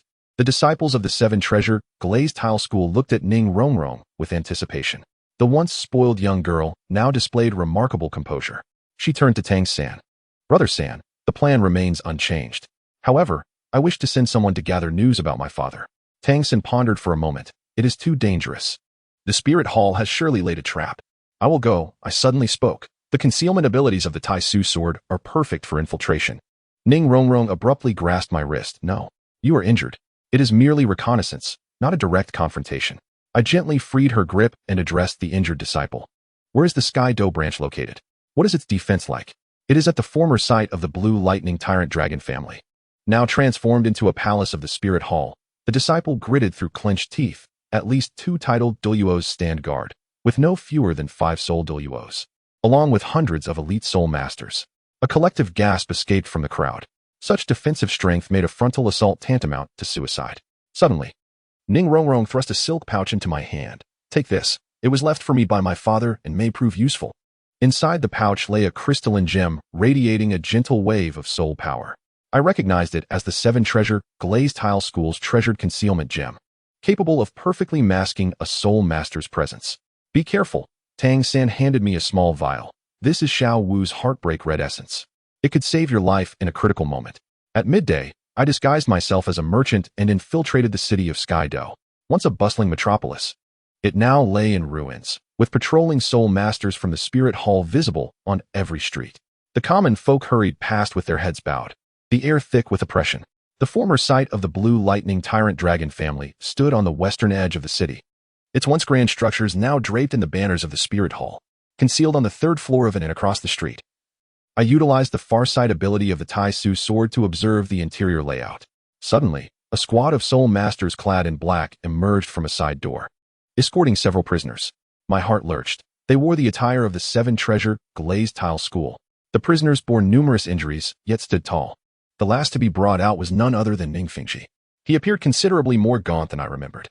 His regal sect leader robe replaced by a thin prison outfit, yet his demeanor remained composed. A high-ranking enforcer from the spirit hall proclaimed the charges aloud, while the surrounding commoners remained silent. Henceforth, the Seven Treasures Glazed Tile School is designated as an evil soul master organization. All members are to be executed without exception. In 3 days, Ning Fengji shall face public execution in the central square. My nails dug deeply into my palm. At that moment, it appeared that Ning Fengji sensed something. Raising his gaze towards my direction, his lips moved imperceptibly, and with the keen perception of a soul master, I deciphered 3 words: Sea God Island. Suddenly, a piercing glare shot from within the courtyard. I quickly lowered my head, but it was too late. The specter standing upon the platform was coldly scrutinizing us. A cruel smile curled at the corners of his lips, and with a slight motion of his fingers, several soul masters immediately surged towards the tavern. Without hesitation, I crushed the flying mushroom sausage given to me by Oscar, sprouting transparent wings from my back, and burst through the window, ascending into the sky. Behind me, I heard the specter's furious shout, "Stop him!" A dozen soul techniques struck simultaneously. I maneuvered the void sword to create a barrier of sword energy behind me, utilizing the momentum to hasten my escape. The specter pursued relentlessly, his 9th soul ring illuminating. "Kid, last time I let you escape." This time, his words were abruptly cut off. A bolt of blue lightning, as thick as a barrel, descended from the heavens, striking precisely in the specter's path. Following this, a dense net of lightning enveloped half the sky, forcing the specter to halt and defend himself. I looked up in astonishment, spotting a familiar figure among the clouds, Master Yu Xiaojiang. He stood upon a blue lightning tyrannosaurus, his entire form entwined with terrifying crackling energy. Beside him, Lu Erlong's scarlet dragon martial spirit was poised, while Flander's cat eagle martial spirit circled in vigilance. "Hurry!" Master S' voice resonated through the soul power. "We'll hold him off." Gritting my teeth, I turned and fled towards the outskirts of the city. Behind me, arcs of lightning intertwined with dark mist. The sound of explosions deafening. How could Master and the others, perhaps the Blue Lightning Tyrannosaurus family, have ventured beyond the confines of Heavendo City? After retracting my wings, I landed amid a dense forest. Just as I caught my breath, a cold glimmer suddenly pressed against the back of my neck. "Don't move." A frigid female voice rang out. "Who are you? Why are you being pursued by the spirit hall?" I slowly turned to face her, encountering a young girl clad in sea blue attire. She appeared to be around 17 or 18 years of age, wielding an unusual trident, with 5 soul rings revolving slowly at her feet. Most striking were her eyes, a deep blue like the sea, seemingly capable of seeing into one's soul. "I am Jiangnan. I am being hunted by the spirit hall due to my momentary hesitation. I have ties to the Seven Treasures Glazed Tile School." The girl widened her eyes slightly. "A person of Uncle Ning?" She sheathed her trident. "Follow me." I remained cautious and did not move. "Who are you?" "I am a sea soul master, Zizhenju." She made a peculiar gesture, revealing a blue starfish mark on her palm. "Do you believe me now?" I recognized this mark from Chen Qingfeng's notes. It was the emblem of Sea God Island. Zizhenju guided me through the forest, and we soon arrived at a concealed cove. There, a uniquely designed 3-masted sailing ship lay anchored, its hull engraved with soul guide runes. "This is my ship." "The Sea Demon," she proudly introduced, "the fastest vessel in all of Hanhai City." "Jiangnan," a familiar voice called out. I was pleasantly surprised to see Tang San and his companions standing on the deck, accompanied by a dozen disciples from the Seven Treasure Glazed Tile School. Ning Rongrong rushed over, and upon seeing that I was unharmed, she let out a sigh of relief. "We encountered Miss Purple Pearl," she exclaimed. "She said she could take us to Sea God Island." Jumping aboard the ship, Purple Pearl shouted commands to the sailors to prepare for departure. We must set sail before high tide. Otherwise, we'll have to wait until tomorrow. I followed her onto the vessel and briefly recounted the situation in Tendo City. When Ning Rongrong heard that Ning Fingxi was to be executed in 3 days, her complexion turned as pale as a ghost. He is correct, Purple Pearl interjected. The quickest round trip to Sea God Island takes at least 10 days. However, if Lord Poseidon intervenes, Poseidon? Dai Mubai asked, perplexed. The Grand Offeror of Sea God Island. A peerless title de law, at level 99, Purple Pearl replied, her eyes filled with reverence, a figure renowned alongside Douluo. Suddenly, the ship trembled and began to slowly depart from the harbor. Ning Rongrong knelt at the stern, tears streaming down her face as she gazed toward the direction of Tendo City. I silently stood beside her, the Tai Su sword gently vibrating in its sheath. Just as the sea demon was about to sail out of the harbor, a towering water column erupted from the distant sea, reaching a height of 100 meters. A booming voice resonated through the air, trying to escape? Have you consulted me? As the mist dissipated, an elder stood suspended in the air, treading upon a golden giant whale.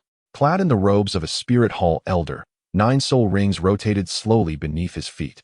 It was the sea spirit master elder. The magic whale Douluo. Purple Pearl's expression changed drastically. How could he be here? With a menacing grin, the magic whale Douluo waved his hand, and the sea was instantly engulfed in monstrous waves. By order of the Pope, kill without mercy. Chapter 25. The Sea God's Trial. The tidal body refinement steer hard to the left. Full speed ahead. Purple Pearl's shrill cry echoed across the deck. The sea demon tilted sharply, groaning under the immense strain. A towering wave, dozens of meters high, brushed against the ship's side, drenching everyone in icy seawater. I clung tightly to the rope, the Tai Su sword trembling violently at my waist.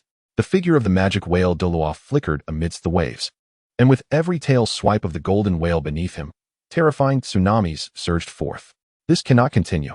Tang San's blue-silver grass ensnared several disciples from the 7 treasure glazed tile school who were nearly thrown overboard. Purple Pearl, do you have any way to shake him off? Purple Pearl bit her finger and smeared her blood upon the ship's helm. Sea demon, spread your wings. Suddenly, massive fin-like structures erupted from both sides of the ship, launching it forward like an arrow released from a bow. Yet the magic whale Douluo merely chuckled coldly. His 9th soul ring suddenly glowing. Magic whale domain. The sea within a 1,000-meter radius abruptly thickened, resembling viscous glue, causing the speed of the sea demon to plummet. Even more terrifying, countless tentacles composed of water surged from the depths, reaching out to grasp the vessel. The 7 treasures are renowned, the first being strength, the second, speed.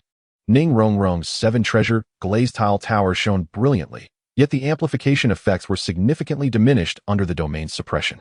Dai Mubai and Ma Hongjun simultaneously unleashed their soul skills, intertwining White Tiger Meteor Shower and Phoenix Fire Line into a net of firepower, barely managing to fend off the tentacle's assault. Zhu Zhuqing flickered across the deck, her phantom slash severing the encroaching tentacles. We must break through his domain. Tang San's 8 spider lances burst forth. With the Purple Pearl and Sea God Island still a considerable distance away, at least half a day's journey, the Purple Pearl gazed despairingly at the approaching demon whale Douluo. Realizing we might not endure until then, I took a deep breath and consumed the last of my Tai Su Dan. The raging potency of the medicine surged through my veins, shattering the level 80 barrier. The Tai Su sword sensed my transformation, and cracks along its blade began to emit a silvery glow. Protect me. Seeking death. The demon whale Douluo snorted disdainfully, and 3 watery tendrils lunged at me like spears. I stepped upon the sword's aura, my form twisting oddly in midair. With all my might, I unleashed the 5th form of the Tai Su sword technique. The surging waves, each strike more forceful than the last. The first sword severed the tendrils, the second cleaved through the towering waves, and the third aimed directly for the demon whale Douluo's throat. A mere trick. The demon whale Douluo did not flinch, his 7th spirit ring glowing brightly, revealing his true martial spirit. In an instant, his form fused with that of a golden giant whale, transforming into a colossal creature nearly 100 meters long. The Tai Su sword struck its hide, leaving merely a white mark. The giant whale flicked its tail, unleashing a terrifying force that sent me flying. I tumbled through the air, barely stabilizing my form, yet a coppery sweetness surged in my throat. Jiangnan.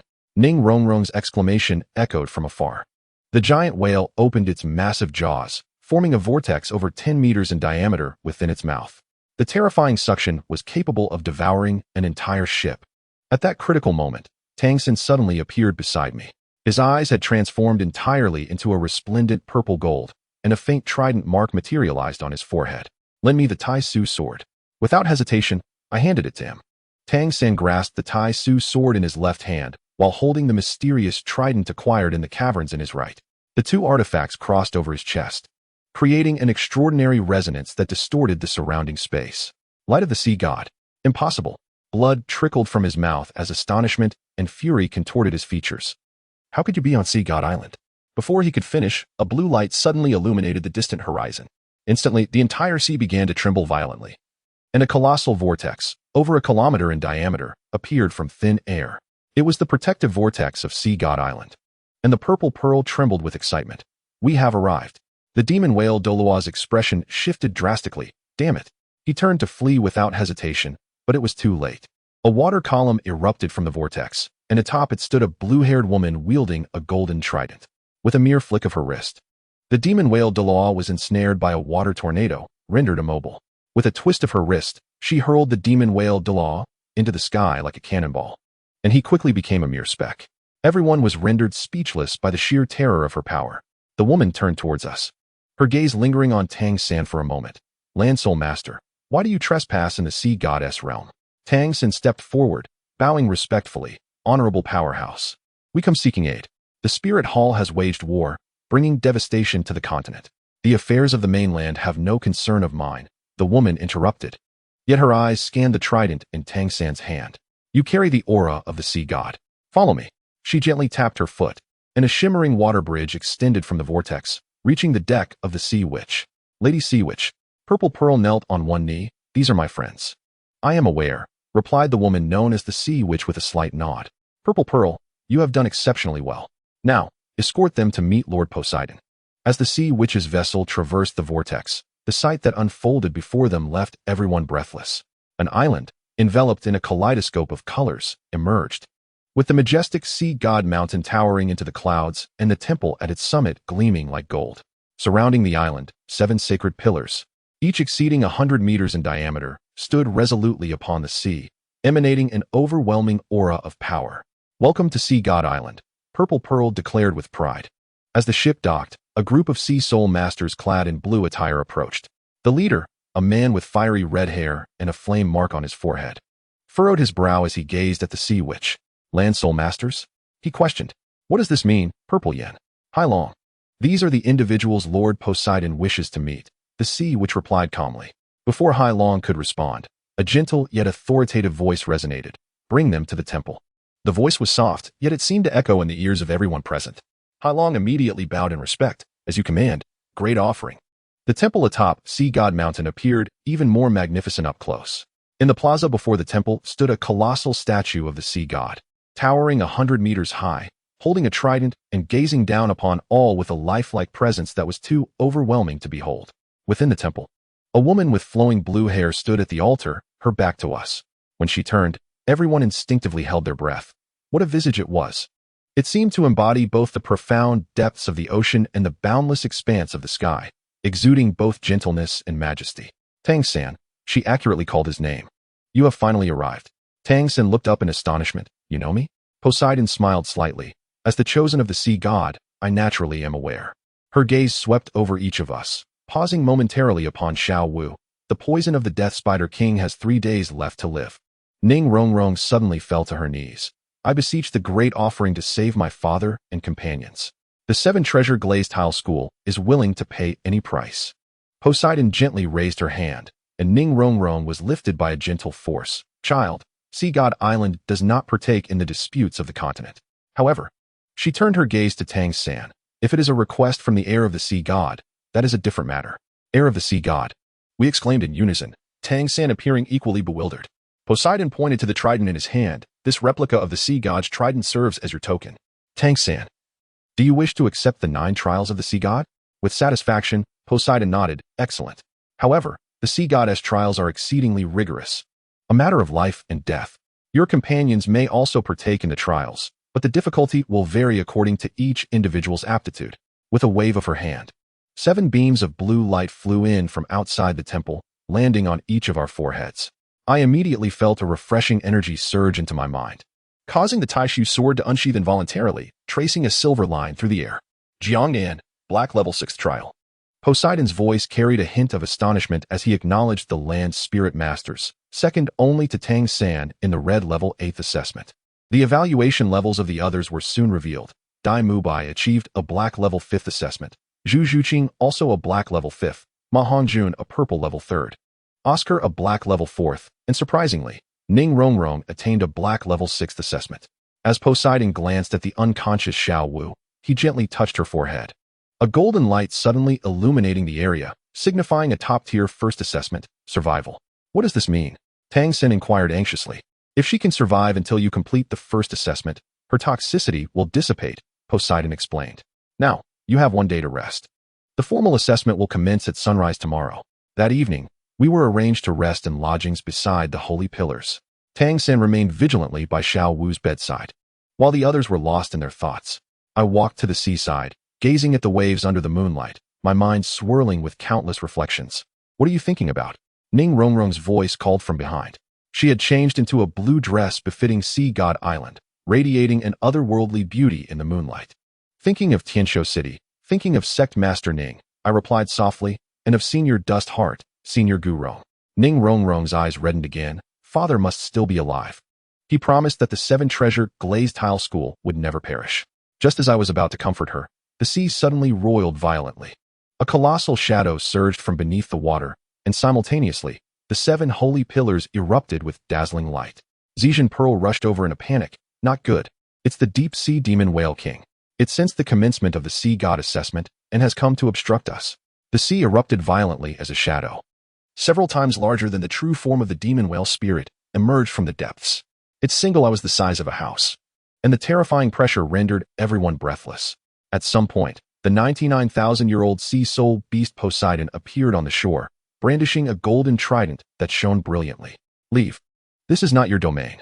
The demon whale king let out a deafening roar, conjuring towering waves that reached hundreds of meters high.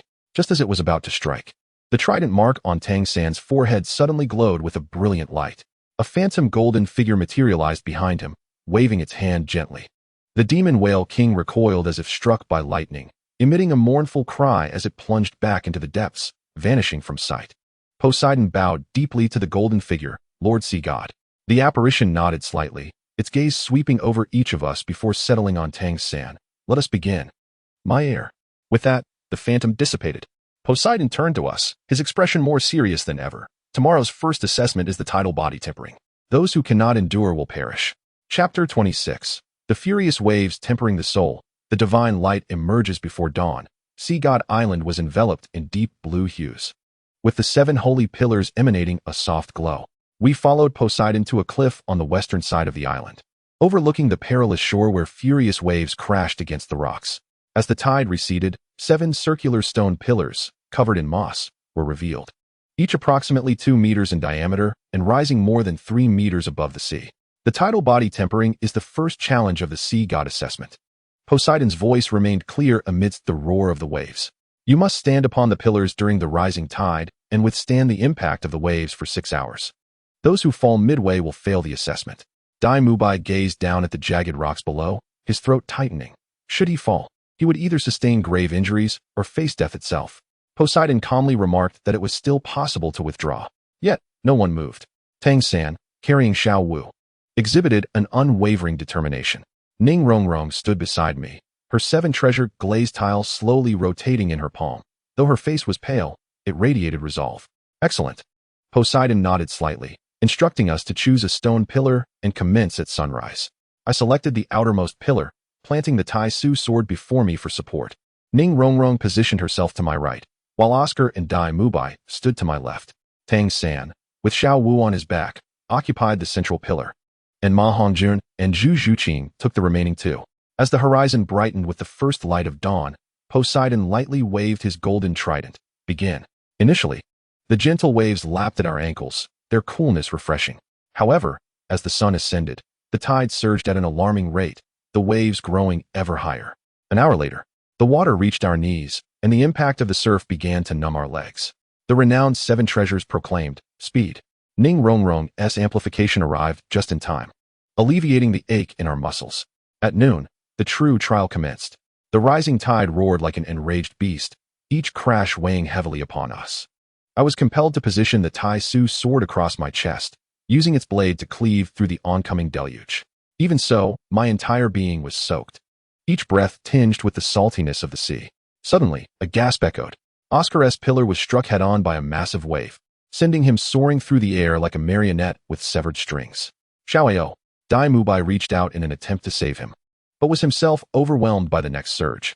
Just as Oscar was about to collide with the rocks, a flash of blue light appeared. The sea witch, Ziyan, emerged beneath him, deftly catching him. Trial failed. Poseidon's voice resonated from the cliff top, instructing him to rest. With Oscar gone, the pressure on the remaining four of us intensified. The waves seemed to possess a consciousness, focusing their assault on the less numerous areas. Ma Hongjun's phoenix flames proved futile against the onslaught, and he soon followed Oscar's fate. As the third hour approached, both Dai Mubai and Zhu Zhuqing reached their limits simultaneously. In the instant the white tiger barrier shattered, Dai Mubai shielded Zhu Zhuqing from a colossal wave with his body, and together they plummeted from their pillar. The sea dragon Douluo timely intervened, rescuing them. Now, only I, Tang San, Ning Rongrong, and Xiaowu remained. Ning Rongrong's soul power had nearly depleted, the radiance of her seven-treasured, glazed tile dimming like a flickering candle in the wind. Her legs trembled incessantly, yet she resolutely clenched her lips, refusing to succumb. Rongrong, hold on, I shouted, cleaving through a massive wave that surged towards her. She managed a faint smile in my direction, but at that moment, she was distracted and struck by a wave from the side. Engulfed in the tumultuous waters like a fallen leaf, my heart nearly ceased its rhythm. Rongrong, the 6th black level assessment, the first trial, was passed. I exhaled deeply, regaining my footing. Now, only Tang San and I remained on the surface of the sea. Xiaowu lay unconscious upon Tang San's back, and curiously, the waves seemed to deliberately avoid her. As the 5th hour approached, my consciousness began to blur. The fractures on the Taishu sword multiplied, threatening to shatter at any moment. My legs had long since succumbed to numbness, supported solely by sheer willpower. Opposite me, Tang San appeared equally disheveled, his 8 spider lances fully deployed, embedded into the stone pillar, barely stabilizing his form. Just as I felt I might falter, a beam of silver light suddenly emanated from the Taishu sword, soaring into the heavens. The clouds above churned ominously, coalescing into a colossal vortex. At the center of this vortex, a torrent of silver light cascaded down, enveloping me entirely. This is the Taishu inheritance, exclaimed Poseidon, astonished. Within the silver glow, I seemed to glimpse the figure of Chen Qingfeng. He smiled and nodded at me before transforming into countless motes of light that merged with my being. Under this newfound power, the damaged Taishu sword began to mend itself, its patterns becoming increasingly intricate and profound. As the silver light dissipated, the tide had receded to my ankles. The voice of Poseidon echoed, announcing the conclusion of the assessment. Yet I remained lost in contemplation of my recent insights. In Jiangnan, I had successfully passed the first examination of the 6th rank, earning an upgrade in soul power and an enhancement of the Taishu sword's quality. It was then that I realized my soul power had ascended to level 82. Even more astonishingly, the Taishu sword could now shift its form at my will, transforming at times into a longsword, at others into a short blade, and even extending into a chain. Atop the cliff, those who had passed the assessment gathered together. Ning Rongrong, severely drained of soul power, wore a look of elation. It seems my 7 treasures glazed tower has changed. She summoned her martial soul, and to my astonishment, the originally 7-tiered tower revealed an additional ethereal layer. Although still somewhat indistinct, it was undeniably the nascent form of an 8th tier. Had the 7 treasures glazed tower evolved into the 8 treasures glazed tower? I was taken aback by this revelation. Poseidon approached, stating, "The sea goddess assessment unlocks the full potential of soul masters. Your gains extend far beyond what is immediately visible." She turned to Tang San. "As for you, having passed the first examination of the 8th rank, you are rewarded with a 5% affinity for the sea god." The trident mark on Tang San's forehead became notably clearer. Even more delightfully, the figure of Xiao Wu on his back stirred slightly, her pale face regaining a hint of color. "Xiao Wu." Tang San carefully set her down. Xiao Wu slowly opened her eyes and, with a faint smile, said, "Brother San, it feels as if I have just awakened from a long dream." Once Poseidon allowed their emotions to settle, she continued, "The second examination will commence in 3 days. Traversing the Ringed Sea. During this interval, you are free to explore and acclimate to the environment of Sea God Island." That evening, we rested in the accommodations arranged by Sea Dragon Douluo. The wooden houses were situated by the seashore, and opening the window revealed the moonlit expanse of the ringed sea. I sat by the window, polishing the Taishu sword when Ning Rongrong knocked and entered. Having changed into a fresh outfit, her hair still bore traces of moisture, suggesting she had just bathed. "For you," she said, handing me a small vial containing a special ointment from Sea God Island, effective for muscle soreness. I expressed my gratitude as I accepted it, but when our fingertips touched, she did not immediately withdraw her hand. "Thank you for today." She lowered her head, her voice barely a whisper. "Upon the stone pillar, you leapt without a moment's hesitation to save me." I smiled gently. "Were it you, you would have done the same." Ning Rongrong lifted her gaze, her eyes shimmering brightly in the moonlight. "Jiangnan, once this is all over, we—" Her words were abruptly interrupted by the sudden blare of a horn. We dashed out the door, only to see the eastern sky of Sea God Island ablaze with fire. The sea dragon Douluo approached, his expression grave. "Something has happened. The demon whale king is attacking the fishing boats offshore." As we reached the shore, the horrific scene took our breath away. Dozens of fishing boats were engulfed in flames, debris and bodies floating upon the surface of the sea. The sea which was locked in a struggle with the demon whale king, but it was clearly at a disadvantage. This was an act of retribution for the earlier expulsion. Poseidon appeared behind us, stating that the demon whale king was the most vengeful creature of the ocean. Tangsen clenched his fists. "Are we to stand idly by while it slaughters the innocent?" Poseidon regarded him meaningfully. "As the heir of the sea god, what do you intend to do?" After a moment of silence, Tangsen suddenly looked up. "I request permission to commence the second trial ahead of schedule. I shall traverse the circular sea to confront the demon whale king." "Have you lost your mind?" Dai Mubai exclaimed, grabbing him. "That beast is a 99,000-year-old soul beast." "No, I have a plan." The spark of intelligence glimmered in Tangsen's eyes. "There are prohibitions left by the sea god in the circular sea. The demon whale king dares not approach. If we can lure it to the edge of the circular sea." Poseidon smiled approvingly, a clever notion. "However, the second trial requires you to cross the circular sea while evading attacks from the sea soul beasts. Now, the objective is merely more defined." She turned to all of us. "Will you join me?" Poseidon nodded. "Then let the journey commence. Remember, there are 7 different clans of sea soul beasts within the circular sea, each possessing unique methods of attack. Although the demon whale king is formidable, it is but a part of the trial." She raised her golden trident, and a beam of blue light shot into the sea. The calm surface suddenly revealed a glowing passage leading into the distance. Following the illuminated path, the destination was the sacred pillar platform located behind Sea God Mountain. "I shall await your arrival there." We exchanged glances, resolutely plunging into the water.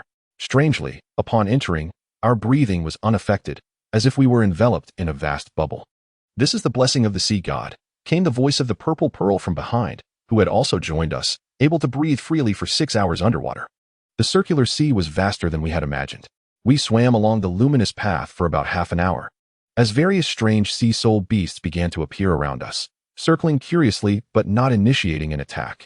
"It's too quiet," Tangsen observed warily, scanning our surroundings. "This isn't right." Before he could finish, the waters ahead suddenly darkened. A colossal figure was bearing down upon us with astonishing speed. The demon whale king was upon us. "Scatter!" Tangsen shouted. We immediately swam in different directions. The immense body of the demon whale king brushed past the luminous path, the resulting current scattering us in all directions. I felt a sharp pain as my back collided painfully with a coral reef, causing my vision to blur. "Jiangnan, over here," Ning Rongrong called from a distance. Just as I was about to swim over, countless tendril-like seaweeds suddenly emerged from the depths, ensnaring my legs. These seaweeds were remarkably resilient. Even the Taishu sword merely left shallow marks upon striking them.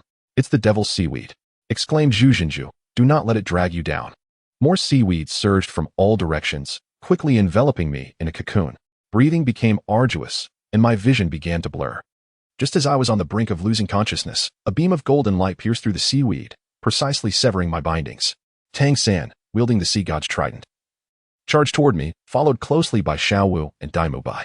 As we regrouped, we realized that Zhu Zhiqing and Ma Hongjun had vanished from sight. They were chased away by a group of swordfish soul beasts. Oscar pointed to our right front. Before we could decide our course of action, the king of the magic whales reappeared. This time, it had learned from its previous encounter. Instead of recklessly charging, it opened its massive mouth, unleashing a terrifying suction. The surrounding waters, along with fish, shrimp, and coral, were drawn into the abyss. "Hold on to the coral." Tangsen plunged the trident deep into the ocean floor.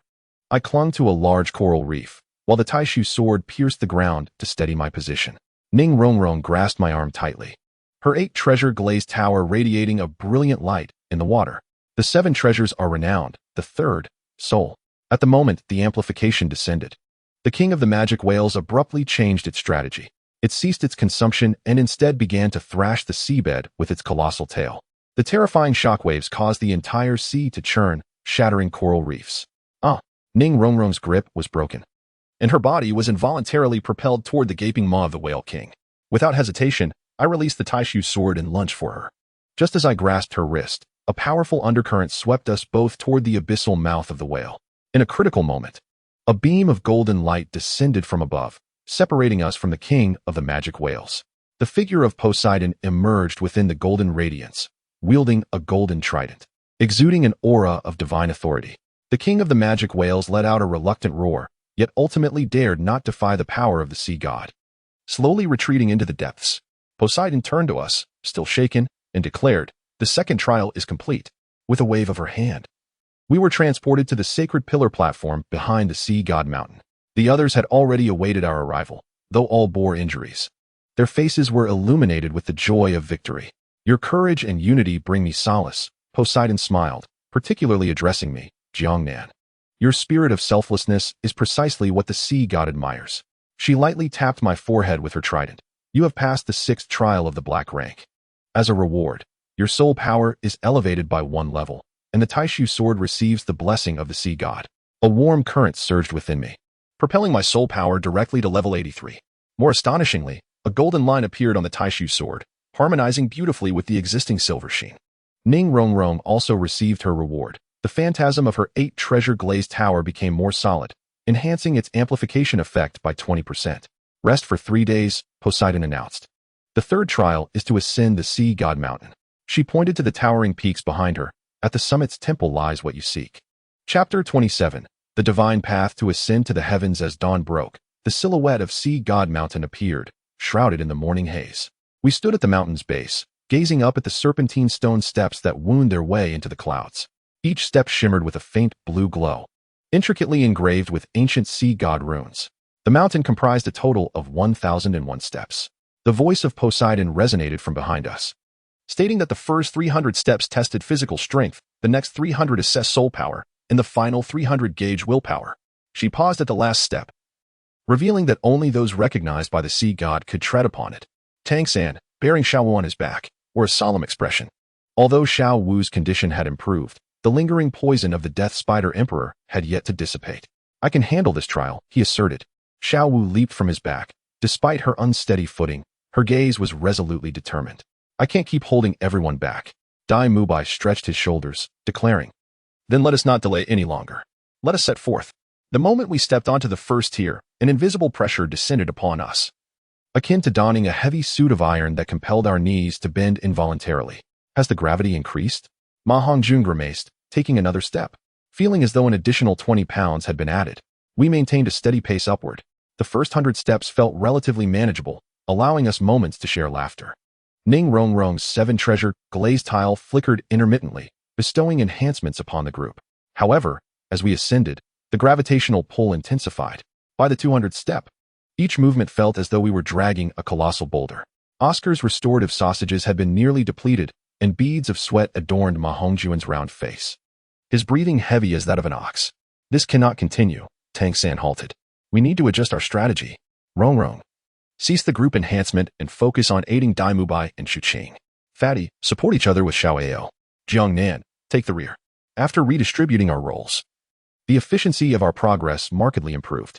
When the 300th platform finally came into view, everyone exhaled a collective sigh of relief. At the center of the platform stood a stone tablet inscribed with ancient characters.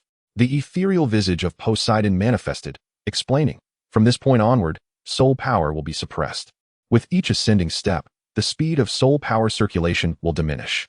Indeed, the moment I stepped onto the 301st step, I felt my internal soul power sluggishly falter. The Taishu sword trembled restlessly within its sheath, as though bound by invisible chains, renowned for its protective properties. Ning Rongrong promptly adjusted her enhancement strategy, prioritizing the fortification of our soul power resistance. Xiao Wu's condition was increasingly concerning. Beads of cold sweat dotted her forehead. and her lips began to take on a purplish hue. Tang San cradled her closely, blue-silver grass woven into a makeshift stretcher to alleviate her burden. Third brother. Let me down, Xiaowu weakly protested. At this rate, you won't make it to the summit. Tang San shook his head, his gaze unwaveringly resolute. We promised to live and die together. Finally, the 600th platform emerged into view. The steps had become so steep that we needed to use both hands and feet to ascend. My arms trembled from the continuous strain, and the Taisu sword felt as if it weighed 1,000 pounds. Ning Rongrong's enhancements began to falter, her soul power nearing depletion. In the final 100 meters, Dai Mubai gasped for breath, his voice hoarse and barely recognizable. As we finally set foot on the 600th platform, everyone, save for Tang San, collapsed onto the ground. The gravity here had reached a terrifying 20 times that of normal, making even the act of breathing arduous. The inscriptions on the stone tablet emitted a sanguine glow. The ethereal figure of Poseidon reappeared, declaring, "The final 401 levels will test your willpower. The gravity and the suppression of soul power will reach their zenith. And with each ascending step, you shall endure pain akin to the tearing of your very soul."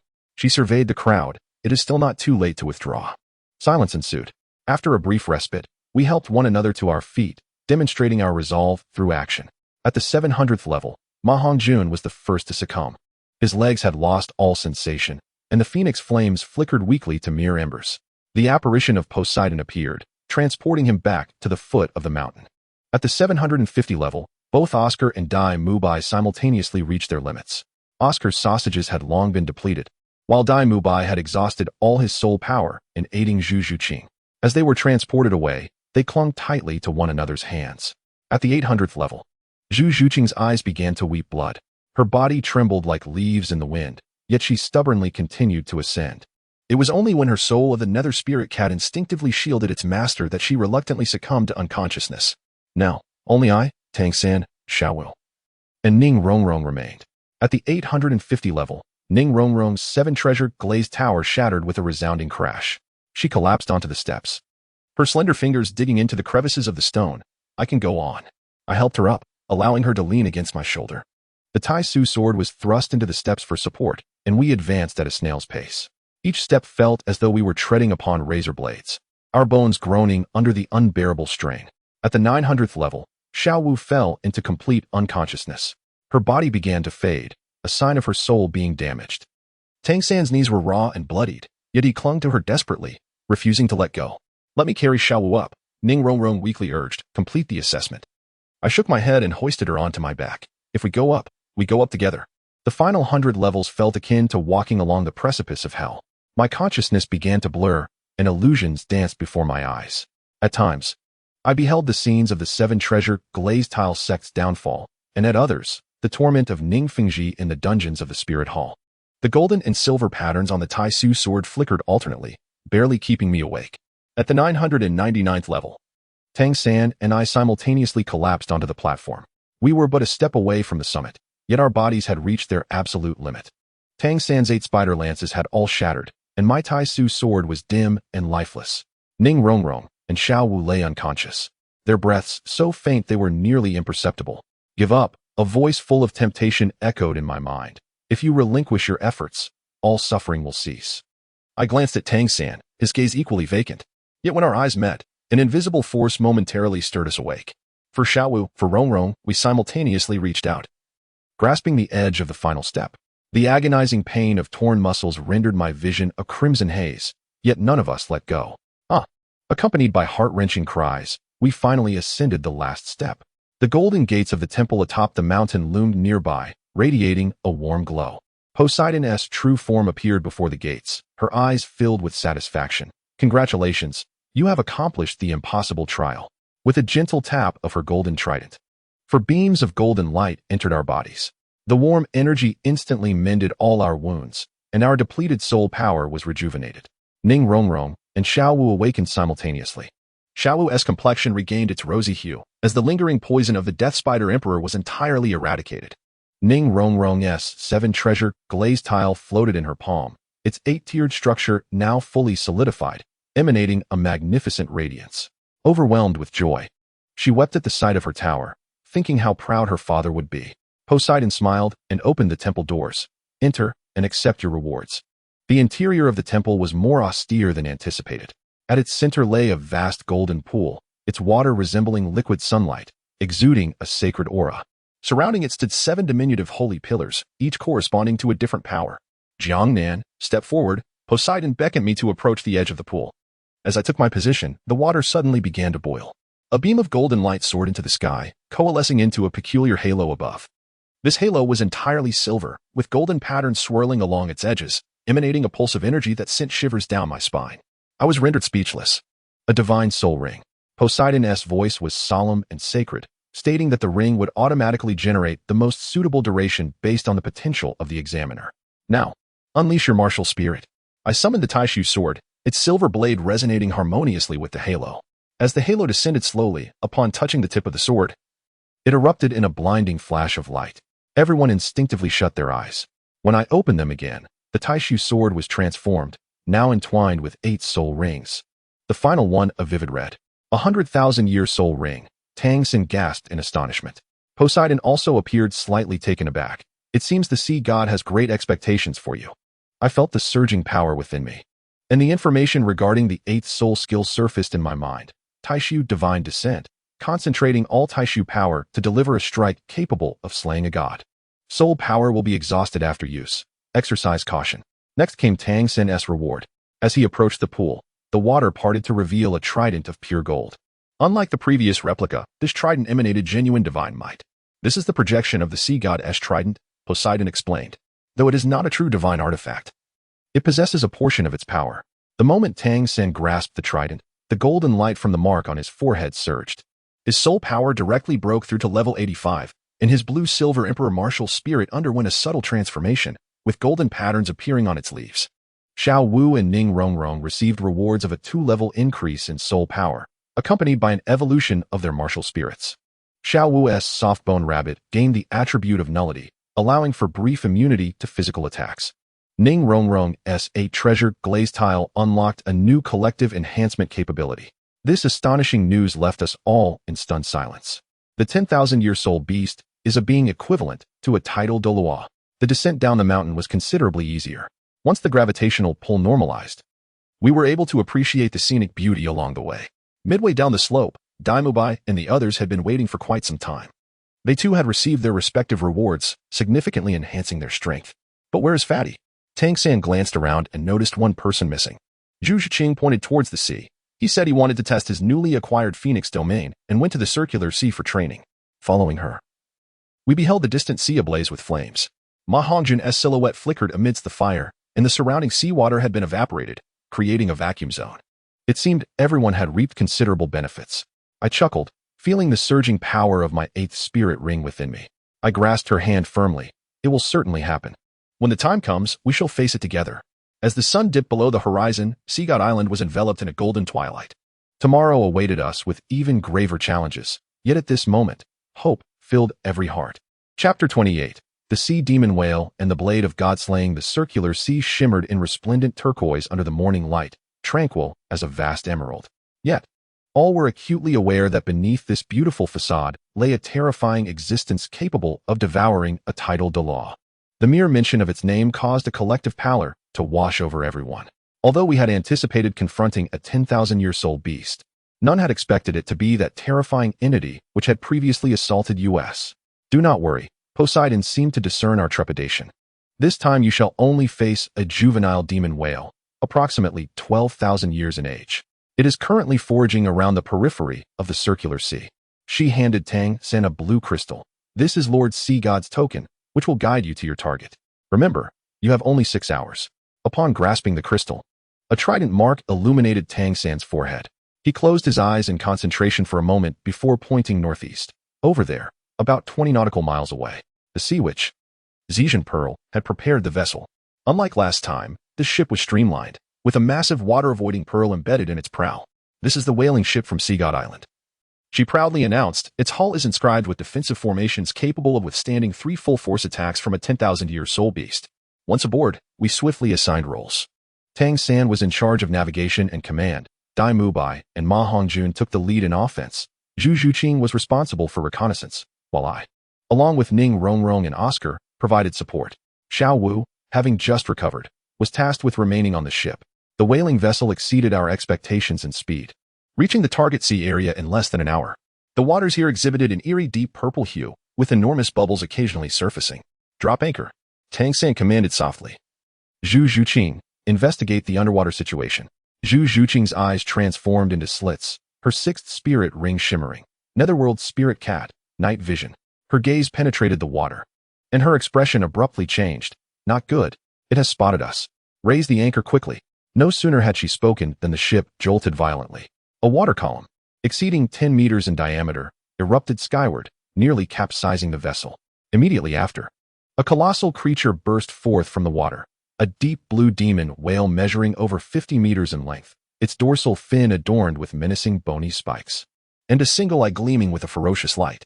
The 12,000-year-old deep-sea demon whale, Ziji Pearl exclaimed, warning everyone to beware of its psychic assault.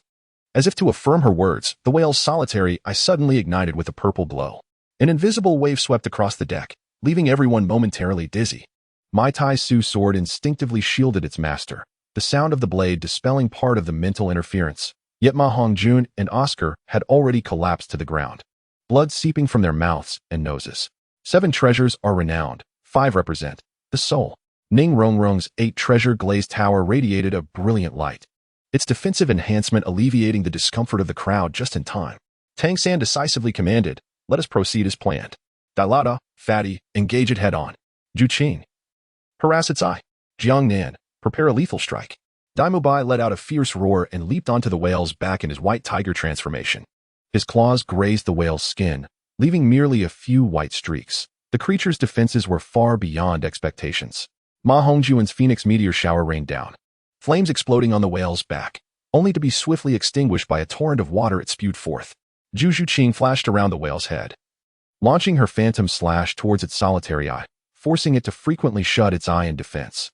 I stood at the bow of the ship, the Tai Su sword held aloft, the 8th spirit ring gradually illuminating. Silver-red light gathered along the blade, warping the surrounding air. This was the precursor to the divine descent of Tai Su, requiring at least 30 seconds to charge. The demon whale seemed to sense the impending threat, abruptly abandoning all other targets to charge directly at the vessel. Its massive form created towering waves, the ship groaning under the immense strain.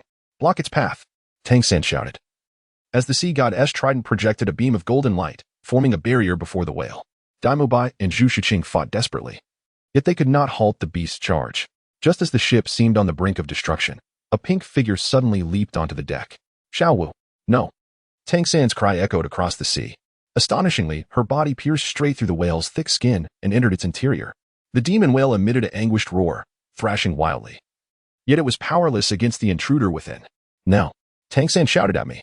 The brilliance of the Tai Su sword had reached its zenith, the space around the blade beginning to collapse.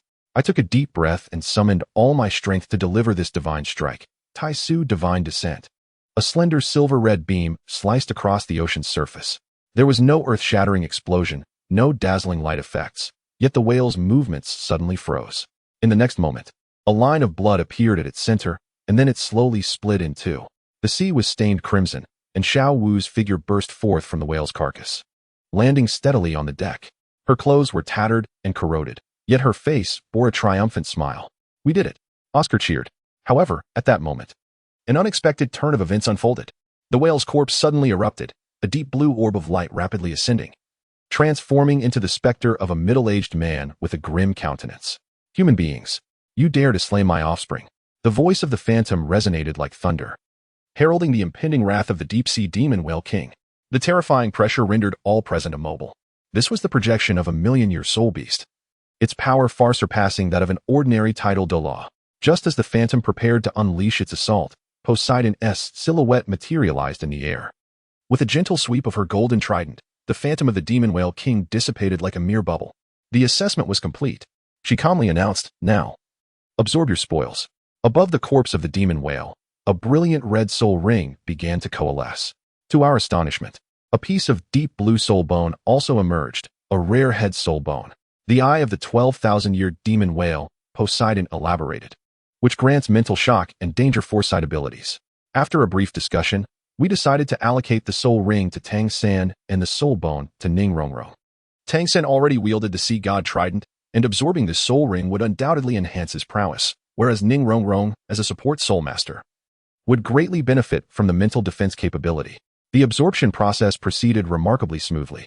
Upon acquiring the ninth soul ring, Tang San's blue-silver emperor martial soul transformed entirely to a golden blue hue, emanating oceanic waves. After Ning Rongrong absorbed the soul bone, a blue pupil appeared at the center of the 8 treasure-glazed pagoda, granting her the ability to anticipate danger. With the completion of the 4th trial came a reward of increased soul power.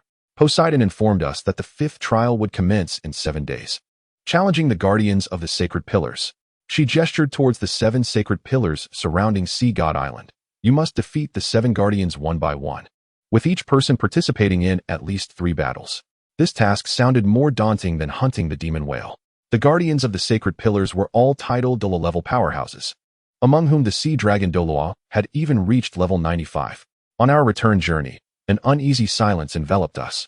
The consecutive high-intensity trials had left us physically and mentally exhausted. Even the elevation of our soul power could hardly offset the toll on our spirits. Upon returning to our lodgings, I found Ning Rongrong standing alone by the shoreline, gazing intently towards the direction of Heavendo City. Are you thinking of the sect leader? I approached her side. She nodded gently, the 8 treasure-glazed pagoda spinning slowly in her palm. Every time I gain new strength, I think of my father, who must be suffering now. Under the moonlight, her profile was soft yet resolute. The hardships of the past 6 months had transformed that once willful little witch into a true warrior. Leaning against my shoulder, the sea breeze tousled her long hair. Jiangnan, promise me something. What is it? If I do not survive in the end, you must rebuild the 7 treasure-glazed sect. Her voice was barely audible, carrying the weight of her father's lifelong efforts. She stared at me, then suddenly threw herself into my embrace, weeping uncontrollably. The emotions that had been pent up over the days finally broke free, and her tears soaked my garment. I remained silent, gently patting her back.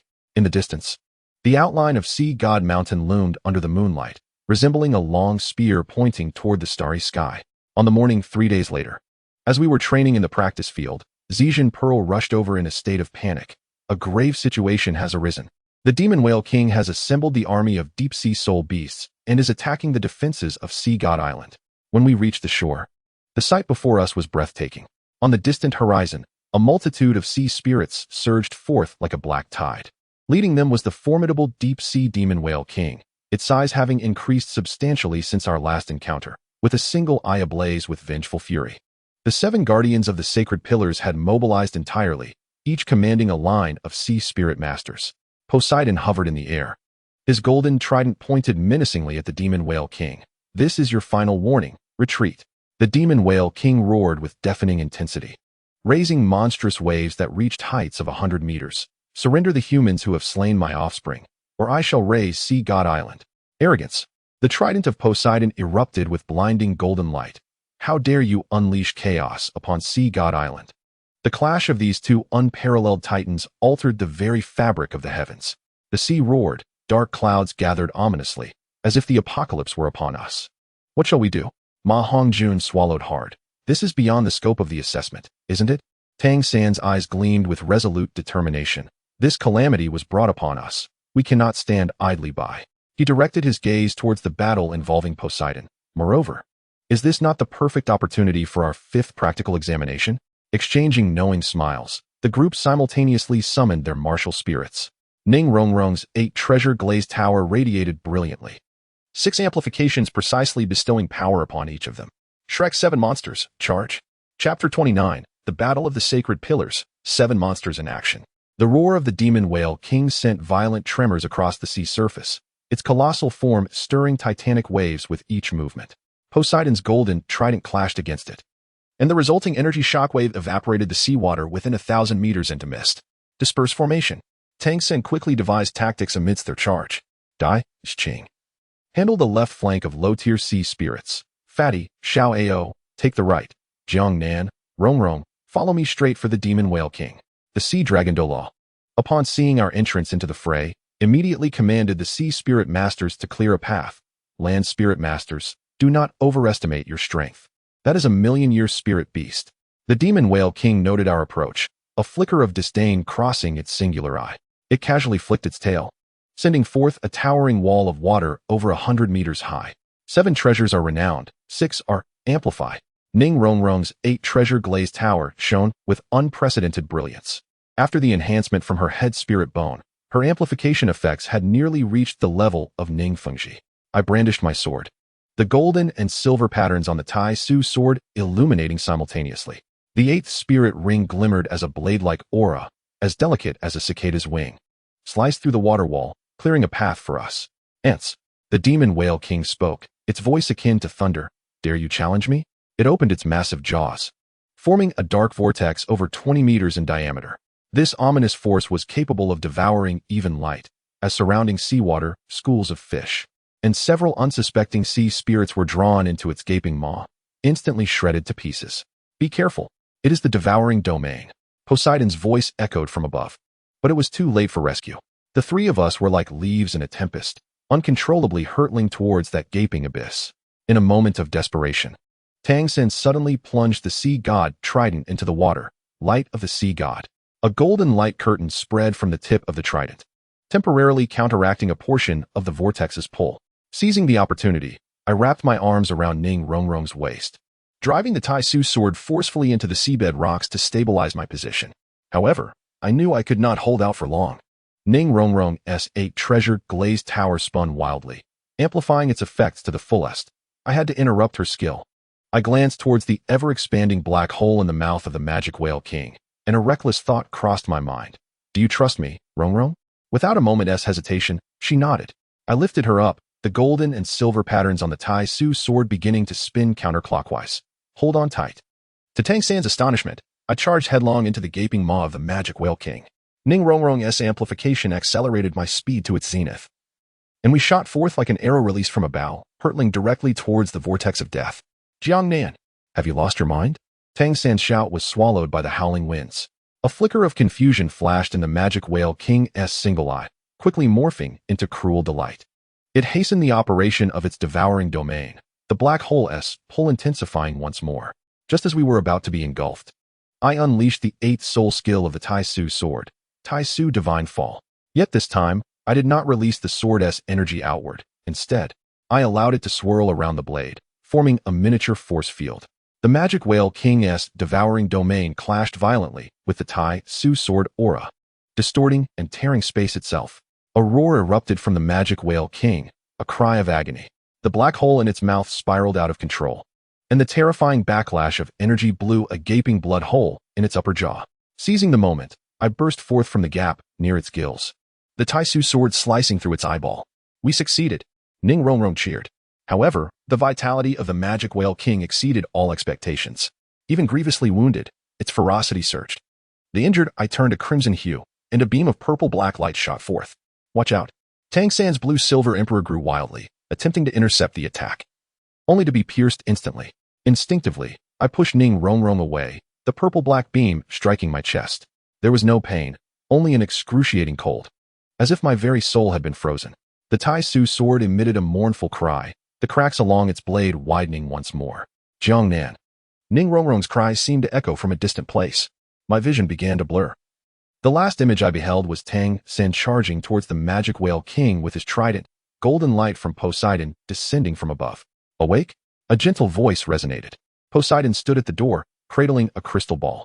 The spiritual corruption of the magic whale king nearly cost you your life. I attempted to sit up, a tearing pain radiating from my chest. Has the battle ended? A temporary truce, Poseidon replied, approaching the bedside. The crystal ball displayed images of the coastline, revealing the retreat of the wounded magic whale king, though the army of spirit beasts it had summoned still circled ominously outside. She placed her hand on my forehead, a warm energy flowing through my body. Your bravery is commendable, yet rather reckless. Had it not been for Lord Poseidon's protection, you would have perished 10 times over. Ning Rongrong, startled awake by our conversation, rushed to my side upon seeing me regain consciousness. You scared me to death. Her tears soaked my garments. You mustn't do that again. Poseidon smiled gently, recognizing the moment, and discreetly exited the room. I gently caressed Ning Rongrong's flowing hair and noticed a new crack on her 8-treasure glazed tile. This is to help you resist spiritual corruption. I overused my head spirit bone, she remarked nonchalantly, yet I understood that the situation was far more complex. The pain from the damaged spirit bone was akin to that of a severed limb. Suddenly, hurried footsteps echoed from outside. Tang Sen burst through the door. his face alight with rare excitement. Jiangnan, you're awake. Splendid. Come quickly. With the support, I made my way to the edge of the cliff outside. In the distance, 7 sacred pillars radiated a dazzling brilliance. Even more astonishing was the sight of a guardian standing atop each pillar, their immense martial spirit phantoms materializing behind them. This was the true power of Sea God Island. Tang San's voice was filled with reverence as he spoke of the combined formation of the 7 sacred pillars, capable of withstanding an assault from any million-year spirit beast. The sea dragon Douluo stood atop the central pillar, his martial spirit manifesting as a 100-meter-long blue sea dragon swirling in the air. The other 6 guardians displayed their strongest forms as well, weaving their powers into a vast net that enveloped the entirety of Sea God Island. The king of magic whales would not dare to attack us again, Tang San declared. Lady Bibi Dong has decided to commence our 5th trial early. Early? I furrowed my brow. Given our current condition, precisely why we must seize this opportunity, Tang San interjected, his eyes glinting with determination. With each trial we pass, we gain more favor from the sea god. This is the only way to confront the king of magic whales and, in the future, the spirit hall. That evening, we gathered in the square before the sea god temple. Poseidon, wielding a golden trident, lightly tapped each person's forehead. The 5th trial challenged the sacred pillar guardians. Each of you must participate in at least 3 battles, winning 4 to pass. After a pause, she added, considering your injuries, the trials will be conducted day by day. Today, we shall first challenge the seahorse Douluo. The seahorse sacred pillar, located on the eastern side of the island, was a spiral-shaped structure of pure white. The seahorse Douluo was a slender, middle-aged man with flowing blue hair, standing atop the sacred pillar as 9 spirit rings slowly rotated beneath him. After drawing lots, Dai Mubai was the first to battle. His injuries were the least severe, and his white tiger martial spirit excelled in direct assaults. 7 treasures are renowned. The first, strength. The second, speed. The third, spirit. Ning Rongrong's enhancements landed with precision. Though the 8 treasure glaze tile was damaged, its amplification effect remained astonishing. Dai Mubai let out a roar, directly activating his martial spirit's true form. The enormous white tiger phantom merged with his body, instantly elevating his attack power to that of a soul Douluo. This is intriguing. The seahorse Douluo smiled faintly as his 7th spirit ring glowed, revealing his martial spirit's true form. His lower body transformed into that of a seahorse, moving with such speed that it left behind afterimages. The two engaged in a fierce clash on the sacred pillar's platform, tiger claws striking against the trident, sparking brilliant flashes. After 300 exchanges, Dai Mubai seized an opening, launching a devastating strike towards his opponent's chest. The seahorse Douluo did not flinch or evade, and with a sudden flare of his 9th spirit ring, he declared, Seahorse. Mirror reflection. Stop. Poseidon's voice rang out. No outsiders may intervene in the trials. Dai Mubai, you are declared defeated. Although the initial battle ended in defeat, Dai Mubai's performance had already earned the respect of Jaime Douluo. Youngster, your strength is commendable. Given time, you shall undoubtedly achieve greatness. In the second match, Zhu Zhuqing took the stage. Her speed was already remarkable, and with Ning Rongrong's enhancement, it became even more formidable. In her martial spirit's true form, the Phantom Cat, she transformed into a streak of black lightning, darting around Jaime Douluo. A clever tactic, Jaime Douluo remarked, but still insufficient. With the illumination of his 8th soul ring, numerous water tornadoes suddenly arose around the sacred pillar. Zhu Zhuqing danced and dodged, yet was grazed by one of the water tornadoes, her speed significantly hampered. Just as defeat seemed imminent, Zhu Zhuqing executed an unexpected maneuver, charging into the largest water tornado. At the moment she was about to be engulfed, she unleashed her 6th soul skill, Phantom Possession. Her body melded with the water tornado, utilizing its rotational force to accelerate. She swiftly broke through to stand before Jaime Douluo. The Phantom 100 Claws descended like a torrential downpour, forcing Jaime Douluo to retreat repeatedly. Excellent, he exclaimed with a hearty laugh. Stepping out of the arena, I concede. With 2 losses and 1 victory, Tang Sen calculated their results. Tomorrow we must challenge Haigui Douluo and secure at least 2 wins. In the days that followed, we sequentially challenged the remaining guardians of the sacred pillar. Oscar, in his battle against Haisheng Douluo, cleverly utilized the mirror intestines to replicate Dai Mubai's abilities, achieving an unexpected victory. Xiaowu, leveraging her newly acquired void abilities, rendered Jaime Douluo's attacks futile, while Ning Rongrong, though not directly participating, played a crucial role in support with her 8 treasure glaze tile. The most thrilling match was undoubtedly Tang San's clash with Hailong Douluo. The contest between the two control-type soul masters was nothing short of artistry. The collision of the blue-silver emperor and the sea dragon martial spirit left us in awe. Ultimately, Tang San narrowly triumphed with a slight advantage from the sea god trident. When my turn arrived, it was the final battle of the 5th trial against the sea witch Xian. This guardian, who had once assisted us, showed no mercy on the battlefield. Jiangnan, let me witness the true power of the Taiji sword, she declared, waving her trident lightly, unleashing countless water arrows from all directions. I employed the Taiji step technique, vaporizing the water arrows as they approached. Although the Taiji sword had sustained damage in my battle against the magic whale king, it had become more attuned to me. The sword moved with an effortless grace, as if it were an extension of my own body. Taiji flowing light. The sword's momentum cascaded like a galactic waterfall, weaving a net of countless silver rays that sealed off all of Xian's escape routes. She was compelled to unleash her martial spirit's true form, transforming into a half-human, half-fish figure, utilizing sound waves to counter the sword's aura. The battle reached a stalemate. After 300 exchanges, an old injury in my chest began to throb painfully. Xian, keenly perceptive, intensified her onslaught. Jiangnan, Ning Rongrong called out anxiously from the sidelines. Just as I was on the verge of collapse, the Taiji sword emitted a clear, resonant cry. The golden and silver patterns on the blade detached, intertwining in the air to form a peculiar rune, an unmistakable mark seen in the Taiji secret realm. The rune imprinted itself on Xian's forehead, momentarily freezing her movements.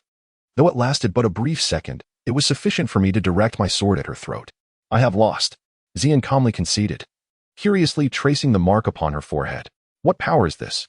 I too was engulfed in perplexity. It seemed that the Taiji sword had activated on its own. Poseidon approached, a glimmer of astonishment in her eyes. This is the soul-binding ceremony bestowed by the gods. The Taiji sword has finally recognized you completely. With the conclusion of the final battle, the 5th trial was successfully completed. The 7 sacred pillars simultaneously radiated golden light, enveloping us in a warm embrace. This benevolent energy mended every hidden wound, while our soul power surged rapidly. With the completion of the 5th trial, we were rewarded with an elevation in soul power by 1 level, and the lifespan of all soul rings increased by 500 years. Poseidon announced that the 6th trial would commence in 7 days, where we would traverse the light of the sea god and ascend to the pinnacle of the divine temple. She pointed towards the magnificent temple at the summit of the sea god mountain. Aglow with golden brilliance, there lies the ultimate trial left by the sea god for the inheritors. That night, we gathered by the beach in celebration. The 7 guardians of the sacred pillars joined our festivities, turning former adversaries into merry companions. To be honest, your performance exceeded expectations, remarked the sea dragon Douluo as he took a swig of wine, especially that lad with the Taiji sword, who managed to elicit Xian's true martial spirit. Xian shot him a glare. And you have the audacity to say that? Did you not also succumb to Tang San? Amidst the laughter, Tang San gazed contemplatively at the starry sky. Do you think Qingdao Lu is aware of the sea god inheritor's affairs? The lively atmosphere suddenly faltered. Indeed, while we strive to enhance our strength, the threat from the spirit hall has not dissipated. Ningfengji remains in their grasp, and Tendo City is still under their control. Ning Rongrong grasped my hand tightly. This time, we will surely prevail. Chapter 30. The Light of the Sea God and the Divine Inheritance, the Sea God Mountain, shrouded in a pale blue mist before dawn, presented 1,001 steps resembling a jade ribbon leading to the heavens. We stood at the mountain's base, gazing up at the sea god temple obscured in the clouds. Unlike our previous ascent, every step now shimmered with liquid golden light, a manifestation of pure sea god energy. The 6th trial, traversing the light of the sea god. Poseidon's voice resonated behind us. You must reach the summit within 12 hours. No soul skills may be employed during the journey. You must rely solely on your own strength. No soul skills? Ma Hongjuan's eyes widened. Does that mean we must climb it manually? Poseidon smiled faintly. The light of the sea god will cleanse your soul power and temper your physique. This is an essential path to becoming a divine inheritor. Tang San pondered. Is it akin to the previous tidal body refinement? More arduous and far more precious. Poseidon's gaze swept over each of us. Let us begin. The instant my foot touched the first step, I comprehended the distinct nature of this trial. The gravitational pressure from before merely weighed down the body, whereas the light of the sea god directly affected the core of our soul power. With each subsequent step, a portion of my soul power was stripped away, akin to the excruciating process of peeling layers from a silk cocoon. This sensation felt as if someone were excavating my marrow with a spoon. Oscar's complexion turned pale, having only ascended 10 steps, yet drenched in sweat. Daimubai supported him. Hold on. Think of Rongrong's father still suffering in the spirit hall. The mention of Ning Fingji ignited a flicker of determination in Ning Rongrong's eyes. Although she cannot wield soul skills, the foundation of the 8 treasures glazed pagoda remains intact, and her physical prowess surpasses that of Oscar by a considerable margin. During the first 100 levels, we managed to maintain our formation. However, by the 300th level, our team had stretched considerably. Tang Sen led the way. Approaching the 400th level, I, along with Ning Rongrong and Daimubai, occupied the middle echelon, while Xiaowu trailed behind, accompanying Oscar and Ma Hongjun. At the 500th level platform, we took our first respite. Our soul power was suppressed to less than 30%. And each of us felt as though we had just emerged from water. What was even more terrifying was that the light of the sea god began to erode our consciousness, causing an incessant barrage of phantoms to flicker before our eyes. I witnessed the scene of the 7 treasures glazed sect's downfall, saw Ning Fingji being tortured in the Wuhuan Temple's dungeon, and witnessed Chun Xian and Gu Rong battling fiercely. Most horrifying of all was the vision of Ning Rongrong being pierced through the chest by the angelic holy sword of Qian Rinxue, and I found myself utterly immobilized. It was only then I realized my nails had sunk deeply into my palms.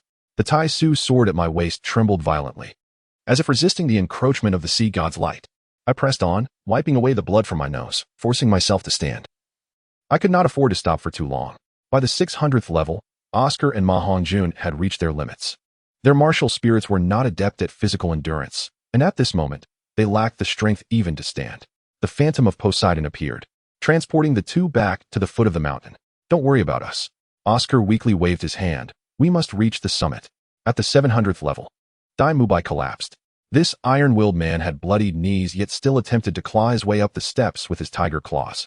Zhu Zhuqing wished to stay with him, but he sternly commanded her, go, complete the assessment.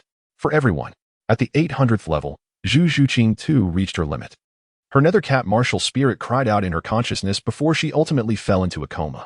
Now, only Tang San, Xiaowu, Ning Rongrong, and I remained. At 901, every number Ning Rongrong counted came with labored breaths. Her lips had already bled from biting them. The phantom of the 8 treasures glazed pagoda flickered behind her. Xiaowu's condition was even worse. Although the poison of the Death Spider Emperor had been dispelled, her soul injuries had yet to fully recover. Her body began to grow translucent, a sign of unstable soul energy. Third brother, you all go ahead. She weakly urged Tang San. Without hesitation, Tang San lifted Xiao Wu onto his back, declaring, we either ascend together or remain together. As I watched them, a sudden thought struck me. Tang San, the sea god's trident. While soul skills could not be employed, it had not been stated that one could not use divine artifacts. Tang San's eyes brightened as he retrieved the golden trident. The moment its tip touched the ground, the surrounding light of the sea god receded slightly, alleviating some pressure. It works, he exclaimed joyfully. Jiangnan, stick close to Rongrong. Thus, we forged ahead with the trident, laboriously advancing toward the 950 levels. Each step felt as though we were treading on the sharpest of blades, yet at least hope flickered within us. At the 980 level, an unexpected turn of events transpired. A beam of golden light descended from the heavens, separating the 4 of us. Tang San and Xiao Wu were transported to a leftward fork, while Ning Rongrong and I found ourselves on the right. The assessment has changed. The voice of Poseidon echoed in our minds. The heir of the sea god must complete the final trial alone. The rest must accept their fate. I gazed at Ning Rongrong, her complexion as pale as parchment, yet she persisted in her ascent. I supported her, and together we resembled toddlers taking their first steps, mutually bolstering each other's resolve. Upon reaching the 999th platform, Ning Rongrong finally collapsed to the ground, exclaiming, I can't go on.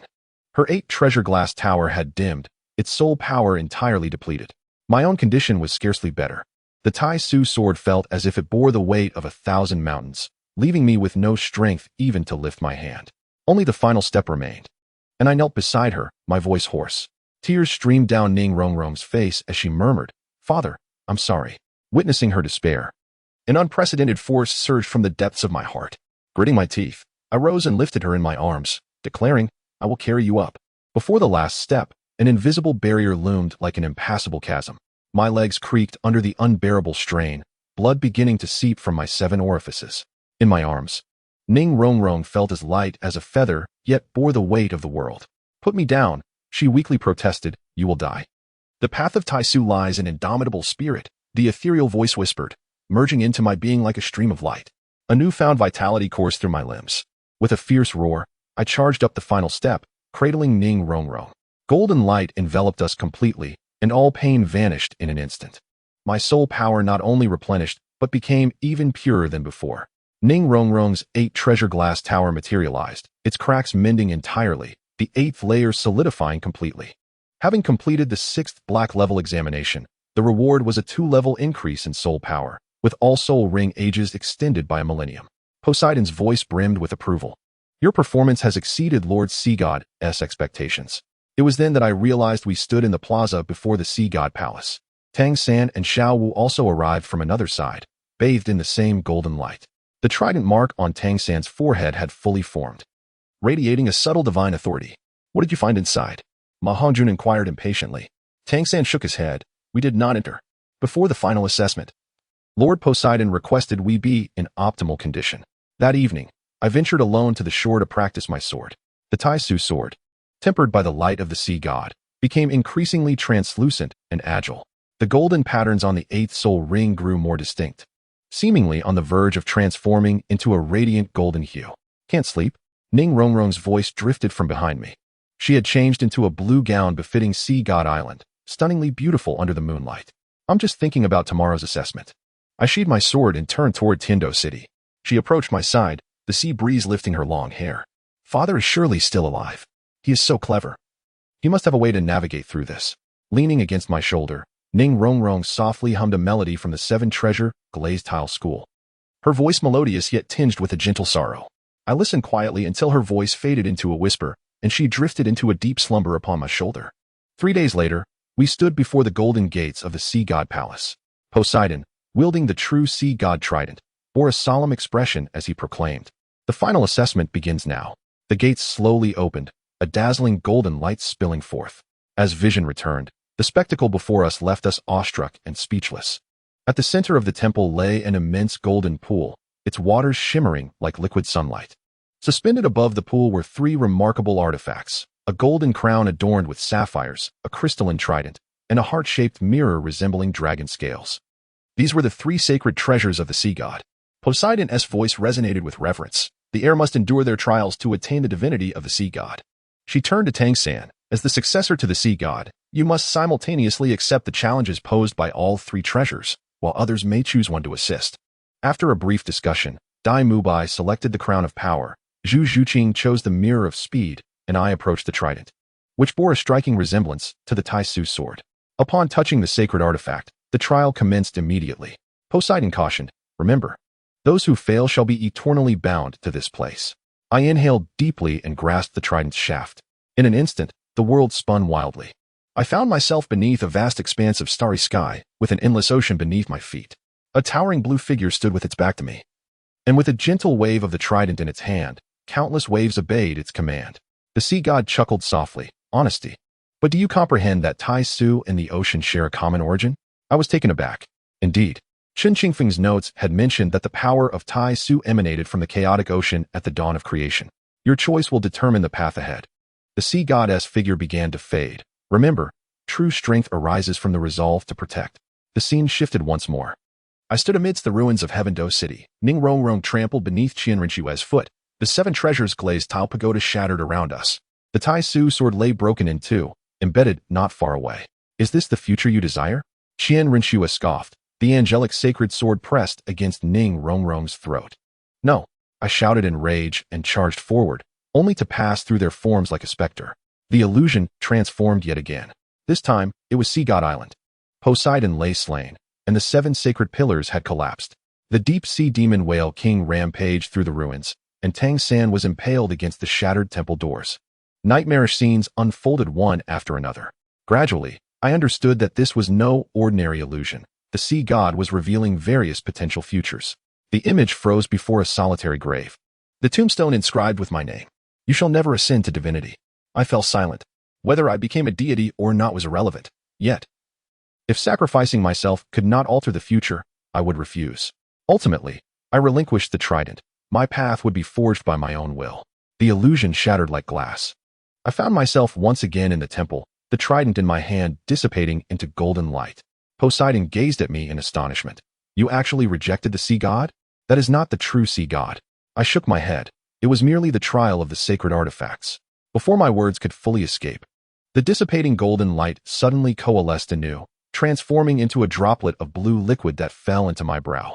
A warm power coursed through me, and the golden patterns on the Tai Su sword brightened manifold. A wise choice. Poseidon realized, you have passed the true trial. Meanwhile, Tang San's inheritance reached a pivotal moment. The crown of the sea god rested upon his head, encircled by the trident and the heart-protecting mirror that spun around him. Golden liquid rose from the pool, gradually enveloping him in a cocoon of light. The inheritance commenced. Poseidon solemnly proclaimed the initiation of the sea god's ninth trial. At that critical moment, the temple trembled violently. A thunderous explosion echoed from afar, accompanied by the furious roar of the demon whale king. Despicable humans! How dare you ambush me while I recuperate? Poseidon's expression shifted dramatically. This is bad. The demon whale king has launched a full-scale assault. Chapter 31. The divine heritage and the grief of the demon whale. The tremors of the sea god's temple intensified, debris cascading from the dome. Tang San was completely enveloped by the golden cocoon. The inheritance process could not be interrupted. Without hesitation, Poseidon declared, we must defend the temple. Jiangnan, take the others to support the 7 sacred pillars. Without a moment's delay, I drew the Tai Su sword, pointing it directly outside the temple. Ning Rongrong's 8 treasure glazed tower radiated brilliance. The 7 treasures are renowned. The first is power. The second is speed. The third is soul. As the amplification descended, we surged out of the temple like arrows released from a bow. The sight before us was breathtaking. The waters surrounding Sea God Island had turned pitch black, with countless sea spirit beasts launching a fierce assault under the leadership of the demon whale king. The radiance of the 7 sacred pillars was significantly dimmed, as the 7 guardians struggled to maintain their positions. Disperse and provide support, commanded Dai Mubai. Fatty and Xiao Ao, assist the seahorse Douluo Continent. Come with me to support the sea spear. Jiangnan and Rongrong, head to the main battlefield. The colossal form of the demon whale king loomed in the east, its single eye ablaze with vengeful fury. Each of its attacks caused the sea dragon's sacred pillar to shake violently, and blood trickled from the mouth of the sea dragon Douluo, clearly indicating he had sustained injuries. The 7 treasures have a glazed treasure. Ning Rongrong's 8 treasure glazed tower flourished in the wind, the 8-layered tower fully blossoming. The 4th is control. Land spirit masters, be wary of its mental assault. Before the words left my lips, the demon whale king's single eye suddenly blazed with purple light. Anticipating this, I positioned the Tai Su sword before me, its resonance forming a sonic barrier. Ning Rongrong's head spirit bone automatically activated, her blue pupils opening in the center of the 8 treasure glazed tower, dissipating much of the mental attack. Beast. The sea dragon Douluo seized the opportunity, the brilliance of his 9th spirit ring illuminating the surroundings. Sea dragon, raging tides ascend. His martial spirit completely fused with his being, transforming into a 100-meter-long blue sea dragon that soared skyward, crashing fiercely into the jaw of the demon whale king. The impact was tremendous, forcing the demon whale king to retreat several miles, creating towering waves upon the sea. A perfect opportunity. I leaped into the air, the golden and silver patterns on the Tai Su sword intertwining and shimmering. Tai Su Heavenfall. Countless silver sword energies descended like meteors, each striking precisely at the wounds on the back of the demon whale king. It emitted a pained howl, rolling as it plunged into the deep sea. Don't let it escape. The sea dragon Douluo was about to pursue when the surface of the sea suddenly erupted with numerous water pillars. 12 slightly smaller demon whales emerged simultaneously, the progeny of the demon whale king. Disaster, we've fallen into its trap. I suddenly realized its target was turning to look. I indeed saw a dark figure swiftly swimming towards the western side of Sea God Island. There, Sea God Mountain loomed majestically, the temple at its summit gleaming with golden light. A distraction. It intended to sabotage the inheritance. Ning Rongrong's face turned pale. It is the primal assault of a million-year soul beast. The sea dragon Douluo's eyes widened with fury, unable to withstand the might of the temple. In a moment of peril, a beam of golden light erupted from the apex of the temple. Within this radiant column, Tang San's silhouette ascended slowly. Adorned with the sea god's crown and clad in azure battle armor, the trident in his grasp transformed from mere projection into a genuine divine artifact. Dreaded magic whale king, his voice, though modest in volume, reverberated across the vast ocean. You seek your own demise. With a gentle sweep of the sea god trident, the seemingly cataclysmic black energy sphere dissipated like mere foam. The magic whale king recoiled in terror, disbelief etched in his singular eye. Impossible. How could you complete the inheritance so swiftly? Because he is the chosen one. Poseidon's form appeared beside Tangsan, declaring, now. Embrace the judgment of the sea god. Without further ado, Tangsan directed his trident skyward. In an instant, the winds shifted, and 7 sacred pillars simultaneously emitted resplendent beams of light, weaving a colossal net in the heavens. The magic whale king dashed to and fro, yet could not evade the encompassing barrier of light. Sea god, dusk. As the trident descended, a golden beam of light, 1,000 meters in diameter, cascaded from the heavens, striking the magic whale king with precision. Its scales, formidable enough to withstand the full might of a tidal Douluo, crumbled under the divine radiance as if they were made of paper. No, accompanied by a roar of defiance. The massive form of the million-year soul beast began to disintegrate. Flesh and bone vaporized in the golden light, leaving only a deep purple soul ring and a crystalline fragment of its skeletal remained suspended in the air. On the surface of the sea, the progeny of the magic whale king, sensing the impending doom, dove into the depths to flee. Other sea soul beasts scattered like frightened birds, vanishing without a trace in the blink of an eye. Silence. A deathly stillness enveloped Sea God Island. All gazes were fixed upon the azure figure in the sky, filled with reverence. Tangsan descended slowly before the temple, the divine light around him gradually receding. He appeared unchanged, yet there was an undeniable aura of authority in his every movement, a quality reserved for deities. Has the inheritance been completed? I ventured to inquire. Poseidon smiled, interrupting. I have fulfilled my mission. From this moment forth, Sea God Island is entrusted to you, O Sea God. Her form began to grow translucent, golden light emanating from her being. Tangsan attempted to intervene, but was gently pushed aside. There is no need for sorrow. As the High Priestess, this is my fate and my glory. In her final moments, Poseidon addressed us all. Young spirit masters, the future of the continent lies in your hands. Remember, with great power comes great responsibility. As her words faded, her form completely transformed into golden light, merging into the trident held by Tangsan. Simultaneously, the 7 guardians of the sacred pillars knelt on one knee. We welcome you, O Sea God. This pledge invigorated everyone's spirits. Tears shimmered in Ning Rongrong's eyes. Brother San, you must succeed. Over the next 3 days, under the guidance of the sea dragon Douluo, we familiarized ourselves with our newfound abilities. My Tai Su's sword, tempered by the light of the sea god, could now briefly perform spatial cutting. Ning Rongrong's 8 treasure-glazed tower was not only fully restored, but its amplification effects reached the pinnacle levels of Ning Fengji's prime. On the 3rd morning, the grand gates of the sea god temple finally swung open once more. Emerging from its depths, Tangsan appeared even more enigmatic, the trident mark upon his forehead shimmering with a golden luminescence as if it were a living entity. Have you succeeded? Xiao Wu was the first to rush forward, her figure soaring into the sky with astonishing speed. As she gazed downward, Sea God Island gradually diminished into a mere speck. Daimubai could not restrain his curiosity. Little San, does this mean you are now truly a deity? Surely that surpasses the title Douluo? Ma Hongjuan's expression was filled with envy. Tangsan smiled, neither confirming nor denying the assertion. His gaze shifted toward the northwest, where Heavendo City lay. I wonder how the continent is faring now. After flying for approximately 2 hours, the outline of Heavendo City finally emerged upon the horizon.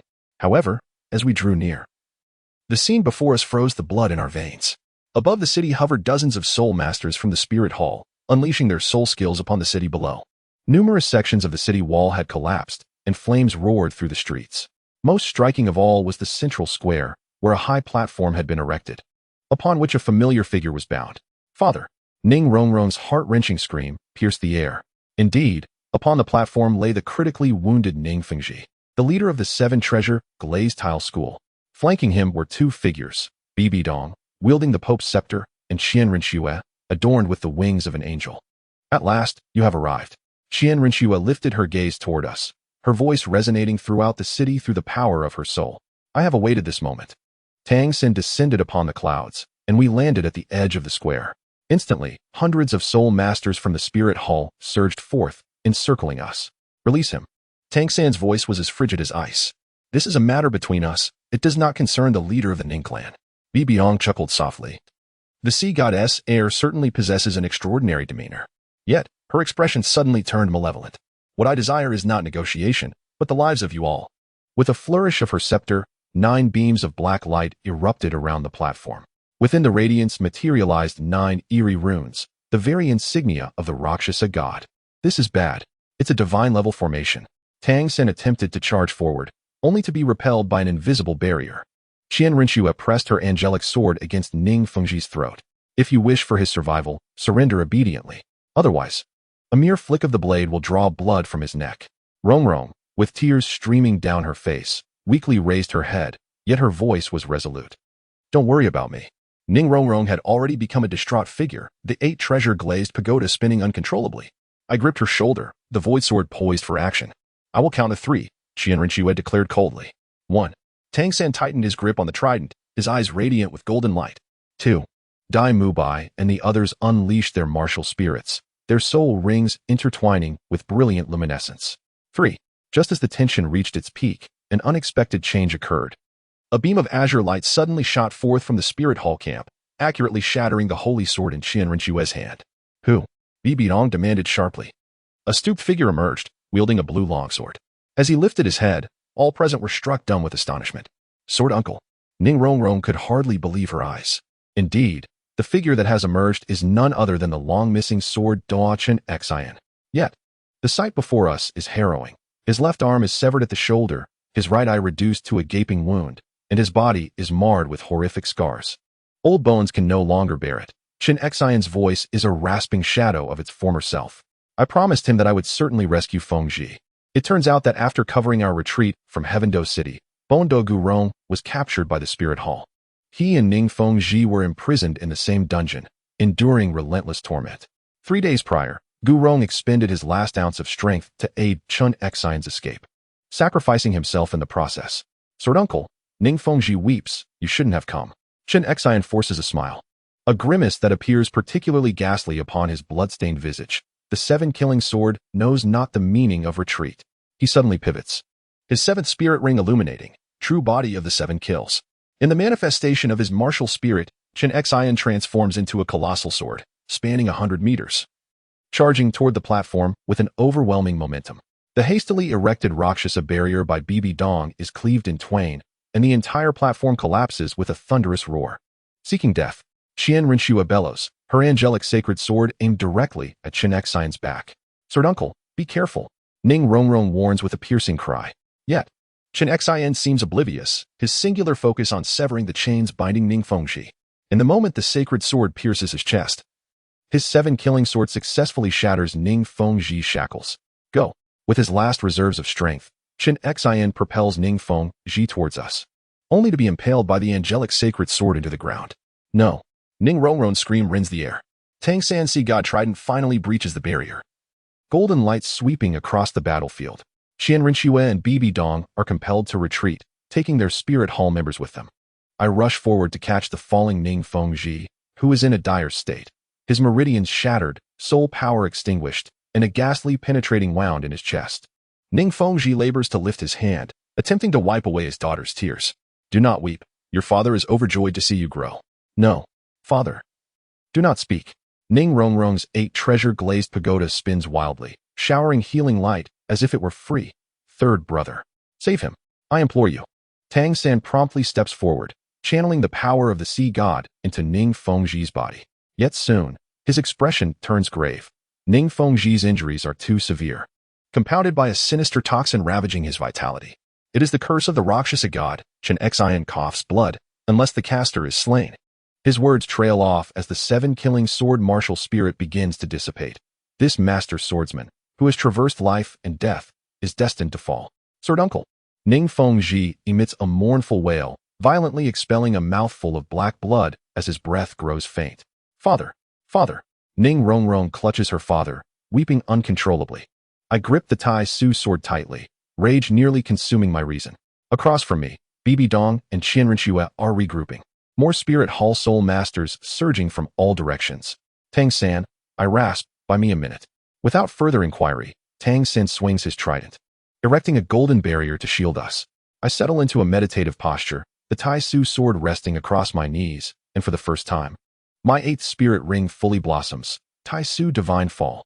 However, this time, my intention was not to assault the enemy, but to channel all my soul power into the sword's body. The golden and silver patterns on the Tai Su sword writhed as if they were alive, and the blade began to turn transparent. Jiangnan.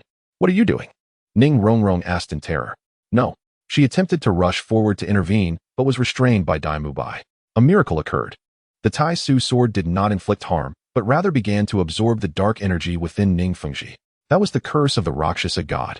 As the dark energy was siphoned away, Ning Fengji's complexion gradually improved, and his breathing became steady. Through the sword as a medium, the curse was transferred.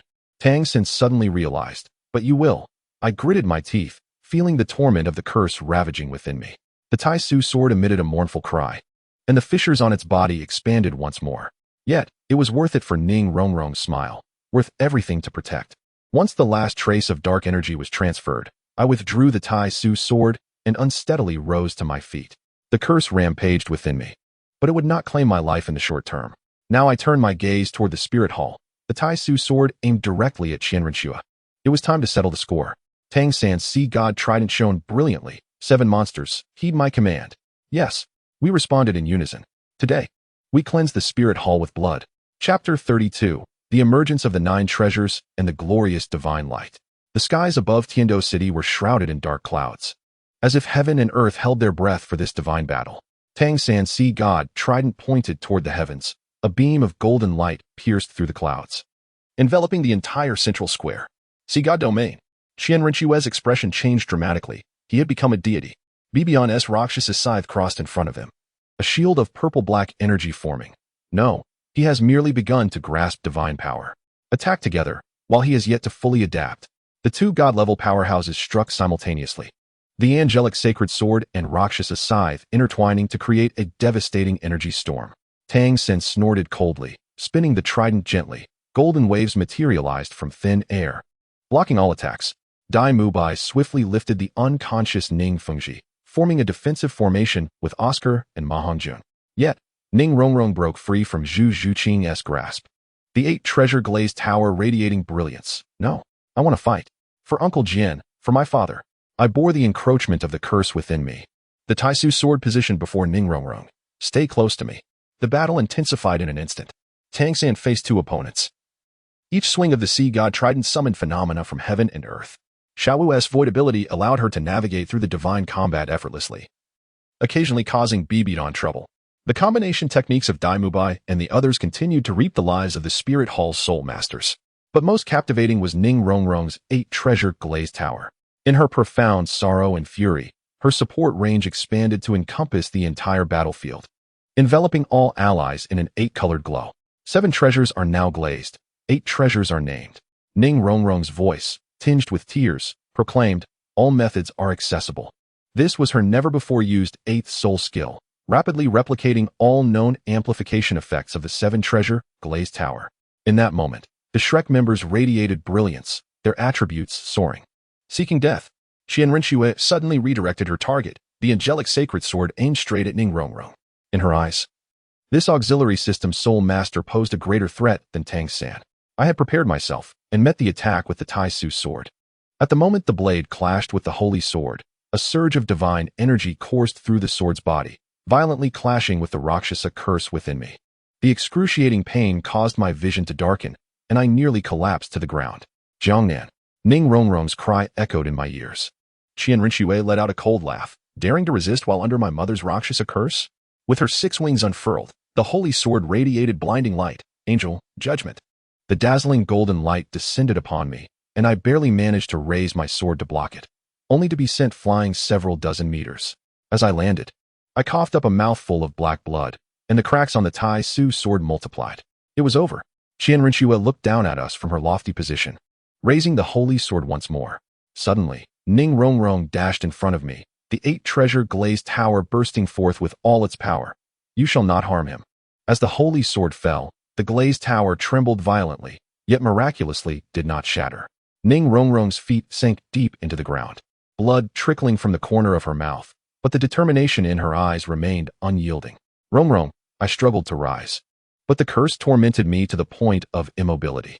Qianrenxue expressed mild surprise. A mere soul Douluo can withstand a divine-level attack?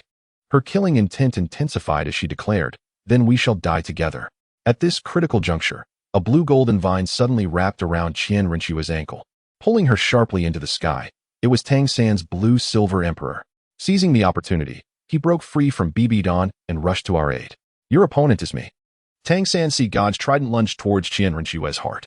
In a hasty attempt to block, she was still struck, spitting blood from the force of the blow. With an enraged shriek, her 6 wings fully expanded. Angel, descend. A rift opened in the sky, and a cascade of sacred golden light poured down. Qianrenshue's aura surged, momentarily overpowering Tang San. Meanwhile, Bibidon's Rakshasa demon scythe had also broken free from Xiao Wu's entanglement, hurtling towards Ning Rongrong. The remnants of the 8 treasure-glazed sect perish. I exerted all my strength to lunge towards Ning Rongrong, only to see a flash of white light as Chun Xian's body vanished. In its place stood an ethereal 7-killing sword, positioned before the demon scythe. Swordmaster. Ning Rongrong could hardly believe her eyes. The final spiritual imprint of Chun Xian resonated from the 7-killing sword. Rongrong, remember the will of the 7 killings. Remain unyielding. As the demon scythe descended, the 7-killing sword shattered inch by inch, yet it bought precious time for Ning Rongrong. I pulled her behind me, and the Tai Su sword met Bibidon's attack once again. Like an insect trying to stop a cart, Bibidon's scythe, glowing with purple light, invoked the power of the Rakshasa, soul-severing. This strike contained divine might, and at last, the Tai Su sword could bear no more. Shattering with a piercing crack into 2 pieces, the scythe's momentum did not wane, cleaving directly through my chest. No. Ning Rongrong's scream resonated through the heavens. In the throes of agony, I saw my blood splatter onto Ning Rongrong's 8 treasure-glazed tower. Strangely, instead of dripping down, the blood was swiftly absorbed by the tower. Suddenly, the tower's peak emitted a 9-colored beam of light, soaring into the sky. BB Don retreated in uncertainty. Within the beam, above the 8th layer of the 8 treasure-glazed tower, a phantom of the 9th layer began to coalesce. The tower trembled violently, emitting a melodious resonance, as if rejoicing in exuberance. The 9 treasure-glazed tower? From a distance, Ning Fingji awoke, his frail voice laced with disbelief. The legendary 9 treasures. Ning Rongrong stared blankly at her martial spirit, tears blurring her vision. She recalled Uncle Jian's admonitions, her father's expectations, and the 1,000-year legacy of the 7 treasure-glazed sect. With blood as the guide and soul as the contract, she unconsciously recited the sect's secret incantation. The 9 treasures transformed, the luminous beams of glaze suddenly converging, all merging into the tower's body. As the radiance dissipated, a perfect 9-story pagoda floated in the palm of Ning Rongrong's hand, each level shimmering with a distinct brilliance. Breathtakingly beautiful, BB Dong's countenance darkened ominously. She could not allow her to survive. The Rakshas's demonic scythe was raised once more, but this time, Ning Rongrong's movements were swifter. Her eyes transformed entirely into a glazed hue, her voice ethereal and otherworldly. 9 treasures are renowned, divine light illuminating all. Collective healing? Oscar was left dumbfounded. This bordered on divine prowess. Attack. Dai Mubai was the first to react, the white tiger meteor shower hurtling towards the spirit hall's ranks. The tide of battle shifted instantaneously. Under the amplification of the 9 treasure-glazed tower, the strength of the Shrek team surged manifold. Ma Houjuan's phoenix flames were imbued with a myriad of colors, leaving destruction in their wake among the spirit hall's soul masters. Zhu Zhuqing's speed was such that she left behind fleeting afterimages. Her shadow kill reaping lives like a scythe of death. Even Oscar's sausages turned aggressive, each piercing through the chests of enemies like arrows. Sensing the dire situation, BB Dong transformed into a streak of purple light, rushing towards Ning Fengji. If she could not kill the daughter, she would send the father to his doom. Father! Ning Rongrong cried out for rescue, but it was too late. In a moment of peril, a golden figure suddenly shielded Ning Fengji, me, restored to action. Though the Tai Su sword was shattered, the tip remained sharp. I infused all remaining soul power into it and charged towards BB Dong's scythe. Tai Su unification.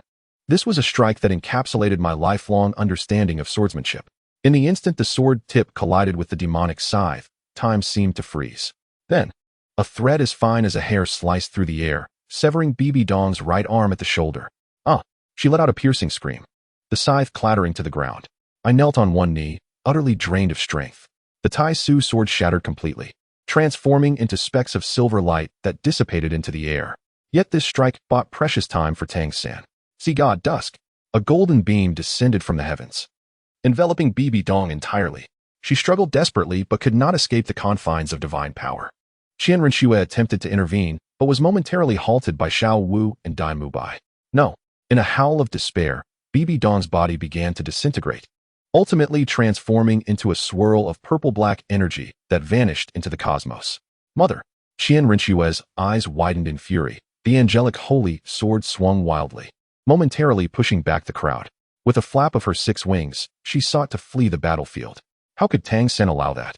The sea god's trident slipped from his grasp, pursuing her like a flash of golden lightning, piercing through 3 of her left wings. Qian Rinxue let out a piercing scream as she plummeted from the sky, half of her body charred by Ma Hongjuan's phoenix fire line. Just as Tang San was about to deliver the final blow, a golden light suddenly descended from above, enveloping Qian Rinxue. Who dares to harm my granddaughter? A commanding voice echoed through the heavens. The sky split open once more, revealing an elderly man with 6 wings and golden hair, stepping through the air. His aura was several times more powerful than Qian Rinxue's, and merely standing there incited an overwhelming urge to kneel in reverence. Qiandalu. Tang Sen sensed an imminent threat, gripping his trident tightly across his chest. The Grand Priest of the Spirit Hall surveyed the battlefield with a cold gaze, momentarily pausing upon noticing the fading presence of Bibi Dong. Finally, his eyes landed on Qian Rinxue, wrapped in golden light. Trash. Grandfather, save me. Qian Rinxue weakly extended her hand. Qian Daolu let out a cold snort, raising his hand to unleash a beam of golden light that stabilized her injuries. He then turned to Tang San, stating, Heir of the Sea God, this matter ends here today. We shall meet again in the divine realm, and I will take your life. With that, he seized Qian Rinxue and vanished into the sky with a powerful flap of his wings. Tang Sen attempted to intervene, but was repelled by an invisible force. It was the divine realm's rules preventing a deity from recklessly intervening in the mortal world. As Qian Daolu departed, the remaining Spirit Hall Soul Masters surrendered or fled. Heavendo City was finally liberated. Ning Rongrong staggered to my side, the radiance of the 9-treasure glazed tile enveloping me. Hold on, I will heal you. I managed a weak smile, glancing towards her behind where Ning Fengji, supported by Dai Mubai, was approaching us. Though frail, the pride and relief in his eyes were unmistakable. The 9-treasure glazed tile, he murmured softly. The millennium wish of my 7-treasure glazed sect has finally come to fruition today. Xiao will help me up. Her expression filled with concern as she looked at my empty hands. Your sword. It's all right, I replied, meeting Ning Rongrong's gaze. Some things are far more important than a sword. She nodded, tears glistening in her eyes, and the brilliance of the 9-treasure glazed tile intensified. In that sacred light, I seemed to glimpse a brand new Taishu sword being nurtured. Chapter 33. Reforging the Taishu and the divine radiance of the 9 treasures. The courtyard of Shrek Academy basked in the morning light. The former training grounds now transformed into a makeshift medical facility. Ning Rongrong's 9-treasure glazed tile floated at the center, its 9-colored radiance flowing like water, healing every injured soul. Leaning against an ancient tree, I gazed at the Taishu sword, now shattered in 2. The patterns on the blade had faded, mirroring the emptiness within my meridians. The Rakshasa curse, though suppressed by the divine light, still gnawed at my soul power like a relentless parasite. What are you thinking about? Ning Rongrong approached with a bowl of medicine, the 9-treasure glazed tile gently rotating on her shoulder. Since her martial soul evolved into the 9 treasures, she exuded an ethereal aura, akin to an otherworldly fairy. I was pondering how to reforge the Taishu sword. I traced the cracks on the blade, recalling the notes left by Elder Qian, which mentioned that once the Taishu sword recognized its master, it would be bound to the wielder's soul. As long as the sword exists, so does the person, if the sword perishes. Do not speak such nonsense. Ning Rongrong covered my mouth, her eyes reddening once more. If the sword is broken, it can be reforged, and what matters is that you are alive. She set down the medicinal bowl and retrieved a piece of metal shimmering with starlight from her bosom. Behold this, she said. Is this the Starfall divine iron? I marveled as I accepted the fist-sized metal, which felt astonishingly light, yet exuded an indomitable strength. This treasure, cherished by my father for many years, was said to have been extracted from a celestial meteorite. Ning Rongrong declared proudly. He said that only this can be worthy of the Taishu sword. Just then, Ning Fengji approached, assisted by Oscar. Although the leader of the 7-treasure glazed tile sect had lost his soul power, his demeanor remained as dignified as ever. Upon noticing the divine iron in my hand, he smiled faintly. In the past, Chen Xian wished to use this divine iron to remold the 7-killing sword, but I couldn't bear to part with it. A hint of nostalgia flickered in his eyes, and it now seemed that destiny had its own designs. I quickly rose to bow, saying, Sect Master Ning, this is far too precious. Call me father-in-law, Ning Fengji replied, patting my shoulder. Rongrong has informed me. Ning Rongrong's face flushed crimson. Father, when did I? Laughter erupted among the crowd, as the gloom of the past days appeared to dissolve slightly. Tang San entered from outside, holding an ancient scroll. Unfolding the scroll, it detailed the forging techniques of the sea god's trident. Although the materials differ, the divine patterns inscribed within would greatly benefit the remolding of the Taiji sword. He pointed to a specific location on the diagram. The ideal site would be where the molten lava of the Earth's core meets the extreme cold of the abyss. Xiao Wu's eyes sparkled with excitement. The ice and fire duality eye. But that place is sealed off by the poison Douluo's toxic array. Ma Hongjun scratched his head. Thus, the plan was set. The following morning, our group gathered at the academy's entrance. In addition to the Shrek 7 devils, Ning Fingji insisted on accompanying us for the first soul ring hunt of the 9 treasure glazed Tao Pagoda. How could he miss it? During our flight, Ning Rongrong held my hand tightly. Though her 9 treasure glazed Tao Pagoda was formidable, her soul rings remained at the 8th rank. According to Ning Fingji, the 9th ring must come from a top-tier soul beast to fully unleash the pagoda's potential. What are you thinking about? I gently inquired. I was thinking of Uncle Jian and Uncle Gu. Her voice wavered slightly. If only they could see the 9 treasure glazed tile pagoda. Old poison, may you be well. Tang San greeted with a smile. Dugu Bo snorted. With the sea god himself present, how could I dare to be negligent? Despite his words, the comfort in his eyes was unmistakable. After exchanging pleasantries, we promptly began preparations. Tang San harnessed the power of the sea god to construct a forging platform above the ice and fire duality eye. One half crimson red and the other half icy blue. Let us begin. I placed the Taishu sword fragments and the Starfall divine iron upon the platform. The remolding process proved more arduous than anticipated.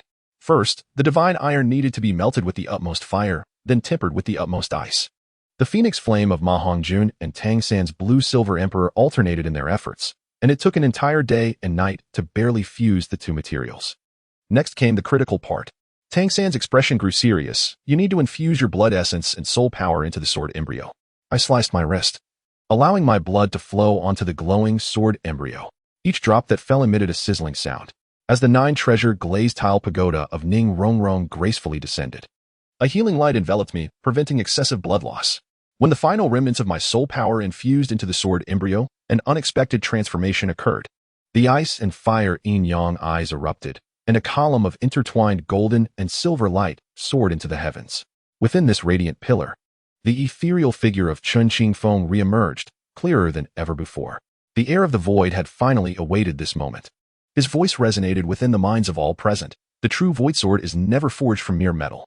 Amidst the astonished gazes, the sword embryo suddenly liquefied, transforming into a resplendent silver-golden orb that floated before me.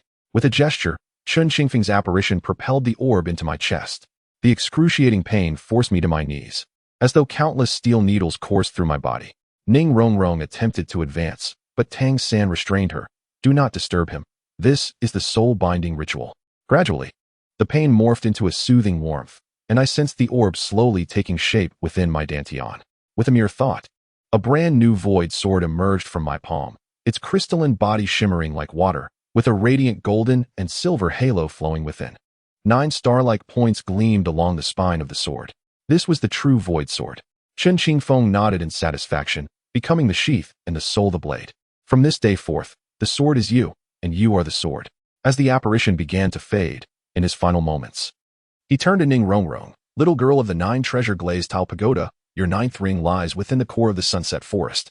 Remember, the most formidable soul beasts often appear in the most diminutive forms. Before his words could fully dissipate, the apparition vanished entirely, clutching the newly forged void sword. I felt an unprecedented sense of connection, as if our bloodlines were intertwined.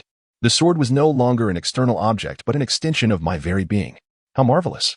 Ning Fingji exclaimed, marveling at the state of complete fusion between martial soul and weapon. A phenomenon described in ancient texts as the unity of man and sword. Tang San pondered thoughtfully. It seems we must venture to the sunset forest. After a brief rest, we set forth immediately. The sunset forest, though smaller than the Stardow forest, posed equally perilous dangers. The core area was perpetually shrouded in toxic miasma, a domain even the likes of Dugabo dared not tread lightly. Stay close to me. Tang San activated a sea god domain, enveloping us in a golden barrier that repelled the noxious fumes, where the soul beasts were at least 50,000 years old. After traveling for approximately 2 hours, we encountered a peculiar barren clearing devoid of vegetation, at the center of which stood a small tree, shimmering in blue and purple hues, barely half a person's height. Is that the blue silver emperor? Xiao Wu exclaimed, gazing at Tang San in astonishment. Tang San shook his head. No, it is an even more ancient being. I can sense it harbors an immensely powerful spiritual resonance. Just then, a pure white creature emerged from behind a tree. Its form resembled that of a rabbit, but bore a dragon's tail and deer antlers, with eyes glistening in dreamy shades of purple and gold. It curiously scrutinized us, exhibiting no signs of fear. So adorable. Ning Rongrong could not resist the urge to approach, only to be pulled back by me. Be cautious. It could be the transformation of a 100,000-year soul beast. Indeed, the creature suddenly spoke. 9 treasure glazed tile pagoda. I have finally awaited your arrival. Its voice was as melodious as wind chimes. I am the dream spirit dragon, the guardian of the sunset forest. Tension gripped us all. The dreamy spirit dragon, a legendary supreme soul beast, wields the extraordinary ability to manipulate dreams. The small creature leisurely circled around Ning Rongrong, assessing her pure heart and resolute spirit, deeming her worthy of its power. You wish to offer a sacrifice? Ning Rongrong could hardly believe her ears. The spirit dragon nodded, revealing, my time draws near. Rather than succumb to heavenly tribulation, it is better to fulfill the legend of the 9 treasure glazed tower. It turned its gaze towards Tang San, the heir of the sea god, and requested, please bear witness. Tang San nodded solemnly. The spirit dragon then addressed me, master of the Taishu sword, protect her. As if summoned by an unseen force, Ning Rongrong's 9 treasure glazed tower soared into the air, its 9th layer greedily absorbing energy orbs. The entire sunset forest soul power converged here, creating a minor storm of spiritual energy. The absorption process persisted for a full day and night. When the final trace of purple gold energy melded with the tower, it erupted in an unprecedented radiance. The 9 layers of the tower solidified completely, each adorned with a gem, symbolizing 9 distinct amplification attributes. Ning Rongrong slowly opened her eyes. Her pupils transformed into the same purple gold hue as the spirit dragoness. Her aura deepened, instilling an overwhelming presence akin to facing Tang San. It is accomplished, Ning Fengji said, tears of joy brimming in his eyes. The true 9 treasure glazed tower. Just as we reveled in our triumph, the ground trembled violently. The distant sky darkened, laden with ominous clouds, and flashes of lightning flickered. Tang San's expression shifted dramatically. An overwhelming divine presence was approaching, Qian Daolu. He dared to defy the divine realm's edicts and intervene personally. A streak of golden light pierced the heavens, swiftly closing in on us. Qian Daolu stood upon the ethereal form of a 6-winged angel, his holy sword pointed directly at Ning Rongrong. The 9 treasure glazed tower cannot exist. In an instant, my Taishu sword responded, clashing with the holy sword. Though I was forced back several dozen steps, I managed to deflect the assault of a divine-level powerhouse. Qian Daolu appeared somewhat astonished. The Taishu sword has been restored? Tang San swiftly interposed his sea god's trident to block the second strike, asserting, Qian Daolu, you have overstepped your bounds. Qian Daolu sneered. For the glory of the spirit hall, what is crossing the line? Suddenly, he turned his attention to Ning Fengji, declaring, I shall eliminate you, the root of this calamity.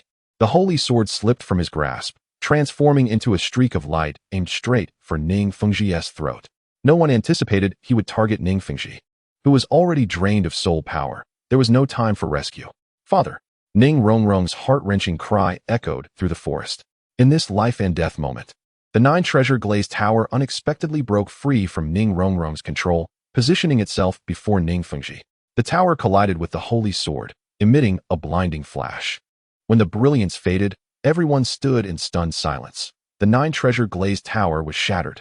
Yet, it did not shatter into mere fragments. Instead, it transformed into 9 gems of varying colors, orbiting around Ning Fengji. More astonishingly, Ning Fengji's previously depleted meridians began to visibly rejuvenate. He gazed in disbelief at his own hands, witnessing the ultimate essence of the 9 treasure glazed tower, 9 stars aligning, a rebirth of the soul. Qian Daolu's face turned ashen. Indeed, you cannot be allowed to live. He clasped his hands together, fully materializing the 6-winged angel, declaring, Angel, descend.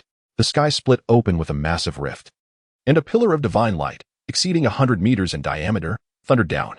This was a true divine punishment, potent enough to annihilate the entire sunset forest. Tang San's sea god trident met the onslaught, but in the haste of the moment, it was difficult to fully withstand the force. Just as the light beam was about to descend, Ning Rongrong suddenly rushed to my side. Jiangnan, do you trust me? Without hesitation, I nodded. She grasped my hand, and 9 gemstones immediately began to revolve around us. 9 treasures are renowned. all methods converge into one. The Taishu sword and the 9 treasures divine light merged flawlessly, transforming into a colossal sword that spanned heaven and earth. I felt an inexhaustible surge of power flow into my being, as if every movement could tear apart the very fabric of space. Is this the 9th soul skill of the 9 treasure glazed tile? I asked in astonishment. Ning Rongrong's eyes shimmered with a brilliant purple-gold light. No, this is our unique martial soul fusion technique, Taishu Jiuyo. The giant sword surged against the divine light pillar, shattering the space in its wake. Qian Daolu finally displayed a look of terror. Impossible. How can a mortal? Before he could finish, the giant sword pierced through the angelic apparition, effortlessly severing one of his wings. With a cry of agony, Qian Daolu transformed into a golden light and fled, leaving behind a venomous threat. You shall pay for this. Until we meet again in the divine realm. With the crisis averted, the fusion state dissipated. I fell to one knee, my soul power nearly exhausted. Ning Rongrong was not faring much better. The 9 gemstones reverted to the glazed tower, though their glow had dimmed considerably. Did we win? Ma Hongjin asked in disbelief, pinching himself. I gazed at the Taishu sword in my hand, the 9 stars on its blade reflecting the 9 treasure glazed tower in a harmonious dance. Perhaps this was our destiny, to confront the divine with mere mortal bodies. Chapter 34. The 7 treasures reforged the divine realm. As undercurrents, a light rain fell over the ruins of the 7 treasure glazed tile school, where weeds thrived among the remnants of shattered walls. Ning Fengji stood before the side of the former main hall, rainwater trickling down his cheeks, indistinguishable from tears. Although his soul power had somewhat recovered due to the healing of the 9 treasure glazed tower, it ultimately remained at level 79. The glazed tower hovering quietly on his shoulder. His father, Ning Rongrong, held an umbrella for him, the 9 treasure glazed tower shimmering softly in the rain. I stood behind them, the newly forged Taishu sword quivering slightly in its sheath. The 9 stars within the blade resonated subtly with Ning Rongrong's 9 treasure glazed tower, as if offering solace for her sorrow. Ning Fengji swayed slightly, prompting Ning Rongrong to steady him. Once a grand sect of over 1,000, only 27 remained. That is sufficient. Ning Fengji breathed deeply, his voice regaining firmness. As long as the legacy of the 7 treasure glazed tile school endures, we shall not perish. Reconstruction efforts commenced immediately, with Tang San's sea god power aiding. The outline of the main hall was swiftly re-established. Dai Mubai and Ma Hongjun transported massive stones. Zhu Zhuqing and Xiao Wu cleared the debris, while Oscar utilized his duplication ability to create multiple avatars to assist in the construction. I took on the role of sentinel, the Taishu sword's perceptive range covering the entire mountain peak. Suddenly, the 3rd star on the sword glimmered. A powerful aura was approaching. Stand ready. I drew the Taishu sword, its silver-golden radiance slicing through the curtain of rain. A shadow descended from the heavens, landing as lightly as a feather. The visitor, cloaked in black robes, concealed their visage beneath a hood, revealing only a glimpse of a snow-white chin. Who is it? Ning Rongrong's 9 treasure glazed tile tower immediately entered a state of alert. The figure in black slowly removed their hood, unveiling a face of haunting beauty. Long time no see, Rongrong. Shuqinghe. Ning Rongrong gasped, quickly realizing no. It is Qian Rinxue. I instantly teleported to Ning Rongrong's side, my Taishu sword poised at the intruder's throat. Yet, Qian Rinxue merely smiled, her 6-winged angel martial soul unactivated. Do not be alarmed. I am not here to fight. Tang Sen appeared silently behind Qian Rinxue, his sea god trident pressed against her back. You had better have a compelling reason. The reason is, Qian Rinxue declared, producing a scroll of parchment from her bosom. I wish to propose a transaction. Ning Fengji gestured for us to lower our weapons. Let her speak. Qian Rinxue unfurled the parchment, revealing a magnificent array of palaces, the location and defense layout of the Spirit Hall's secret base. In exchange, I require your assistance in eliminating someone. Who? Tang Sen frowned. My grandfather, Qian Daolu. A flash of hatred crossed Qian Rinxue's eyes. He stole my angel god position and reduced me to a mere mortal. I scrutinized her expression. The perception of the Taishu sword informed me she spoke no falsehood. But why seek our aid? The remnants of the Spirit Hall are sufficient for your revenge. I inquired coldly. Qian Rinxue sighed bitterly, because he no longer resides in the mortal realm. 3 days ago, he forcibly opened a passage to the divine realm, ascending with his loyal elders. She pointed to the red mark at the center of the map. This is the location of the passage, still resonating with spatial fluctuations. Tang Sen took the parchment, and after probing with the power of the sea god, nodded. What she says is true. This place indeed emanates the aura of the divine realm. I simply want Qian Daolu dead. Qian Rinshue's voice was icy and piercing. As for the other terms, you may propose whatever you wish. Ning Fengji pondered for a moment. We require time to deliberate. 3 days. Qian Rinshue donned her hood once more. I will return in 3 days. With that, she vanished into the curtain of rain. That evening, the makeshift conference hall of the Seven Treasure glazed tile sect was ablaze with light. The parchment lay spread before us, all eyes fixated on the red mark. This is clearly a trap. Damo Bai broke the silence first. How could Qian Rinshue betray her grandfather? Hatred can drive one to madness, Xiao murmured. I can sense that her hatred for Qian Douluo is genuine.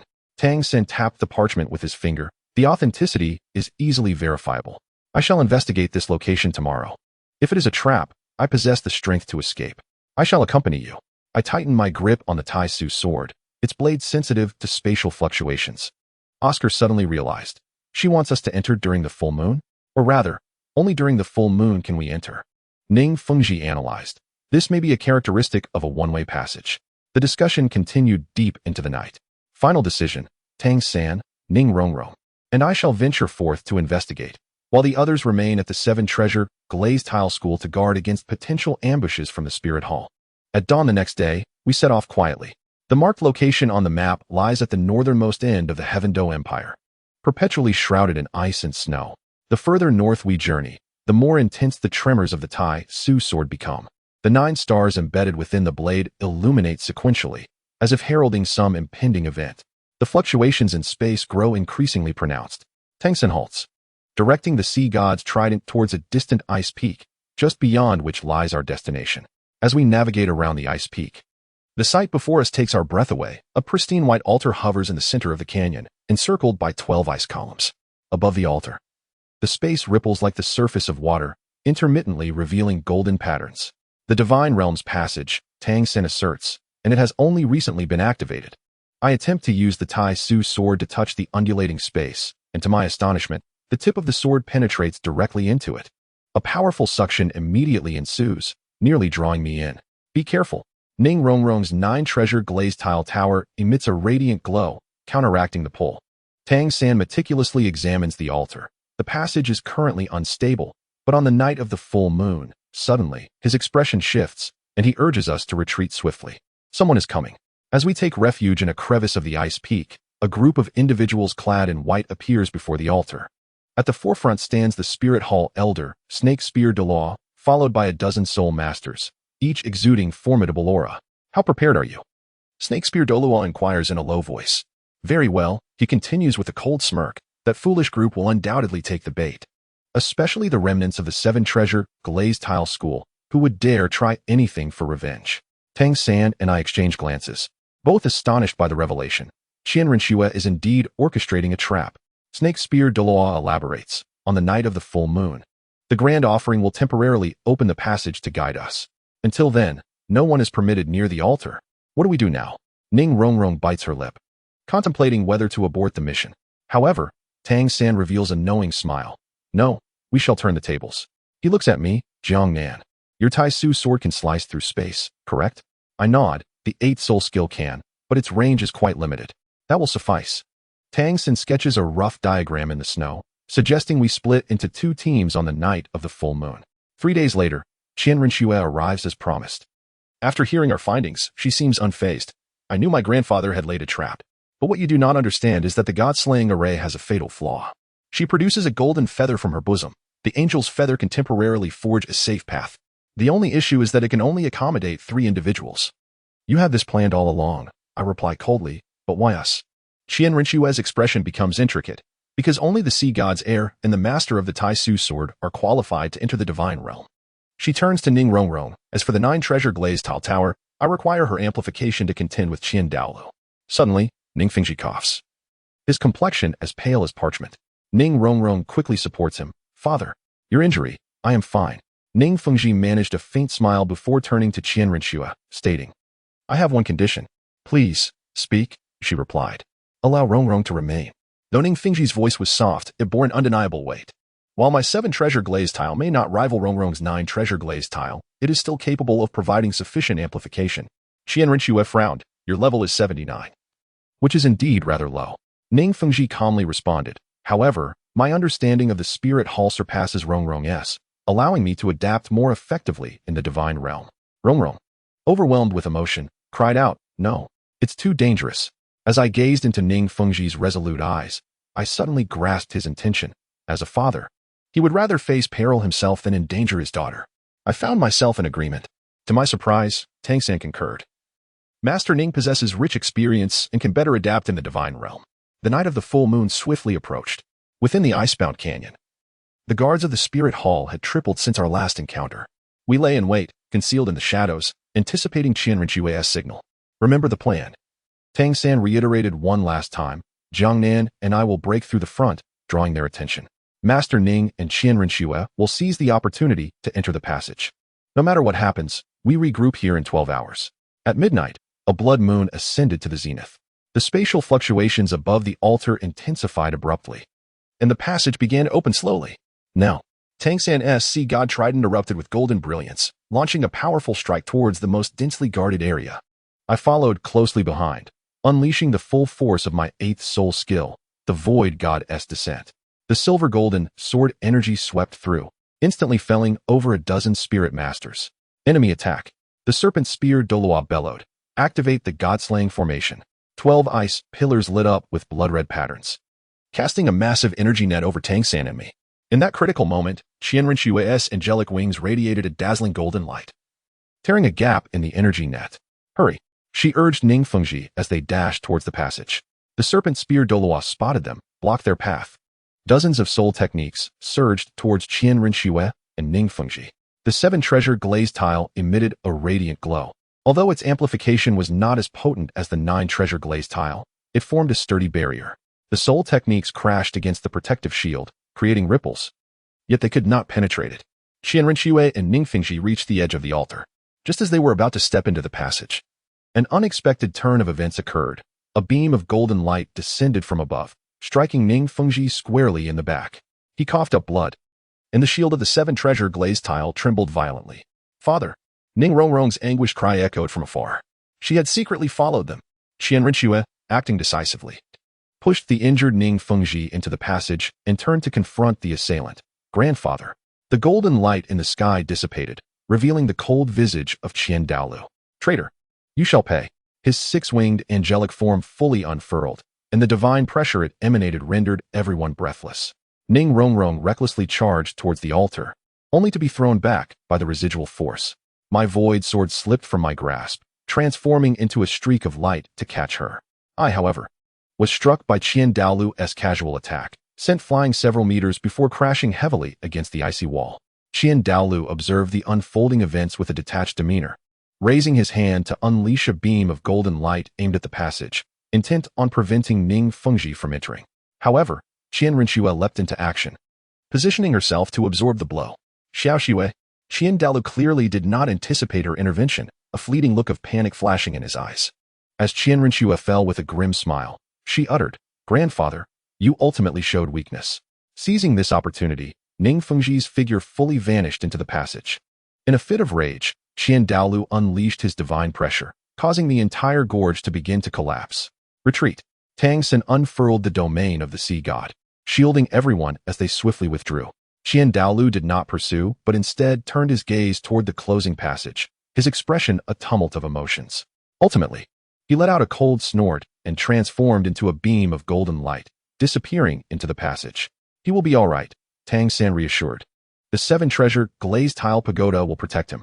I wiped the blood from the corner of my mouth, gazing at the altar that was gradually regaining its tranquility. The 9 stars on the Tai Su sword flickered in a peculiar rhythm, as if resonating with something beyond comprehension. Chapter 35. The Storm of the Divine Realm. The radiance of the 7 treasures. "Would you care for some hot tea?" I offered a steaming cup, observing her mechanically accept it, seemingly oblivious to the scalding liquid that splashed onto her hand. 6 hours had elapsed, and her voice was now hoarse, resembling the abrasive sound of sandpaper. Suddenly, the Tai Su sword resting across my lap began to tremble violently as the 3rd star erupted with blinding silver light. At that moment, an urgent call from Tang San pierced the air from outside the tent. "Come out." There was movement in the passage. As we burst forth from the tent, the space above the altar had twisted into a massive vortex. Golden lightning danced along its edges, producing a sound that was both jarring and unsettling. Suddenly, a figure stumbled forth from the whirlpool. "Daddy!" Ning Rongrong's scream shattered the dawn's tranquility. Ning Fengji appeared in a dire state. His meticulously maintained robe was now tattered, and a gaping wound marred his chest, exposing bone. The seven-treasure glazed tile pagoda hovered weakly at his shoulder, its radiance dimmed to near invisibility. Yet, the most alarming sight was the golden crystal tightly grasped in his right hand, pulsating with a blinding light as if it possessed life. Just as Ning Rongrong was about to reach her father, a massive bolt of golden lightning suddenly struck from the vortex. Instinctively, I swung the Taiji sword. The silver-golden sword aura colliding with the lightning midair, resulting in a deafening explosion. The shockwave sent us all flying, and the golden crystal slipped from Ning Fengji's grasp, tracing a graceful parabolic arc through the air, a fragment of the divine core. Ning Fengji struggled to prop himself up, blood trickling from the corner of his mouth. Within the vortex, Jiandaoliu's figure became increasingly distinct. He bore 6 wings and was enveloped in a sacred golden light, emanating an aura that compelled one to kneel in reverence. Yet, at this moment, the face of this angelic high priest was twisted in fury. "Traitor! Return what is rightfully mine." His voice thundered like a storm, causing the snow atop the icy peaks surrounding us to cascade down. The golden crystal spun through the air, perilously close to plunging into the abyss. Ning Rongrong's 9-treasure glazed tile suddenly detached and soared into the air, enveloped in a radiant spectrum of colors akin to silk, securely cradling the crystal. A death wish. A chilling glint flashed in Jiandaoliu's eyes as a second bolt of lightning aimed at Ning Rongrong. Time appeared to freeze in that instant. I observed Ning Fengji's pupils constrict sharply, and a fleeting sense of resolve flickered across his pale visage. In the next heartbeat, this exhausted master of the 7-treasure glazed sect erupted with astonishing speed, lunging fiercely toward his daughter. Boom! The thunder struck decisively upon Ning Fengji's back, charring him completely. He plummeted like a kite with severed strings, leaving a harrowing trail of blood in the snow. No! Ning Rongrong's anguished scream pierced the air. Jiandaolu let out a cold laugh, raising his hand to prepare for a third strike. At that moment, the vortex began to twist violently, the passage becoming increasingly unstable. Damn the laws of space! Jiandaolu cast a reluctant glance at the crystal in Ning Fengji's grasp as his form began to blur. This was merely the beginning. In the final moment, his gaze swept across each of us, the icy murderous intent within his eyes sending chills down our spines. Subsequently, the passage sealed completely, and tranquility returned to the altar. Ning Rongrong staggered to her father's side, his breath as faint as a whisper, the rise and fall of his chest scarcely perceptible. Trembling, he pressed the golden crystal into his daughter's hand.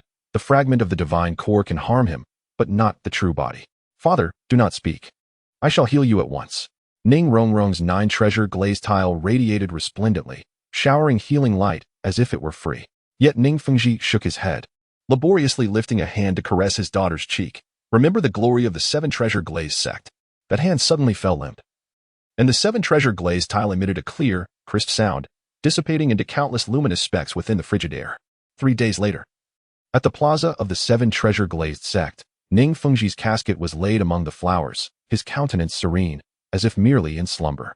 Ning Rongrong knelt before the spirit, clutching the golden crystal tightly, never releasing it for a moment over the past 3 days. "Are you ready?" Tang San approached, the sea god's trident glinting softly in the morning light. Ning Rongrong slowly raised her gaze, her eyes devoid of tears, replaced only by a chilling determination. "Let it begin." In the center of the plaza, a complex formation had been meticulously inscribed. Ning Rongrong positioned herself at the heart of the formation and embedded the divine core fragment into the apex of the 9-treasure glazed tile. At the instant of contact, blinding golden light erupted forth. According to the information left by Sect Master Ning, this fragment can guide us to the divine origin of Jiandaolu. Tang San spoke solemnly. "But the divine realm is fraught with peril. We must act swiftly." Dai Mubai flexed his shoulders. "Finally, we can strike that old scoundrel." Ma Hongjuan's phoenix flame danced eagerly in his palms. "This time, he shall pay in blood for his debts." Zhu Zhuqing and Xiao Wu silently positioned themselves at the formation's edge, their eyes reflecting the same resolute determination. Oscar crafted a batch of mirror-image sausages to distribute among the group. "Be cautious." I approached Ning Rongrong, the Taiji sword emitting a melodious chime. The 9 stars upon the blade resonated with the brilliance of the 9-treasure glazed tile, creating a wondrous harmony. The celestial phenomenon of the 9 stars aligning was imminent. Tang San gazed up at the sky, each individual taking their position, as 9 stars aligned in the heavens. The brilliance of Ning Rongrong's 9-treasure glazed tower surged magnificently. "The name of the 9 treasures is renowned," reaching towards the heavens. The nine-colored light beam soared skyward, piercing through the clouds. The sky appeared to be rent asunder, revealing a vast swirling vortex that gradually expanded. Through the vortex, we could faintly glimpse the realm of the divine, suspended islands, golden temples, and a battalion of angels standing at the ready. Let us proceed, Tang Xin bellowed, stepping boldly into the light beam. The sensation of traversing the passage felt akin to being hurled into the eye of a storm. Countless spatial currents tugged at our bodies, while the air resonated with a deafening roar. Just as I felt on the verge of collapse, clarity dawned upon us. We found ourselves upon a suspended platform, surrounded by an endless sea of clouds. Directly ahead, a majestic golden temple loomed above the clouds, encircled by 12 colossal light pillars, each sealing an angelic warrior within. Is this the divine realm? Ma Hongjun gasped in awe. Suddenly, the temple doors swung open with a thunderous crash. Qian Dalu stepped forth. But unlike the cold demeanor witnessed in the ice canyon, at this moment, he bore 12 radiant wings. With each step he took, golden lotus blossoms flickered into existence and faded away. Merely standing there instilled an overwhelming urge to worship him.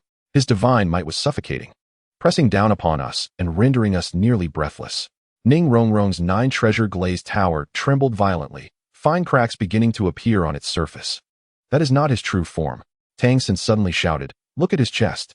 I focused my gaze, and there, upon Qian Daolu's chest, was a faint golden light, resonating with the divine core fragment in Ning Rongrong's hand. The essence of the divine seed ignited a gleam in Ning Rongrong's eyes. Qian Daolu sneered. Your eyesight is commendable, but just based on your abilities. His words were abruptly cut off as a beam of golden light surged from the side, crashing against his back with tremendous force. Qian Renxue wielded the angelic sacred sword, her eyes filled with hatred. Grandfather, your opponent is me. Traitor. With a flap of his wings, Qian Daolu sent Qian Renxue hurtling away, like a kite severed from its string, crashing through 3 stone pillars before coming to a halt. However, this momentary distraction granted us an opportunity. Tang San Sea God Trident surged with golden light. Sea God Domain. Golden waves materialized from thin air, momentarily countering some of the divine pressure. Ning Rongrong's 9-treasure glazed tower shone radiantly, 9 treasures renowned, divine might. The 9-fold amplification enveloped Tang San, solidifying the phantom of the sea god. The trident clashed against Qian Daolu's wings, and the shockwave overturned half of the platform. Seizing the moment, I maneuvered to the flank, unleashing the Taishu sword S9 stars in a flash. Taishu Starfall. 9 streams of sword energy struck the golden point upon Qian Daolu's chest, yet only stirred a ripple. He let out a cold laugh, casually waving his hand to send me flying hundreds of meters away. Is this all your prowess? Qian Daolu's 12 wings unfurled completely, allowing you to witness true divine might. Feathers from the wings suddenly fell away, transforming into countless golden blades that surged forth. Dai Mubai's white tiger form shattered in an instant. Zhu Zhuqing was pinned against the wall, and Ma Hongjun's phoenix flames were extinguished entirely. Qian Renxue struggled to rise, suddenly hurling the sacred sword towards Ning Rongrong. Catch the sword. Ning Rongrong instinctively caught it. But the angelic sacred sword clashed violently with the 9-treasure glazed tower, causing the cracks in the tower to widen. The pallor of Qian Renxue's face was striking.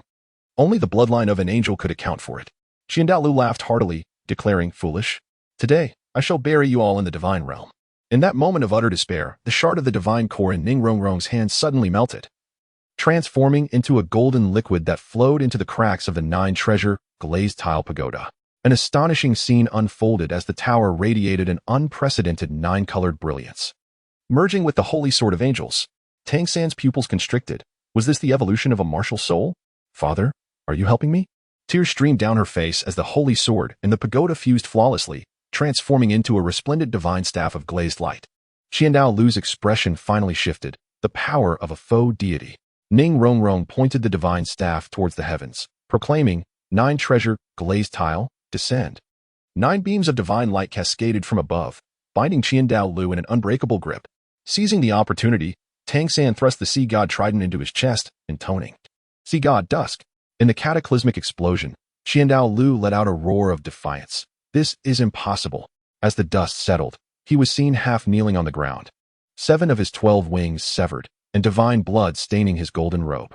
Yet, the battle intent in his eyes remained undiminished. Do you think this will be enough to kill a god? He struck his chest fiercely, and the phantom of the angelic statue materialized. As a sacrifice of divine rank, I shall slay the traitor. The entire divine realm began to tremble. It was a posture of mutual destruction. Suddenly, Qian Rengshu surged forward, slicing her wrist to spill divine blood upon the statue, with the bloodline of an angel as a guide. I shall transfer the divine rank. The statue writhed violently, but gradually began to turn towards Qian Rengshu under the power of the bloodline. Daolu's fury and fear surged. You, grandfather, have you forgotten? Qian Rengshu laughed bitterly. This is the true way of inheritance. Seizing the moment, Tang San's trident descended once more, and Ning Rongrong's divine staff blazed with brilliance. Under this dual assault, Daolu's form finally began to disintegrate. No, I have not. His roar was abruptly silenced, dissolving into a myriad of golden light. Qian Rengshu caught the falling angelic crown, looking at us with complexity. Let us depart. The divine realm does not welcome mortals. Chapter 36. The afterglow of divine fall. The rebirth of the seven treasures. The dawn pierced through the clouds, gilding the ruins of the seven treasure glazed tile school with a golden edge. Ning Rongrong knelt before her father's spirit, delicately caressing the golden gem atop the nine treasure glazed tile pagoda. Within the gem, a luminous flow seemed to swirl, faintly reflecting the loving visage of Ning Fengxi. It had been 7 days. I knelt beside her, draping my outer robe across her shoulders. The morning dew soaked her garment, chilling as iron. Ning Rongrong did not lift her gaze, her voice as soft as a feather falling. Last night, I dreamed of father. He said the ninth enhancement of the nine treasure glazed tile pagoda is hope. The elder leading the group bowed deeply. Please allow us to accompany the late sect master on his final journey. Ning Rongrong slowly rose, the nine treasure glazed tile pagoda levitating in her palm. Sunlight filtered through the tower, casting 9 colored speckles on the ground. She looked at me, her eyes finally alight with a flicker of vitality. Jiangnan, do me a favor. I followed her to the back mountain of the sect, where an ancient tree stood, beneath which lay her mother's resting place. Ning Rongrong knelt before the grave, carefully retrieving a silk pouch. After mother left, father would come here every day. She unfastened the silk pouch, revealing a lock of azure hair and a few seeds. He proclaimed them to be the seeds of the starry blue wisteria, the flower that their mother cherished most in her lifetime. We silently began to excavate the earth. As I buried the final seed, tears finally cascaded down Ning Rongrong's face, falling upon the damp soil. Father had once said that during the zenith of the seven treasures glazed tile school, the mountains behind were awash with these blossoms. She wiped away her tears, believing that when the flowers bloomed, they would be reunited. At noon, Ning Fengxi's coffin was gently lowered into the grave. 27 glazed tiles formed a small altar, symbolizing the rebirth of the seven treasures glazed tile school. Standing before the grave, Ning Rongrong declared, Today, in the name of the heir to the nine treasures glazed tower, I vow that the seven treasures glazed tile school shall once again bask in glory. The crowd echoed her words, their voices resonating through the heavens. In that solemn moment, the Taiji sword suddenly unsheathed itself, its tip pointing towards the northwest. Something was amiss. Tang San instantly fell into a combat stance. A dark spot appeared on the horizon, swiftly expanding into a figure. The newcomer bore wings, but they were not of an angelic martial soul. Rather, they were mechanical wings, gleaming with a cold light under the sun. Who was it? Daimu Bai positioned himself protectively in front of Ning Rongrong. As the mechanical wings retracted, an unexpected face was revealed. Luo Gao, the president of the Blacksmith Association, his face smudged with soot, held a metallic box in his hands. I made it just in time. He gasped, having landed breathlessly. The sect leader entrusted me with this before his passing, saying it was a dowry for his daughter. Ning Rongrong trembled as she received the box. At the moment she lifted the lid, the nine treasures glazed tower erupted with radiant light. Inside the box lay a splendid glass crown, its design mirroring that of the nine treasures glazed tower, with a blue gem embedded at its center. The image of Ning Fengxi suddenly coughed, his pallor deepening. Remember, true power stems from a heart of protection. The future of the seven treasures glazed tile school is entrusted to you. With that, the vision faded. Ning Rongrong placed the crown upon her head, and in an instant, a resplendent array of 9-colored light shot into the sky. The 27 disciples instinctively knelt, their eyes filled with reverence and hope. Luo Gao wiped his brow. There's one more thing. The sect leader instructed me to warn Tang San to be cautious of the turmoil in the divine realm. Tang San's brow furrowed. What does that mean? I'm not certain. Luo Gao shook his head. He said the death of Qian Daolu was merely the beginning. The true crisis lies ahead. Just as he spoke, the sky suddenly darkened, not from clouds obscuring the sun, but from a peculiar shadow enveloping the entire expanse. The Taishu sword trembled violently, its 9 stars flickering erratically. What is that? Ma Hongjin pointed towards the sky. From within the shadow, a colossal eye opened, its icy gaze sweeping across the land. Vegetation withered instantly under its gaze, and rocks crumbled to dust. The Divine Realm Overseer. Tang San's expression changed drastically. Quick, activate the protective formation. The brilliance of Ning Rongrong's 9 treasures crown flared, combining with the 9 treasures glazed tower to form a 9-colored barrier. The giant eye's gaze was obstructed, yet the pressure continued to mount. Why are they attacking us? Xiao inquired, perplexed. Tang San tightened his grip on the sea god's trident. Because we have slain beings of the divine realm, thus violating the rules. The colossal eye suddenly shut, and shadows coalesced into a gigantic hand that loomed ominously above us, poised to strike. The 9-colored light screen trembled violently, fracturing in numerous places. It couldn't hold on any longer. A trickle of blood escaped from Ning Rongrong's lips. At this critical juncture, a beam of golden light pierced through the clouds. Striking the giant hand with precision, the shadow emitted a silent howl, slowly receding. A golden vortex materialized in the sky, from which Qianren emerged. Unlike before, she was now clad in angelic armor, 6 radiant wings shimmering with iridescent light. The overseer withdrew, but would not relent. She descended before us, declaring, "You have slain a being from the divine realm. Someone must be held accountable. Qian Douluo deserves his fate." Dai Mubai exclaimed in anger. Qianren shook her head. The divine realm cares not for right or wrong, but for the rules. Her gaze turned to Tang San, as the sea goddess heir. The Divine Council has presented 2 options, either surrender the murderer or face divine punishment trials. Divine punishment trials? I gripped the Taisu sword tightly. It was a perilous trial of survival. Qianren eyes swept over the crowd. If you succeed, this matter will be resolved. If you fail, you will be utterly destroyed. Ning Rongrong stepped forward. I will go. No, it should be me.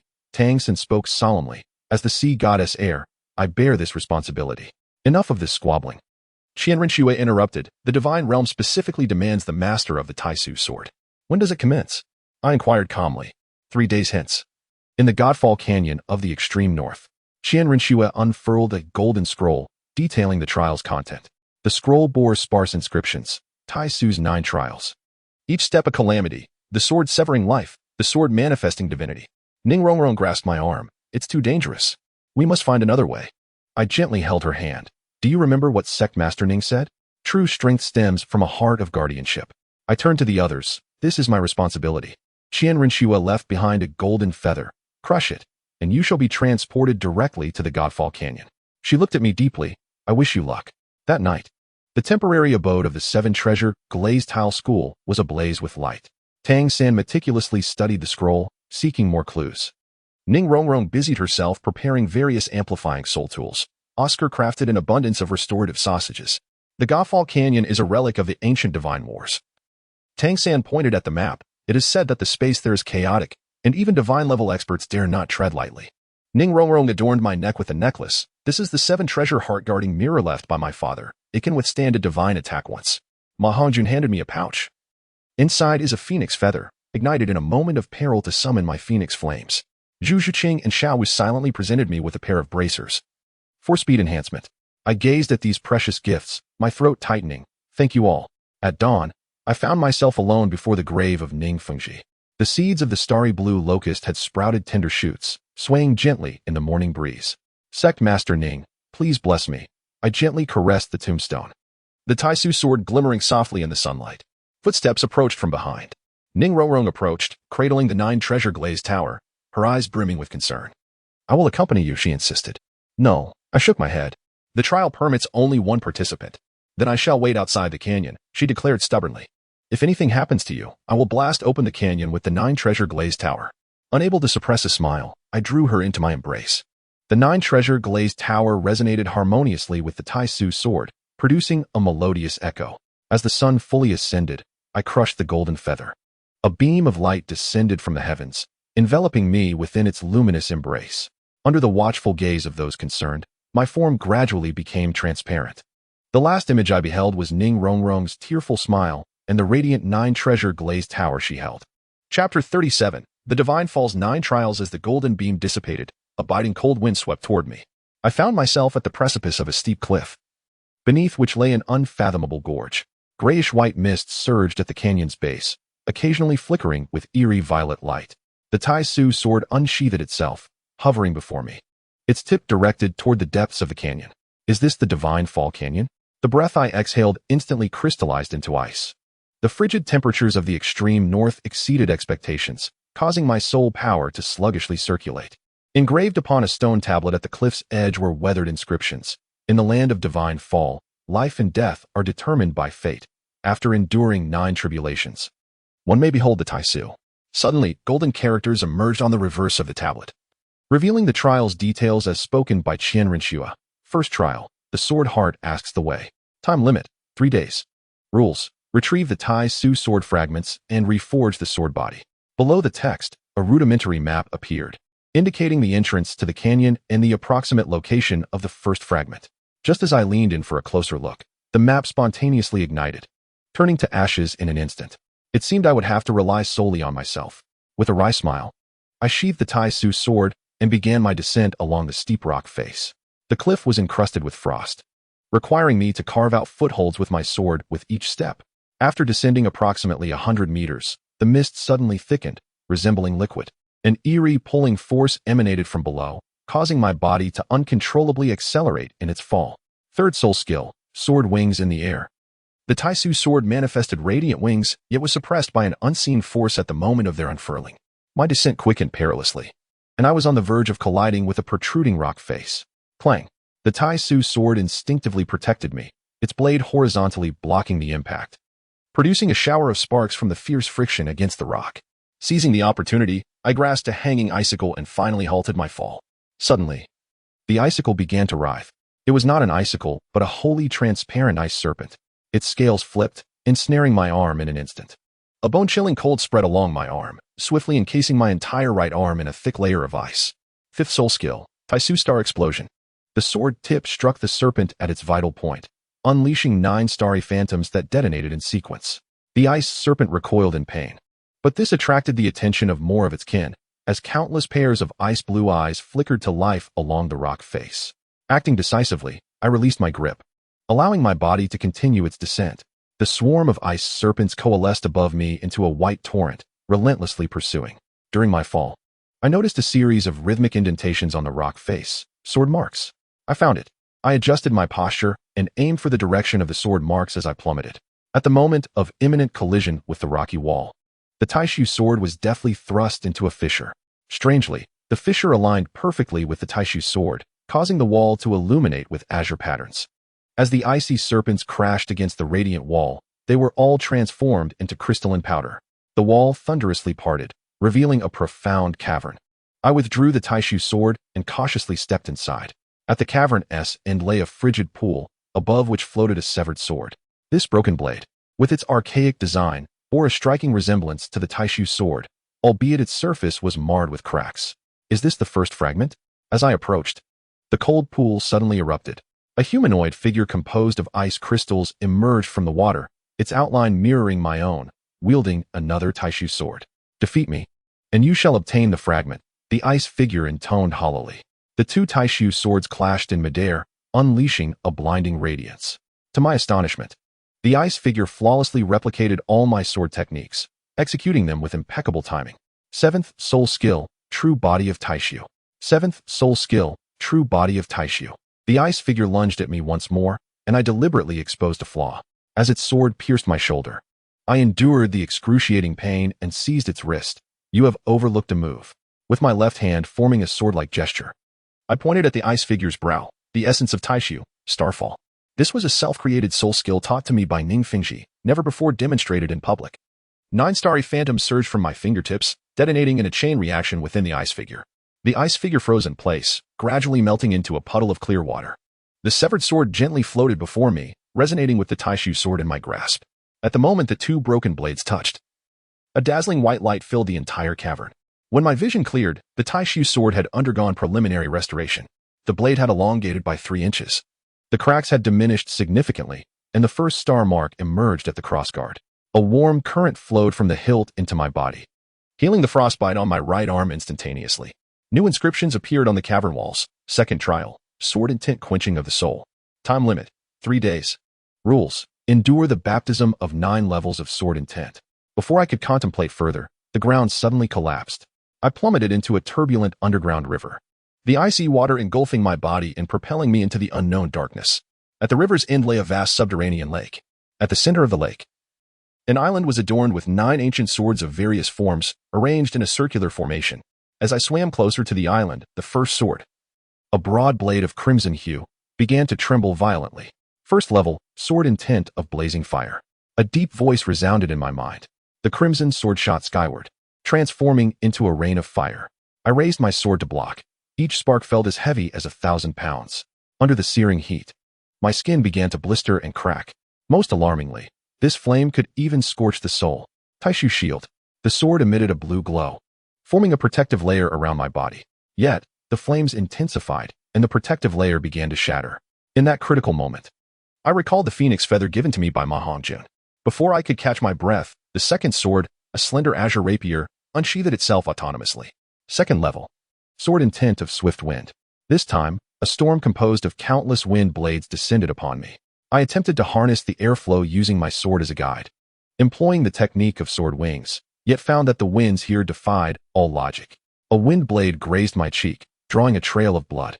The third sword is a heavy, dark iron broadsword. The fourth is a wooden sword entwined with vines. The fifth is a transparent crystal blade. The final sword, though simple and unadorned, emanates a heart-stirring aura. It ascends slowly, yet refrains from launching an attack. In the ninth realm, the essence of the sword manifests. What is the path of the sword? I found myself momentarily dazed. This seemingly simple question strikes at the core of one's being. A multitude of images flashed through my mind. The sword techniques imparted by Ning Fengji at his deathbed, the ruins of the 7 treasures, glazed tile school, the smiles of my companions, and the tear-filled eyes of Ning Rongrong, guardianship. I wiped the blood from the corner of my mouth. My sword exists for the sake of protection. The underground lake began to collapse, forcing me to plunge into the water. The rushing current swept me into a vast subterranean chamber where 9 stone pillars stood tall, each adorned with ancient carvings. Suspended above the altar at the center of the pillars was the third fragment. As I approached, a luminous barrier rose around the altar, revealing new text: third trial, sword heart, and loot mind. Time limit, 1 day. Rules: break the 9 sound sword formation. The 9 stone pillars lit up in sequence, emitting different pitches of sword sounds. The sound waves wove a net in the space, each sonic blade sharp enough to sever gold and jade. More terrifying, these sound waves directly affected the sea of my spirit, provoking intense headaches. I attempted to shatter the sound waves with my sword, only to discover that physical attacks were utterly ineffective. The 7th soul skill, True Body of the Void, was just unleashed when it was shattered by the high-frequency sound waves. My eardrums began to bleed, and my vision blurred. Just as my consciousness was on the brink of dispersing, the 7 treasures guardian mirror in my arms suddenly grew warm. The voice of Ning Rongrong's father echoed in my ears, the sound of glass, conquering hardness with softness. A moment of clarity washed over me. I withdrew my aggressive stance and instead positioned the void sword horizontally across my knees. When the next sound wave surged forth, I used the sword as a lute, gently strumming its body. The void sword emitted a clear, resonant vibration, creating a marvelous harmony with the sound waves from the stone pillars. As the final note resonated, the luminous barrier shattered. The third fragment flew toward me, merging with the void sword. The sword's patterns extended and intertwined, forming a complete celestial map. Exhaustion washed over me like a tide. I leaned against the altar and hastily consumed an Oscar's restorative sausage. Although my injuries improved, the toll on my spirit could not be swiftly regained. Having barely survived the third trial, I cast a wry smile toward the remaining 6 pillars. Behind each pillar lay a passage, leading to unknown trials. Suddenly, the carvings on the pillars animated, depicting the stories of the void sword's past masters. One particular image caught my eye: a swordsman in white practicing his swordplay atop a snow-capped peak, his void sword slightly different in form from the one in my hand. Upon touching this relief, the ground began to spin violently. I was hurled into a bizarre tunnel, with countless fragments of memory swirling past, some mine, others belonging to unfamiliar swordsmen. Eventually, I tumbled into a vast, desolate expanse of snow. In the distance, the howls of wolves echoed as a blizzard approached. The 4th trial had commenced. Chapter 38, The Divine Fall, the 9 trials of ice and snow forging. The blizzard swept in like a blade, and I instinctively tightened my grip on the void sword. The 3-star marks on the sword's guard warmed slightly, radiating a pale blue halo amidst the storm. As the snowflakes made contact with the halo, they emitted a sound akin to metal clashing. It was not snow, but rather tiny blades of ice. The 4th trial, the sharpening of ice and snow. An ancient voice resonated from all directions, maintaining the spirit of the sword amidst the extreme cold. I lowered my gaze to the Taiji sword in my hand, its blade reflecting my disheveled appearance, my face ashen, my brows and lashes frosted, and my lips exhibiting an unnatural shade of blue from the biting chill. Even worse, my soul power was operating at merely 30% of its usual capacity, and my limbs had begun to lose sensation. I had to find shelter. With great difficulty, I moved my feet, leaving long trails in the snow with the Taiji sword. Each step I took sank into the snow up to my knees, the piercing cold creeping up my legs. In the distance, a silhouette of an ice peak was vaguely visible, yet the blizzard severely obstructed my view. At that moment, the first star on the sword's guard suddenly blazed brightly, and the sword's tip autonomously pointed towards the 3 o'clock direction, where the snow curtain was slightly thinner, revealing a faint glow. Following this guidance, I progressed for about half a mile until an icy crystal cavern emerged before me. The entrance was adorned with jagged ice pillars, radiating a ghostly blue light. Just as I was about to step inside, the Taiji sword trembled violently in warning. With a crisp crack, an ice stalactite hanging from the cave ceiling suddenly elongated, grazing my nose before plunging into the ground. Instantly, the entire cavern came to life. The ice walls writhed and deformed, sharp ice spikes erupted from the ground, and countless ice creatures surged from every direction. 5th soul skill, Taiji Starburst. 9 illusory stars spun and erupted, reducing the nearest ice beast to mere powder. Yet, more ice beasts pressed forward relentlessly. Those obliterated could absorb the remnants of their fallen comrades, growing larger in size. I fought and retreated simultaneously, only to find my back colliding with an ice wall. A 3-meter-tall ice bear rose up, its massive paw descending with a deafening rush of air. In a critical moment, the Taiji sword automatically blocked, the blade colliding with the bear's paw, sending forth brilliant sparks. Amidst the high-pitched resonance, the ice bear's movements abruptly halted. To my astonishment, the Taiji sword had somehow pierced a special hexagonal ice crystal embedded in the bear's chest. As the crystal shattered, the entire ice bear collapsed, while the other ice beast stood frozen as if struck by lightning. So that was it. I wiped the ice remnants from my face. The core was located in the chest cavity. Traversing through the winding icy corridor, I arrived at a forging chamber. In the center, a furnace blazed with ethereal blue flames, and on the anvil lay a half-finished sword blade. It was the 4th fragment of Taiji. An elderly figure composed of ice crystals was hammering the glowing metal, each strike igniting a circle of icy flames. To have reached this point indicates you have begun to grasp the concept of anticipating the enemy's moves. The elder did not raise his head, yet to retrieve the fragment. The final quenching must be endured. Suddenly, he thrust the glowing sword blank into my left shoulder. The excruciating pain made my vision blur. Yet I realized the wound was not bleeding. The sword blank was absorbing my soul power and blood. The Taiji sword sensed the impending danger, autonomously slicing towards the elder's wrist, only to be repelled by an invisible barrier. The secret technique of the Taiji sword, passed down through generations, blood quenching. The elder's voice echoed, fluctuating in distance, using the soul as flame and blood as medium, reforging the sword's essence. As my soul power waned, my consciousness began to fade. In a daze, I glimpsed Ning Rongrong standing beside the furnace, the 9-treasure glazed tile pagoda emanating a warm glow. Her lips moved, as if she were saying something. Rongrong? I struggled to extend my hand, only to grasp at emptiness. Yet that shape of the mouth suddenly awakened within me the soul power reversal mantra, a secret transmission of the 7 treasures glazed sect. The wind and snow ceased, though I knew not when. Standing atop the icy peak, I gazed down at the surging sea of clouds. The 5th fragment floated serenely above the precipice, yet was ensnared by 9 chains. Each chain was tethered to a frozen statue, the visages unmistakably those of my inner demons. The first statue mirrored my appearance at the ruins of the 7 treasures glazed sect, eyes filled with despair. The second bore the form of slaughter, brandishing a bloodstained void sword. The third knelt before the grave of Ning Fingji, weeping, while the 9 statues embodied 9 different negative emotions. The 5th trial, severing the heart's locks. Suddenly, the chains tautened, dragging the fragment towards the abyss. Without hesitation, I leapt from the cliff. The void sword aimed directly at the nearest chain of despair. As the blade made contact, the harrowing scene of my sect's downfall resurfaced. Ning Fengji, coughing blood, the anguished cries of disciples, and the burning library. With a decisive stroke, the first chain shattered. Yet the remaining chains coiled around my limbs like venomous serpents, pulling me in disparate directions. Amidst the agonizing tearing of muscles, I gritted my teeth and struck at the wrathful chain, a remnant of the city of slaughter. With each chain severed, a corresponding negative emotion diminished. When the ninth chain of solitude was broken, my body felt as light as a feather. The fifth fragment melded with the hilt of my sword, and the fifth star upon its guard shone with resplendent golden light. Would Brother Jiangnan perish? He was utterly unworthy of the young sect master. How could a mere mortal dare to aspire to divinity? This was the sixth trial, the thoughts of all beings. I must ascend while bearing the weight of myriad distracting thoughts, as the number of steps would fluctuate with my emotional state. When I wavered due to a malicious thought, the stairs instantaneously increased by hundreds. Crack. The stairs suddenly collapsed. In the plummet, I thrust the void sword into the icy wall. Sparks flew as the blade scraped against the ice, and just before I plunged into the sea of clouds, I halted my descent. Looking up, I beheld the remaining steps had reformed into a vertical ice wall. I recited the amplification mantra that Rong had taught me, and the illusory 9 treasures glazed tower flickered behind me.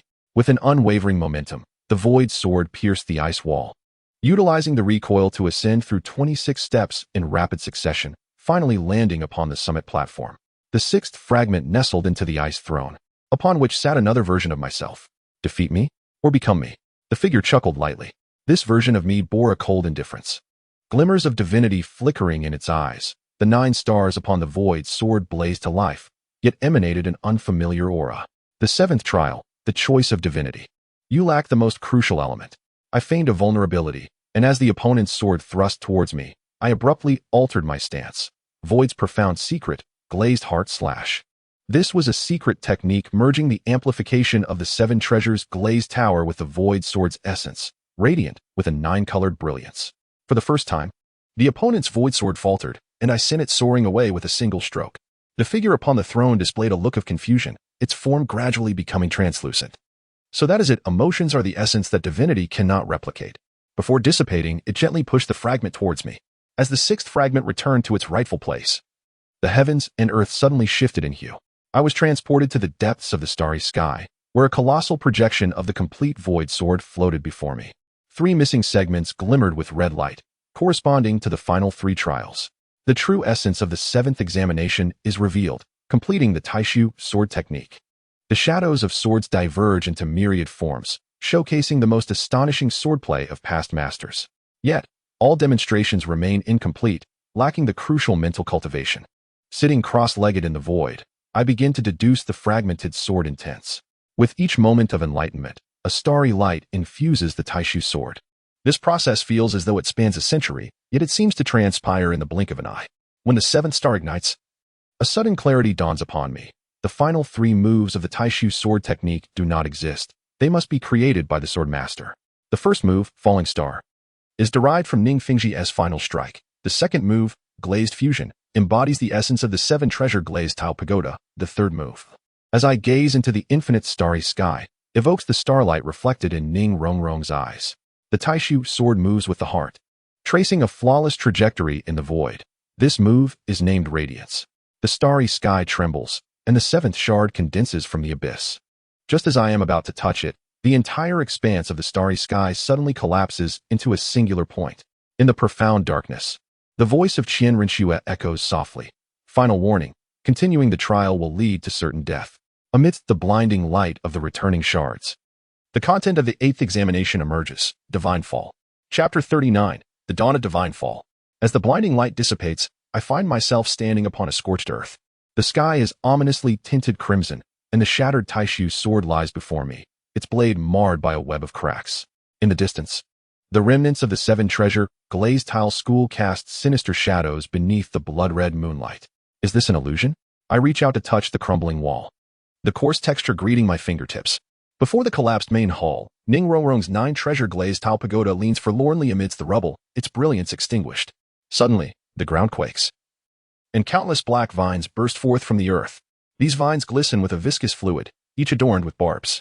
Most chillingly, faces emerge at the tips of the vines, all bearing the likenesses of disciples from the 7 treasure glazed tile school.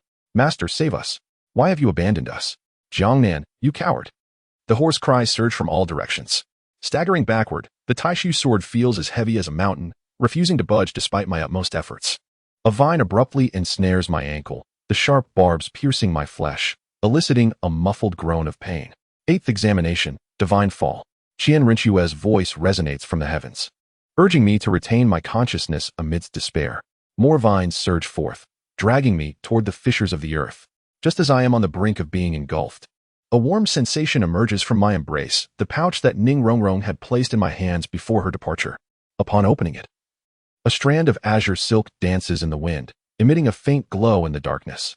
Clutching the silk tightly, the Taishu sword suddenly emits a resonant hum. The 7 stars upon the sword's hilt flicker in succession, causing the vines to recoil as if scalded. Seizing this fleeting opportunity, I finally draw the Taishu sword.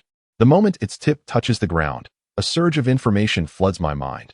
These soul-eating vines fear light attribute attacks, yet each severed vine releases hallucinogenic spores. 7th soul skill, Taishu True Body. The spectral figure of the swordsman rises from the ground, though it is markedly more ethereal than before. The demonic vines surge forth relentlessly. With each vine I sever, a new cluster of glowing green mist fills the air. As the mist accumulates, my vision begins to distort, and the haunting sounds of screams echo in my ears. Jiangnan, Ning Rongrong's voice suddenly pierced through the mist. Turning to see her standing atop the ruins of the Hall of the Sect Master, the 9 treasure glazed tower directly facing me, I caught it. A cascade of colorful light descended from the heavens, precisely enveloping the Taishu sword.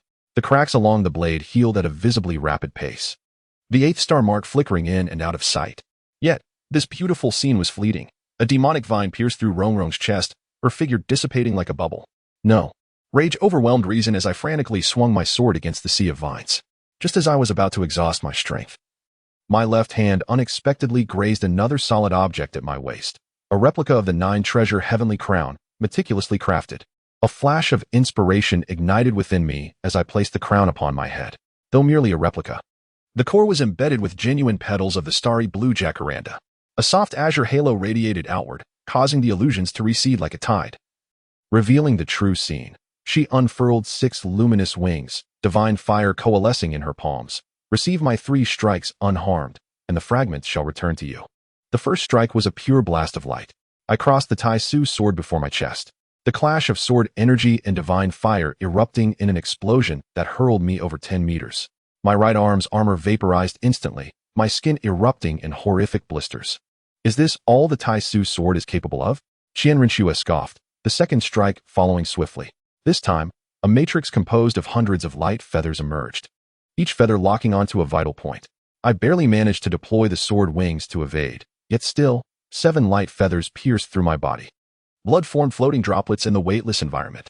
Through a crimson haze, I saw Qianrenshue gathering power for her third strike. Her hands overlapped, a colossal angelic phantom emerging behind her, the edge of the sword of judgment causing the very fabric of space to distort. The final strike, divine judgment. Time seemed to freeze. At the brink of death, Chun Qingfeng's voice suddenly resonated in my mind. The ultimate secret of the Taishu sword is to transform the real into the unreal. I released the hilt, allowing the Taishu sword to hover before me. As the sword of judgment descended, the sword's body unexpectedly became ethereal, scattering into countless starlights. Qianrenshue's determined strike missed entirely. The dispersed starlight reconstituted in my hand, piercing toward her heart at an astonishing angle. With a soft sound, she fell silent for a moment, waving her hand to lift the confinement of the fragments. You could have harmed me. The 7 treasure glazed sect did not take advantage of my vulnerability. I knelt on one knee, supporting myself with the sword to prevent my collapse. The 8th fragment flew back to me automatically, the energy released upon its integration healing all external injuries in an instant. Remember, her voice echoed from afar. Do not gaze directly into the eye of divine descent. 9th trial, God-slaying. The vertical pupil suddenly shifted, focusing its gaze upon me. An indescribable sense of oppression descended instantly, as if the weight of the entire universe pressed upon my shoulders. The Taishu sword emitted a groan under the unbearable burden, cracks reappearing along its length. Is this the eye of divine descent? Each word felt like swallowing knives. Countless scenes materialized upon the surface of the eyeball. The first generation of the Taishu sword master perished in battle, the establishment of the 7 treasure glazed sect. The demise of successive sword masters, with the final image freezing on Ning Rongrong weeping at a grave. Eerie whispers echoed directly in my mind. Give up. You are destined to repeat the past. The 8 stars upon the sword grid began to dim one by one, just as my consciousness was about to dissipate. My fingertips suddenly brushed against the last item within the pouch, the seed of the starry blue jacaranda. The voice of Ning Rongrong resonated across the fabric of time. When the flowers bloom, they shall be reunited. Under the divine might, a seed unexpectedly sprouted. Tender green shoots pierced through the void, blossoming into blue flowers, no larger than grains of rice. This faint vitality became a beacon in the darkness. The Taisu sword suddenly trembled violently. Boom. The ethereal image of the 9-treasure glazed tile pagoda materialized, resonating with the Taisu sword. 8 extinguished stars reignited, and the position of the 9th star radiated a resplendent glow. The phantoms of the past masters of the Taisu sword appeared in succession, ultimately coalescing into the figure of Ning Fengji. In Jiangnan, he smiled as he placed his hand upon the hilt of the sword. The true demise of the gods was the severance of fate. The Taisu sword became extraordinarily light. As I charged towards the Eye of Divine Fall with the sword raised, the faces of all those I cherished emerged upon the blade. Tang San's steadfastness, Xiaowu's liveliness, Dai Mubai's grandeur, Oscar's cunning, Ma Hongjuan's fiery spirit, Zhu Zhuqing's icy elegance, and Ning Rongrong's tearful smile. The ultimate essence of Taisu heralded dawn. As the sword light cascaded like a galaxy, the moment it struck the Eye of Divine Fall, the entire space fell into a profound silence. Subsequently, a shriek powerful enough to shatter souls erupted, and countless fragments of memory surged forth from my eyes. When the brilliance faded, the final shard floated silently in the void. Dragging my battered body forward, each inch I moved elicited groans of unbearable strain from my bones. Just as my fingertips grazed the shard, the entire Divine Fall gorge began to collapse. Time was of the essence.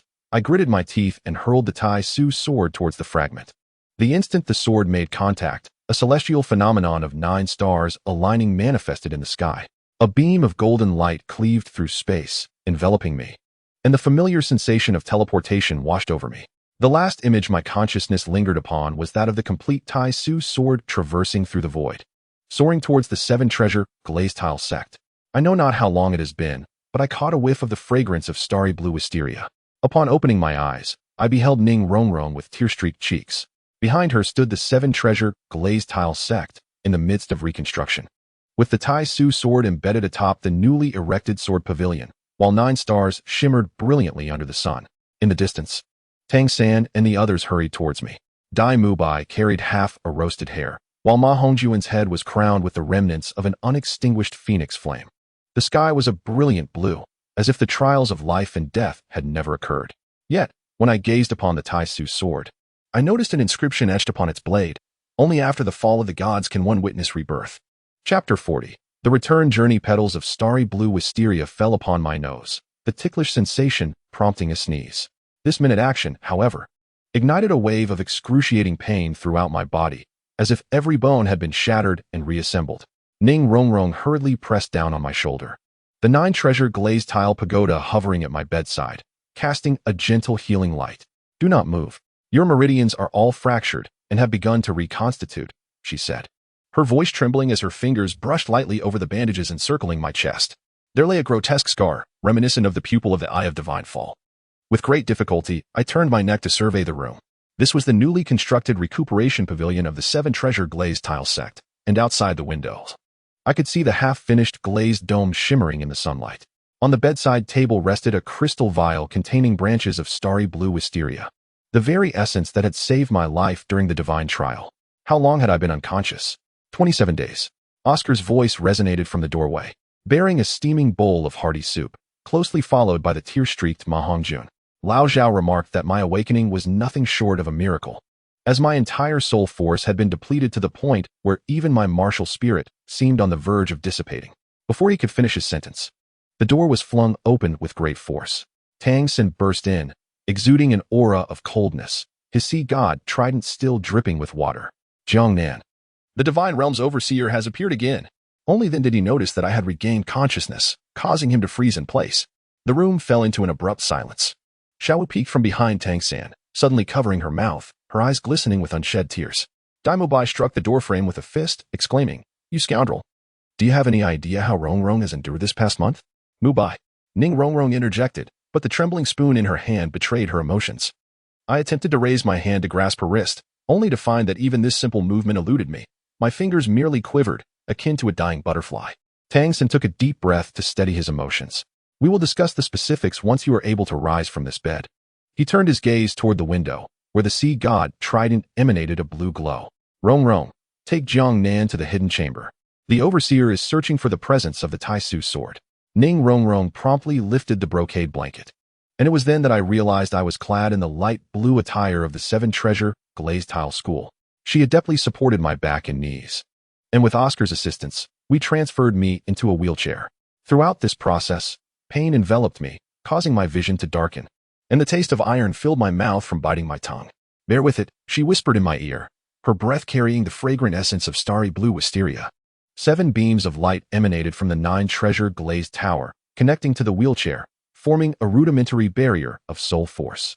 After traversing 3 concealed doors, we entered an underground chamber. The walls were embedded with obsidian that nullified any sensing capabilities, and in the center lay a cold jade bed.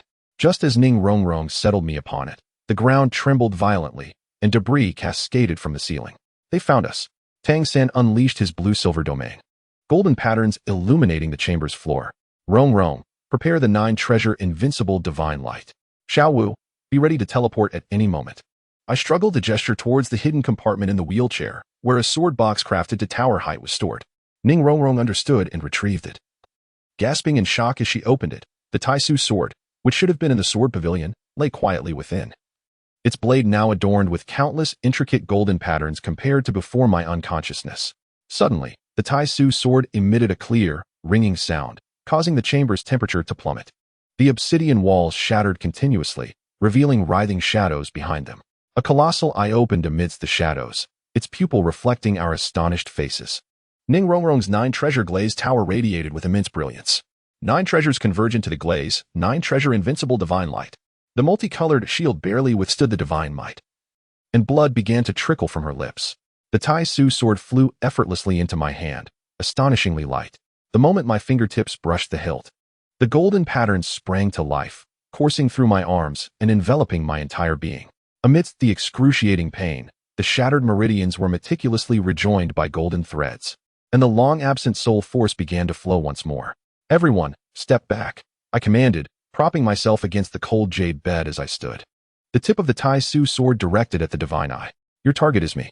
The pupil of the divine eye constricted, a mere mortal dares. Its words were abruptly halted as the 9 stars upon the Taisu sword illuminated in succession, ultimately forming a complete celestial map. A diminutive vertical pupil unfurled at the sword's edge, resembling the eye of divinity. So it is. For the first time, the voice of the eye of divinity wavered, revealing that I had inherited the power of the eye of divine descent. Suddenly, the entire chamber was enveloped in absolute darkness, with only the Taisu sword emanating a faint blue glow.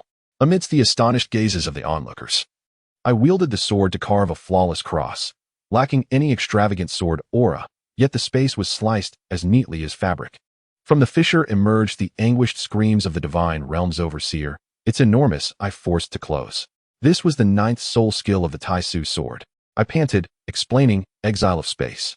As the darkness receded, the chamber returned to its original state, with only shards of obsidian scattered across the ground. Bearing witness to the recent peril, Ning Rongrong was the first to rush over, supporting me as I swayed precariously. The gentle radiance of the 9 treasures glazed tower enveloped us both. "You were awake all along, weren't you?"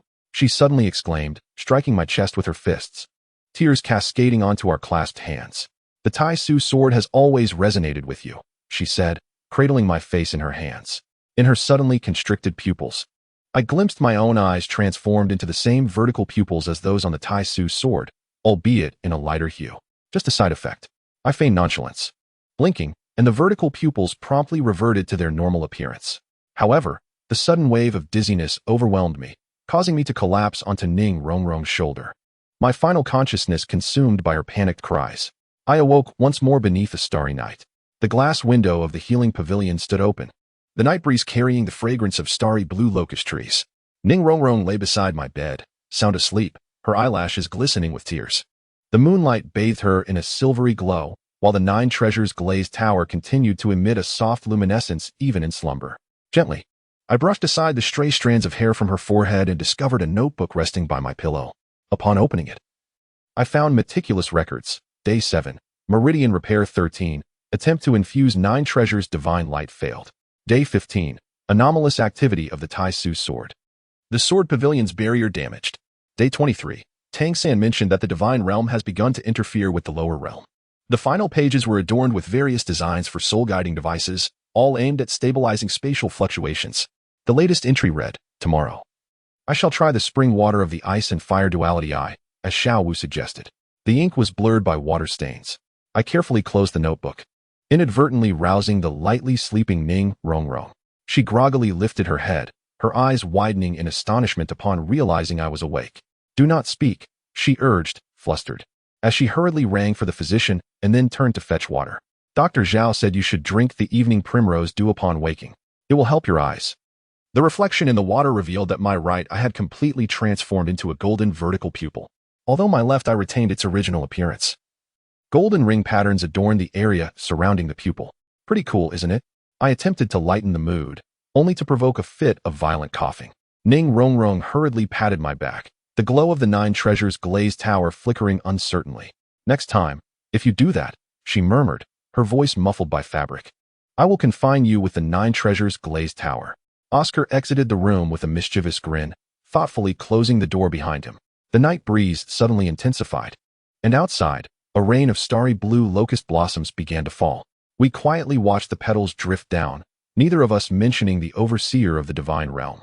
Yet, I knew that the storm had only just begun. The Tai Su sword emanated a faint resonance from the corner, its eye of divine descent emblem flickering in synchrony with my right eye. Chapter 41. The eye of divine punishment fingers gently brushed over my eyelids, feeling the searing energy pulsating beneath the skin. Last night, while attempting to channel the Xiantian technique, I inadvertently evaporated an entire basin of sword-washing water into mist.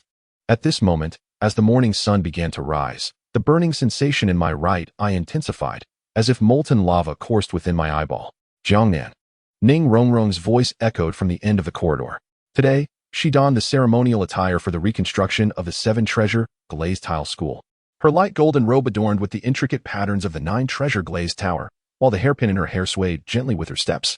The morning light filtered through the corridor's pillars, casting dappled shadows upon her form, and the sapphire at the center of the 9-treasure crown refracted a mesmerizing spectrum of colors.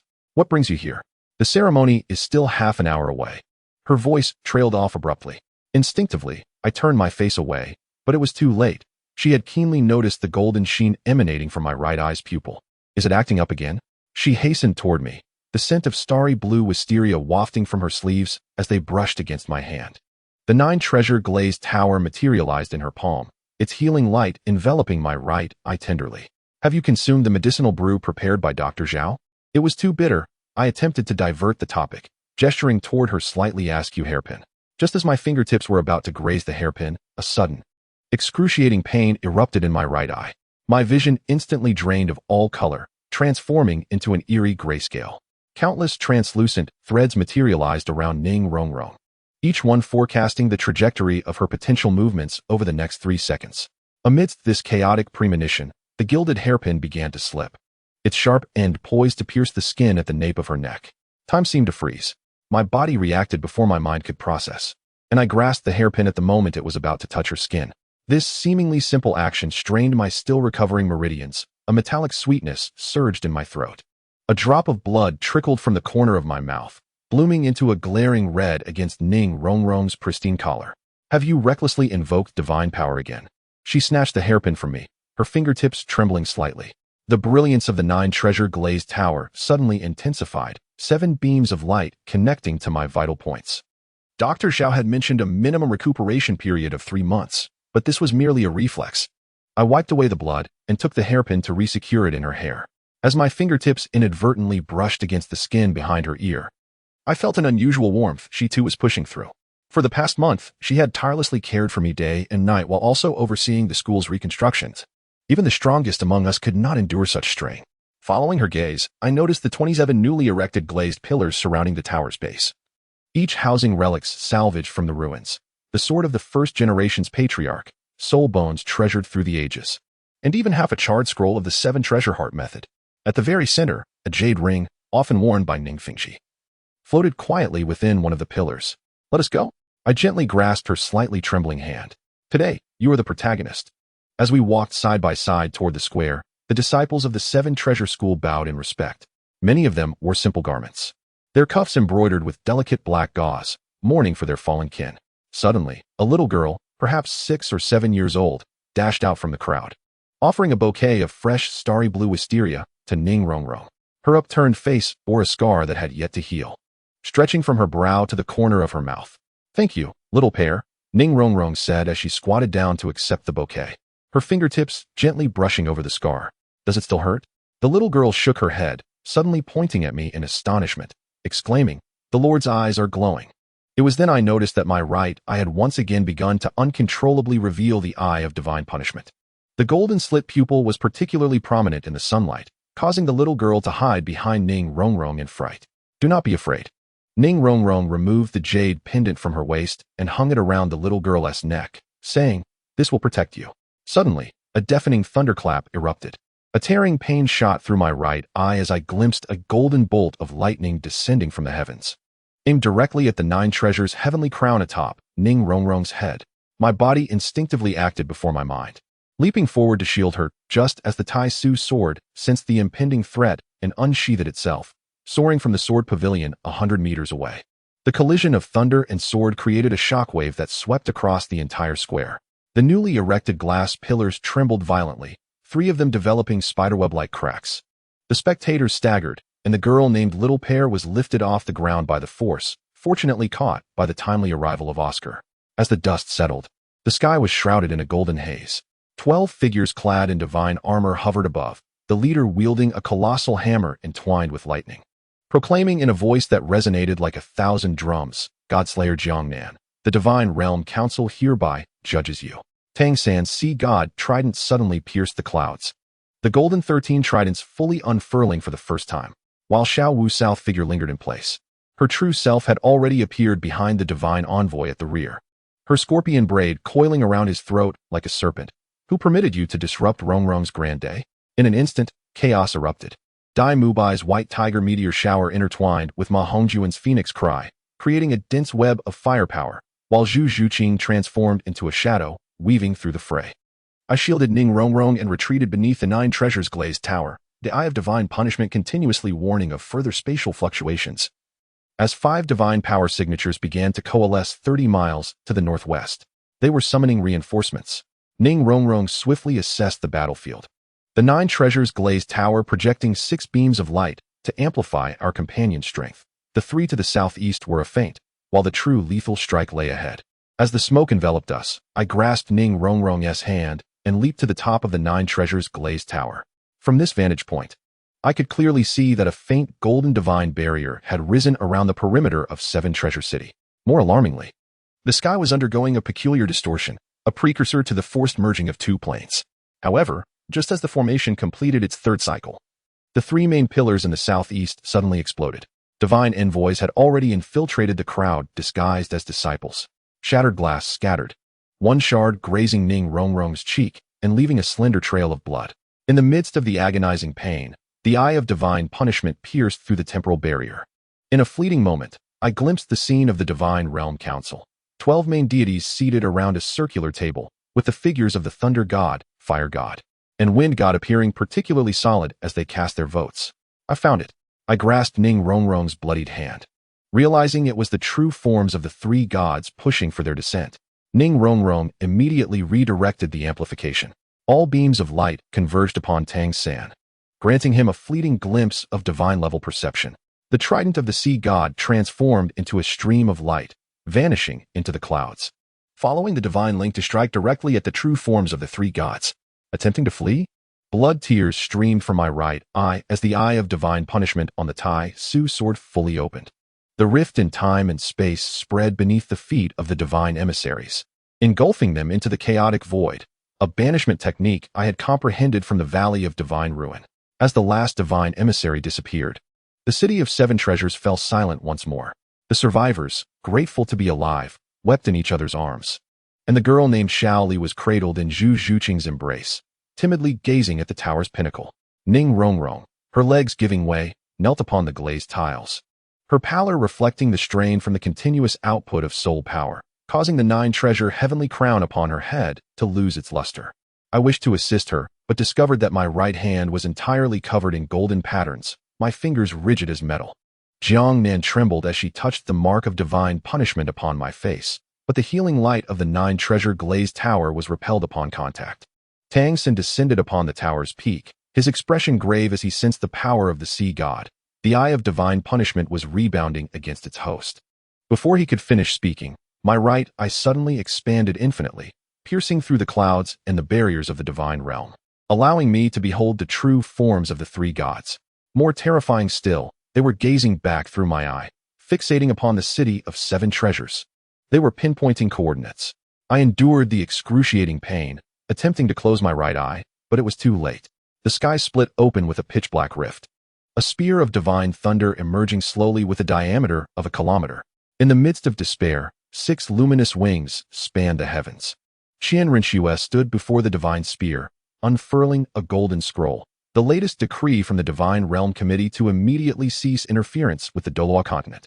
As night deepened, I stood alone atop the sword pavilion. Moonlight filtered through the glazed windows, illuminating my right arm, now entirely transformed into gold. What flowed beneath my skin was no longer blood, but some form of liquid divine power. The Taiji sword hovered before me, the eye of divine punishment upon its blade rotating in synchrony with my right eye, as if partaking in some arcane ritual. Father's private notes. She opened the wooden box, retrieving a gilded notebook, the last page detailing the curse upon the Taiji sword. On the yellowed pages, Ning Fengji's elegant handwriting read, "The eye of divine punishment shall ultimately consume the sword's master, unless the latter half of the sentence was obscured by dried blood," with only the word "see God" and a few scattered characters discernible. As the night breeze caressed the window, petals of the starry blue jacaranda fell upon the bloodstains, reminiscent of a battlefield once soaked in crimson. Ning Rongrong suddenly grasped my metallic wrist, no matter the cost. "I will surely." Her words were abruptly interrupted by a violent tremor. The entire sword pavilion shook violently, the Taiji sword emitting a shrill cry. We rushed to the window, witnessing a rift tearing through the night sky outside the city of 7 treasures, a darkness deeper than the night itself seeping from the chasm. Within the vision of the eye of divine punishment, that darkness was unmistakably a mass of writhing tendrils, each adorned with avaricious eyes. More chillingly, my metallic right arm resonated with those tendrils. Chapter 42, Whisper of the Dark Night. The sword pavilion trembled violently, the window frames groaning under the strain. My metallic right arm rose uncontrollably, fingers splayed toward the rift in the night sky. The dark tendrils appeared to be summoned, their writhing accelerating suddenly. Several had already descended upon the protective shield of 7 Treasure City, igniting dazzling arcs of electricity. Jiangnan. Ning Rongrong embraced me from behind, the radiance of the 9 treasure glazed tower enveloping us. A warm soul force surged within, temporarily suppressing the strange movements of my right arm. Yet, the golden liquid beneath my skin continued to boil, resonating eerily with the darkness in the sky. Tangsen burst through the door, droplets of water still clinging to the sea god's trident. The spatial barrier is collapsing. These are the breaths of the abyss. Xiaowu followed closely, her rabbit ears trembling uneasily, reminiscent of our previous encounter in the Stardow Forest, yet with an even greater hunger. Suddenly, the outside world blazed as bright as day. Ma Hongjuan's phoenix flame soared into the sky, incinerating the first few tendrils that breached the city. However, more darkness surged forward. After consuming the flames, they expanded, their surface eyes multiplying grotesquely. Physical attacks were futile. Dai Mubai roared in the square, the white tiger's radiant wave piercing through the tendrils, but failing to inflict substantial harm. Zhu Zhuqing flickered between the eaves, attempting to locate the source. Ning Rongrong suddenly pulled me back 3 steps. At the very spot where we had stood, the floor erupted with a bulge, revealing a dark tendril lurking beneath. Its tip split open with serrated mandibles, spewing forth a foul, viscous liquid. Tang San's sea god's trident timely pierced it, yet the corroded tip emitted wisps of smoke. They are mimicking. Xiao Wu's scorpion braid ensnared another attacking tendril, and this incision bore an uncanny resemblance to Dai Mubai's tiger claw. The Taiji sword suddenly emitted a high-frequency tremor. A searing pain shot through my right eye, and within the gray-white haze, I discerned that the flowing substance within those tendrils was not dark energy, but rather compressed spatial rifts. Each tendril served as a miniature portal, gradually materializing some terrifying existence. We cannot sever them. I stopped Tang San from unleashing his soul skill. For each one we cut, another door would open, as if to confirm my judgment. From the remnants of the tendril incinerated by Ma Hongjun, new darkness oozed forth like oil, coalescing into a sturdier form. At that moment, 1/3 of 7 Treasure City lay shrouded in shadows, with ordinary disciples fleeing in panic towards the central glazed tower. Ning Rongrong suddenly grasped my left hand. The 9 Treasure glazed tower possesses purifying powers, Combined with your eye of divine punishment, it is too perilous. Tang Xin interrupted her, stating that there was no time given Jiangnan's current state. I interjected, pointing towards the square. A colossal tendril, exceeding 10 meters in diameter, was taking shape, its surface revealing countless agonized faces of the 7 treasure disciples who had participated in the ceremony by day. Among them, a girl named Xiao Li was unmistakably visible. Silently screaming, Ning Rongrong's nails dug into my palm. She took a deep breath as the 9 treasure glazed tower detached from my grasp, hovering between us. The tower spun and enlarged, with each layer illuminating in different hues, 7 treasures renowned, 9 treasures turning. In unison, I positioned the Tai Su sword horizontally at the tower's apex. The moment the blade touched the glazed tower, the eye of divine punishment merged with the 9-colored radiance, erupting in an unprecedented brilliance. Wherever the light reached, the dark tendrils melted away like spring snow, liberating the faces that had been consumed.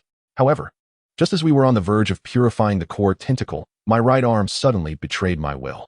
The metallic fingers, sharp as blades, lunged towards Ning Rongrong's back.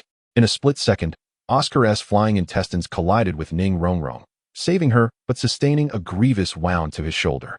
Where the arm was severed, no blood flowed. Only a golden liquid gushed forth. Strangely, this liquid coalesced in the air, forming the nascent shape of new tentacles. More terrifyingly, the severed arm on the ground began to crawl toward the nearest living being, none other than the gravely injured Oscar. Be careful. Dai Mubai's white tiger barrier intercepted the dismembered limb, while Zhu Zhuqing's ethereal strike pinned it to the ground. Yet that metallic appendage writhed violently, its fingers elongating into sharp spikes. Ning Rongrong suddenly knelt, her 9 treasure glazed tiles radiance flickering precariously. The continuous output of purifying power drained her soul energy, causing blood to trickle from the corner of her lips. I knelt on one knee, gripping the Tai Su sword with my remaining left hand. I must sever its connection to the host. Tang San's sea god trident abruptly plunged into the ground, the golden 13 trident pattern expanding around him. The 7 monsters united. The other 5 immediately grasped the situation, each taking their designated positions. 6 beams of soul power converged through the sea god trident, forming a cerulean pillar of light that soared into the heavens.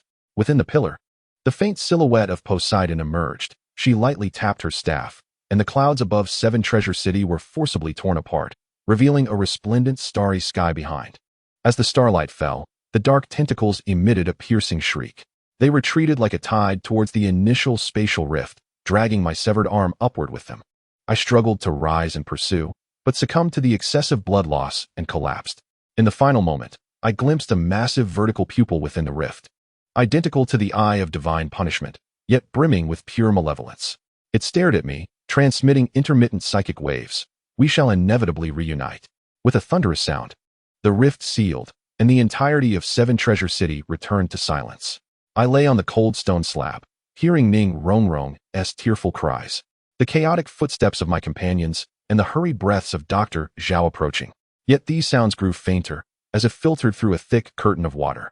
My last impression before losing consciousness was Tang Xin's grave voice. His soul was being assimilated by the eye of divine punishment. He must go to see God Island. My consciousness wavered, occasionally catching the sound of crashing waves or the briny scent of the sea breeze. Warm hands frequently wiped my forehead, and the fragrance of starry blue wisteria in my hair told me it was Ning Rongrong. Occasionally, I could hear Xiao Wu gently comforting her or the hushed argument between Oscar and Ma Hongjun. I know not how much time passed, but I finally managed to pry open my heavy eyelids.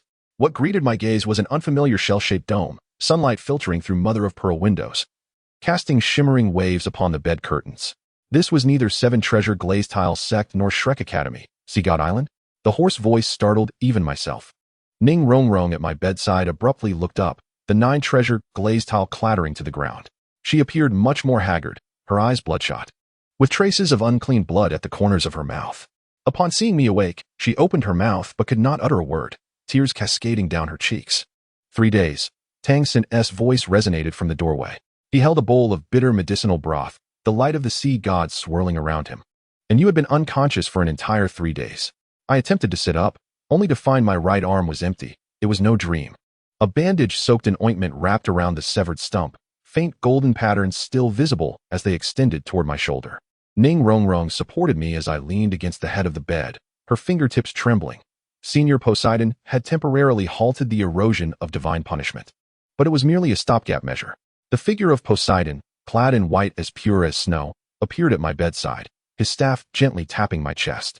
The power of the sea gods surged into my body, and the excruciating pain from the collision with the energy of divine punishment caused my vision to darken. Unless what? Ning Rongrong asked urgently. Poseidon's gaze wandered between us before he sighed, proclaiming, "The sea god left behind a prophecy. When divine punishment manifests, one must use the divine position as a guide and a pure heart as an offering." The room fell into an eerie silence. The sound of waves crashing against the shore outside grew alarmingly clear, each crash resonating like a heartbeat. "Does this mean a divine-level powerhouse must be sacrificed?" Tangsen asked in a somber tone. Poseidon shook his head. "Not just that. A pure soul willing to sacrifice itself without reservation is also required." His meaningful glance toward Ning Rongrong implied the significance of the 7 treasures, glazed tile school.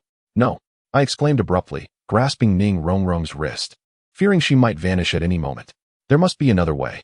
Yet, Ning Rongrong remained remarkably calm. She gently pried my fingers apart, placing the 9 treasures glazed tower in my palm. "Do you remember the content obscured by bloodstains in my father's notes? I had revealed it using a potion." She retrieved a yellowed piece of paper from her bosom. "Under special treatment." The words hidden by blood could still be faintly discerned, unless the light of the sea god guides, and the 9 treasures glazed tower serves as an offering. Heart must exchange for heart.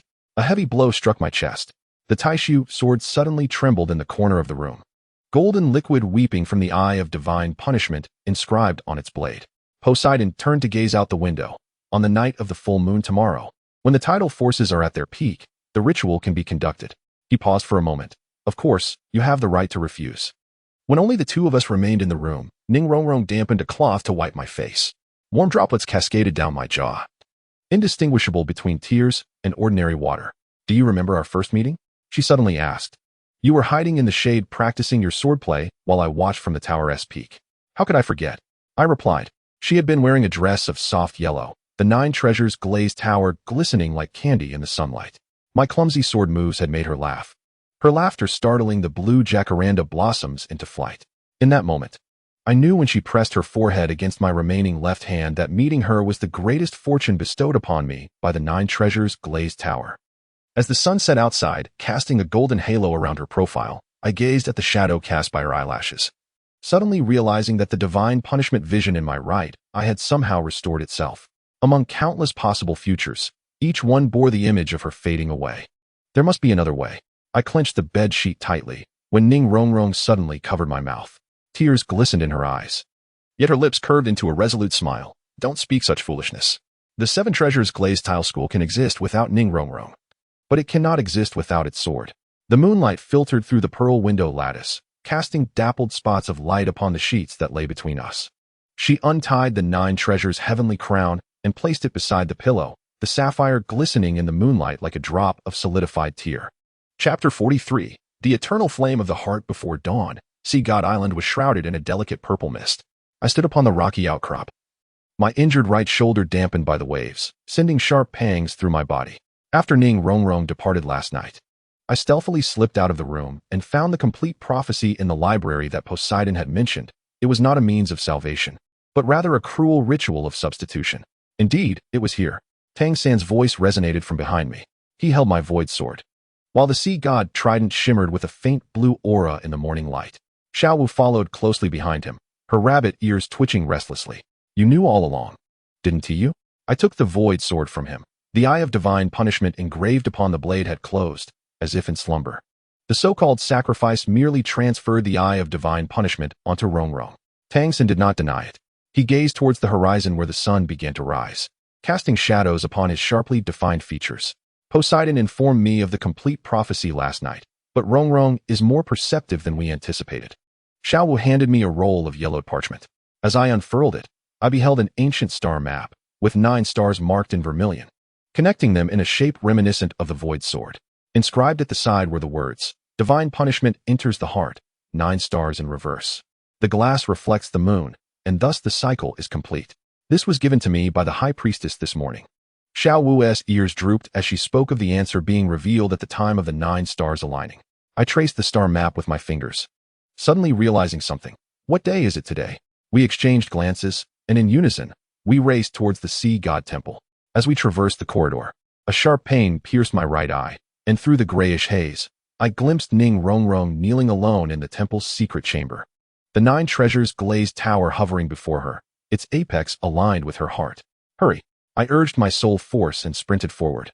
The bandages on my severed arm flapping in the wind, revealing golden patterns that spread to my collarbone. Deep within the sea god temple, Poseidon's staff pressed against a stone door engraved with divine runes. Upon seeing us rush in, she sighed and stepped aside, allowing us passage. I promised to give her 2 hours to contemplate. As the stone door thunderously swung open, a strong scent of blood assaulted my senses.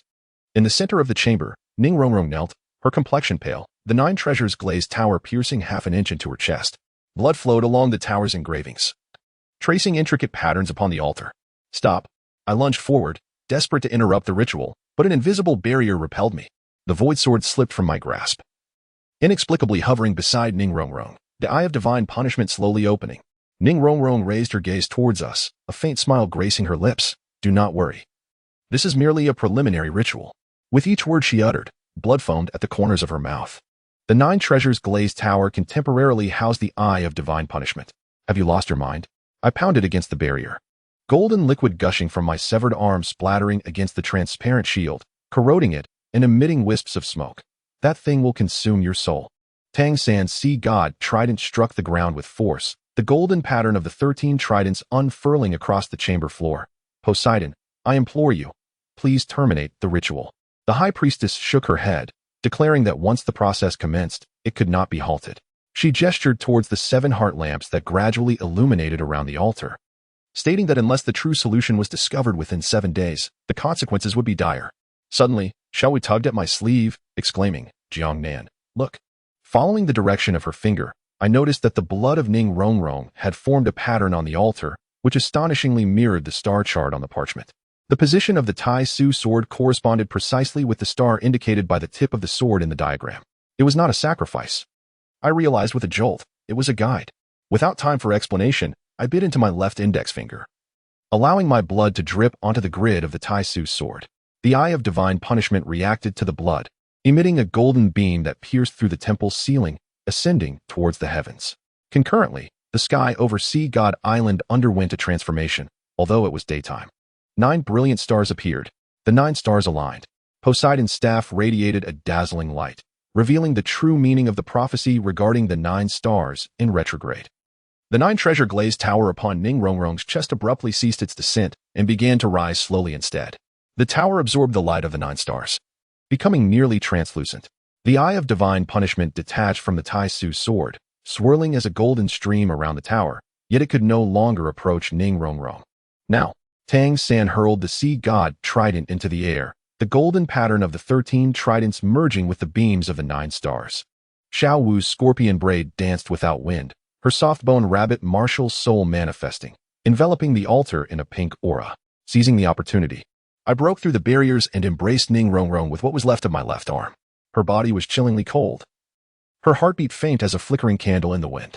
The 9 treasure glazed tower hovered between us, a golden thread cascading from its tip, connecting to the golden patterns at the site of my severed arm. I pressed my forehead against her icy one, feeling her consciousness gradually dissipate. Do you remember the starry blue indigo? You said to wait until the flowers bloomed. Ning Rongrong's fingers twitched, laboriously pointing towards the edge of the altar, where her ever-present pouch lay quietly. Several seeds emitted a faint blue light. Poseidon's chant suddenly resonated throughout the hall, in the name of the sea god. Let the stars serve as a bridge. The beams of the 9 stars simultaneously redirected, converging upon the 9 treasure glazed tower. The eye of divine punishment emitted a reluctant shriek, forcibly compressed into a golden orb that fell into the tower. A wave of ease washed over my severed arm as the spreading golden patterns began to recede. However, Ning Rongrong's condition took a turn for the worse. She slumped as if all her strength had been drained, and the radiance of the 9 treasure glazed tower dimmed sharply. Xiao Wu exclaimed in alarm, offering Oscar's restorative sausage, but was halted by Poseidon. It's futile. Her heart pulse has already. No. I seized the pouch of starry blue indigo seeds and pressed it against Ning Rongrong's heart. The 7 treasures are renowned. The 9 treasures emerge with glaze. This was a life-risking soul skill resonance. I infused all my soul power into the seeds, while simultaneously channeling the remaining energy of the 9 treasure glazed tower. To everyone's astonishment, the seeds began to sprout. Tender green shoots penetrated Ning Rongrong's garments, blossoming into 7 blue indigo flowers at her heart. Most remarkably, the 9-treasure glazed tower suddenly disintegrated into countless points of light, merging with the flowers.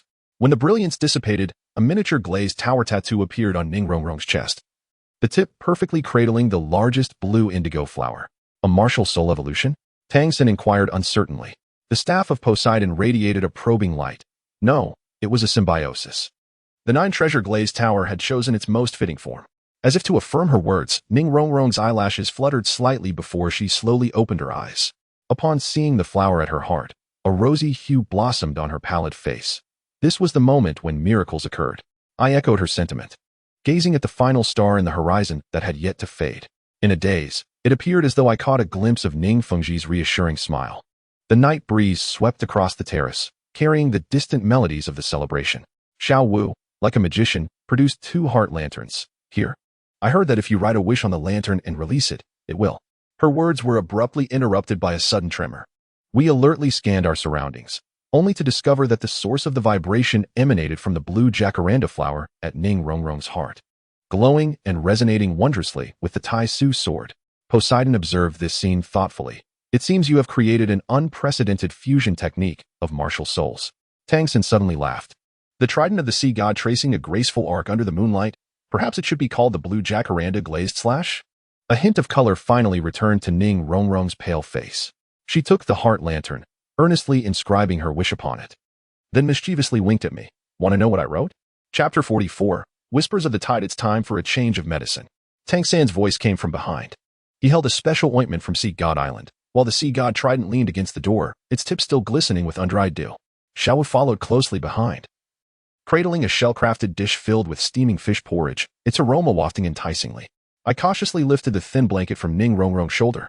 The wound, corroded by the eye of divine punishment, had already scabbed, yet the surrounding skin still shimmered unnaturally with a golden hue. The moment the ointment made contact with the wound, she instinctively recoiled, the jacaranda flower's mark glowing brightly. The fusion is still unstable, Tang Sen murmured after probing with his soul power. The 9-treasure glazed tower has been reborn through the flower, and it requires time to adapt. Xiao Wu scooped a spoonful of fish porridge and blew on it to cool. Rongrong overexerted her soul power last night. This porridge has added the essence of the sea demon whale. Her words were suddenly cut off by the blaring of a horn. From the distant port came a commotion. Dozens of warships bearing the insignia of the Spirit Hall were approaching. At the forefront, a massive ship showcased a striking golden figure with 6 wings upon its deck. Qianren Xue? I grasped the Tai Su sword, feeling a slight warmth in its golden markings. Tang San's sea god trident began to emanate a blue light. No, it is the new inheritor of the angelic divinity. As if to validate his words, the 6-winged angel suddenly ascended, divine flames coalescing in her palm into a 100-meter-long sword of light, aimed directly at Sea God Island. Just as the sword was about to descend, a curtain of water surged from the sea. Poseidon's figure appeared atop the crest of the waves, and with a gentle tap of her staff, the sword of light was ensnared by countless water chains, suspended in midair. Take Rongrong to the Tide Sound Cave. Tang Sen unleashed the blue-silver domain, golden patterns illuminating the ground, where the restrictions left by the sea god remained. Xiao Wu had swiftly hoisted Ning Rongrong onto her back. Just as I was about to follow, a sudden pain pierced my right eye, revealing in my grayish vision countless shadows lurking beneath the port waters, swiftly moving along the seabed. An ambush awaited beneath the surface. The Taishu sword unsheathed itself, its tip aimed directly at the sea surface, revealing a creature of the abyss. As if heeding my warning, the nearby shadow abruptly accelerated. The ocean erupted in a colossal splash as a crocodilian monstrosity leapt from the depths, its dark purple scales adorned with eyeball-like patterns. Even more terrifying was the figure riding atop its back, clad in the uniform of the Spirit Hall, with eyes as black as night and a mouth stretching to the roots of his ears. Xiao Wu, cradling Ning Rongrong, leapt back, her soft-bone rabbit spirit manifesting in full glory. I positioned my sword protectively in front of them, and to my astonishment, the golden markings on the Taishu sword suddenly opened, awakening the eye of divine punishment. A beam of golden light shot forth from the sword's tip, striking the creature squarely on its forehead. It emitted a horrific shriek as its eyes simultaneously burst, dissipating into a cloud of black mist. It could counter the abyssal aura. I felt a rush of both shock and joy, but was immediately gripped by a tearing pain at the severed end of my right arm.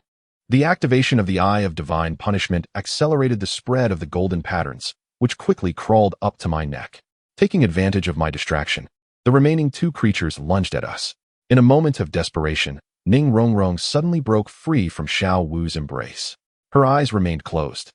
Yet the blue indigo flower at her heart radiated a brilliant light. The spectral image of the 9-treasure glazed tile pagoda appeared before her.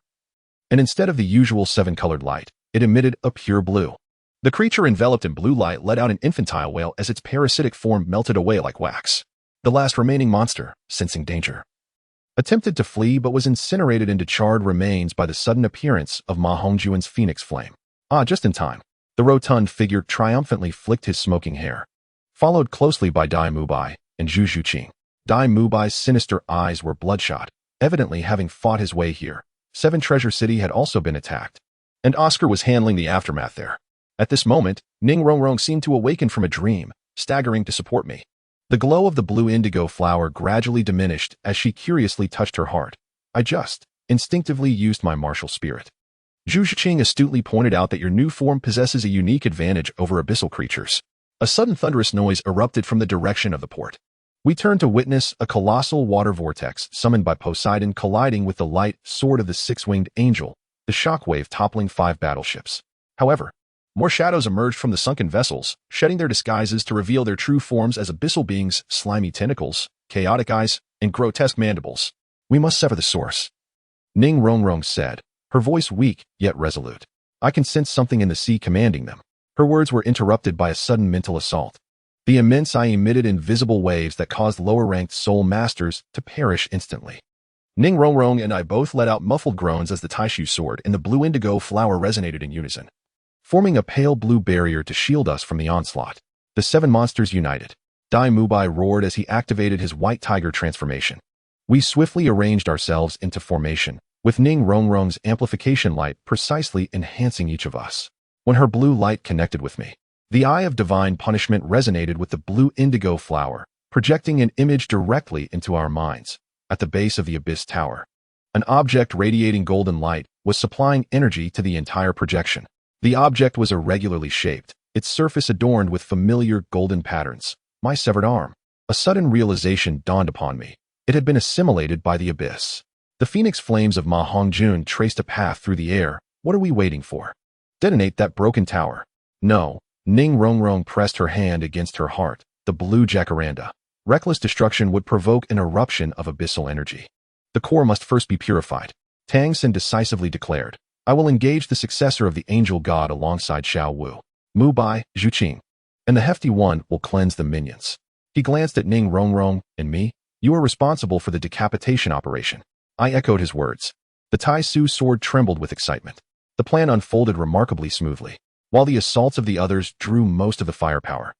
Ning Rongrong and I stealthily approached the coastline along the concealed path opened by Zhu Zhuqing. As the distance diminished, the resonance between the blue jacaranda and the Tai Su sword grew increasingly potent, even forming a pale blue path of light beneath my feet, causing the black waters to recede in our wake. It is there. Ning Rongrong pointed to a specific spot at the base of the tower. Through the murky seawater, a flicker of golden light was faintly visible. Yet, just as we prepared to plunge in, she suddenly doubled over in pain. The eyeballs on the tower's surface all turning towards us, their combined psychic assault causing the blue jacaranda mark to flicker violently. I stepped protectively in front of her. The Eye of Divine Punishment fully opened. The clash of golden light and black radiance in midair generated a chaotic surge of energy that evaporated the surrounding seawater into mist. Utilizing the cover of the fog, we finally reached the base of the tower. The sight before us was nauseating. My severed arm was encased in a black tumor. Its 5 fingers grotesquely transformed into tendrils, incessantly converting divine punishment energy into abyssal power. More horrifying still, it was growing. A vague humanoid outline had already formed at the shoulder. Ning Rongrong suppressed her discomfort, pressing her palm against the blue jacaranda. Are you ready? I took a deep breath, positioning the Tai Su sword across my chest. Secret art of the 7 treasures, glazed tile school, 9 turns of the heart. She softly continued. The blue jacaranda suddenly detached from my skin, transforming into a tangible entity floating between us. The Eye of Divine Punishment on the Tai Su sword also detached from the sword body, creating a wondrous halo vortex with the flower. As the vortex touched the black tumor, a sudden mutation occurred. The severed arm surged violently, its fingers like blades lunging towards Ning Rongrong's heart. Instinctively, I swung my sword to block, only to witness that severed arm bizarrely pivot in midair, grasping my left wrist instead. A piercing pain shot through me, golden patterns rapidly spreading along my left arm. More terrifyingly, I felt the abyssal consciousness invading my mind through this connection, a cacophony of chaotic whispers exploding in my ears. Visions of mountains of corpses and seas of blood flashed before my eyes. Jiangnan. Ning Rongrong's cry seemed to echo from a great distance. In the haze, I saw the blue jacaranda shining brilliantly, the ethereal image of the 9-treasure glazed tile pagoda materializing at the flower's heart. She boldly grasped the transforming severed arm with her bare hands, blue light and black mist clashing fiercely. Now is the time. She signaled the Tai Su sword with her eyes.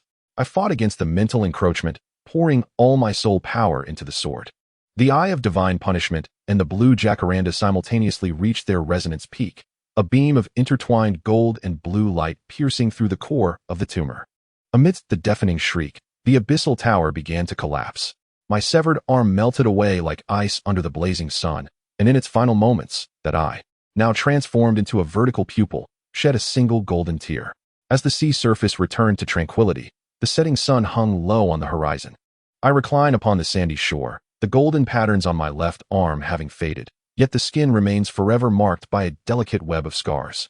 Ning Rongrong kneels beside me, the newly formed 9-treasure glazed tower levitating within her palm, its body a translucent azure, adorned with tiny blue jacaranda blossoms at each eave. Look, she weakly gestures towards the heavens. Against the backdrop of twilight, 9 stars move at a visibly rapid pace, gradually aligning into a singular line. Tang San and the others, bearing numerous wounds, gather closely. Dai Mubai is missing half a sleeve, while Ma Hongjun has a singed patch of hair, yet all remain alive. Poseidon emerges from the waves, her staff pointing towards the distant horizon. The true crisis has only just begun. Following her indication, we behold dozens of dark figures approaching from all directions, all bearing the ominous projection of the abyssal tower. Even more alarming, the colossal eyes atop each tower gaze intently in the same direction, towards the location of the 7-treasure glazed sect. Chapter 45. The journey home. What are you looking at? I stand beside her, the Tai Su sword trembling slightly within its sheath. Ever since resonating with her new form, the sword has become unusually animated, sometimes even unsheathing itself in my dreams. Ning Rongrong points towards the horizon where sea meets sky. There. Initially, I discerned nothing, until the divine vision of my right eye activated automatically. Within the gray-white imagery, an almost transparent ripple extends from the deep sea into the distance, resembling an invisible path. Strangely, countless tiny golden specks float within the ripple, arranged in the shape of arrows pointing towards the continent. Abyssal trajectory. Tang San suddenly appears behind us. The tips of his sea god's trident dripping with water, remnants of the path they retreated along. Xiao Wu approaches, cradling a basket of fresh sea fruits, her rabbit ears alertly twitching. Although the Spirit Hall's fleet has withdrawn, those who were parasitized, she does not finish her thought, yet we all comprehend its implications. In this attack, over 300 soul masters were infected by the essence of the abyss. They appear outwardly normal, save for their scara, which has turned an eerie gray-black, capable of erupting into a frenzy under specific conditions. The most troublesome aspect is that ordinary soul techniques cannot detect or purify this corruption. Oscar's newly developed sausage can temporarily suppress the symptoms. Ning Rongrong gently rotates a sea fruit she has taken, and the shadow of the 9-treasure glazed tower immediately manifests upon the skin. However, it is merely a temporary measure. Suddenly, the fruit bursts in her palm, its juice transforming into tiny blue jacaranda shapes. We exchange astonished glances, for it is evident this was not her intention. Ever since the mutation of her martial soul, her soul power often manifests uncontrollably. We're almost there. Dai Mubai's coarse voice emanates from the mast. Following his direction, the outline of 7-treasure city becomes vaguely visible. Yet, the walls that should be aglow with light now lie shrouded in darkness, with only a few flickering glimmers in the night. Zhu Zhuqing appears like a specter at the ship's railing. Something is amiss. Her intuition is soon validated. As the vessel docks, the pier stands deserted, the sea breeze swirling discarded papers upon the cobblestones. The flags of the 7-treasure glazed sect are absent from the city walls, replaced instead by black banners embroidered with golden eyes. Ma Hongjuan's phoenix flame coalesces in his palm, the madness of those fanatics daring to show. Tang San suddenly lowered his voice, and the blue-silver grass emerged from the deck's crevices, forming a line of words. there is an ambush behind the wall. Almost simultaneously, Ning Rongrong's blue pomegranate flower mark emitted a faint glow. She closed her eyes to sense for a moment, using her soul power to sketch out the defensive layout behind the city walls beneath our feet. At least 50 gray-eyed guards lay in ambush in a fan-shaped formation, 3 of whom wielded peculiar soul-guided devices capable of unleashing abyssal energy. "Let me handle this," Oscar said, pulling out a dark green sausage from who knows where. The newly developed Emerald Dream would allow its victims to see their most feared nightmares. The plan was straightforward. Zhu Zhuqing and Dai Mubai, who had consumed the invisible sausage, would deal with the users of the soul-guided devices, while Oscar would create chaos with the Emerald Dream, and the rest would launch a frontal assault. However, as we leapt onto the city wall, an unexpected turn of events occurred. In that instant, the entire Seven Treasure City came to life. The streets writhed and contracted like intestines, and the surfaces of the buildings were adorned with vein-like patterns. More terrifyingly, those guards affected by the Emerald Dream did not succumb to fear. Instead, they all displayed an eerie smile. The master they spoke of soon manifested. A floating tumor covered in rotating eyeballs, with half a human face embedded in its center. When I recognized that face, I felt as though I had plunged into an ice cavern. It was my former mentor, Lu Gao. The once great master blacksmith now existed only as a head. The neck fused with the tumor below. Upon seeing us, the remaining left eye shed murky tears as he urged, "Run. It is using me to analyze the void sword."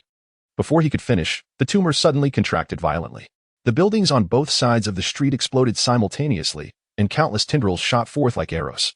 Ning Rongrong's 9-treasure glazed tower instantly unfolded its defenses, but the tendrils could corrode the soul power barrier, swiftly breaking through before our eyes. 7th Soul Skill, White Tiger True Form, Phoenix Meteor Shower. Dai Mubai and Ma Hongjuan's attacks temporarily halted the onslaught of tendrils. Seizing the opportunity, Tang San ensnared the tumor where Lu Gao resided with the blue-silver cage, as the sea god's light purified the abyssal aura on its surface. "Hang in there, Lu Gao." "It's futile." Lu Gao's voice grew weaker. "It has analyzed the structure of the 9-treasure glazed tower." As if to validate his words, all the tendrils suddenly altered their attack pattern. Their tips split open, releasing a pale blue mist that clearly imitated Ning Rongrong's purifying light, but was laced with a sinister corrosive quality. "Be careful." I pushed Ning Rongrong away, but my left arm was grazed by the blue mist, sending a piercing pain through me. Looking down, I saw patterns resembling the blue pomegranate flower mark emerging on my skin, ravenously draining my life force. Ning Rongrong immediately pressed her palm against my wound. Her blue pomegranate flower radiated brilliantly as 2 similar yet entirely different energies clashed within me. In that critical moment, Lu Gao within the tumor suddenly let out a heart-wrenching scream. "The dungeon. It has hidden the true 7 Treasure City beneath the dungeon." After delivering this final piece of information, his head exploded like a ripe fruit. The tumor then self-destructed, and the shockwave sent us all flying. I crashed through 3 stone pillars before coming to a halt, my vision darkening. But I caught sight of a fissure in the city wall that had been violently torn open, revealing the true foundation of the 7 Treasure Glazed sect. It was a spatial fold. Tang Sen propped himself up with the sea god's trident as the abyssal church ensnared the entire fortress in a subspace. Suddenly, Ning Rongrong grasped my wrist, her bluebell flower flickering with an unprecedented intensity. I sensed that the disciples were still alive down below. The staircase leading to the dungeon seemed to stretch infinitely. The flesh membranes adhered to the walls exuded corrosive liquid as we approached, while Dai Mubai's white tiger barrier emitted wisps of smoke from the erosion.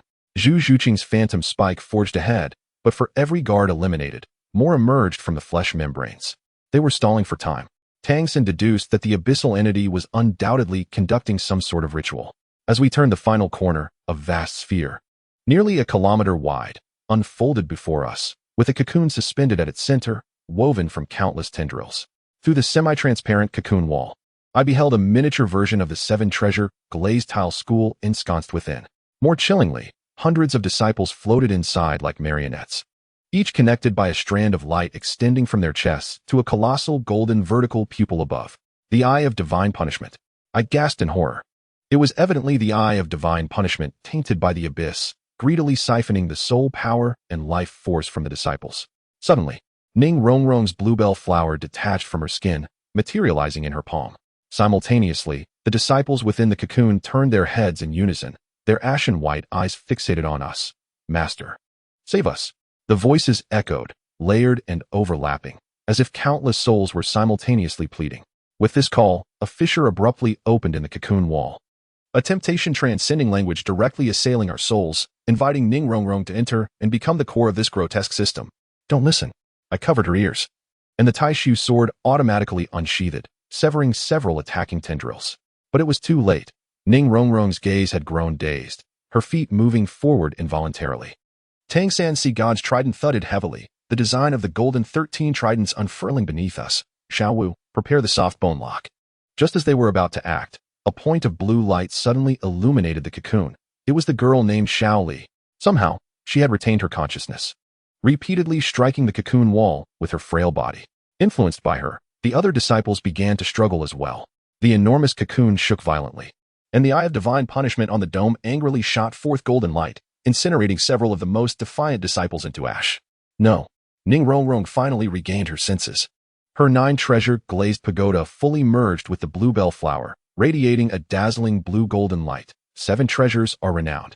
9 treasures transformed. The incantation remained unfinished when the ground quaked violently.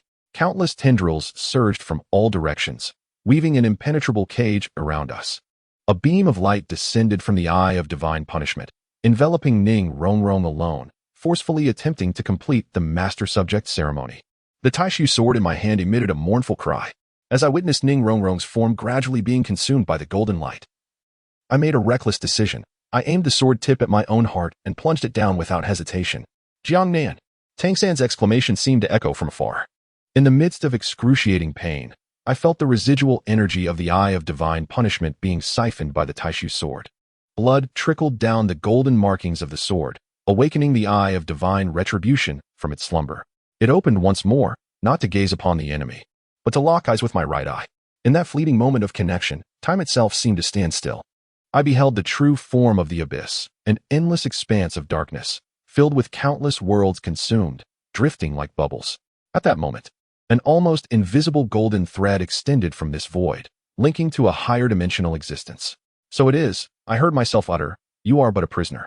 The void sword suddenly became searing hot, and tears of blood flowed from the eye of divine retribution at the hilt. A force transcending soul power surged along the blade into my being, causing me to levitate, my right eye resonating with the colossal eye above. Amidst the astonished gazes of the onlookers, the giant eye began to uncontrollably contract, severing the luminous threads connecting the disciples, one by one. Now, I reached out to Ning Rongrong. She instantly understood, and the blue wisteria flower radiated purifying light. At the moment the two powers merged, the colossal cocoon shattered like foam. The rescued disciples fell like raindrops, caught safely by Tang San and others' blue-silver grass. The consciousness of the abyss emitted a reluctant shriek as the space began to collapse. Just as we were about to be swept into the maelstrom, Xiao Li suddenly pointed. There is light. She was indicating the center of the once mighty cocoon, where a translucent blue crystal core now floated, emanating energy of the same origin as Ning Rongrong's martial soul. Ning Rongrong recognized the sect's treasured 9-aperture glazed heart. It had been safeguarding the disciples all along. As we rushed out of the dungeon with the unconscious disciples, the 7-treasure city was gradually being restored to its former glory. The repulsive flesh membranes receded like a tide, revealing the original brick and stone structure.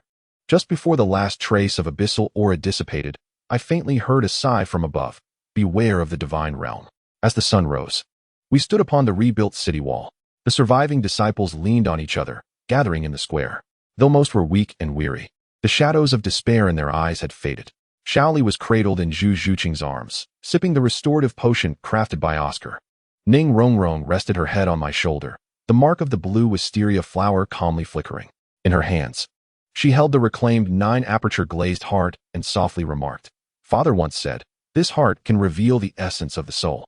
The surface of the crystal core reflected our silhouettes. My right eye and her blue wisteria flower glowed in perfect harmony, while the eye of divine retribution on the void sword had transformed, unbeknownst to me, into a delicate blue wisteria blossom.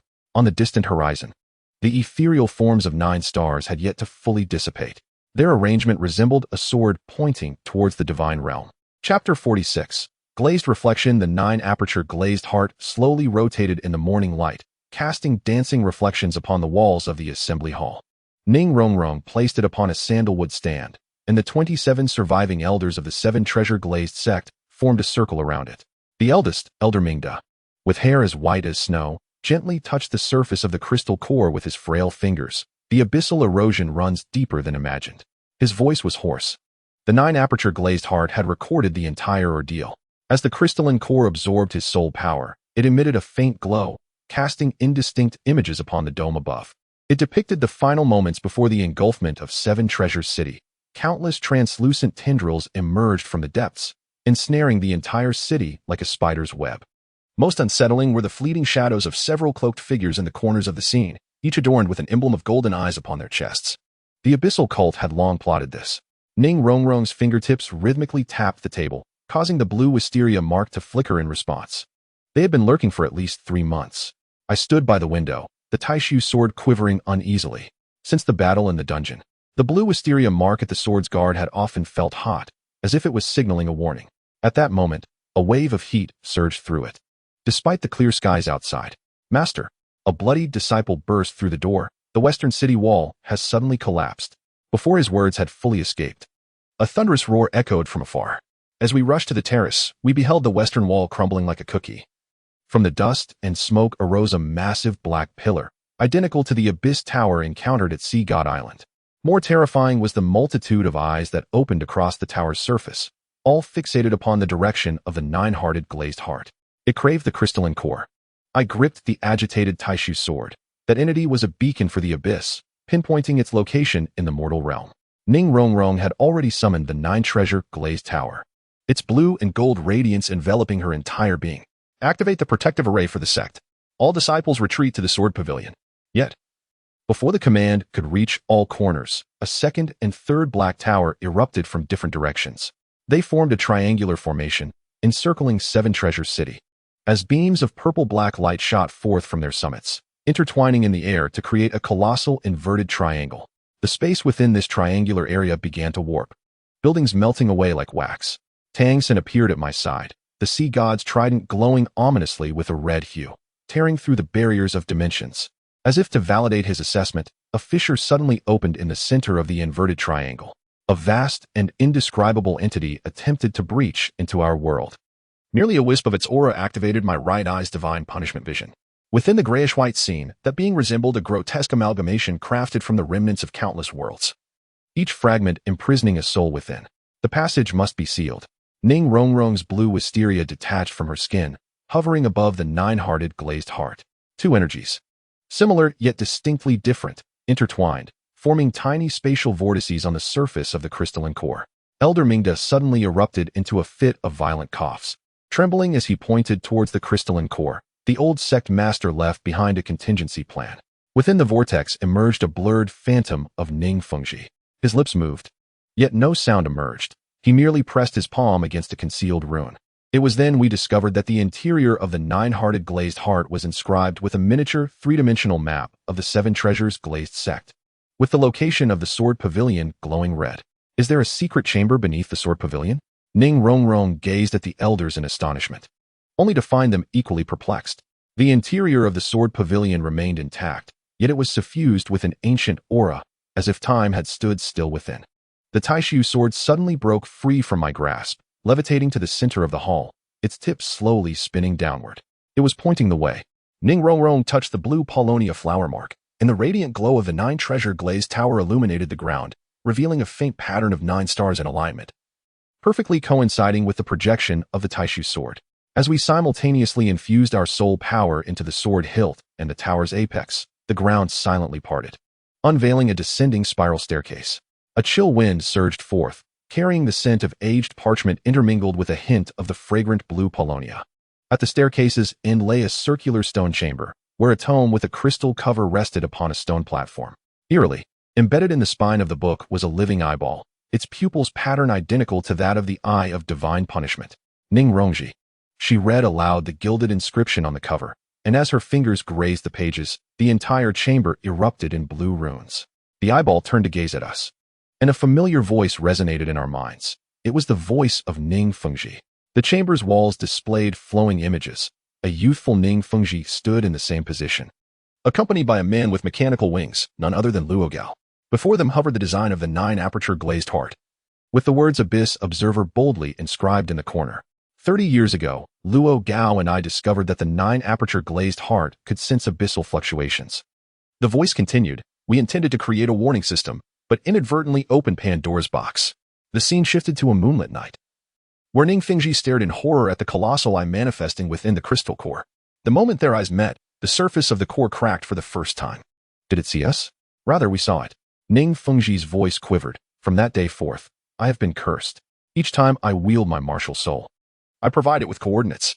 As the message concluded, the ancient tome automatically flipped to its last page, where 2 lines were inscribed in blood. "An eye for an eye may temporarily seal the passage. A heart for a heart can sever future calamities." Ning Rongrong's hand trembled slightly. Her father's intent was clear, to temporarily seal the passage using the eye of divine punishment, or, glancing at her blue Polonia flower mark, to permanently sever the connection between the 2 worlds with the 9-aperture glazed heart. Suddenly, the stone chamber shook violently, dust cascading from the ceiling. Tang San's voice echoed in my ears. "We cannot hold on any longer. The 3 black towers have completed their fusion." There was no time for hesitation. I reached to pry out the eye of divine punishment from my right eye, but Ning Rongrong stopped me. She pressed the 9-aperture glazed heart into my palm. Her gaze resolute. "Father has spent 30 years preparing for this moment." She pointed to a small footnote on the last page of the tome. Unmistakably in Luo Gao's handwriting, the crystal core is, in fact, a bidirectional anchor point. Destroying it will eternally sever the 2 realms. The Taishu sword suddenly emitted a mournful cry, and the blue Polonia flower mark at the sword's guard began to burn. Through the fissures in the chamber's ceiling, I beheld the sky twisted beyond recognition, a downward triangle morphing into a writhing flesh-like membrane. Tang San and the others were locked in a fierce battle. The golden light of the sea goddess trident flickering like a candle in the wind amidst the darkness. Ning Rongrong raised the 9-aperture glazed heart high. The blue Polonia flower mark detaching from her skin to form a wreath around the crystal core. The moment they touched, the entire crystal core transformed into a blinding blue sun. Wherever the light radiates, the creations of the abyss dissolve like ice and snow. However, the transformed disciples succumb to the ground, their life force being obliterated in the purification process. Yet, she bit her tongue, spraying blood onto the crystal core. Yearning for greater power, I immediately understood. The Taishu sword plunged into the crystal core. The eye of divine punishment resonated once more with the blue Polonia flower. But this time it did not generate a purifying light. Rather, it produced a primordial spatial tremor. The giant tree emitted a mournful shriek, and the existence beyond the rift roared in fury, yet it could not halt the gradual constriction of the fissure. Just as victory seemed imminent, an unforeseen anomaly arose. My right eye suddenly burst, and the eye of divine punishment transformed into golden light, shooting towards the rift. Simultaneously, Ning Rongrong's blue Polonia flower mark shattered, 9 petals piercing her heart like daggers. The bond between us was forcibly severed, and the radiance of the crystal core abruptly dimmed. "No, bloodied." Ning Rongrong grasped the crystal core and fiercely struck it against her heart. Amidst the astonished gazes of all, the 9 apertures glazed heart merged into her being. A blue-gold flame erupted from her 7 orifices, coalescing in the air into a colossal phantom of the 9 treasure-glazed tower, but this time, every layer of the tower was adorned with the patterns of starlit blue Polonia. The secret transmission of the 7 treasure-glazed sect transformed her voice into a harmonious blend of male and female, as if thousands were chanting in unison. Shattering the mirror-like realm, the tower's silhouette crashed down upon the giant tree. There was no explosion, no shockwave, only an absolute silence. Then, the entire space fractured like a mirror. When vision restored, both the giant tree and the rift had vanished, leaving behind 3 fathomless pits. Sunlight cascaded anew, illuminating the scattered disciples, as the marks of erosion upon their chests began to recede. I staggered toward Ning Rongrong. She knelt in the charred earth, half of a crystal core embedded in her heart, the other half having fused with her flesh. The Taishu sword lay quietly before her knees. The blue Polonia flower mark at the hilt transformed into a crystalline texture. "We succeeded," she smiled weakly, reaching out to touch my hollow right eye socket. "Does it hurt?" I shook my head, yet felt moisture on my left cheek. Tang San and the others gathered around, each bearing severe injuries. Xiao Wu cradled the unconscious Xiao Li, a blue Polonia-shaped light spot rising and falling with her breath. "What is the cost?" Tang San asked softly. Elder Mingda suddenly knelt to the ground, tears streaming down his face. "Is this what the old sect master witnessed back then?" Ning Rongrong grasped my hand, the crystal core flickering at her chest. It has never left, merely pushed further away. In the distance, the surviving disciples began to awaken one after another. They gazed around in confusion, as if just emerging from a lengthy nightmare. It was unclear who first spotted Ning Rongrong standing amidst the ruins. But soon a hoarse cry united into a chorus, "Sect Master." The Sect Master is still alive. Amidst the clamor, a drop of crystalline liquid slid from the corner of her eye. It was not a tear, but a fragment of the melted 9 apertures glazed heart, refracting myriad colors in the sunlight. Chapter 47, Remnants of Stars and the Moon. Lord Jiangnan. A gentle tug on my sleeve. Looking down, I saw Shali gazing up at me, her newly donned sect uniform's cuffs still bearing uneven stitches, clearly the handiwork of disciples who had just learned to sew. She cradled a rough pine wood box in her palm, from which faint blue steam seeped through the lid seams. The herbalist instructed me to deliver this, claiming it was crafted from the starry blue wisteria harvested at dawn. As I lifted the lid of the box, the pale blue paste shimmered with a nacreous luster in the morning light. Over the past fortnight, this flower, born from the anomaly of the 9 treasures glazed pagoda, has become a new emblem of the 7 treasures glazed sect. The disciples have spontaneously sown seeds amidst the ruins, and now tender shoots have broken through the earth, revealing faint glazed patterns on the undersides of their leaves. Is the sect master still in the council hall? I took the medicine box, and my Taiji sword suddenly trembled at my waist. Ever since the blue wisteria at the sword's hilt transformed into a crystalline texture, it has resonated in a peculiar way with Ning Rongrong. Shali nodded, then suddenly pointed skyward. That dark spot. It's larger than yesterday. Squinting with my left eye, I could indeed see the bizarre black dot hovering beside the sun, now the size of a coin. Ordinary people could only perceive a vague shadow, but through my remaining divine vision, it was unmistakably a slowly rotating eyeball. The contours of 7 Treasures City were reflected within its pupil, and with each passing day, the image grew clearer. The council hall was suffused with a potent medicinal aroma, as 27 whale oil lamps cast flickering shadows on the glazed walls, resembling a distorted shadow play. Ning Rongrong was hunched over a gilded table, the crystalline core fused with her flesh, her surrounding skin exhibiting a semi-transparent quality that revealed a web-like network of blue light beneath. The 9 orifices glazed heart must be extracted. Elder Mingda's cane thudded heavily against the floor. This morning, 3 disciples had suddenly gone berserk during training, exhibiting symptoms identical to those initially afflicted by the abyssal corruption. Impulsive. The herbalist slammed her hand on the table. The liquid in the gourd at her waist swirled violently. The crystalline core and meridian had already merged. Forcefully separating them would cost the sect master her life. The argument ceased abruptly as Ning Rongrong lifted her head. A pang of anxiety struck my heart. The edges of her pupils had begun to crystallize, and the iris bore the same celestial patterns as the crystalline core. A sudden spasm interrupted her speech. She arched her back violently, and the crystalline core emitted a blinding blue light, casting a strange image upon the wall, against a distorted starry backdrop.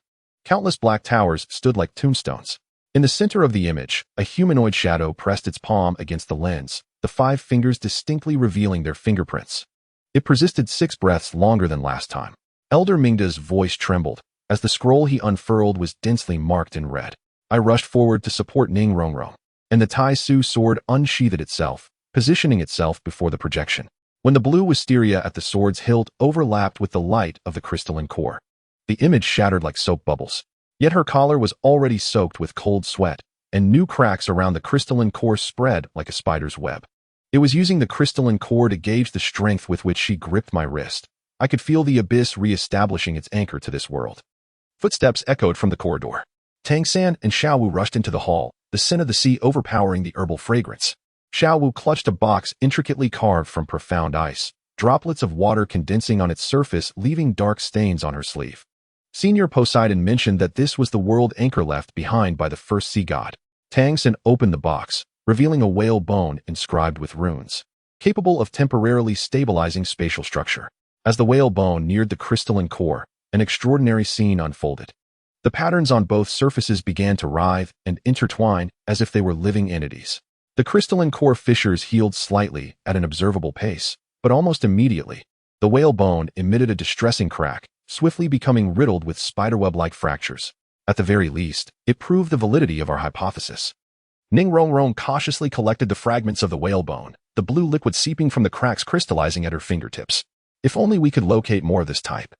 Upon an unfurled parchment, the writing danced like flames. To the 9 treasure glazed tile school, I know you were trapped by the backlash of the crystalline core. The angelic legacy holds the key. The source crystal must be guided by the stellar paths to achieve harmony. Tomorrow at the hour of the rabbit, meet at Meteor Canyon. Snow.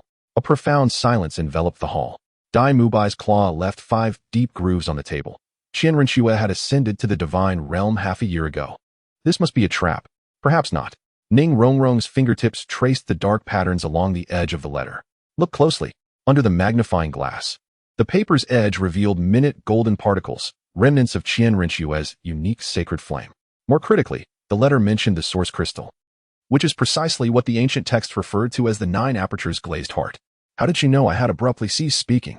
The void sword trembled violently without warning. The blue jacaranda flower pendant tied to the sword tassel swaying autonomously, indicating a significant emotional upheaval in Ning Rongrong. Indeed, her gaze was fixated on the reverse side of the letter. Through the light, invisible characters became discernible. Beware of the elder ghost. Ghostly figure? Ma Hongjuan's phoenix fire surged skyward. That old specter had not vanished 30 years ago. 30 years prior, Ning Rongrong had suddenly risen to approach the secret chamber. Precisely when her father began his research on the 9 apertures glazed heart. The sex annals hanging on the chamber wall were swiftly leafed through. When it halted on a particular page, every breath in the room was held in suspense. The yellowed page documented that the elder ghost had visited the spirit hall 37 years ago and had engaged in closed-door discussions with Ning Fengji for 3 days. The figure cloaked in black robes in the illustration had a severed little finger on its right hand. Look at this. Ning Rongrong pointed at an object dangling from the ghost's waist. Enlarged, it could be identified as a miniature black tower pendant, identical to the Abyss Tower. Thus, the Abyss cult. Oscar's complexion turned pale. No, it was worse. Tang San's sea god trident emitted a blue glow. If the ghost had begun plotting 30 years ago, before he could finish his sentence, a piercing metallic distortion echoed from outside. As we rushed out, we witnessed the northeastern corner of the protective formation collapsing not from external force, but from the metal forming the core twisting into a bizarre spiral. More frighteningly, a viscous black mist seeped from the twisted area, whereupon the surfaces of the bricks and stones manifested eye-like patterns. It was the abyss assimilation. Ning Rongrong's crystalline core suddenly radiated with brilliance. Someone was remotely catalyzing the core's mutation. That night, we urgently devised an action plan. Tang San and I would attend the rendezvous with the transcribed fragments of the glazed reflection technique, while the others remained to guard the sect. Just before departing, Ning Rongrong did something reckless. She forcefully broke off a small piece from the edge of the crystalline core and embedded it into my empty eye socket. In the throes of excruciating pain, my vision abruptly shifted. I beheld the world reflected in her eyes. Countless golden threads extending from the crystalline core. Some connecting to the disciples of the 7 Treasure City, others leading to the distant sea god island. Astonishingly, the thickest thread was linked to the Taiji sword. Our connection ran deeper than I had imagined. She whispered, her lips pale from pain. No matter what transpires, remember this. The meteor canyon before dawn lay in an eerie silence. Weathered stone pillars pointed skyward like the fingers of giants. As we traversed the starlit path to the altar's ruins, the woman clad in white robes and golden hair awaited us. Unlike my memories, the Qian Rengshu before me appeared dim and lackluster, with fine lines etched around her eyes. Most strikingly, the bandages wrapped around her left arm revealed that below the elbow, it was utterly devoid of substance. The sea god trident of Tang San lifted slightly. Suddenly, the chip in my right eye burned with intensity. Within the divine punishment-s vision, Qian Rengshu was ensnared by ominous black lines, particularly at the site of her severed arm, where a shadow was devouring her divine power. It was a curse from the abyss. Noticing my gaze, she realized that all deities attempting to traverse dimensions had been infected, including her direct stare into my right eye, conveying information through a peculiar bond. The transaction unfolded with caution.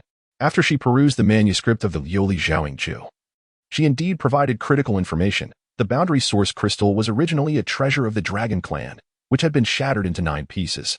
The 9 aperture Liuli heart in your possession is merely one among them.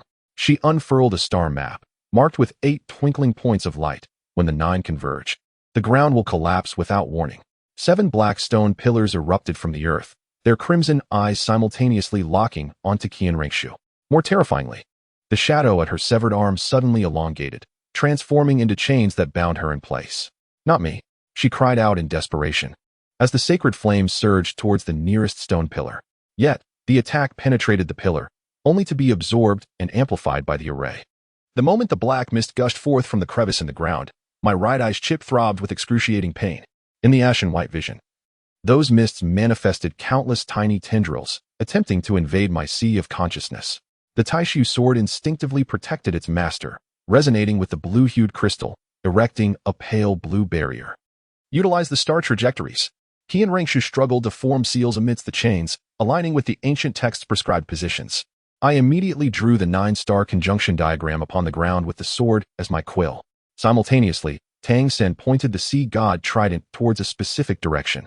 As our spiritual powers converged, the 7 black pillars suddenly lost their equilibrium and collided, shattering into pieces.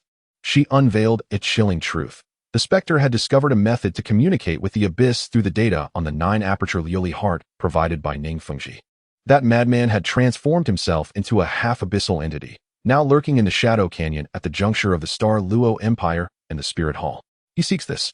He and Rengshu produced a rhomboid black crystal, the core of the angelic armor, capable of temporarily shielding against abyssal sensing. The Spectre required it to complete his plans. Abruptly, she fell silent, her gaze filled with terror as she looked over my shoulder. In an instant, the Taishu sword emitted an unprecedented shriek, and the canyon's rock walls revealed an array of dense pits, each housing a rotating eyeball. Run. With her final divine power, Qi and Rengshu activated the teleportation array, conveying to Jiubao Liuli that when the crystal core fully fused with its host, her voice was distorted and severed by the fabric of space. Just before the brilliance of the teleportation faded, I distinctly saw her mouth the words, "The door will open."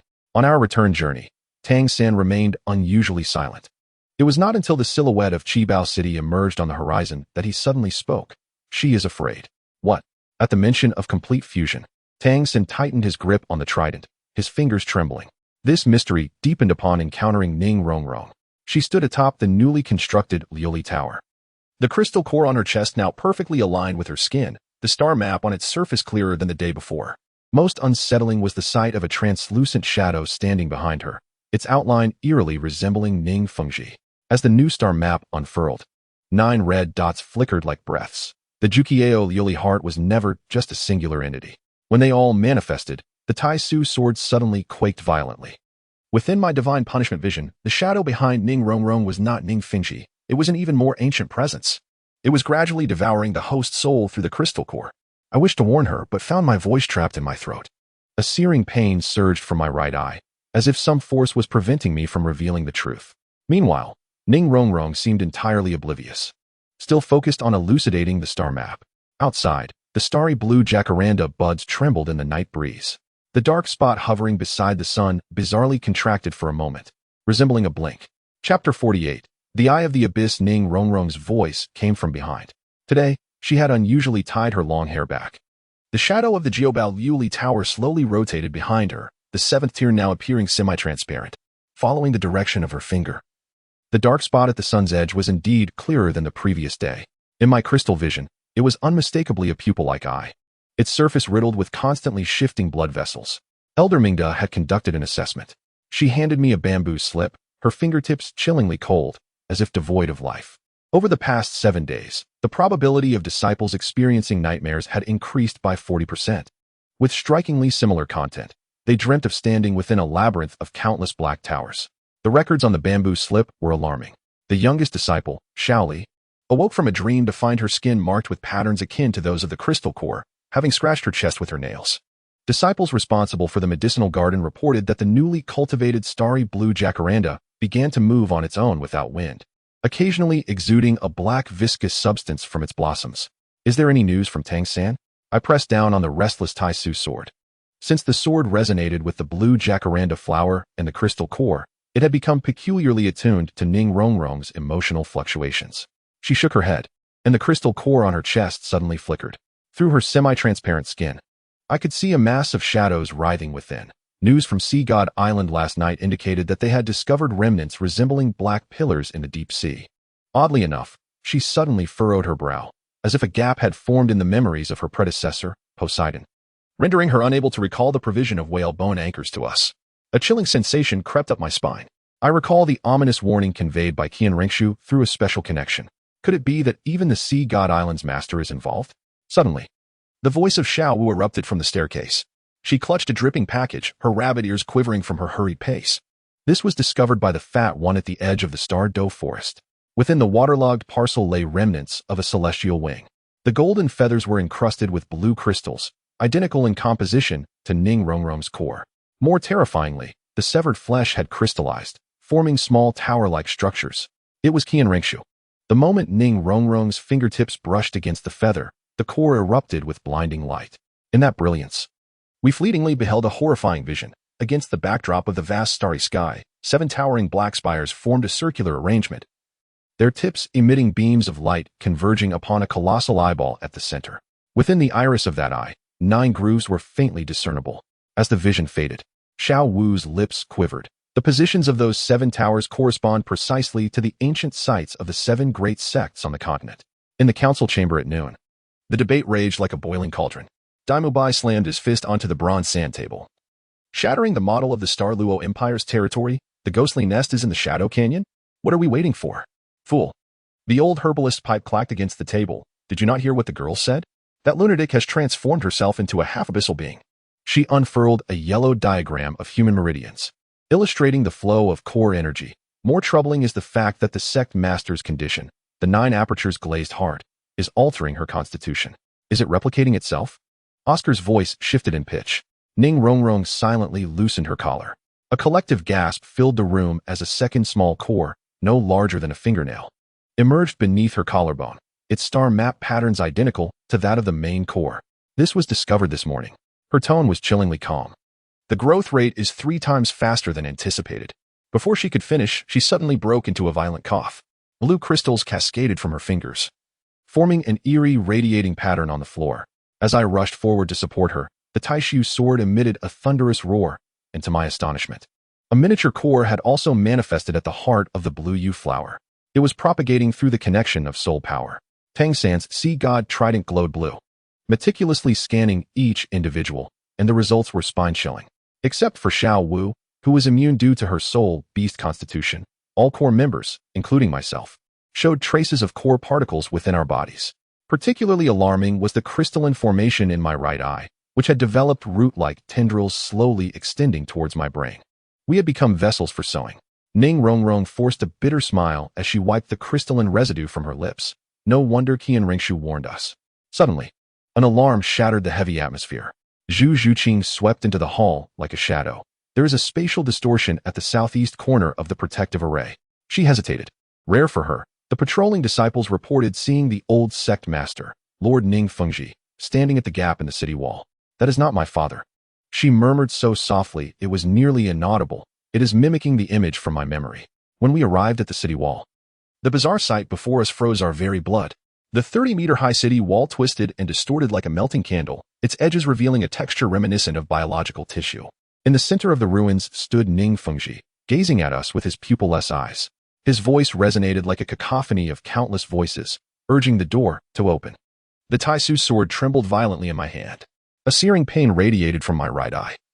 Yet it bestowed upon me the ability to see through the guise. The humanoid form on the surface was peeling away to reveal its true nature, a cluster composed of countless tiny eyeballs, with a black core floating at the center, identical in origin to Ning Rongrong's crystal core.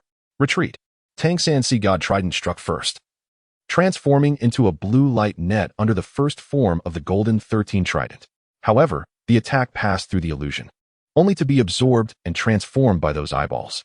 More alarmingly, each of our soul techniques suddenly became ineffective. Our soul power dissipated inexplicably before it could fully circulate. It was absorbing our combat memories. Dai Mubai discovered that even the White Tiger's radiant wave had been reduced to mere physical strikes. The creature was indeed evolving. Initially clumsy in its evasions, after 30 exchanges it could now anticipate all our attack trajectories. Suddenly, Ning Rongrong pushed aside her protectors and stepped toward the monster alone. The crystal core on her chest shone like a star, while the phantom of the 9 treasure-glazed tower behind her was marred by ominous black patterns. Do you desire this? The monster halted its movements, all the eyeballs turning simultaneously toward the crystal core. Its humanoid arm elongated and morphed, ultimately conforming to the shape of a recess, perfectly matching the surface of the core. In a critical moment, a beam of golden light descended from the heavens. The true Qianrenshue, trailing her tattered 6 wings, descended, and divine flames formed a cage to temporarily contain the creature. Hurry, she urged. It is merely a vanguard scout. Amidst the chaos of our retreat, I caught a horrifying glimpse. The phantom behind Ning Rongrong was communicating with the monster, though no sound was present. My right eye captured the energy fluctuations between them. Even more unsettling was her newly formed second crystal core, now flickering in synchronization with the monster's black core. The temporary command center was established in the basement of the medicinal hall. Qian Rinxue's condition had worsened since our last meeting. Half of her face had crystallized, and golden particles drifted from her mouth as she spoke. The Abyss is using the crystal cores to locate all 9 source crystals of the worlds. They serve as both key and lock. She revealed that the cross-section of her broken left arm was not bone, but a burgeoning black tower-like crystal. All infected deities were undergoing a tower transformation. When the 9 towering black spires are completed, will the 9 treasure glazed tower serve as the model? Tang Xin keenly noted the structure of the crystal on her arm. Qian Rinxue nodded gravely. Rongrong's core is transforming her. When the transformation is complete, suddenly, the ground beneath the 7 treasure glazed sect began to tremble violently. As we burst from the medicinal hall, we beheld an unforgettable sight. The central square of the 7 treasure city had collapsed into a massive pit, and a pitch-black glazed tower was slowly rising from the depths. Though only 3 layers were above ground, the suffocating sense of oppression was strikingly similar to that of the towering black spires seen in the illusion. Even more terrifying were the decorations on the tower. The seemingly patterned protrusions, upon closer inspection, were all distorted human faces. At the very top was the visage of Ning Fengji at the moment of his demise. Ning Rongrong suddenly clasped her crystal core and knelt to the ground. Through our empathic connection, I briefly shared her perspective. In the realm of the mind, she stood within an infinite black desert, where 8 towering black spires loomed in the distance. Before each tower stood a silhouette, 7 of which were shrouded in shadow. With only the closest figure resembling the ghostly elder, I blurted out my realization. Ning Rongrong looked up in astonishment, confirming my suspicion. She beheld the same vision. The sacred flames of Qian Rinxue abruptly extinguished. Despair filled her gaze as she looked to the sky. It was too late. They had hastened the process. Following her line of sight, everyone felt as if they had plunged into an icy abyss. Dark spots beside the sun were rapidly expanding, soon obscuring 1/5 of the sky. In the vision provided by the crystal in my right eye, it was unmistakably a colossal eye beginning to open, its iris vividly reflecting the contours of the 7 treasure city. It turned out that I was the key. She grimaced in agony, pondering what her father had created back then. The black tower suddenly emitted a low hum, and a violet-black beam shot skyward. As the beam connected with the giant eye in the heavens, the clouds were torn apart like a curtain, revealing a scene that was utterly maddening. At the center of a forest of countless black towers, a planet-sized eyeball was rotating. At the pupil of this eye, a door was slowly creaking open. With her last ounce of strength, Qian Rinxue unfolded the realm of angels, momentarily severing the resonance. Listen well. The crystal core within Rongrong has awakened. It will instinctively cause the 9 source crystals to reunite. You must. Her body began to crystallize at an alarming rate. Before she completely transformed into a statue, she struggled to utter her final clue, seek the Dragon Valley tombstone. As she became a golden statue, Ning Rongrong's crystal core suddenly fell silent. Yet, all present understood that this was merely the calm before the storm. Although the skyward door ceased its opening, there were no signs of it closing. The black tower that had emerged was visibly growing at a remarkable pace. In the depths of night, I stood vigil alone by Ning Rongrong's sickbed. Her skin fluctuated in temperature, and the star map upon the surface of her crystal core reconfigured every half hour. The void sword suddenly unsheathed itself, its tip pointing towards the leather-bound notebook hidden beneath her pillow, signed by Ning Fengji. The 9 orifices are not man-made, but unearthed beneath the ancient steel of Dragon Valley. The inscription states, when the 9 stars reunite, the door shall swing open, and the era of the god of burial shall return. Tucked within was a sketch, 9 crystal cores encircling a central eyeball-shaped door. The vague outlines deep within the door bore an uncanny resemblance to the true form of the shadow looming behind Ning Rongrong at that moment. Outside the window, the starry blue jacaranda suddenly bloomed in unison. In the moonlight, the stamen of each flower transformed into miniature eyeballs, all turning in unison towards Ning Rongrong on her sickbed.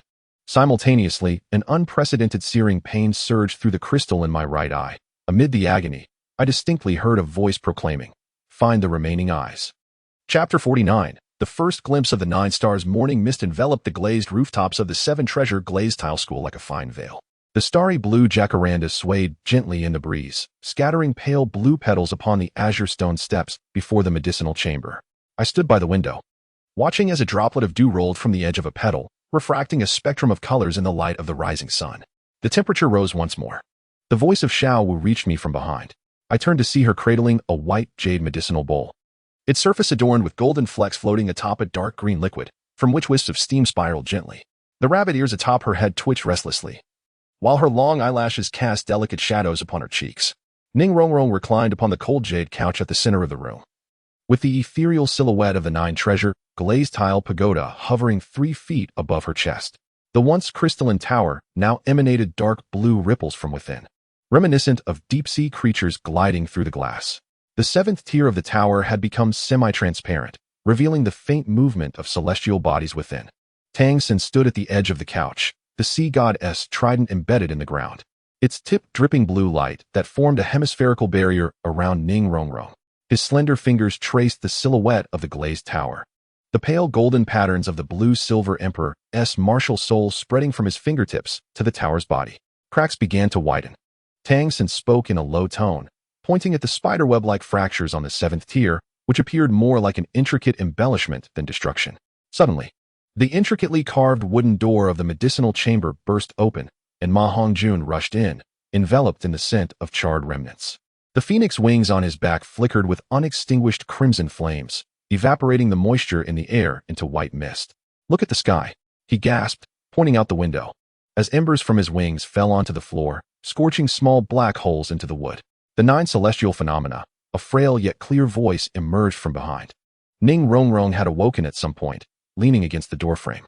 Her slender fingers brushed the glowing crystal core beneath her collarbone, and the silhouette of the 9 treasure glazed tile pagoda projected into the air, weaving light into ancient script.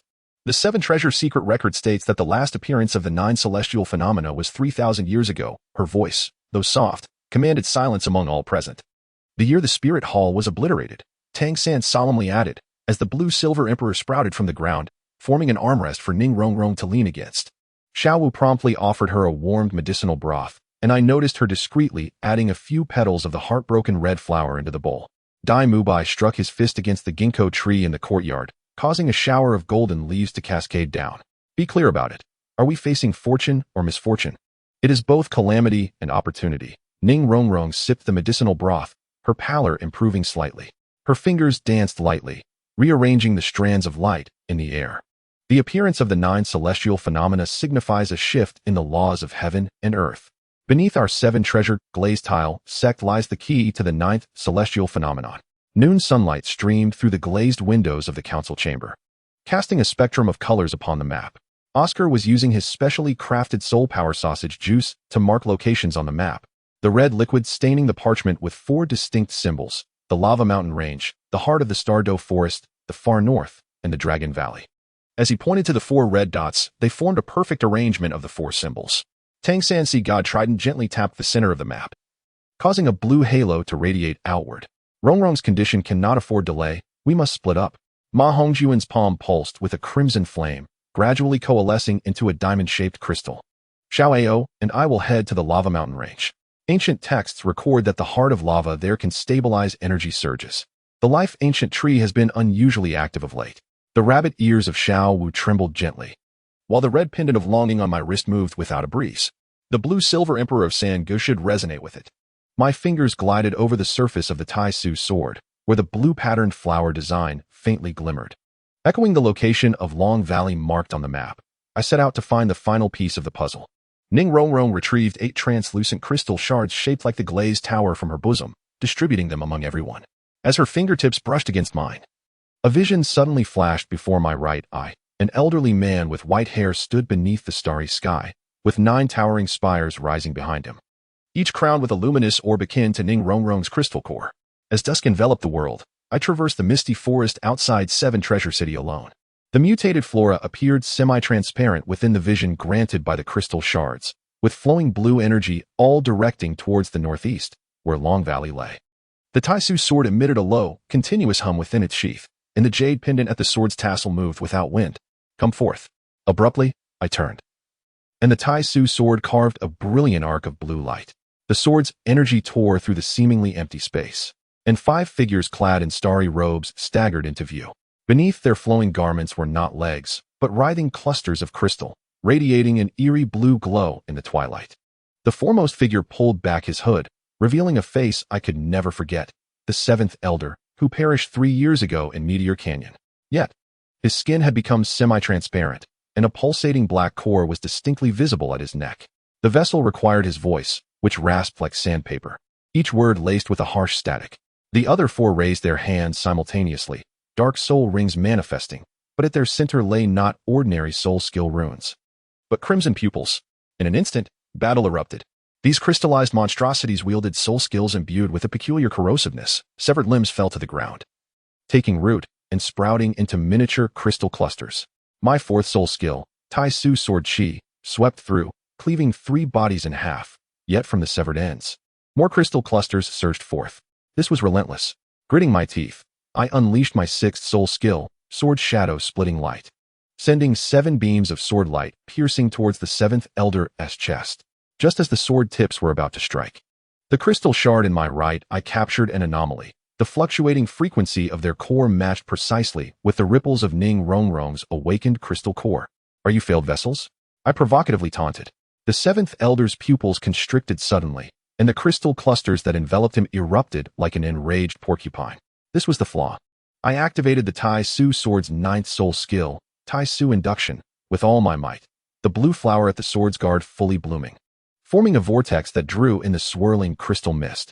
As the last vestiges of mist were absorbed, the petals slowly closed.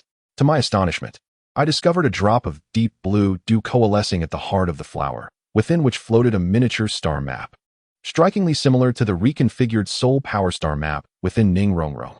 The boundary stone at the entrance to Long Valley had collapsed, covered in a thick layer of crystallized moss. I scraped away the surface with the sword's tip, revealing intricate engravings beneath. On the day the 9 orifices return to their place, the god of burial shall return. The handwriting mirrored the crimson annotations in Ning Fingji's notes. Inside the valley, an eerie silence reigned. The dragon-like soul beasts that should have resided here had all vanished, leaving behind crystallized nests and scattered scales.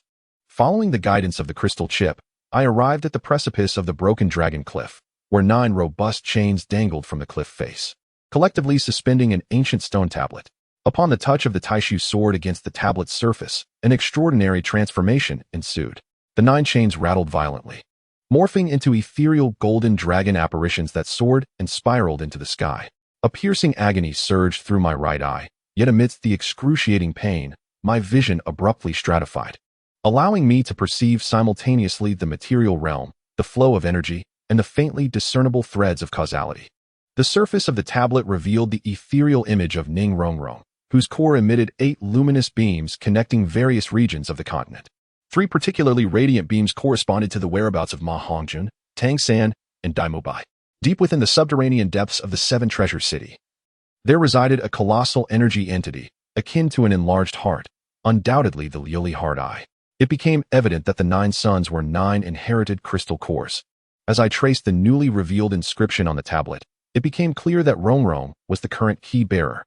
Suddenly, all the chains shattered, and the stone tablet fractured, unveiling a dragon-shaped jade slip within. As my fingers grazed the jade slip, the crystal fragments from the Taishu sword automatically soared forth, merging with my right eye. The anticipated agony did not manifest. Instead, a refreshing stream of energy coursed through me. The newly awakened dragon eye could discern the intricate patterns of leaves 10 miles away, track the trajectories of soul power, and even fleetingly foresee events 3 seconds into the future. The jade slip transformed into luminous points in my grasp, and an ancient voice resonated in my mind. With the 9 suns restored, the celestial gate opens. Only those who behold the true dragon shall comprehend.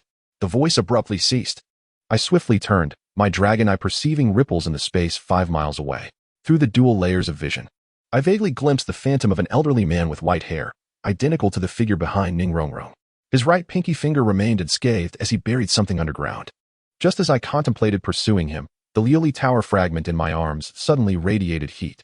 A transmission image of Ning Rongrong projected directly onto my retina. She stood in the underground chamber of the 7 Treasures glazed sect, where a massive crystal hovered before her, encasing a vividly lifelike dragon eye.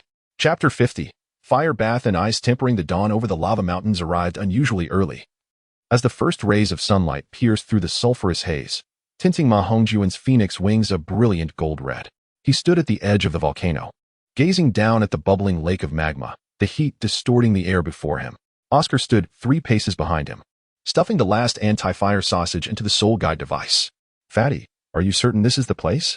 Oscar squinted against the searing heat, where even fire-attribute soul beasts dared not approach.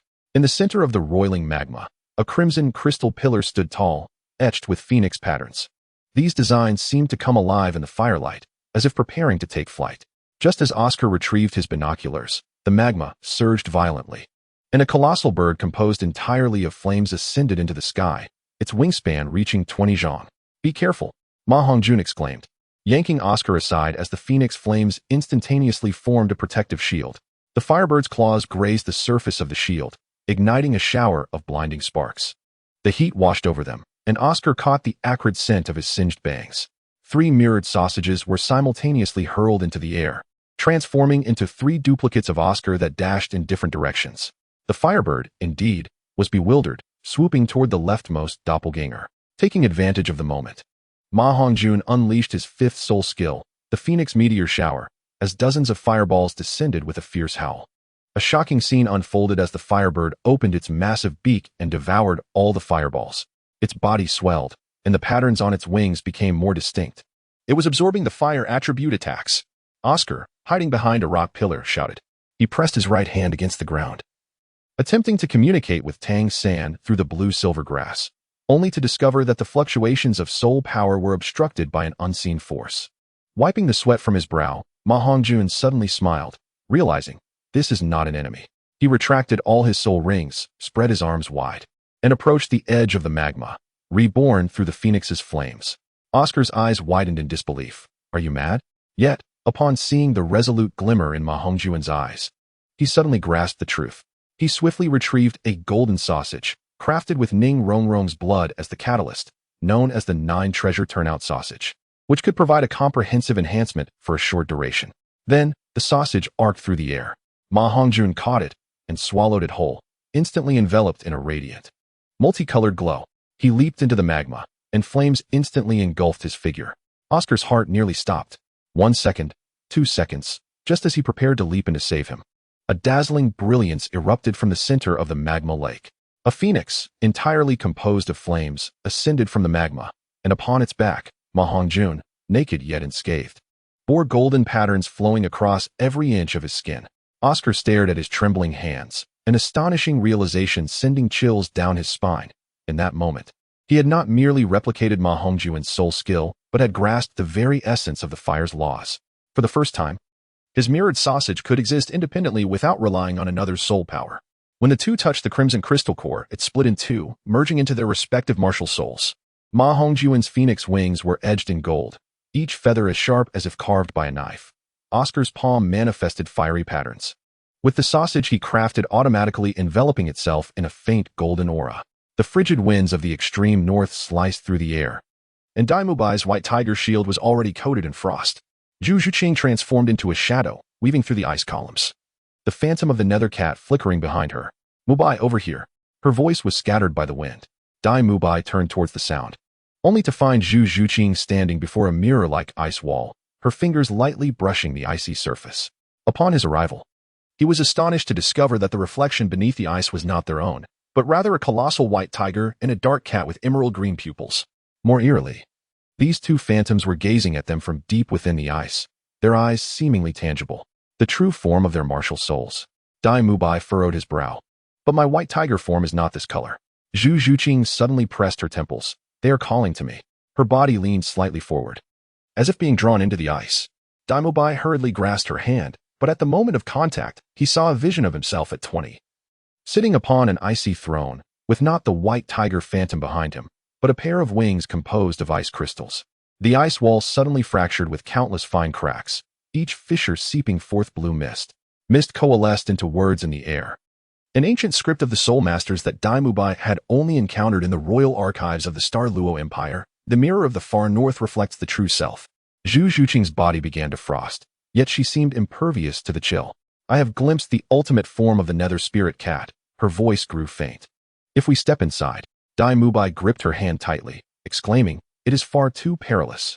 However, when he gazed into Zhu Zhuqing's eyes, he discovered that her pupils had transformed into slitted orbs reminiscent of a feline, swirling with patterns akin to the starry cosmos. Suddenly, Zhu Zhuqing broke free from his grasp and took a step forward. Astonishingly, her foot pierced through the ice as though she were treading upon water. Without a moment to ponder, Dai Mubai followed suit and leaped in after her. As his fingertips made contact with the crystalline ice, his white tiger martial soul instinctively manifested. Yet, unlike before, this time the martial soul enveloped his entire being without halting its transformation. His bones cracked, muscles rearranged, and he ultimately morphed into a majestic snow-white tiger king, spanning 3 zhang in length. Simultaneously, Zhu Zhuqing's cocoon of light shattered. She landed gracefully, her form elongated, with half-foot-long azure blades extending from her fingertips. Most astonishingly, behind her, 9 ethereal tails, crafted from starlight, flickered into existence. As Dai Mubai reverted to human form, he perceived that his muscular definition had become more fluid, each inch of skin concealing explosive power. Zhu Zhuqing, on the other hand, had gained nearly instantaneous speed, leaving behind phantoms in her wake. Let us go. Dai Mubai lifted Zhu Zhuqing, the newfound strength enabling him to leap 10 zhang in a single bound. The auroras above intertwined to form a bridge, directing them towards 7 Treasure City. The life lake at the heart of the Star Dough Forest lay tranquil as a mirror, reflecting the figures of Tang San and Xiao Wu. The ancient tree at the lake's center swayed without wind, its leaves rustling like whispers of an ancient tongue. It recognizes me, Xiao Wu murmured, her pink eyes mirroring the green glow of the canopy. She stepped barefoot into the water, causing emerald ripples to spread across the surface. Tang San's blue-silver domain unfurled instinctively, and he was astonished to discover that the life energy here was so dense it was nearly liquefied. An emerald swan descended gracefully from the treetop, its elongated neck bound to gently touch Xiao Wu's brow. A flash of green light illuminated the scene, causing Xiao Wu's heartbreak red to bloom spontaneously, its petals drifting upon the lake. It welcomes us, Tang San said, sheathing his sea god trident as a gesture of goodwill. Yet, as he attempted to approach, countless vines erupted from the water, forming a barrier before him. As the dance reached its zenith, the ancient tree of life suddenly showered them with green light rain. Tang San looked up, and within each droplet appeared the ethereal silhouettes of ancient soul beasts. His blue-silver emperor martial soul erupted uncontrollably, the golden patterns on the leaves flourishing wildly. Third brother, reach out. Xiao Wu called amidst the light rain. Tang San extended his right hand, astonished to find that the raindrops coalesced into Xiao Wu's silhouette in his palm. The apparition spoke suddenly. Its voice as ancient as the tree itself, balancer of the twin martial souls, accept the baptism of life. The light rain intensified, and Tang San felt every pore on his body open wide. The 8 spider lances extended autonomously, each tipped with a golden edge. The patterns on the blue-silver emperor leaves coalesced into ancient runes, even the designs on the Haotian hammer deepened in complexity. Xiao Wu was led into the treetops by the emerald swan, and when she re-emerged, a mark resembling an emerald leaf appeared on her forehead. From the split trunk of the ancient tree, a fist-sized green crystal core emerged. As both of them touched the crystal core, it transformed into a stream of light and merged into their martial spirits. Tang San's blue-silver emperor leaves entirely transformed into a golden green, while Xiao Wu's soft-bone rabbit martial spirit acquired a new ability. She could cause plants within a radius of 10 feet to grow instantaneously. Look! Xiao Wu suddenly pointed to the sky. Through the gaps in the treetops, 3 of the 9 celestial bodies shone with an extraordinary brightness. Tang San's sea god trident automatically pointed towards 7 Treasure City. Rong Rong is summoning us. I stood at the edge of the Dragon Valley cliff, my newly acquired dragon eye enabling me to discern the intricate patterns of a leaf 10 miles away. The ground where the white-haired elder had vanished slightly heaved, as the Tai Su sword sensed a calling and trembled uncontrollably. The sword's tip pried open the soil, revealing a crystal box. Inside lay a scale, quietly reflecting a spectrum of colors in the sunlight.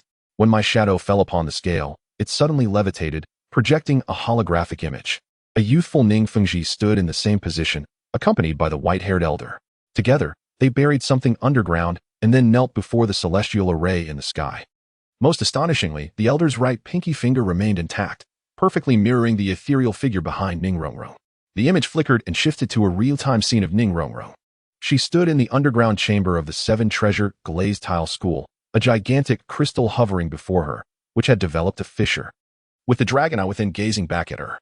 More alarmingly, the ethereal figure behind her was beginning to materialize, its right pinky visibly elongating at an alarming speed. The heart eye serves as the key. The 9 celestial bodies in the sky began to shift positions, gradually forming a keyhole arrangement. At the center of the keyhole was aligned the main tower of the 7 Treasure glazed tile school. Chapter 51. The broken contract. Under the light of the 9 celestial bodies, the main tower of the 7 Treasure glazed tile school appeared semi-transparent, and through the dragon eye, I could see Ning Rongrong's silhouette in the chamber at the base of the tower. She hovered before the giant crystal, Her 9-treasure, glazed tile martial spirit fully materialized. The tip of the tower locking eyes with the dragon eye emanating from the crystal's fissure. What was even more unsettling was that the ethereal figure behind her had solidified to a significant degree, mimicking her every movement. Faster, I urged, channeling all my soul power, while the Tai Su sword cleaved through the air ahead. The predictive ability of the dragon eye flashed fragmented images, the 9 towers locking the sky, the heavenly gates opening, and Ning Rongrong dissolving into light. Each omen pointed towards an irreversible tragedy. As the main tower loomed closer, 3 familiar auras approached from different directions.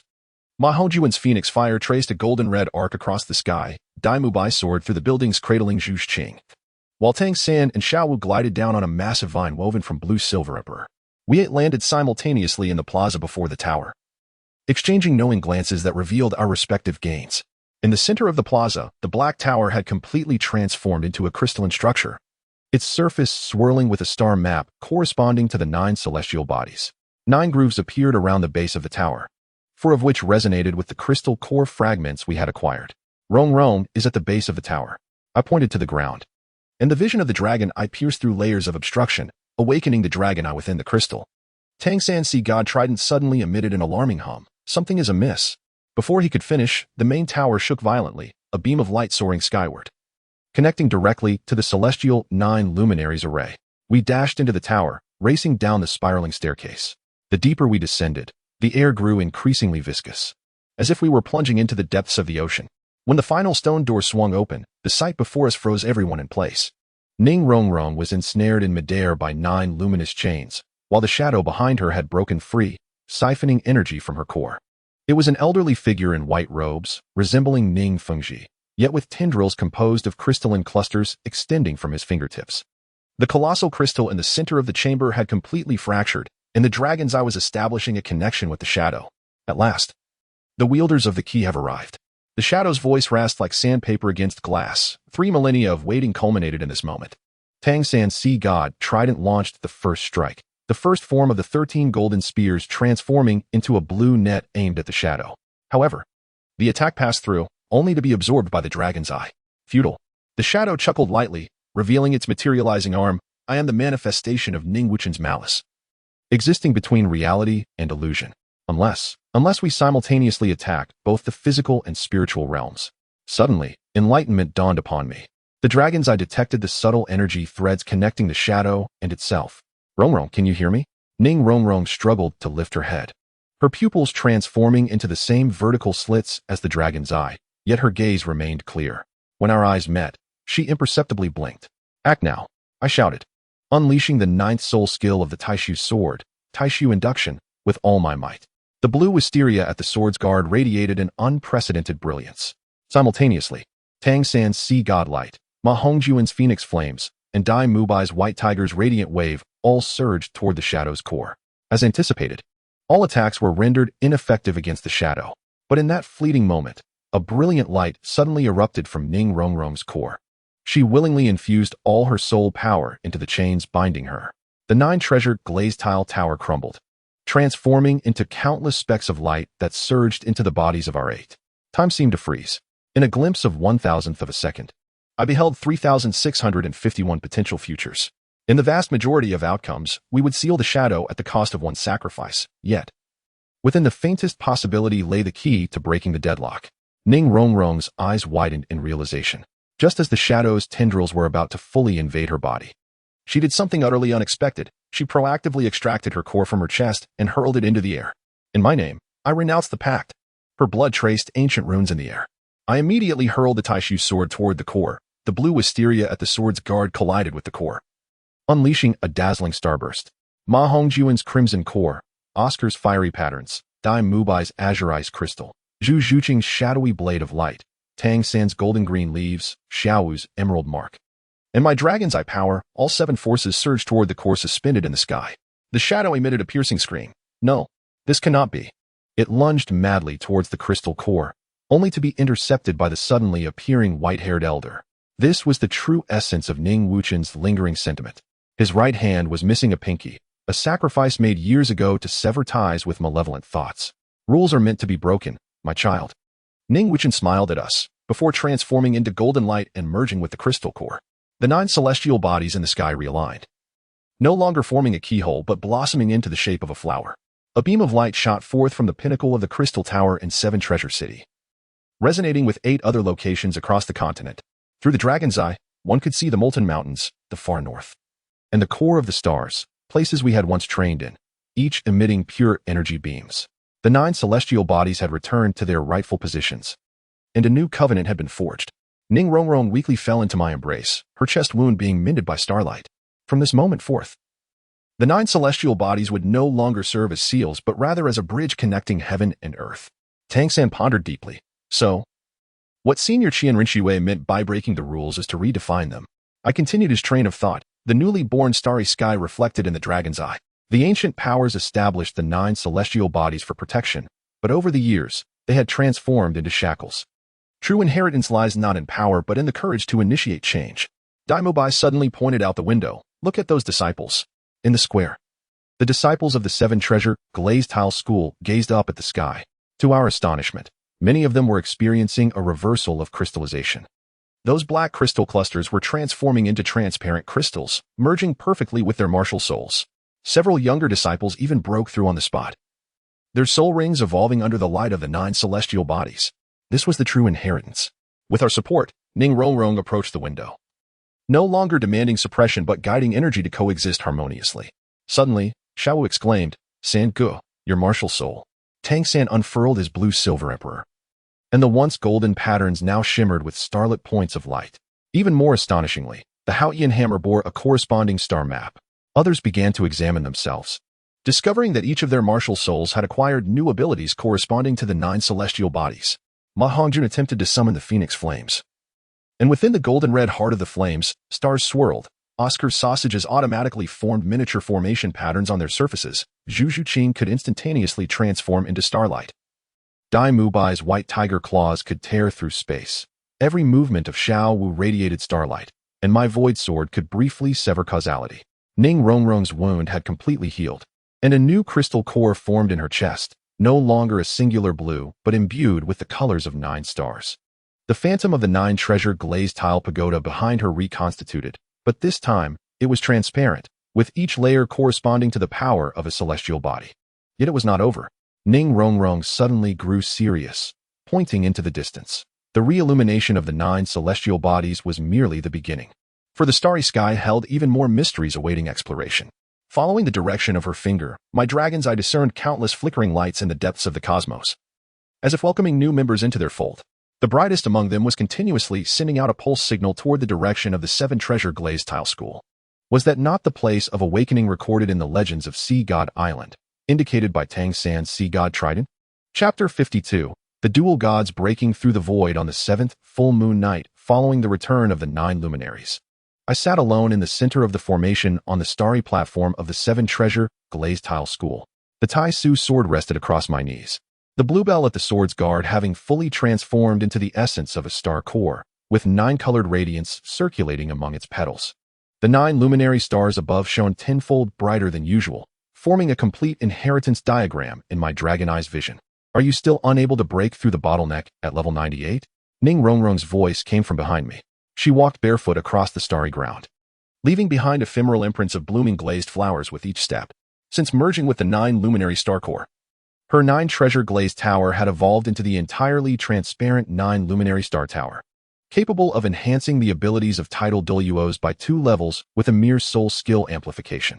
I shook my head, the dragon eye in my right eye feeling slightly warm. I could sense the barriers of the divine realm, yet I was always 1 step away. Over the past 3 months, 6 out of our 8 had reached the limit of level 99, leaving only Oscar and me stuck at level 98. Suddenly, Ning Rongrong leaned down and gently touched my forehead with her fingertip.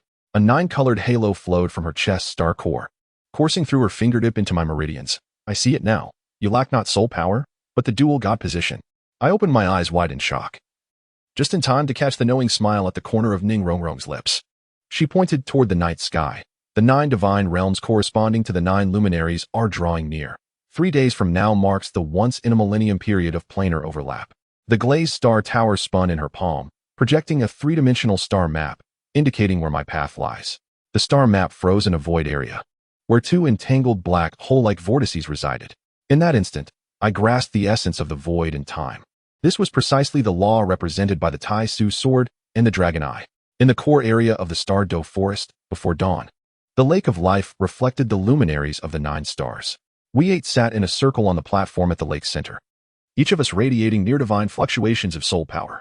Tang San Sea God Trident was planted at the center, resonating with the 9 luminary star cores suspended in the air. "Let us begin," Tang San said solemnly. The mark of the sea god Trident on his forehead had transformed entirely to a dark gold hue, with Poseidon's consciousness manifesting to him in dreams, waiting for his breakthrough to the 100th level to fully inherit his divine position. Ma Hongjuan's phoenix flame surged skyward first, with starry lights swirling within the crimson gold flame heart. "Brothers, see you in the divine realm." His body gradually became ethereal within the flames, as 9 divine soul rings appeared in succession. At the moment the 10th crimson gold divine ring took shape, the sky split open, and amidst a resounding phoenix cry, a fiery line guided him away. Next came Dai Mubai and Zhu Zhuqing, their martial souls intertwined in the air. The phantoms of the white tiger and the nether spirit cat merging into a colossal nether white tiger. The ice soul crystal obtained from the extreme north combined with stellar power, forming a rising platform of icy blue and dark purple beneath their feet. 2 beams of divine light descended simultaneously, faint silhouettes of the god of war and the god of speed becoming discernible. "It is our turn," Xiao said, linking her arm with Tang San's. Her heart-wrenching red blossoms unfurled automatically, with 9 petals corresponding to the 9 luminaries. Suddenly, the sea god Trident erupted in a blue-gold pillar of light, and the 2 figures gradually ascended within the divine light.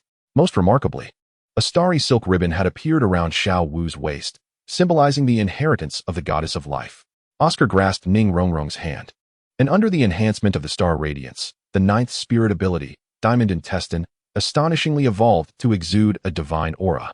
When Ning Rongrong fully ignited the 9th layer of her 9-pointed star tower, the divine light of the god of food and the 9-colored goddess pierced through the clouds.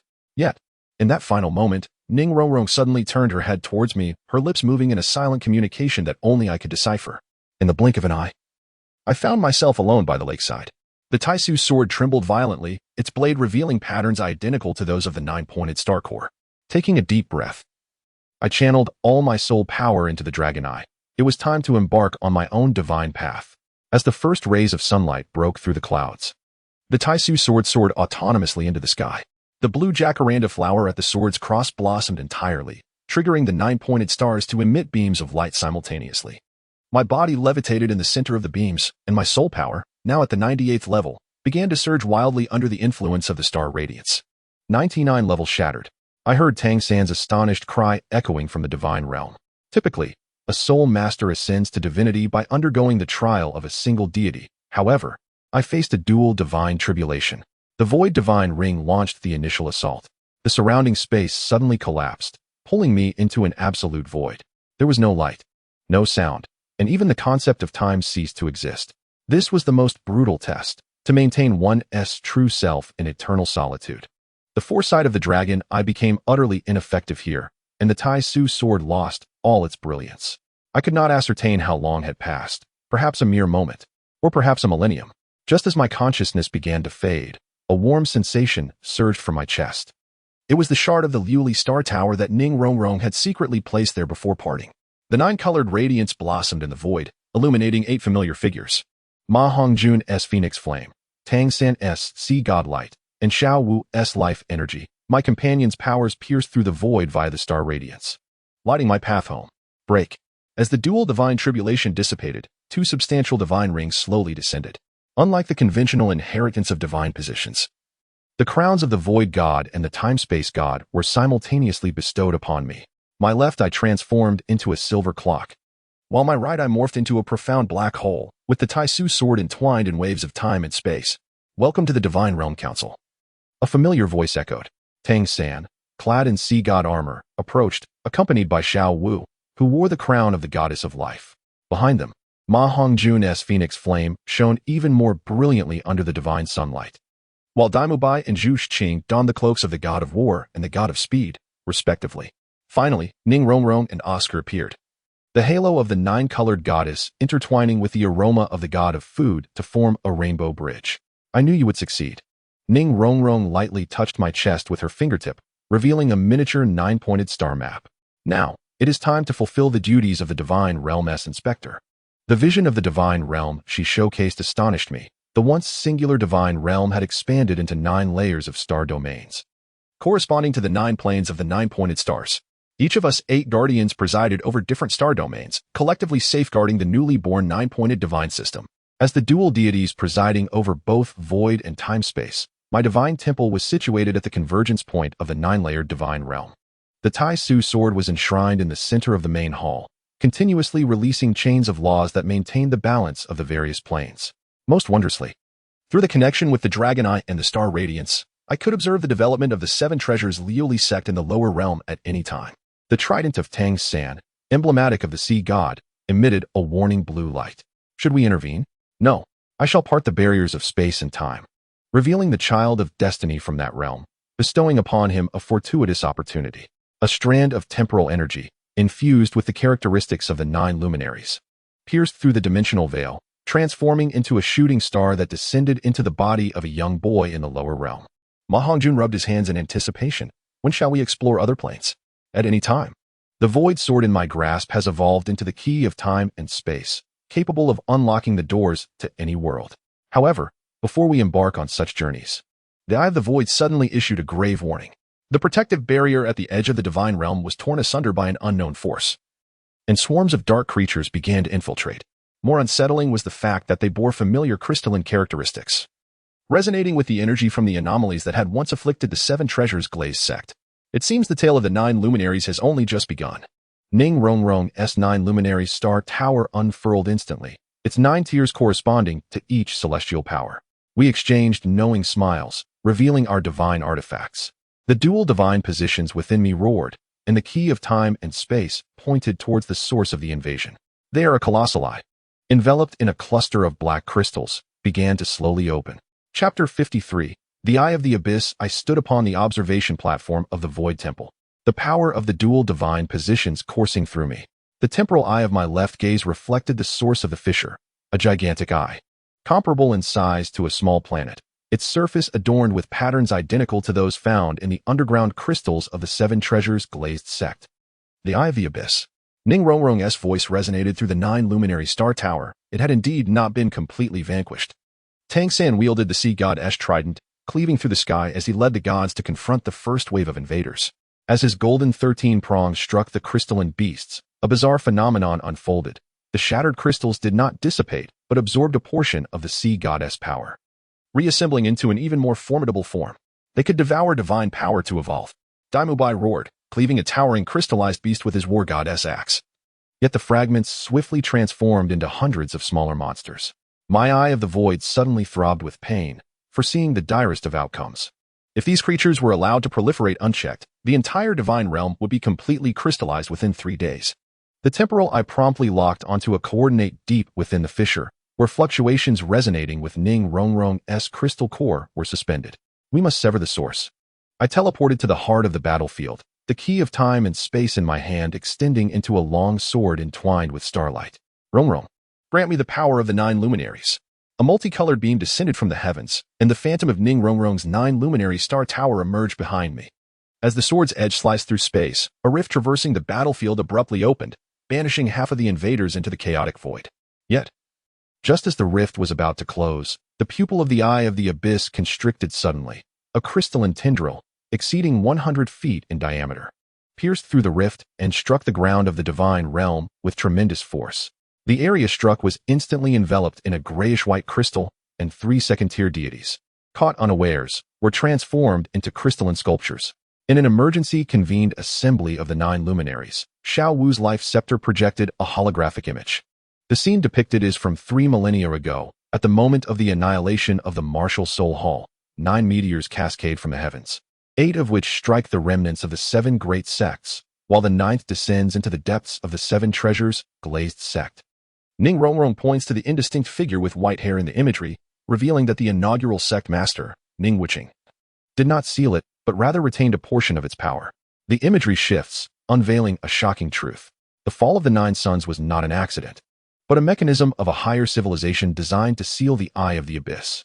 Upon discovering the immense energy contained within the crystal core, Ning Wuqing conducted unauthorized research and devised a method to evolve the Seven Treasures glazed tower, unwittingly releasing the malevolence that had been sealed. Thus, the power of the Nine Suns pulsates within Ma Hongjuan's palm, a vibrant crimson flame with black threads weaving through its heart. This was originally a weapon intended to combat it. Suddenly, Tang San's sea god trident emits a resonant hum, yet it is misguidedly employed in the pursuit of power. I caress the key of time and space, and a bold plan gradually takes shape. If the Nine Suns serve as a sealing device, then a complete array of the Nine Suns ought to be able to restrain it once more. The dilemma lies in the fact that the Nine Suns have now fused with us.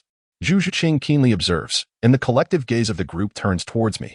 The dual divine positions grant me the ability to manipulate time and space, yet reversing the entire timeline of the divine realm remains beyond the limits of possibility. Unless we use the Nine Suns as a beacon, with time and space as the bridge, and the void as a prison. Suddenly, Ning Rongrong stands, and the nine-layered star tower illuminates simultaneously, yet it requires 8 vessels as focal points. The temple falls into a profound silence. We all comprehend the implications, to transform ourselves into living seals, enduring eternal solitude. As the second wave of the Eye of the Abyss's assault commences, the plan is set in motion. Tang San is tasked with restraining the main force. Dai Mubai and Zhu Zhiqing will eliminate the proliferating crystallized creatures, while Ma Hongjun and Oscar prepare the evacuation plan for the divine realm, and Ning Rongrong and I will infiltrate the source of the rift. In the passage carved by the key of time and space, the errant crystallized energy lashes against our protective divine light like a blizzard. Ning Rongrong's Nine Sun Star Tower continuously emits a purifying halo, vaporizing the encroaching black crystal clusters. As we delve deeper, the pressure escalates geometrically, and even our divine forms begin to exhibit signs of crystallization. There it is. I point to the colossal crystal core floating in the void. Its surface is etched with vein-like patterns, and at its center lies a miniature version of the abyssal eye. More horrifyingly, countless human-shaped crystal sculptures hover around the core, remnants of deities who had once attempted to oppose it. Ning Rongrong suddenly tightens her grip on my hand. Look at the arrangement of those statues. Under the magnified vision of the dragon's eye, the crystal sculptures astonishingly form a reverse diagram of the Nine Suns array. A terrifying hypothesis arises. The Eye of the Abyss is mimicking the Nine Suns' power, and our arrival plays into its hands. Retreat. I abruptly wrench open the door to time and space, only to witness a cataclysmic transformation occurring in the divine realm. Tang San and the others have activated the Nine Suns sealing array as planned. Yet the energy of the formation is being absorbed in reverse by the Eye of the Abyss. At the critical moment, my dual divine positions resonate unexpectedly. The Eye of Time and Space perceives the truth. The Eye of the Abyss does not seek to destroy the divine realm, but rather aims to disseminate the principles of crystallization to all planes through the medium of the Nine Suns deities. There exists another method. I turn my gaze towards Ning Rongrong, not in a state of confinement, but in a journey of evolution. A resolute glimmer flashed in her eyes as the nine-phase star tower suddenly disintegrated, transforming into 9 celestial bodies that orbited around us, utilizing the complete power of the 9 phases to devour the abyss in reverse. This task seemed almost insurmountable. However, as our hands clasped together, a wondrous interaction occurred between the 9-phase stars and the dual divine positions, giving rise to an unprecedented divine skill in my mind, temporal void reversion. At the moment of unleashing this divine technique, my being simultaneously existed in 3 states. The past, at the moment I acquired the Dragon Eye in the Dragon Valley. The present, standing before the abyssal core. And the future, floating within the yet-to-be-birthed blueprint of the new divine realm. Ning Rongrong's 9-phase stars became the connective thread linking these 3 temporal realms, while the Eye of the Abyss was forcibly drawn into this temporal paradox. The void began to collapse, not in a catastrophic manner, but rather as if shedding an old shell, revealing a pristine new structure within. The crystallization laws of the abyssal eye were reverse analyzed by the power of the 9 phases, causing the black crystal clusters to shed away. Exposing the most primordial creative force, it was, in fact, the creation device of a certain civilization. When the final temporal loop was completed, we found ourselves standing within the reconstituted void temple. The Eye of the Abyss floated at the center of the hall, now transformed into a pure crystal sphere, with a luminous halo of starry rivers swirling within. The fractures at the edge of the divine realm were mended by the divine light of the 9 phases, while the crystallized regions underwent metamorphosis into semi-transparent sanctuaries for cultivation. Tang San and the others hurriedly arrived, witnessing the rejuvenated dual divine thrones, wherein a silver throne composed of temporal laws intertwined with an obsidian throne forged from the power of the void. Between them, Ning Rongrong's nine-phase star tower floated, serving as a fulcrum of balance. What is it now? Xiao Wu inquired, curiously touching the floating crystal sphere. I smiled at the crowd, or rather, at the growth module of the nine-phase divine system. The truth unveiled after the purification of the Eye of the Abyss far surpassed our expectations. The sealing device created by the nine-phase civilization was not meant for confinement, but rather as an incubator for nurturing a new universe. By a stroke of fortune, we had achieved the ultimate certification, and now the entire nine-phase divine system had officially acquired the authority of creation. Ma Hongjun whistled. So, are we now creators of the universe? No. Ning Rongrong gently tapped the crystal sphere, projecting countless lower realms shimmering with faint light. We are the gardeners. Chapter 54. The spark ignites the prairie. The dawn penetrated the clouds, casting its light upon the quaint town of Qingfeng at the border of the Starry Empire. I retracted my divine light, traversing the cobblestone streets in the guise of an ordinary traveler.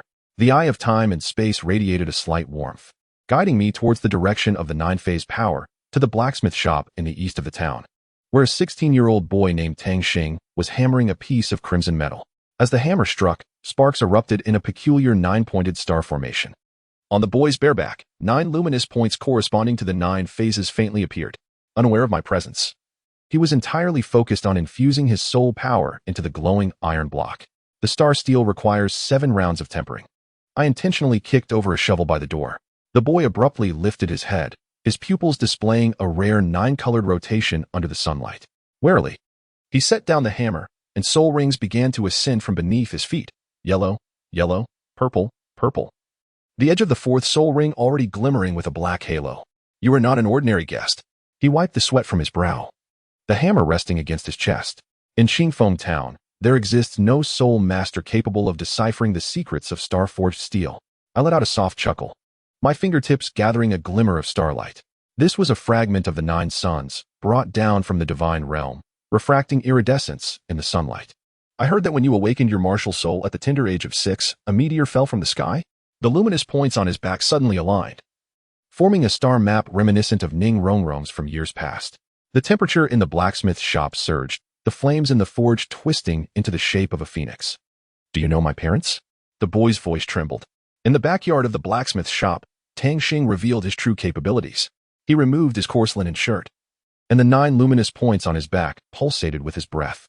As his soul power surged to its zenith, fine lines extended between the points, creating a miniature star map upon his skin. I could perceive the flow of his soul power. He traced his finger lightly, leaving trails of luminescence in the air. Is this a replicative martial soul? I inquired intentionally. The boy shook his head, retrieving a piece of dark red metal from his bosom, as he infused his soul power into it. A star map identical to that on his back emerged on the surface. This is my martial soul, Stellar Forge, capable of analyzing any soul power structure it encounters. Suddenly, the 9 suns crystal from the divine realm began to radiate heat through the lens of time and space. I observed that Tang Xing's process of analyzing martial souls bore a striking resemblance to the principles Oscar employed in crafting mirror intestines in the past. Yet, he ventured further. It was not mere replication, but deconstruction and reconstruction. Demonstrate it for me, I commanded, tossing a piece of ordinary iron into the air. The boy summoned silvery flames to his palm. The iron softened and morphed in the fire, its internal impurities marked by the starlight. As the 9th flame ignited, the iron block transformed into a crystal of utmost clarity, with nebula-like patterns swirling within. This is star-patterned steel. He wiped away the blood from his nose, evidently exhausted, capable of storing soul power. Unfortunately, he could only purify a piece the size of a palm each time. I took the still warm metal. In my void I instantly pierced through its essence. It was fundamentally a primitive material of the 9 Sun civilization. The boy inadvertently revived a lost technique. However, what drew my attention further were the tiny black crystalline particles seeping from the blood at the tip of his nose. In the dead of night, I quietly unfurled my divine realm. A silver-blue barrier enveloped the entirety of Qifeng Town, slowing the passage of time 1,000-fold. Tang Xing lay asleep upon his bed, the star map on his back operating autonomously, continuously absorbing the essence of heaven and earth. I gently touched his brow, my consciousness delving into the source of his martial soul. In that dazzling sea of stars, I beheld a breathtaking sight, 9 miniature stars rotating around a central black hole, each star's surface inscribed with unfamiliar runes. As my consciousness approached the black hole, a familiar crystallized wave surged forth. Indeed, it was as I suspected.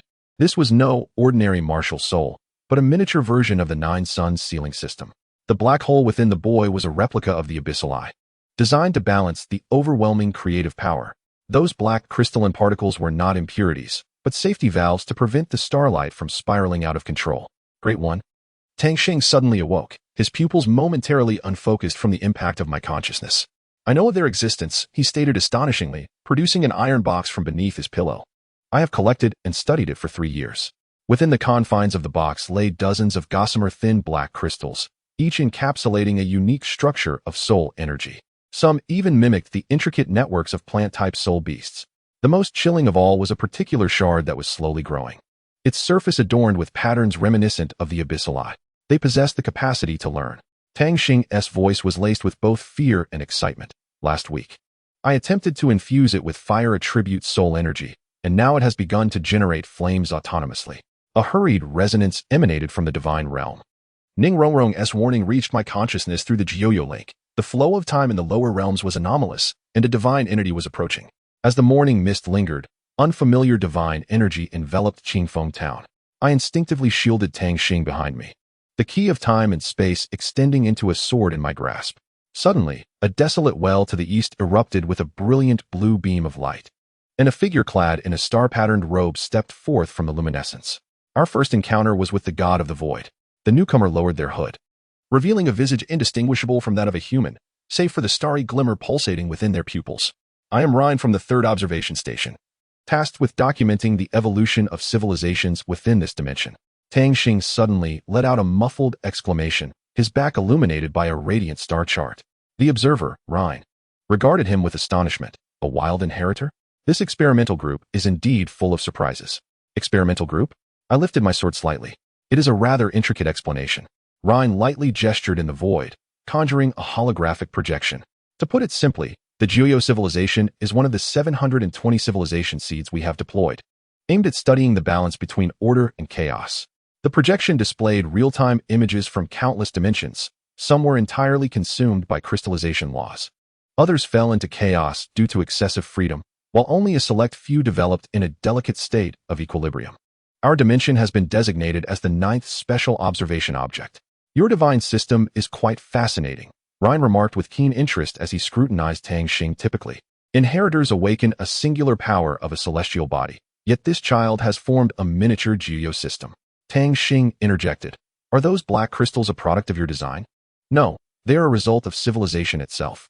The observer waved his hand to summon a stream of data. When the force of creation becomes too potent, life instinctively develops a suppression mechanism. You refer to it as crystallization, while we term it seeds of order. As the midday sun pierced through the clouds, Ryan left behind a rune of communication. As a special observation subject, our dimension was granted the right to develop autonomously. Furthermore, the star chart upon Tang Xing's back was validated as evidence of the natural evolution of a civilizational spark. He shall become a bridge. The observer remarked meaningfully as we parted ways, a new species existing between the creator and life itself. Before returning, I entrusted the Jiuyo crystal to Tang Xing. As the youth grasped the crystal, the iron artifacts throughout Qifeng town resonated in a melodious chorus. In the days to come, when the Starfire Forge amalgamates wholly with Jiuyo, it may give rise to a new civilization that transcends the comprehension of the divine realm. At this moment, the morning bell of the divine realm resonated through the clouds. Ning Rongrong stood atop the Jiuyo star tower, unveiling a new star chart.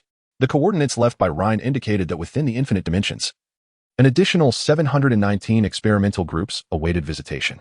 Chapter 55. Cross-boundary echoes within the morning star palace of the 9 luminaries' divine realm. The crystal dome refracted the faint glimmers of 720 planar coordinates. My fingertips glided across the star map projection left by Ryan. As Ning Rongrong's 9 luminary star tower materialized the data from various experimental groups. Suddenly, Tang San's sea god trident emitted a resonant hum, its tip pointing towards a violently flickering red dot, designated as experimental group number 112. The distress signal's intensity surged to divine king level. Oscar swallowed his homemade data analysis tube, golden streams of data coursing through his pupils, while the energy spectrum indicated a tidal wave of antimatter. Ma Hongjuan's phoenix flames danced restlessly across the glazed tiles. So, we truly are the lab's guinea pigs? He kicked away a projection of a certain plane, and the shattered light fragments reassembled into the totem of the abyssal eye. Ning Rongrong gently tapped the central star core, causing the 9-tiered tower to illuminate simultaneously. Ryan stated that we have the right to choose whether to intervene with other experimental groups. Suddenly, the star map behind her distorted, revealing a horrifying scene. The starry sky of Plane 112 was being engulfed by a viscous gray mist, where light itself seemed to congeal into a gelatinous substance. 3 days prior, this plane had just sent a report on its habitability index.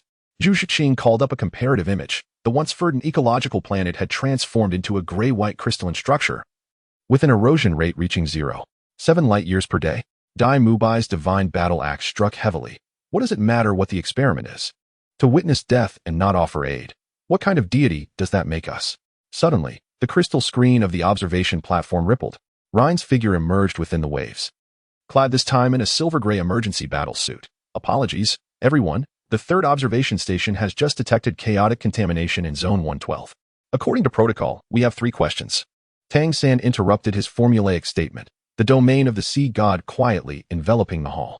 First, is the chaotic contamination derived from the crystallization laws? Second, how do you handle the out-of-control experimental groups?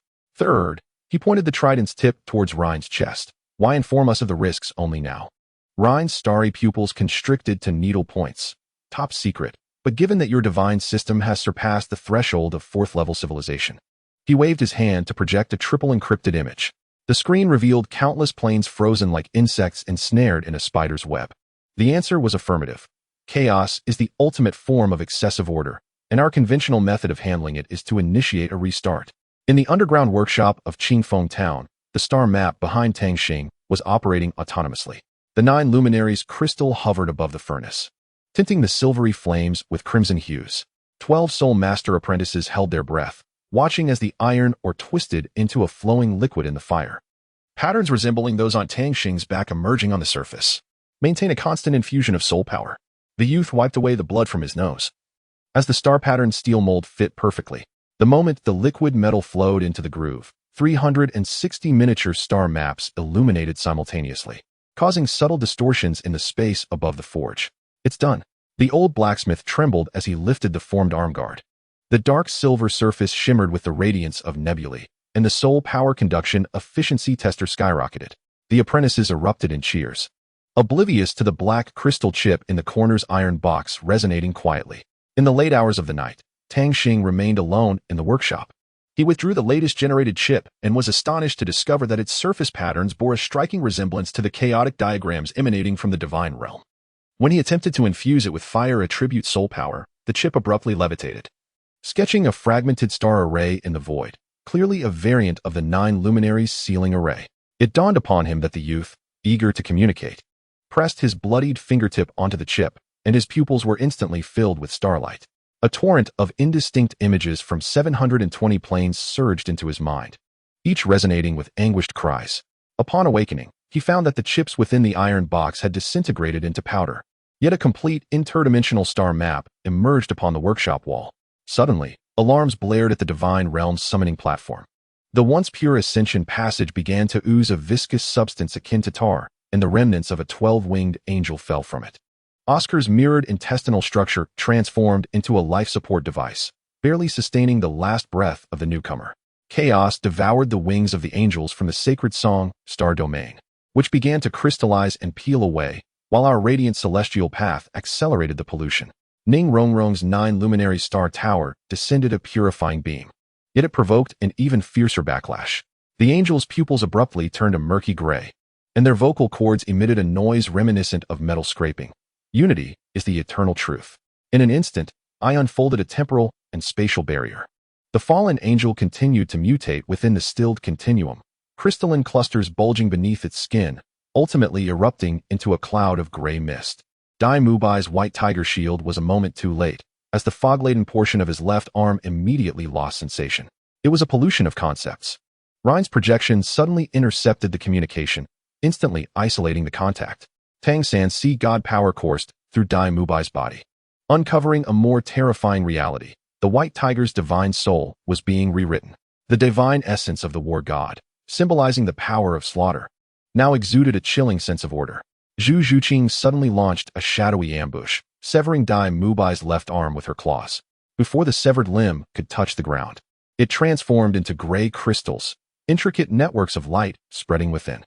Well done. Dai Mubai, drenched in cold sweat, sealed the wound, sensing that something was attempting to reconstruct his divinity. As he traversed the interdimensional barrier, the key of time and space emitted a piercing shriek. The starlit sky of Plane 112 resembled crumpled tin foil, with all physical laws exhibiting bizarre non-Euclidean characteristics. Ma Hongjuan's phoenix flames collapsed into a black crystal sphere as soon as they left his body, while Xiao Wu's life staff sprouted not flowers but metallic gears. Gravitational parameters were anomalous and elemental arrangements were chaotic. Oscar swallowed 3 anti-radiation intestines to stabilize his form. This cursed place was even devoid of the value of 314,159. Ning Rongrong's 9 luminary star tower barely maintained a safe zone, detecting 720 points of logical paradox. This dimension was under assault by mathematical laws themselves. Following the distress signal, we found the last refuge, a floating inverted pyramid city in the void. The city lord was a humanoid being composed of light quanta, his projection fluctuating within the 9 luminaries' divine light. Thank you for your arrival, but your laws are poison here. The reality was despairing. The order power we brought only exacerbated the chaos's corrosion. As Tang San attempted to heal the injured, he discovered that the wounds began to crystallize even as they healed. Just as everyone felt helpless, the 9 luminaries' crystal in my arms suddenly warmed, and Tang Xing's voice transcended dimensions. Try reverse phase resonance. In the subterranean depths of Qifeng Town, a cacophony of violent coughs accompanied a surge of inverted star maps forcefully infiltrating my consciousness. At the base of the inverted pyramid, we arranged the reverse 9 luminaries array according to the star map transmitted by Tang Xing. When Ning Rongrong inverted the star tower and Ma Hongjuan's phoenix flames began to swirl counterclockwise, a miracle unfolded. The area tainted by chaos began to ooze a viscous black substance. Upon encountering the inverted laws, this viscous matter astonishingly devolved into harmless primordial soul power. That child has deciphered the learning mechanism of the chip. I wielded the key of time and space, rewinding the entire timeline of this realm by 3 seconds. Within the tumult of chaotic gray mist, the core was revealed, a white eyeball, entirely ordered yet originating from the abyssal eye. Zhu Zhuqing transformed into a shadowy light and launched an assault, only to be frozen upon contact with the eyeball. Her body manifested crystalline patterns akin to Dai Mubai's, rendering even Ning Rongrong's purifying beam powerless. In the depths of despair, I noticed a star array mark within the pupil of the white eyeball, identical to the one in Tang Xing's iron box. It is not an enemy. I forcibly broke through the temporal turbulence, pressing the 9 luminaries crystal against the surface of the eyeball, a beacon of civilization in distress. At the moment the crystal melted, a torrent of information flooded my consciousness. The beings of this realm had digitized themselves a millennium ago, leading their civilization into an infinite cycle of self-replication. The white eyeball was their final self-rescue program. The so-called chaos pollution was, in fact, an overly perfect order seeking variables. As the reverse 9 luminaries array fully activated, the white eyeball disintegrated into fundamental code streams. The inverted pyramid city collapsed back into primordial star clouds, while in the newly birthed stellar system, carbon-based life began to sprout in the oceans. You have created variables. The observation vessel of Rhine hovered above the wreckage. According to the agreement, this realm would attain autonomy. A seed of hope. Chapter 56. The Silent Star Map. The underground workshop of Qingfeng Town was suffused with the acrid scent of burning metal. Tang Xing stood bare-chested, glistening with fine beads of sweat, as the star map patterns on his back flickered with an unusual frequency. The 9 luminaries crystal floated before him, its surface marred by a web of cracks. During the 7th attempt, the boy bit his tongue, flicking droplets of blood toward the semi-formed soul guide core. At the moment the blood touched the metallic surface, 72 miniature star arrays ignited simultaneously, only to twist into distortion just as completion was at hand. Boom. The explosive shockwave overturned the entire forge. Tang Xing was hurled against the wall, his back crashing heavily against the stone. In the throes of pain, he felt something tear within his spine. The apprentices rushed in, panic-stricken, only to witness a pure white eyeball-shaped mark emerging at the center of the boy's back, perfectly aligned with the star map. Master. The apprentice's voice faltered abruptly. When Tang Xing turned, he discovered that all the apprentice's pupils had transformed into the same rotating 9-colored pattern, mechanically repeating the forging motions, as if their consciousness had been commandeered by some unseen force. Explain clearly. Ning Rongrong's 9 luminary star tower directly sealed the space. What is the civilization selection protocol? Rhine's star pupil slightly widened, according to Article 37 of the Cross-Dimensional Observation Regulations. When irreversible contamination occurs in the experimental group, his voice was suddenly drowned out by electronic static and the projection distorted into a mosaic. Tang San's sea god trident plunged into the core of the data stream, forcibly stabilizing communication. The holographic projection unveiled a brutal truth. 720 experimental dimensional realms balanced precariously on a scale, undergoing an assessment by a civilization surpassing divine status. The evaluation criteria displayed a series of fluctuating numbers. Our realm's ranking soared from 119th to 3rd, while the 112th realm faded into a gray void. What dictated this ranking? Oscar's replication mirror reflected the underlying code of the evaluation system, revealing only a multitude of garbled text. The entropy of civilization.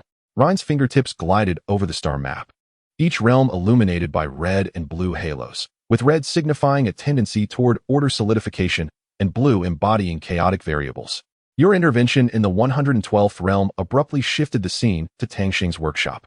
The white eye behind the boy resonated with the seed of hope, generating a brand new star array structure. The evaluation system immediately elevated our realm to the top position, while the coordinates of the other 719 realms began to extinguish one by one. Grasping the temporal key, I tumbled into the divine garden with Tang Xing. The white eye on the boy's back transformed into a translucent state under the divine radiance, with nebulae swirling within. Ning Rongrong's purifying beam made contact with the mark, instantly crystallizing the garden's flora. Stop! Xiao Wu's life staff embedded itself into the ground, emerald light forcefully curtailing the spread of crystallization. It was not pollution, but the primordial code of the Nine Civilization. Tang San's sea god power scanned in astonishing conclusion. The starfire furnace martial soul within him was, in essence, a miniature version of the creation engine. Suddenly, Tang Xing clutched his head in anguish. The white eye projected a holographic image, 3,000 years prior, above the spirit hall. The 10th meteor fragment was intercepted by the silver-haired Ning Wuchan, using the 7 treasures glazed tower just before it landed. In his final moments, the elder infused the fragment into the body of a newborn. The infant was none other than Tang Xing's great-grandfather. Thus, the 7 treasures glazed sect had long been aware. Grasping the trembling wrist of the boy, Long Tong beheld the silver-blue light particles flowing through his bloodline. Your family had been blacksmiths for generations. For the starfire furnace must unleash its energy through forging. The seed of hope suddenly soared from Tang Xing's embrace, hovering atop the 9-star tower. Ning Rongrong's pupils constricted as the 9th layer of the star tower resonated with matter, revealing patterns identical to those on Tang Xing's back. So it is, she murmured, her voice trembling slightly. The final form that the 9-star tower lacked required activation by the creation engine. The alarm at the divine observation platform suddenly peaked. The coordinates of the 719 realms extinguished collectively on the star map, leaving our realm flickering alone. Rhine's projection flickered intermittently. The battle armor bearing numerous damages. They had prematurely activated the protocol. Ma Hongjuan's phoenix flames pierced through the spatial barrier, revealing a suffocating sight. Countless realms encased like insects sealed in amber, frozen within a prison of time. Floating at the center of each realm were variants of the white eye, mechanically executing the civilization formatting program. This is a massacre. Daimubai's divine battle axe cleaved toward the projection, yet only stirred ripples in the data. Tang Xing suddenly fell to his knees, as the white eyeball imprint and the seed of hope simultaneously erupted with blinding light. 719 distress signals surged through his body, exploding in the celestial realm above into a crimson star map. Each point of light extended delicate threads, linking to the remnants of life waves that had yet to fully dissipate within the dimensions. They cried out for help, blood streaming from the youth's 7 orifices. Yet their voices remained eerily calm, for every realm harbored a carrier of the flame akin to myself. Ning Rongrong's 9 luminaries star tower unexpectedly disassembled and reformed. The 9-tiered structure revolved around the seed of hope, casting a magnificent star array upon the celestial dome. A grander version of the inverse 9 luminaries array etched upon the workshop wall by Tang Xing. There lay but one method to save them. I gazed at the crystallizing key of time and space in my palm, temporarily overlapping the 720 dimensions. Thus, the laws would be reconstructed.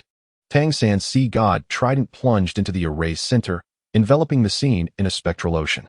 Ma Hongjuan's phoenix flames, Dai Mubai's god of war axe light, Zhu Zhuqing's speed sigils, Oscar's god of food power, and Xiao Wu's life staff sequentially ignited the array's patterns. As Ning Rongrong's 9 luminaries star tower completed its final connection, both of my divine positions ignited simultaneously. The key of time and space cleaved through dimensional barriers as the eye of the void devoured the chaotic turbulence. The projections of the 720 dimensions overlapped in the celestial realm, each carrier of the flame lifting their heads through the links established by Tangxing. They were elves, mechanical beings, pure energy entities, yet at this moment, all extended their hands, identical star arrays manifesting in their palms.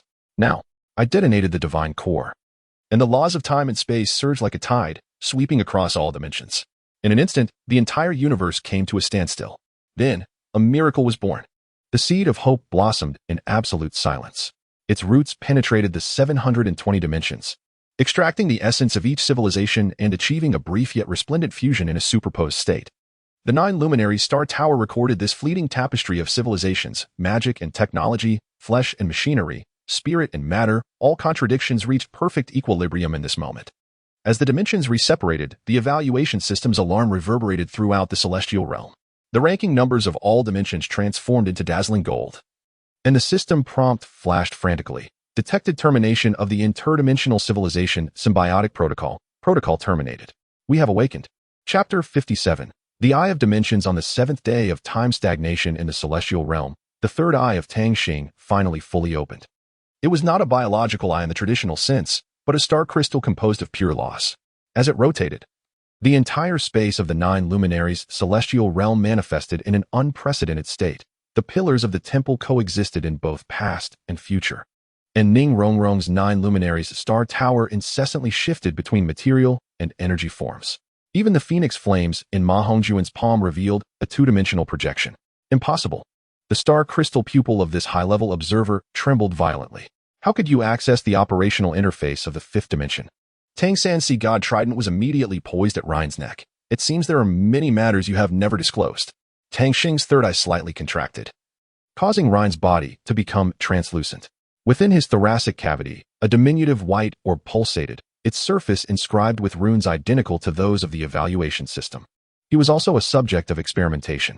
The youth staggered backward, silver-blue droplets of blood seeping from his forehead, designated as 001, the inaugural spark of civilization unleashed. Ryan's skin began to flake away, revealing the intricate mechanical structure beneath. Yet, even more astonishing was the core, enveloped in metallic skeletal remains, where a cluster of starlight, akin to that of Tangxing, floated. 100,000 years ago, the machine emitted an electronic voice, proclaiming that my civilization was the first to transcend the dimensional barrier and discover the existence of the Genesis engine. A holographic image began to play automatically. On a highly advanced planet, scientists jubilantly activated the dimensional jump device. However, as they traversed the 7th dimension, they beheld countless civilizations ensnared within energy cocoons, akin to insects pinned in amber through time and space. We dubbed it the Collector. Ryan's mechanical finger pointed at the pupil on Tangxing's forehead, revealing that this entity treated the entire universe as a petri dish, gathering the essence of all civilizations that breached the 4th level threshold. The imagery shifted to horrific scenes. Ryan's kin were pierced by silver tendrils, their consciousness extracted and reassembled. Ultimately, the entire civilization was compressed into a singular white orb, implanted within the first observer. My mission was to induce more civilizations to breach the threshold. Suddenly, the starlight within the machine's chest dimmed, yet you have created a variable. Tangxing pressed his forehead, and a beam emitted from his third pupil, piercing through the celestial dome. At the infinite horizon of vision, we glimpsed the true form of the Collector, not a biological entity nor a machine, but a vast composite consciousness composed of countless devoured civilizations. At that moment, 720 silver tendrils descended from a higher dimensional space, targeting Tangxing. Protect the star core. Ning Rongrong's 9-planet star tower instantaneously disintegrated, its 9 layers transforming into shimmering light that enveloped Tangxing. The silver tendrils collided against the protective barrier, the shockwave obliterating 3 auxiliary halls. I wielded the key of time and space to slash at the tendrils, only to find the blades slipping away from the material plane. These assaults originated from entities 3 dimensions above our own. Ma Hongjuan's Phoenix Flame and Dai Mubai's War God Axe all fell short. With only Xiaowu's life staff barely grazing the edge of a tendril, its tip crystallizing immediately. Conventional attacks proved futile. Tangxing unleashed the Sea God domain, yet discovered that even divine power was suppressed by higher dimensional entities, necessitating an elevation in combat strategy. Tangxing curled up in agony within the protective barrier, silver-blue blood continuously oozing from his third pupil. The seed of hope emerged from his chest, its surface cracking open, revealing a miniature embryonic form of the Genesis engine nestled within. In a desperate act, the young boy tore open his own chest, forcibly merging the star core with the seed of hope. A terrifying energy storm swept through the divine realm, causing all structures to oscillate between dimensionally descending and ascending. Ryan's mechanical form suddenly lunged toward the heart of the storm. He had awaited this day. His metallic skeleton vaporized in the energy, unveiling the most primordial essence of starlight.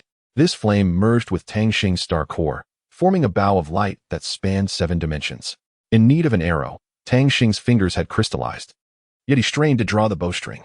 Ning Rongrong abruptly sliced her wrist, allowing the divine blood of the 9 gods to cascade upon the shards of the 9. With our divinity, without a moment's hesitation, we simultaneously extracted our divine course. The cerulean of the sea god's trident, the crimson gold of the phoenix's flames, the silver gray of the war god's axe, the deep purple of the speed god's patterns, the amber of the god of food's power, the emerald of the life staff, the iridescence of the 9, and the time-space silver radiance coalesced from my dual divine positions. 8 divine essences melded into a single arrow that transcended all dimensions. As Tang Xing drew the bowstring, the entire realm of gods began to collapse. His form continuously oscillated between carbon-based life and pure energy, while the third pupil ceased to weep blood, now shedding stardust. The bearers of the fire seeds from 720 planes simultaneously lifted their gazes, their pupils synchronizing with Tang Xing's focus. In the instant the light arrow was released, all dimensions fell into silence. The trajectory of the arrow revealed a bizarre superposition. It penetrated the coordinates preserved by the Rhine mechanical entity, while simultaneously existing within the white orbs of each plane. It struck the silver tendrils of higher dimensional space, while also traversing back in time to pierce the initial trap from 100,000 years prior. In the profound stillness, we beheld the Collector's demise, a grotesque entity assembled from the remains of countless civilizations, now being devoured by the very civilizational marks it had consumed. The mother civilization of the Rhine was the first to break free, followed by more imprisoned consciousnesses. When the final shackle shattered, the entire higher dimensional prison erupted like a bursting star. The reverberations of the explosion scattered us into the chaotic currents of time and space. As I struggled to emerge from the dimensional rift, I beheld an unfamiliar starry expanse. Here, the familiar alignment of the 9 gods was absent, replaced by 720 equally orbiting stars. Each star radiated a unique aura, interconnected by silver-blue energy strands. Tang Xing floated at the center of the stellar cluster, his form now energy-based, with his third pupil transformed into a nexus connecting all civilizations. Had we triumphed? Ma Hongjuan's phoenix flames flickered weakly. Tang Xing, or rather, the newly birthed dimensional consciousness, gently shook his head. The war has only just begun. He pointed towards the depths of the starry sky, where more silver points of light approached. The collector was merely the first harvester. The shards of Ning Rongrong's 9 began to reassemble autonomously, now adorned with runes from various civilizations. Thus, the era of the Star Alliance commenced. Suddenly, Tang San's sea god trident emitted a strange yet familiar resonance, intricate patterns of elven civilization emerging upon its prongs, affirming our divine essence. Tang Xing smiled and nodded. In the ultimate battle, the divine essence, now evolved by fusing the quintessence of 720 civilizations, pulsed with power. Ma Hongjuan's flames danced with the incantations of magical civilization. Dai Mubai's war axe bore the meticulous matrix of the mechanical race. In my time-space, he integrated the dimensional laws of at least 17 planes. The lingering consciousness of the Rhine flickered in the starry expanse. Beware. A secondary harvester has locked onto this location. His signal abruptly ceased, replaced by an unsettling rhythm reminiscent of countless worlds lamenting their final breaths. Tang Xing's third pupil suddenly constricted. Through the dimensional link, we beheld a terrifying scene. A shadow, vast beyond measure compared to the collector, was devouring adjacent clusters of galaxies, transforming the stars in its wake into monotonous gray cubes. The assimilator of order. The youth tightened his grip on the light bow. As the energies of 720 civilizations began to resonate, this time, we took the initiative. Chapter 58, The Cubic Civilization. On the circular light screen of the Central Observation Station of the Star Alliance, real-time images from 720 planes radiated outward. I stood beside Tang Xing. As the eye of time and space pierced through the dimensional barriers, gazing at the horrifying vista 3 million light-years away. The area we had designated as the Gray Tide was expanding at a rate of 15 galaxies per day. All stars touched by it were undergoing atomic reconfiguration, transforming into perfectly uniform gray cubes. The latest scanning results. Ning Rongrong's 9 luminaries tower projected a holographic report. The 9th layer at the pinnacle had become a translucent crystal. The assimilated galaxies exhibited an absolute state of order, electronic orbits fixed, entropy reduced to zero, and the timeline linearized. Tang San's trident of the sea god traversed the data stream, the runes inscribed upon it illuminating. This is far more terrifying than the mere consumption of civilizations by the collector. It obliterates all possibilities. Suddenly, Ma Hongjun staggered back from the edge of the observation platform, his phoenix flame erupting uncontrollably, scorching the air with blackened mathematical formulas. The spectral flames I encountered in that region informed me that even quantum probabilities were locked down. Just as he spoke, the alarm level at the center of the light screen abruptly shifted from deep crimson to an unprecedented pitch black. On the edge of agricultural plane 438, a star cubicized without warning. Even more chilling was the eerie beauty of the transformation. The searing plasma, in the instant of freezing into a geometric form, manifested into a perfect fractal flame sculpture. It had evolved a sense of aesthetics. Oscar's divine power of the culinary arts solidified into a protective shield. Was this entity conscious? A silver-blue tear of blood suddenly streamed from the third eye of Tang Xing. The trembling fingers of the youth tapped coordinates onto the console, and the main system of the Star Alliance instantly magnified a farm on plane 438. In the midst of a wheat field stood a humanoid figure clad in gray robes, gazing skyward at the cubic sun. As the lens drew closer, gasps of disbelief echoed. This was no biological entity, but a mimetic existence formed of countless microcubes. Its face lacked features, only a constantly reconfiguring array of mathematical symbols. Beneath the crystalline dome of the Star Alliance Council Hall, the holographic projections of representatives from 720 civilizations engaged in fervent debate. The magical projection of the Elven Elder clashed with the quantum terminal of the mechanical civilization, sparking a flurry of energy, while the light quantum life form from plane 112 emitted a continuous high-frequency oscillation. The vanguard must encompass the attributes of all civilizations. Tang Xing stood at the center of the circular assembly, the third eye reflecting the star map. The Grey Tide's assault on a singular dimension faced absolute resistance. I traced the surface of the key of time and space, now adorned with 17 new inscriptions of civilizations. Someone must remain behind to sustain the dimensional passage. Ning Rongrong's fingertips lightly tapped the 9 Sun Star Tower, causing the tower's body to instantly separate into 8 fragments. These fragments, imbued with the essence of various civilizations, could temporarily substitute for divinity. As the fragments merged into our chests, the familiar powers surged forth once more, albeit accompanied by many unfamiliar traits. My eye of time and space now enabled me to simultaneously observe the prophetic lines of magical civilizations and the probability clouds of technological civilizations. At the moment we transcended the barriers of dimensions, Ma Hongjuan's phoenix flames suddenly materialized into a corporeal being. This firebird, with a wingspan exceeding 1,000 meters, bore feathers imprinted with the totems of different civilizations, its long cry creating ripples in the vacuum of space. Standing upon its back, we gazed at the swiftly flowing river of stars outside the protective shield, gradually being tainted by a gray hue. There it was. Zhu Zhuqing's shadow speed divine pattern formed goggles over her eyes. The mimicry entity lingered still in the wheat field. When the vanguard team descended upon the cubic wheat field, they discovered the situation was even more bizarre than observed. Each ear of wheat was a standard 1 centimeter cube, yet upon touch, one could feel the softness of the wheat awns. The gray-robed mimicry entity stood on the ridge, countless crystalline veins extending from beneath its feet, visibly assimilating the soil at an astonishing rate. Halt! What it emitted was not sound, but a mathematical formula directly affecting the nerves, joining the eternal. Dai Mubai's divine battle axe was just about to be raised when his entire being suddenly froze.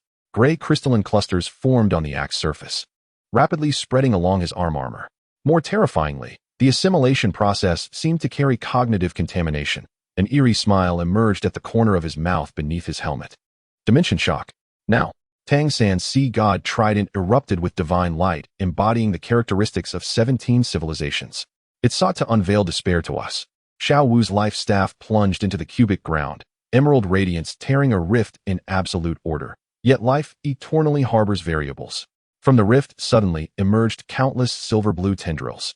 The Star Alliance energy projected by Tang Xing through dimensional links. The gray-robed mimicry entity displayed panic for the first time. hastily decomposing into fundamental cubes in an attempt to flee, yet was ensnared by the chains of civilization transformed from phoenix flames. Sample capture successful. Oscar's god of food power manifested into a sealing vessel, though merely a speck of its dust. Within the quantum isolation chamber of the Star Alliance laboratory, the captured cube floated quietly. This gray particle, with an edge length of merely 1 millimeter, gradually revealed its true form under the joint scanning of 720 types of civilization technologies. It was neither mechanical nor biological. Ning Rongrong's 9 suns star tower rotated, projecting analytical diagrams, revealing a self-referential mathematical structure. The holographic image unveiled a suffocating truth. Each face of the cube was inscribed with the same universal formula, so perfect that it could self-prove and self-actualize. When external energy made contact, the formula would automatically extend, incorporating the contactor into its own proof system. Such is the essence of assimilation. Does it resemble some sort of oracle? Ma Hongjuan's flames flickered uneasily within the protective shield. Suddenly, Tang Sen accessed the deep records of the Star Alliance core database. Behold, the third variable of this formula points to a coordinate. When the elven runes of the sea god trident resonated with the coordinate, a temporal rift abruptly split open in the center of the laboratory. A forgotten planet's projection emerges. On the steel continent stand countless dodecahedral edifices, while geometric clouds float in the sky. Most striking is the black monolith at the center of the continent, inscribed with the very formula of the Gray Tide's assimilation. The previous resistors, Tang Xing, with his third eye emanating starlight, attempted to counter the harvester with absolute order, but became a new calamity.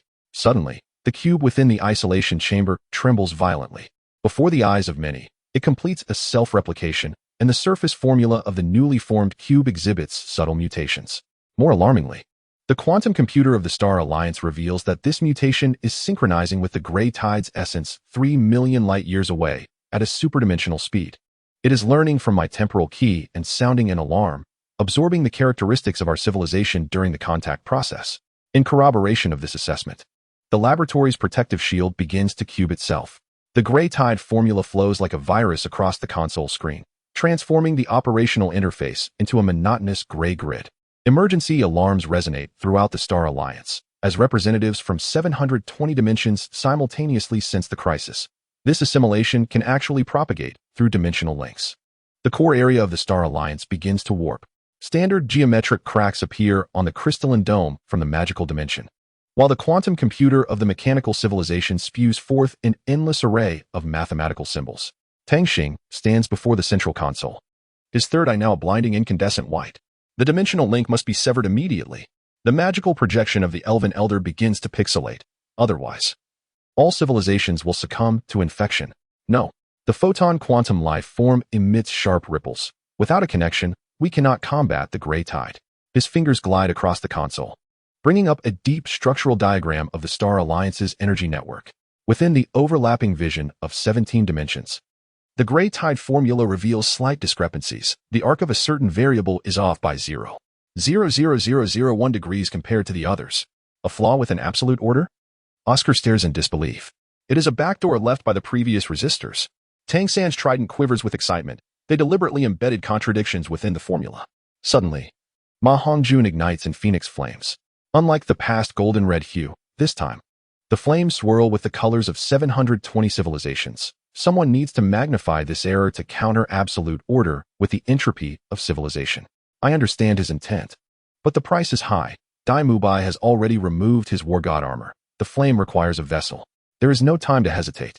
As the Gray Tide formula breaches the final firewall, Ma Hongjuan's phoenix flames perfectly merge with Dai Mubai's divine form. This war god transforms into a streak of light, plunging into the core of infection, his pores erupting with rainbow-hued anti-entropy fire. The Gray Tide formula twists and contorts within the flames. That minute computational error is infinitely magnified, expanding from 0.00001 degrees to a right angle of 90 degrees. The chains of absolute order begin to unravel, and the cube reverts to free-floating particles. The grayness process across the Star Alliance simultaneously reverses, akin to pressing the rewind button on a tape. 3 million light-years away, the edge of the Gray Tide retreats on the observation screen for the first time. In the Star Alliance Memorial Square, representatives from 720 civilizations gazed at the newly erected obelisk. Its surface bore no inscriptions, only the ever-flowing marks of civilizations, an embodiment of the reverse entropy seed forged by the final consciousness of Dai Mubai and the phoenix fire of Ma Hongjun. Tang Xing's third eye had stabilized significantly, allowing him to independently control the opening and closing of his dimensional vision. The young man caressed the frigid surface of the obelisk. Where ephemeral images of a phoenix and a battle axe occasionally materialized, did they see it? The gray tide was receding, albeit temporarily. Ning Rongrong's 9-planet star tower hovered above the square, its apex continuously transmitting encrypted signals into the cosmos. Data from previous resistors indicated that the harvesters possessed 9 levels of power. I stood beside the temporal rift, the tip of the key pointing towards the more distant depths of space. There, 6 equally terrifying shadows were in motion. Some simplified all existence into a binary storm of zeros and ones, while others folded entire galaxy clusters into 2-dimensional scrolls, at least for now. Tang San Sea God Trident reflected the radiance of the obelisk, revealing to us the most potent weapon of civilization. Xiao's life staff gently touched the ground, causing 720 distinct flowers to bloom across the square. Some took the form of carbon-based plants, others were pure structures of light energy, and even some were abstract flowers composed of mathematical formulas, a chaotic beauty. She whispered, "This is something the harvesters will never comprehend." Suddenly, the Star Alliance alarm sounded again. But this time it was not a crisis alert. At the distant edge of the Andromeda Galaxy, our detectors captured a new signal from a young civilization yet to be harvested, which had just ignited its first spark of starlight. Chapter 59, The Origins of the Divine Realm. The signals received by the Star Alliance's interdimensional communication station were growing increasingly faint. The familiar fluctuations from the Douluo Divine Realm seemingly interfered with by some unseen force. I stood at the center of the observation hall, the key to time and space floating before me, its silver body reflecting the starlight of 720 dimensions, yet failing to locate the original coordinate. Ning Rongrong's 9-planet star tower was operating at full capacity, the 9th layer crystal at its apex flickering incessantly in an attempt to capture any ripple of energy from the Douluo Divine Realm. Tang Xing's third eye narrowed slightly, the silver blue light swirling within his gaze. He extended his hand, fingertips brushing against a gray blotch in the projection, causing the entire image to tremble violently. As if being invaded by some opposing force, the young man's body shuddered violently, blood seeping from the pupils on his forehead. The crowd's expressions changed in alarm. The power of the Creator God was the source of energy sustaining the foundations of the dimensions, if even this force was eroded by the gray tide. The Douluo Divine Realm would likely be plunged into an unprecedented crisis. Ning Rongrong lightly tapped the 9-planet star tower, causing the tower to separate into 8 fragments, each falling into our hands. These fragments contained the essence of the Star Alliance's civilizations and could provide additional protection while traversing dimensions. The dimensional passage of the Star Alliance could not directly reach the Douluo Divine Realm. Her brow furrowed, as the gray tide seemed to have sealed all conventional pathways. Suddenly, Tang Xing looked up, the light of his third eye becoming exceptionally bright. "There is another way through the abyssal eye." This suggestion left everyone in stunned silence. The eye of the abyss once teetered on the brink of annihilating our existence. Although it has since been purified, its core still harbors perilous primordial energy. However, should the gray tide have contaminated the very essence of creation within the Douluo Divine Realm, the eye of the abyss may be the sole force capable of countering it. The risks are formidable. Oscar shook his head, asserting that if the eye of the abyss were to spiral out of control again, it will not. Tang Xing's voice resonated with unwavering conviction. "This time, we do not seek to harness it. Rather, we aim to liberate it entirely." His third eye projected an image revealing that the essence of the eye of the abyss is not destruction, but rather the antithesis of creation, a mechanism for the universe's self-balancing. If the gray tide is engulfing the foundational essence of the Douluo Divine Realm, then the power of the eye of the abyss may very well neutralize its corruption. We require an anchor point. I turned to Tang San. The sea god S Trident had once connected to the core of the Douluo Divine Realm. Could it be used for localization? Tang Sen nodded, the trident in his hand emanating a brilliant azure light. Indeed, but it necessitates immense energy support. Then let us commence. Ning Rongrong's 9 luminary star tower suddenly blazed with light. We had no time to hesitate. The core energy pool of the Star Alliance was fully activated. As the essence of 720 civilizations converged into a radiant beam piercing through dimensions. Standing at the center of the light column, Tang Xing's third eye fully unfurled, resonating with the residual energy of the eye of the abyss. I wielded the key of time and space, carving a rift in the void, into which Tang Sen's sea god S trident plunged. the azure brilliance spreading like a web, attempting to capture the coordinates of the Douluo divine realm. However, just as the passage was on the verge of stabilization, a torrent of gray energy surged forth from the rift. The gray tide's counterattack.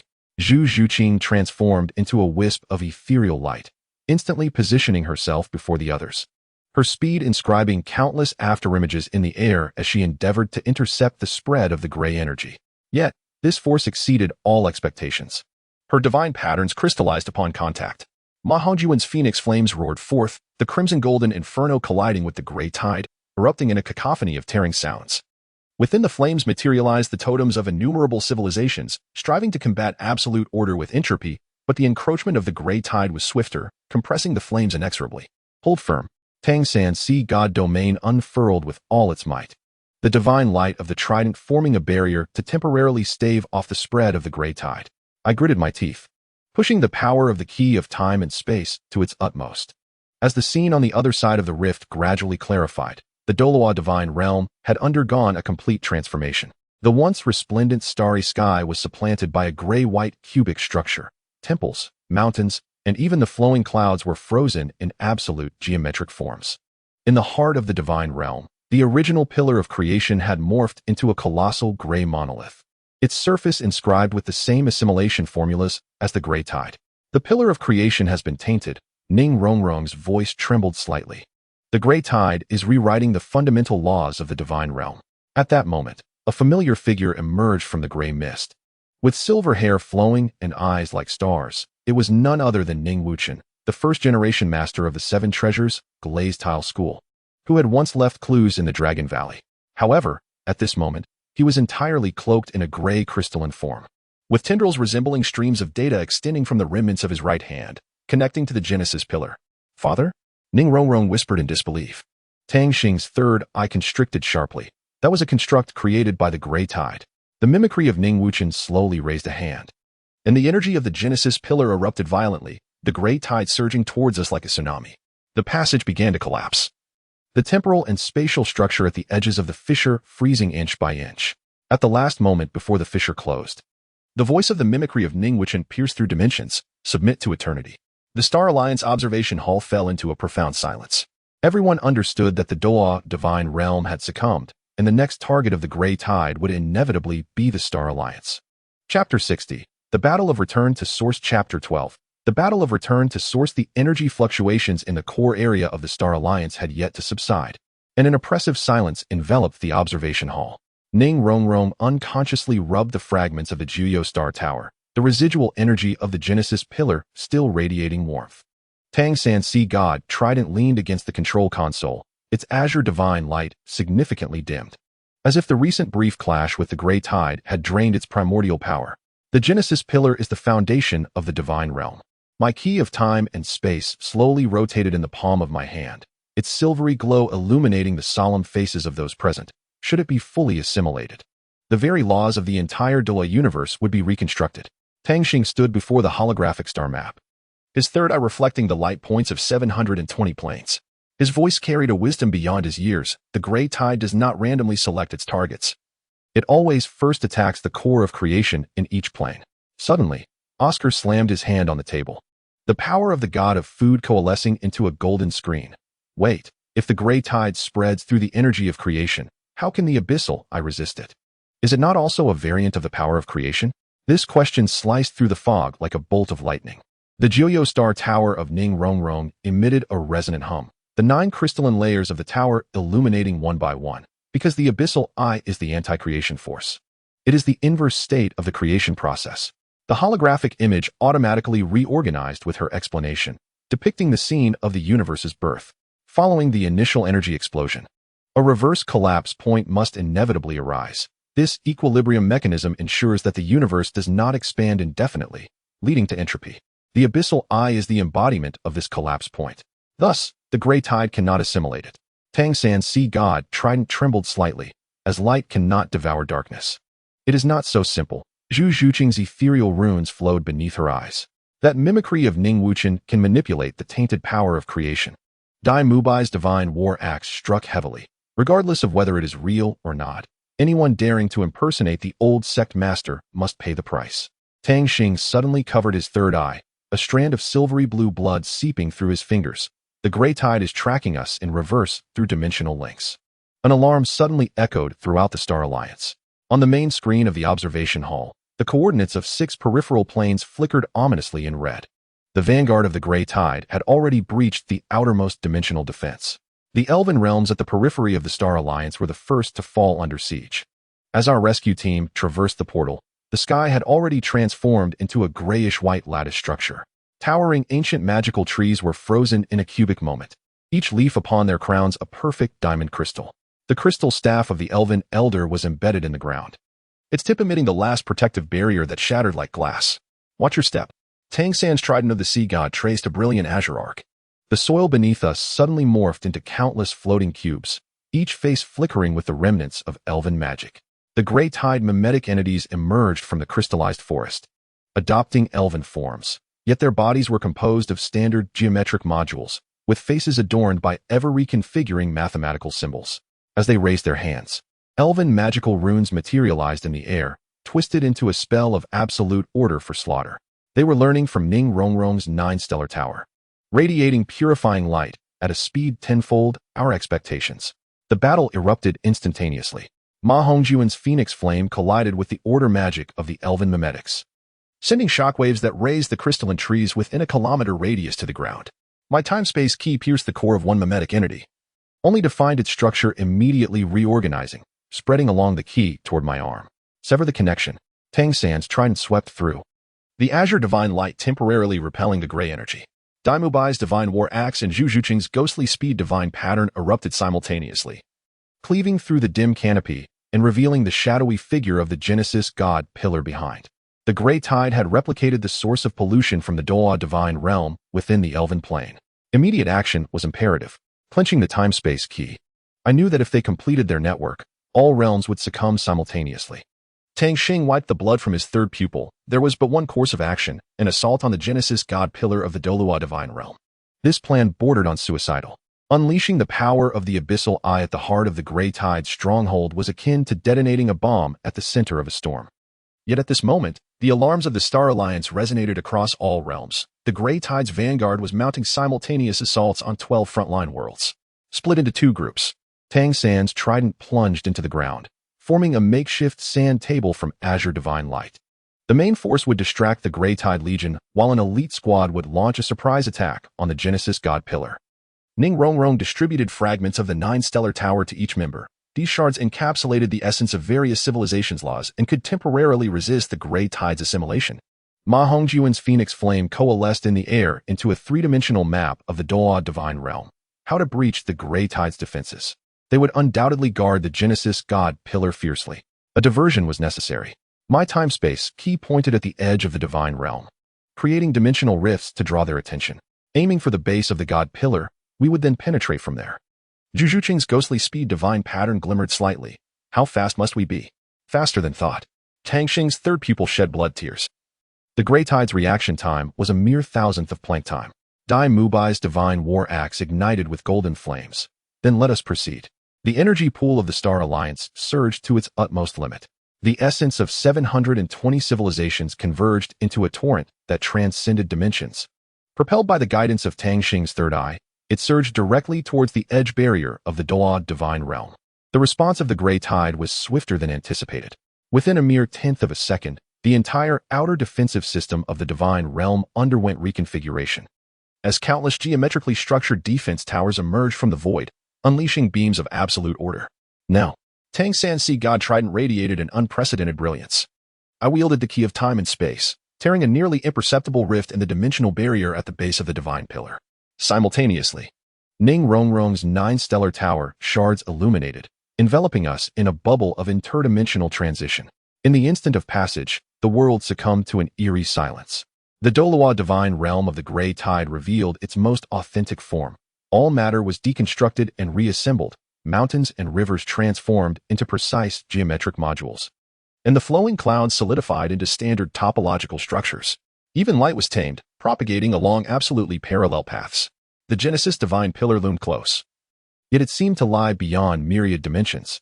The simulacrum of Ning Wuchen hovered at the pinnacle of the pillar, silver-gray data streams extending from its form, perfectly merging with the assimilation formulas inscribed upon the surface of the divine pillar. Tang Xing's third eye fully opened. You are not Ning Wuchen. You are the initial vessel of the Grey Tide. The truth unfurled within the dimensional vista.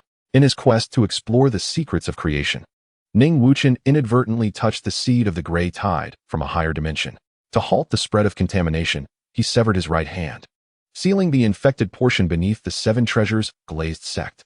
Yet the Grey Tide had already infiltrated the very foundation of the divine realm through the connection of the power of creation.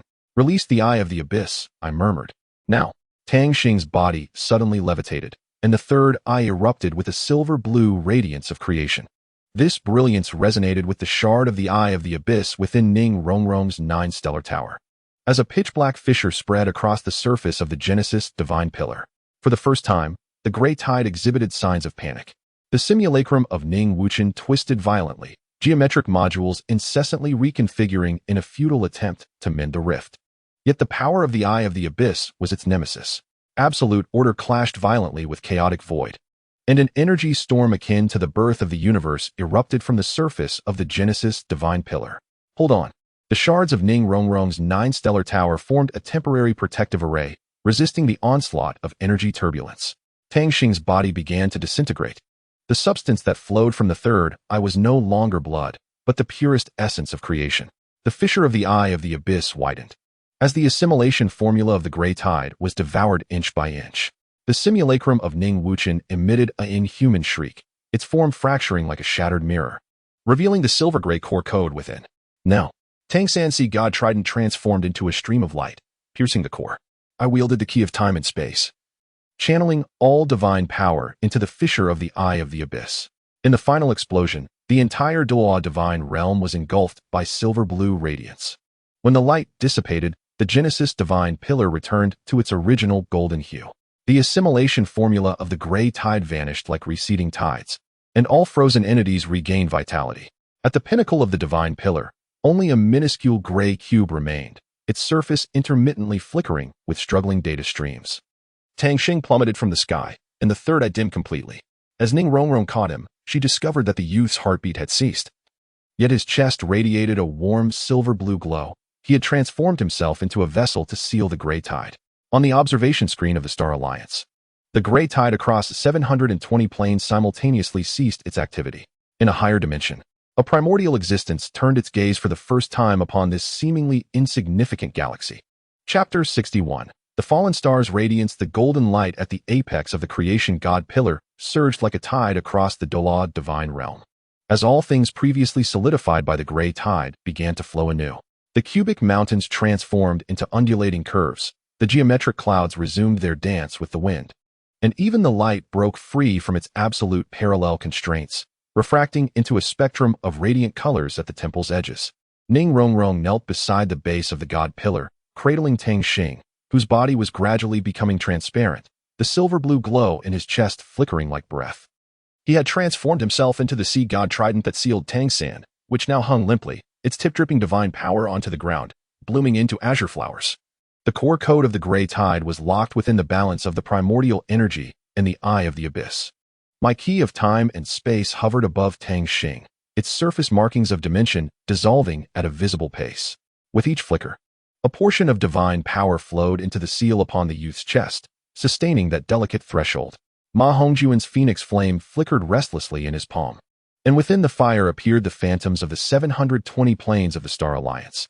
In every world-s sky, the same silver-blue stars emerged, establishing a connection between Tang Xing's consciousness and various dimensions. No, it was more than a seal. Ning Rongrong suddenly lifted her head, the phantom of the 9 treasure glazed tower reassembling behind her, its 9th layer transforming entirely into transparent crystal as he reconstructed the essence of the Grey Tide. Under her guidance, we beheld the silver-blue glow within Tang Xing's chest, where the sealed gray cube was slowly transforming. The sharp edges of absolute order began to soften, and subtle variables emerged within the tightly woven mathematical formulas, like glaciers melting into spring waters. The most fundamental codes of the Grey Tide were being gently rewritten by some force. Suddenly, Dai Mubai's divine battle axe emitted a low hum. Do you feel that? The earth of the divine realm resonated with pulsating vibrations. Initially faint, but with each flicker of the silver-blue glow in Tang Xing's chest, the frequency of the vibrations grew increasingly distinct. Zhu Zhuqing's phantom speed divine mark unfolded automatically, tracing the flow of energy through the air. The creative divine power of the entire Douluo divine realm was forming a cycle, with the core being Tang Xing's increasingly transparent body. He resonated with the creation god pillar. Oscar's god of food power condensed into golden threads, cautiously probing the energy pathways, not to be assimilated by the pillar, but rather to transform the pillar into part of himself. Following his lead, I connected with him. The eye of time and space revealed deeper truths. Although Tang Xing's third eye was closed, its essence had already permeated the foundational laws of the entire divine realm. Those areas eroded by the gray tide now flowed with his consciousness imprint. Suddenly, Ning Rongrong's hand penetrated Tang Xing's chest, not in a physical sense, but rather her fingers overlapped in a wondrous phase with the silver-blue glow. The ethereal silhouette of the nine-treasure glazed tower quivered violently, its 8 layers of crystal suddenly detaching and swirling around Tang Xing Ning Rongrong. Tang Xin attempted to intervene, yet was gently repelled by an unseen force. "She is guiding me through the final steps." Ning Rongrong's voice resonated, celestial and almost otherworldly. Her eyes transformed into orbs of nebula-like light. As her palm fully penetrated Tang Xing's chest, the sky of the Douluo divine realm darkened abruptly. 720 silver-blue stars ignited simultaneously against the night sky. The alarms at the Star Alliance Observation Center ceased abruptly. All the crisis signals flashing across the screens morphed into a steady green light.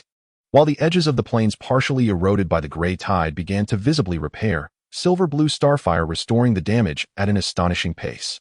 Suddenly, the quantum computer of the mechanical civilization output a line of ancient prophetic verses. When the creator willingly becomes the cornerstone, destruction will blossom into rebirth. At the pinnacle of the creation god pillar in the Douluo divine realm, Ning Rongrong maintained her position, her hand embedded in Tang Xing's chest, enveloped in a silver-blue halo. The 8 layers of crystal from the 9-treasure glazed tower had seamlessly integrated with the energy within Tang Xing, leaving only the 9th transparent crystal suspended before her forehead, refracting the starlight of 720 planes.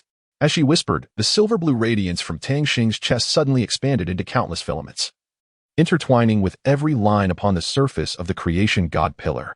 Regions once assimilated by the gray tide now revealed new runes, transforming from cold mathematical formulas into chaotic equations imbued with infinite possibilities. A delicate balance between absolute order and free variables emerged, akin to the symbiosis of light and shadow.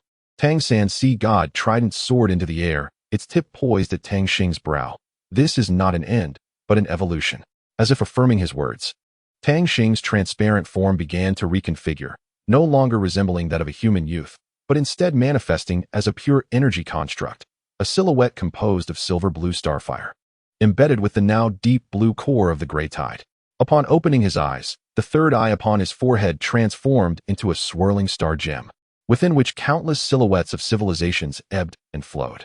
The holographic projection unfurled automatically, revealing a staggering truth. The gray tide was originally a creation tool devised by a certain hyperdimensional civilization, intended to carve an orderly universe from the void.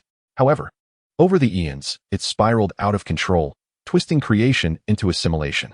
Now, Tang Xing, as a conduit, sought to reprogram its essence. The 9-treasure glazed tower of Ning Rongrong emitted a clear, resonant chime as the 9th crystal soared towards Tang Xing, merging with his deep blue core. Amidst a dazzling brilliance, a bridge spanning all dimensions gradually took shape, with the creation god pillar of the Douluo divine realm extending 720 beams of starlight, precisely connecting to the core of each plane. From that moment forth, no civilization would remain isolated and helpless. Tang Xing's voice gradually receded, his energy form fully merging with the creation god pillar. When destruction arrived, the starfire would endure indefinitely.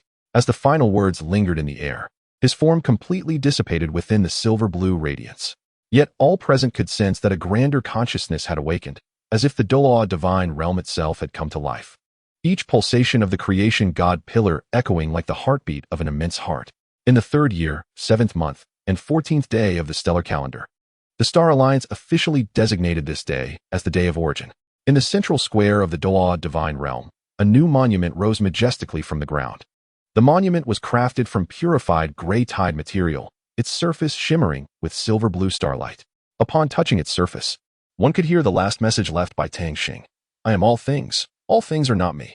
Ning Rongrong stood before the monument, the nine-treasure glazed tower hovering in her palm.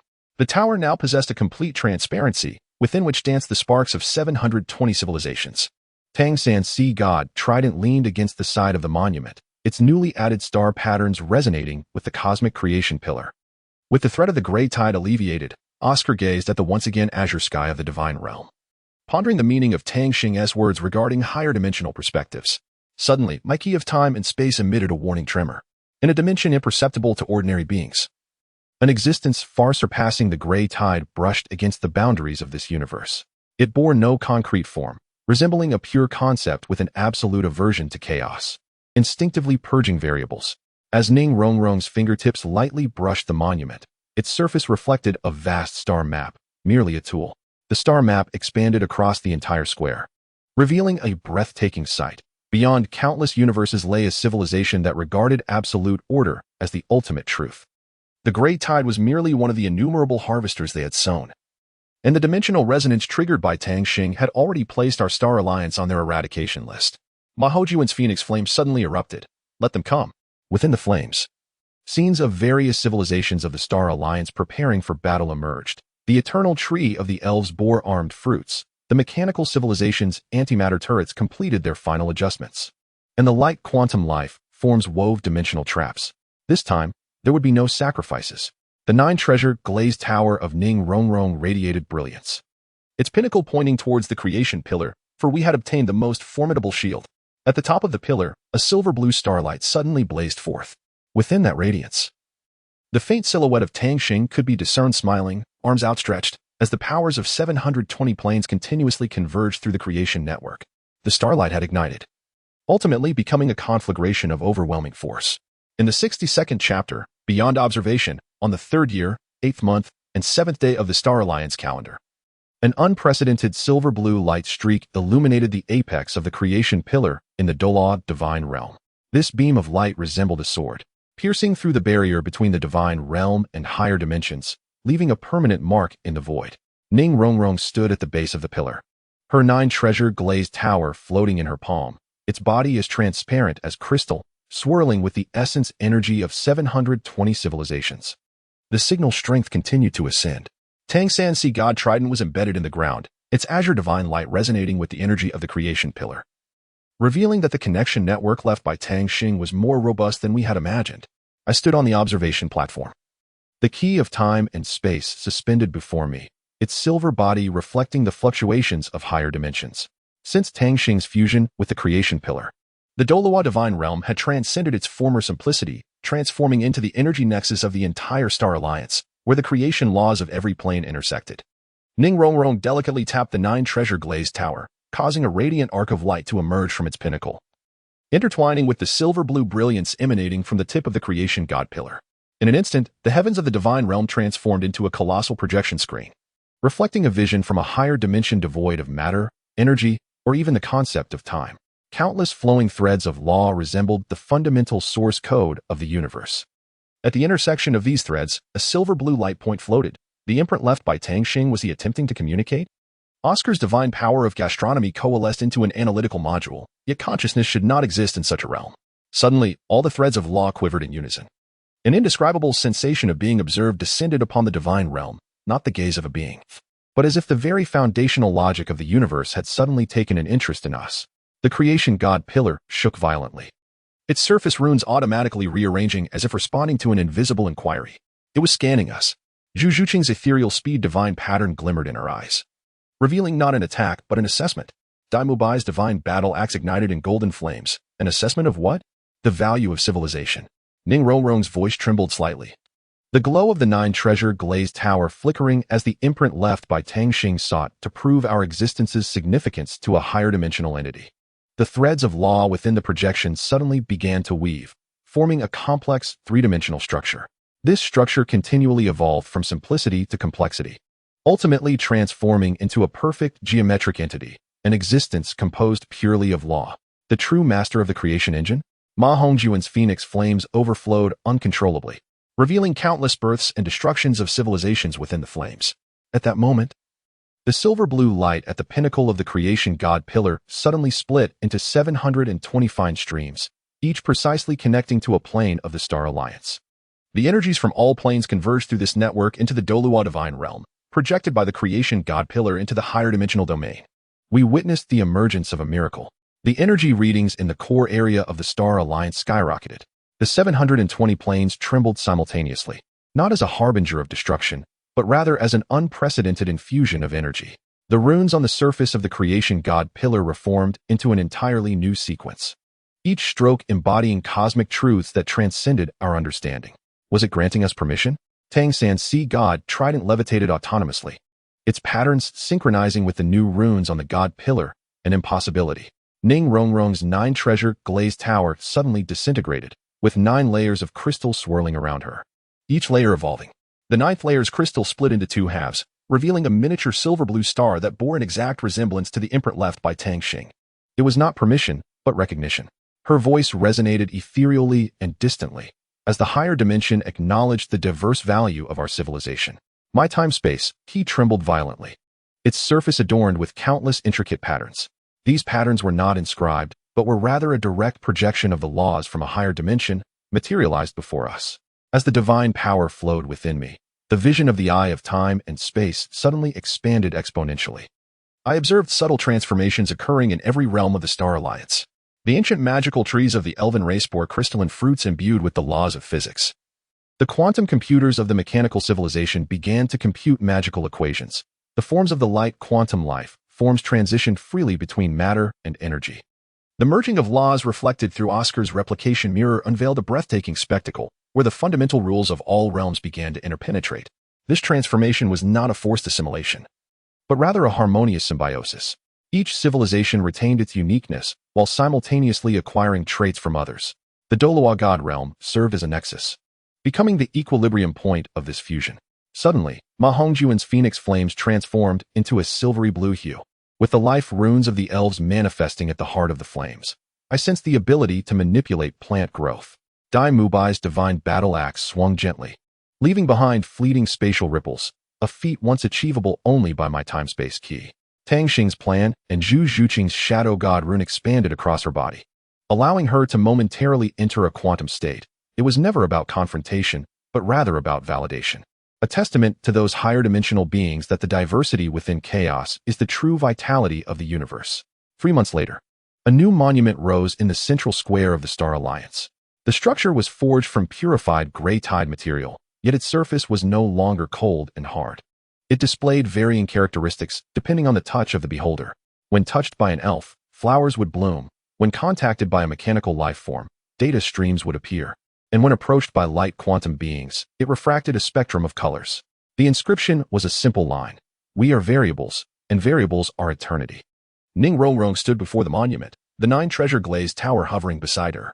The tower had become entirely transparent, with 720 miniature stars pulsating within, each representing the essence of a civilization. Tang San's Sea God Trident leaned against the monument, its newly added star patterns resonating with the Genesis pillar. The threat of the gray tide had been dispelled, and the assessment by higher dimensional beings had been passed. Oscar gazed upon the now azure sky of the divine realm, pondering what lay ahead. My time-space key suddenly emitted a gentle hum. In dimensions imperceptible to ordinary beings, the threads of law maintained a delicate connection with the Genesis pillar. They were no longer indifferent, but rather observed the development of the Star Alliance as if watching an intriguing experiment. Then, Ning Rongrong's fingertip touched the monument, projecting a vast star map, and we continued to grow.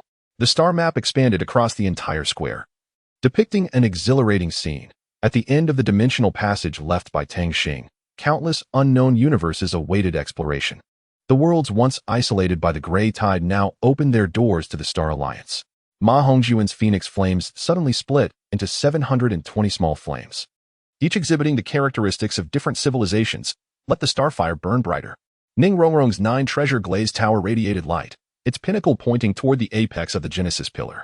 There, the silver-blue mark left by Tang Xing remains as radiant as ever, resembling a lighthouse in the darkness, akin to the watchful eyes of a guardian.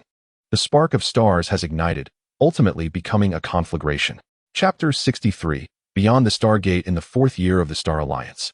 The silver-blue radiance at the pinnacle of the Creation God pillar suddenly surged. That beam of light, traversing dimensions, expanded into a stargate that spanned the void. within which flowed energies not belonging to any known realm. At the moment the Stargate took shape, Ning Rongrong's 9 treasure glazed tile automatically disassembled, with 720 miniature stars swirling around the tower, reconfiguring into a resplendent key. This was not a passage opened by Tang Xing. My temporal key resonated subtly with the Stargate, and unfamiliar runes emerged upon the silver key's surface, as if the other side was actively reaching out to us. Tang Sansi God's trident plunged into the ground. An azure divine light rippled across the entire divine realm. The energy readings were of the same origin as the high-dimensional threads of law, yet imbued with a certain invitation. Representatives from various civilizations of the Star Alliance gathered before the Stargate. The Elder of the Elves wore a magical robe adorned with interdimensional runes, while the quantum terminal of the mechanical civilization hovered in midair, continuously calculating probabilities. Like quantum life forms took on humanoid shapes, their surfaces flowing with rainbow-like streams of data. All present felt the pulsation emanating from the Stargate, which was not language but a pure message that directly reached the consciousness. Variables qualified, contact permitted. Suddenly, Ma Hongjuan's phoenix flames split into hundreds of clusters, each simulating the flame forms of different civilizations. So, has the graduation examination been passed? It felt more like receiving an acceptance letter from a prestigious institution. Oscar's divine power of gastronomy materialized as a golden scroll, upon which unknown characters automatically appeared. The question was, who would venture forth? Ning Rongrong's 9 treasure glazed key hovered in her palm. The 720 stars flickering like breath. The Star Alliance required some to remain vigilant, while others explored. Her gaze swept over the crowd, and I suggested dividing into 2 groups. At the moment of traversing the Stargate, all conventional physical laws ceased to function. My temporal I perceived myself existing simultaneously in particle form, wave form, and 7 other unknown states, while Ning Rongrong's 9 treasure glazed key transformed into a protective shield, preserving the integrity of our consciousness. As our senses stabilized once more, the scene that unfolded before us took everyone's breath away. Welcome, Variable Collective. A silver-blue light curtain unfurled before us, forming a humanoid silhouette. Its voice resonated directly with our divine cores, employing a language that was a fusion of the ancient tongue of the Douluo divine realm and mathematical symbols. Ning Rongrong's 9 treasure glazed key automatically unfolded into a star map. Are you the law administrator mentioned by Tang Xing? Administrator? No. The humanoid figure of the light curtain suddenly fractured into 720 miniature versions, each mirroring the characteristics of different civilizations within the Star Alliance. We were both observers and the observed. As it explained, the surrounding entities of law began to demonstrate countless universes, birthed and extinguished like bubbles, each evolving under entirely different physical laws. Some universes had a light speed of merely 10 meters per second, others exhibited gravity inversely proportional to the cube of distance. And even more bizarrely, time flowed in fragmented currents. The gray tide serves merely as one of the tools, utilized to prune variables that deviate too far from the norm. The light screen reconfigures, pointing towards a distant dark zone, where you have conjured miracles. Thus, my key to time and space directs itself towards the light screen. What is your purpose in seeking us? The light screen abruptly contracts into a silver seed, gently descending into Ning Rongrong's palm, an invitation. Within the holographic image that the seed blossoms into, a breathtaking vision of the future unfolds. The Star Alliance shall become a bridge, connecting the previously disparate cosmic laws. The primordial pillars of the Douluo divine realm shall evolve into harmonizers of law, and we must select more variables guardians akin to Tang Xing. What is the cost? Tang San's sea god's trident ignited with a warning blue light. The seed spiraled upwards, transforming into a signpost before the Stargate. Abandon absolute safety. Embrace infinite possibilities.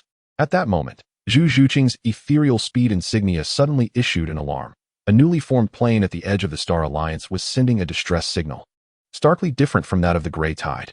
The light screen quivered slightly, conveying an emotion akin to a sigh. Behold, the first lesson has arrived. Hence, the gray tide is but the gardener's scissors, while new runes dance within Ma Hongjuan's phoenix flame. Have we now become grafting masters? Tang San's sea god's trident cleaved through the passage, leaving behind a sapphire trail, more akin to a translator, assisting different laws of the universe to comprehend one another. Outside the Stargate, the fleet of the Star Alliance has gathered. The newly developed dimensional submersibles of mechanical civilization glimmer with a cold light, while the elven magic arcs entwine with life vines, and the light quantum life forms compose a flowing navigation network. All eyes are upon us, returning from the Stargate, with sparks of exploration igniting within them. Ning Rongrong raised the 9-treasure glazed tile key high, as the black hole singularity at the tower's pinnacle projected a holographic star map. The map marked 12 planes exhibiting abnormal signals, along with many more unknown universes awaiting connection. The mission of the Star Alliance has transformed, dear friends. Her voice resonated throughout the divine realm. From this moment forth, we are not merely guardians of our own homeland. My key to time and space inserted into the base of the primordial pillar, silver-blue radiance, surged instantaneously along 720 connection lines towards various planes. The skies of all planes simultaneously manifested the same Stargate image, within which flowed boundless possibilities, a bridge to an infinite universe. As the star fire endures, so too shall the journey persist.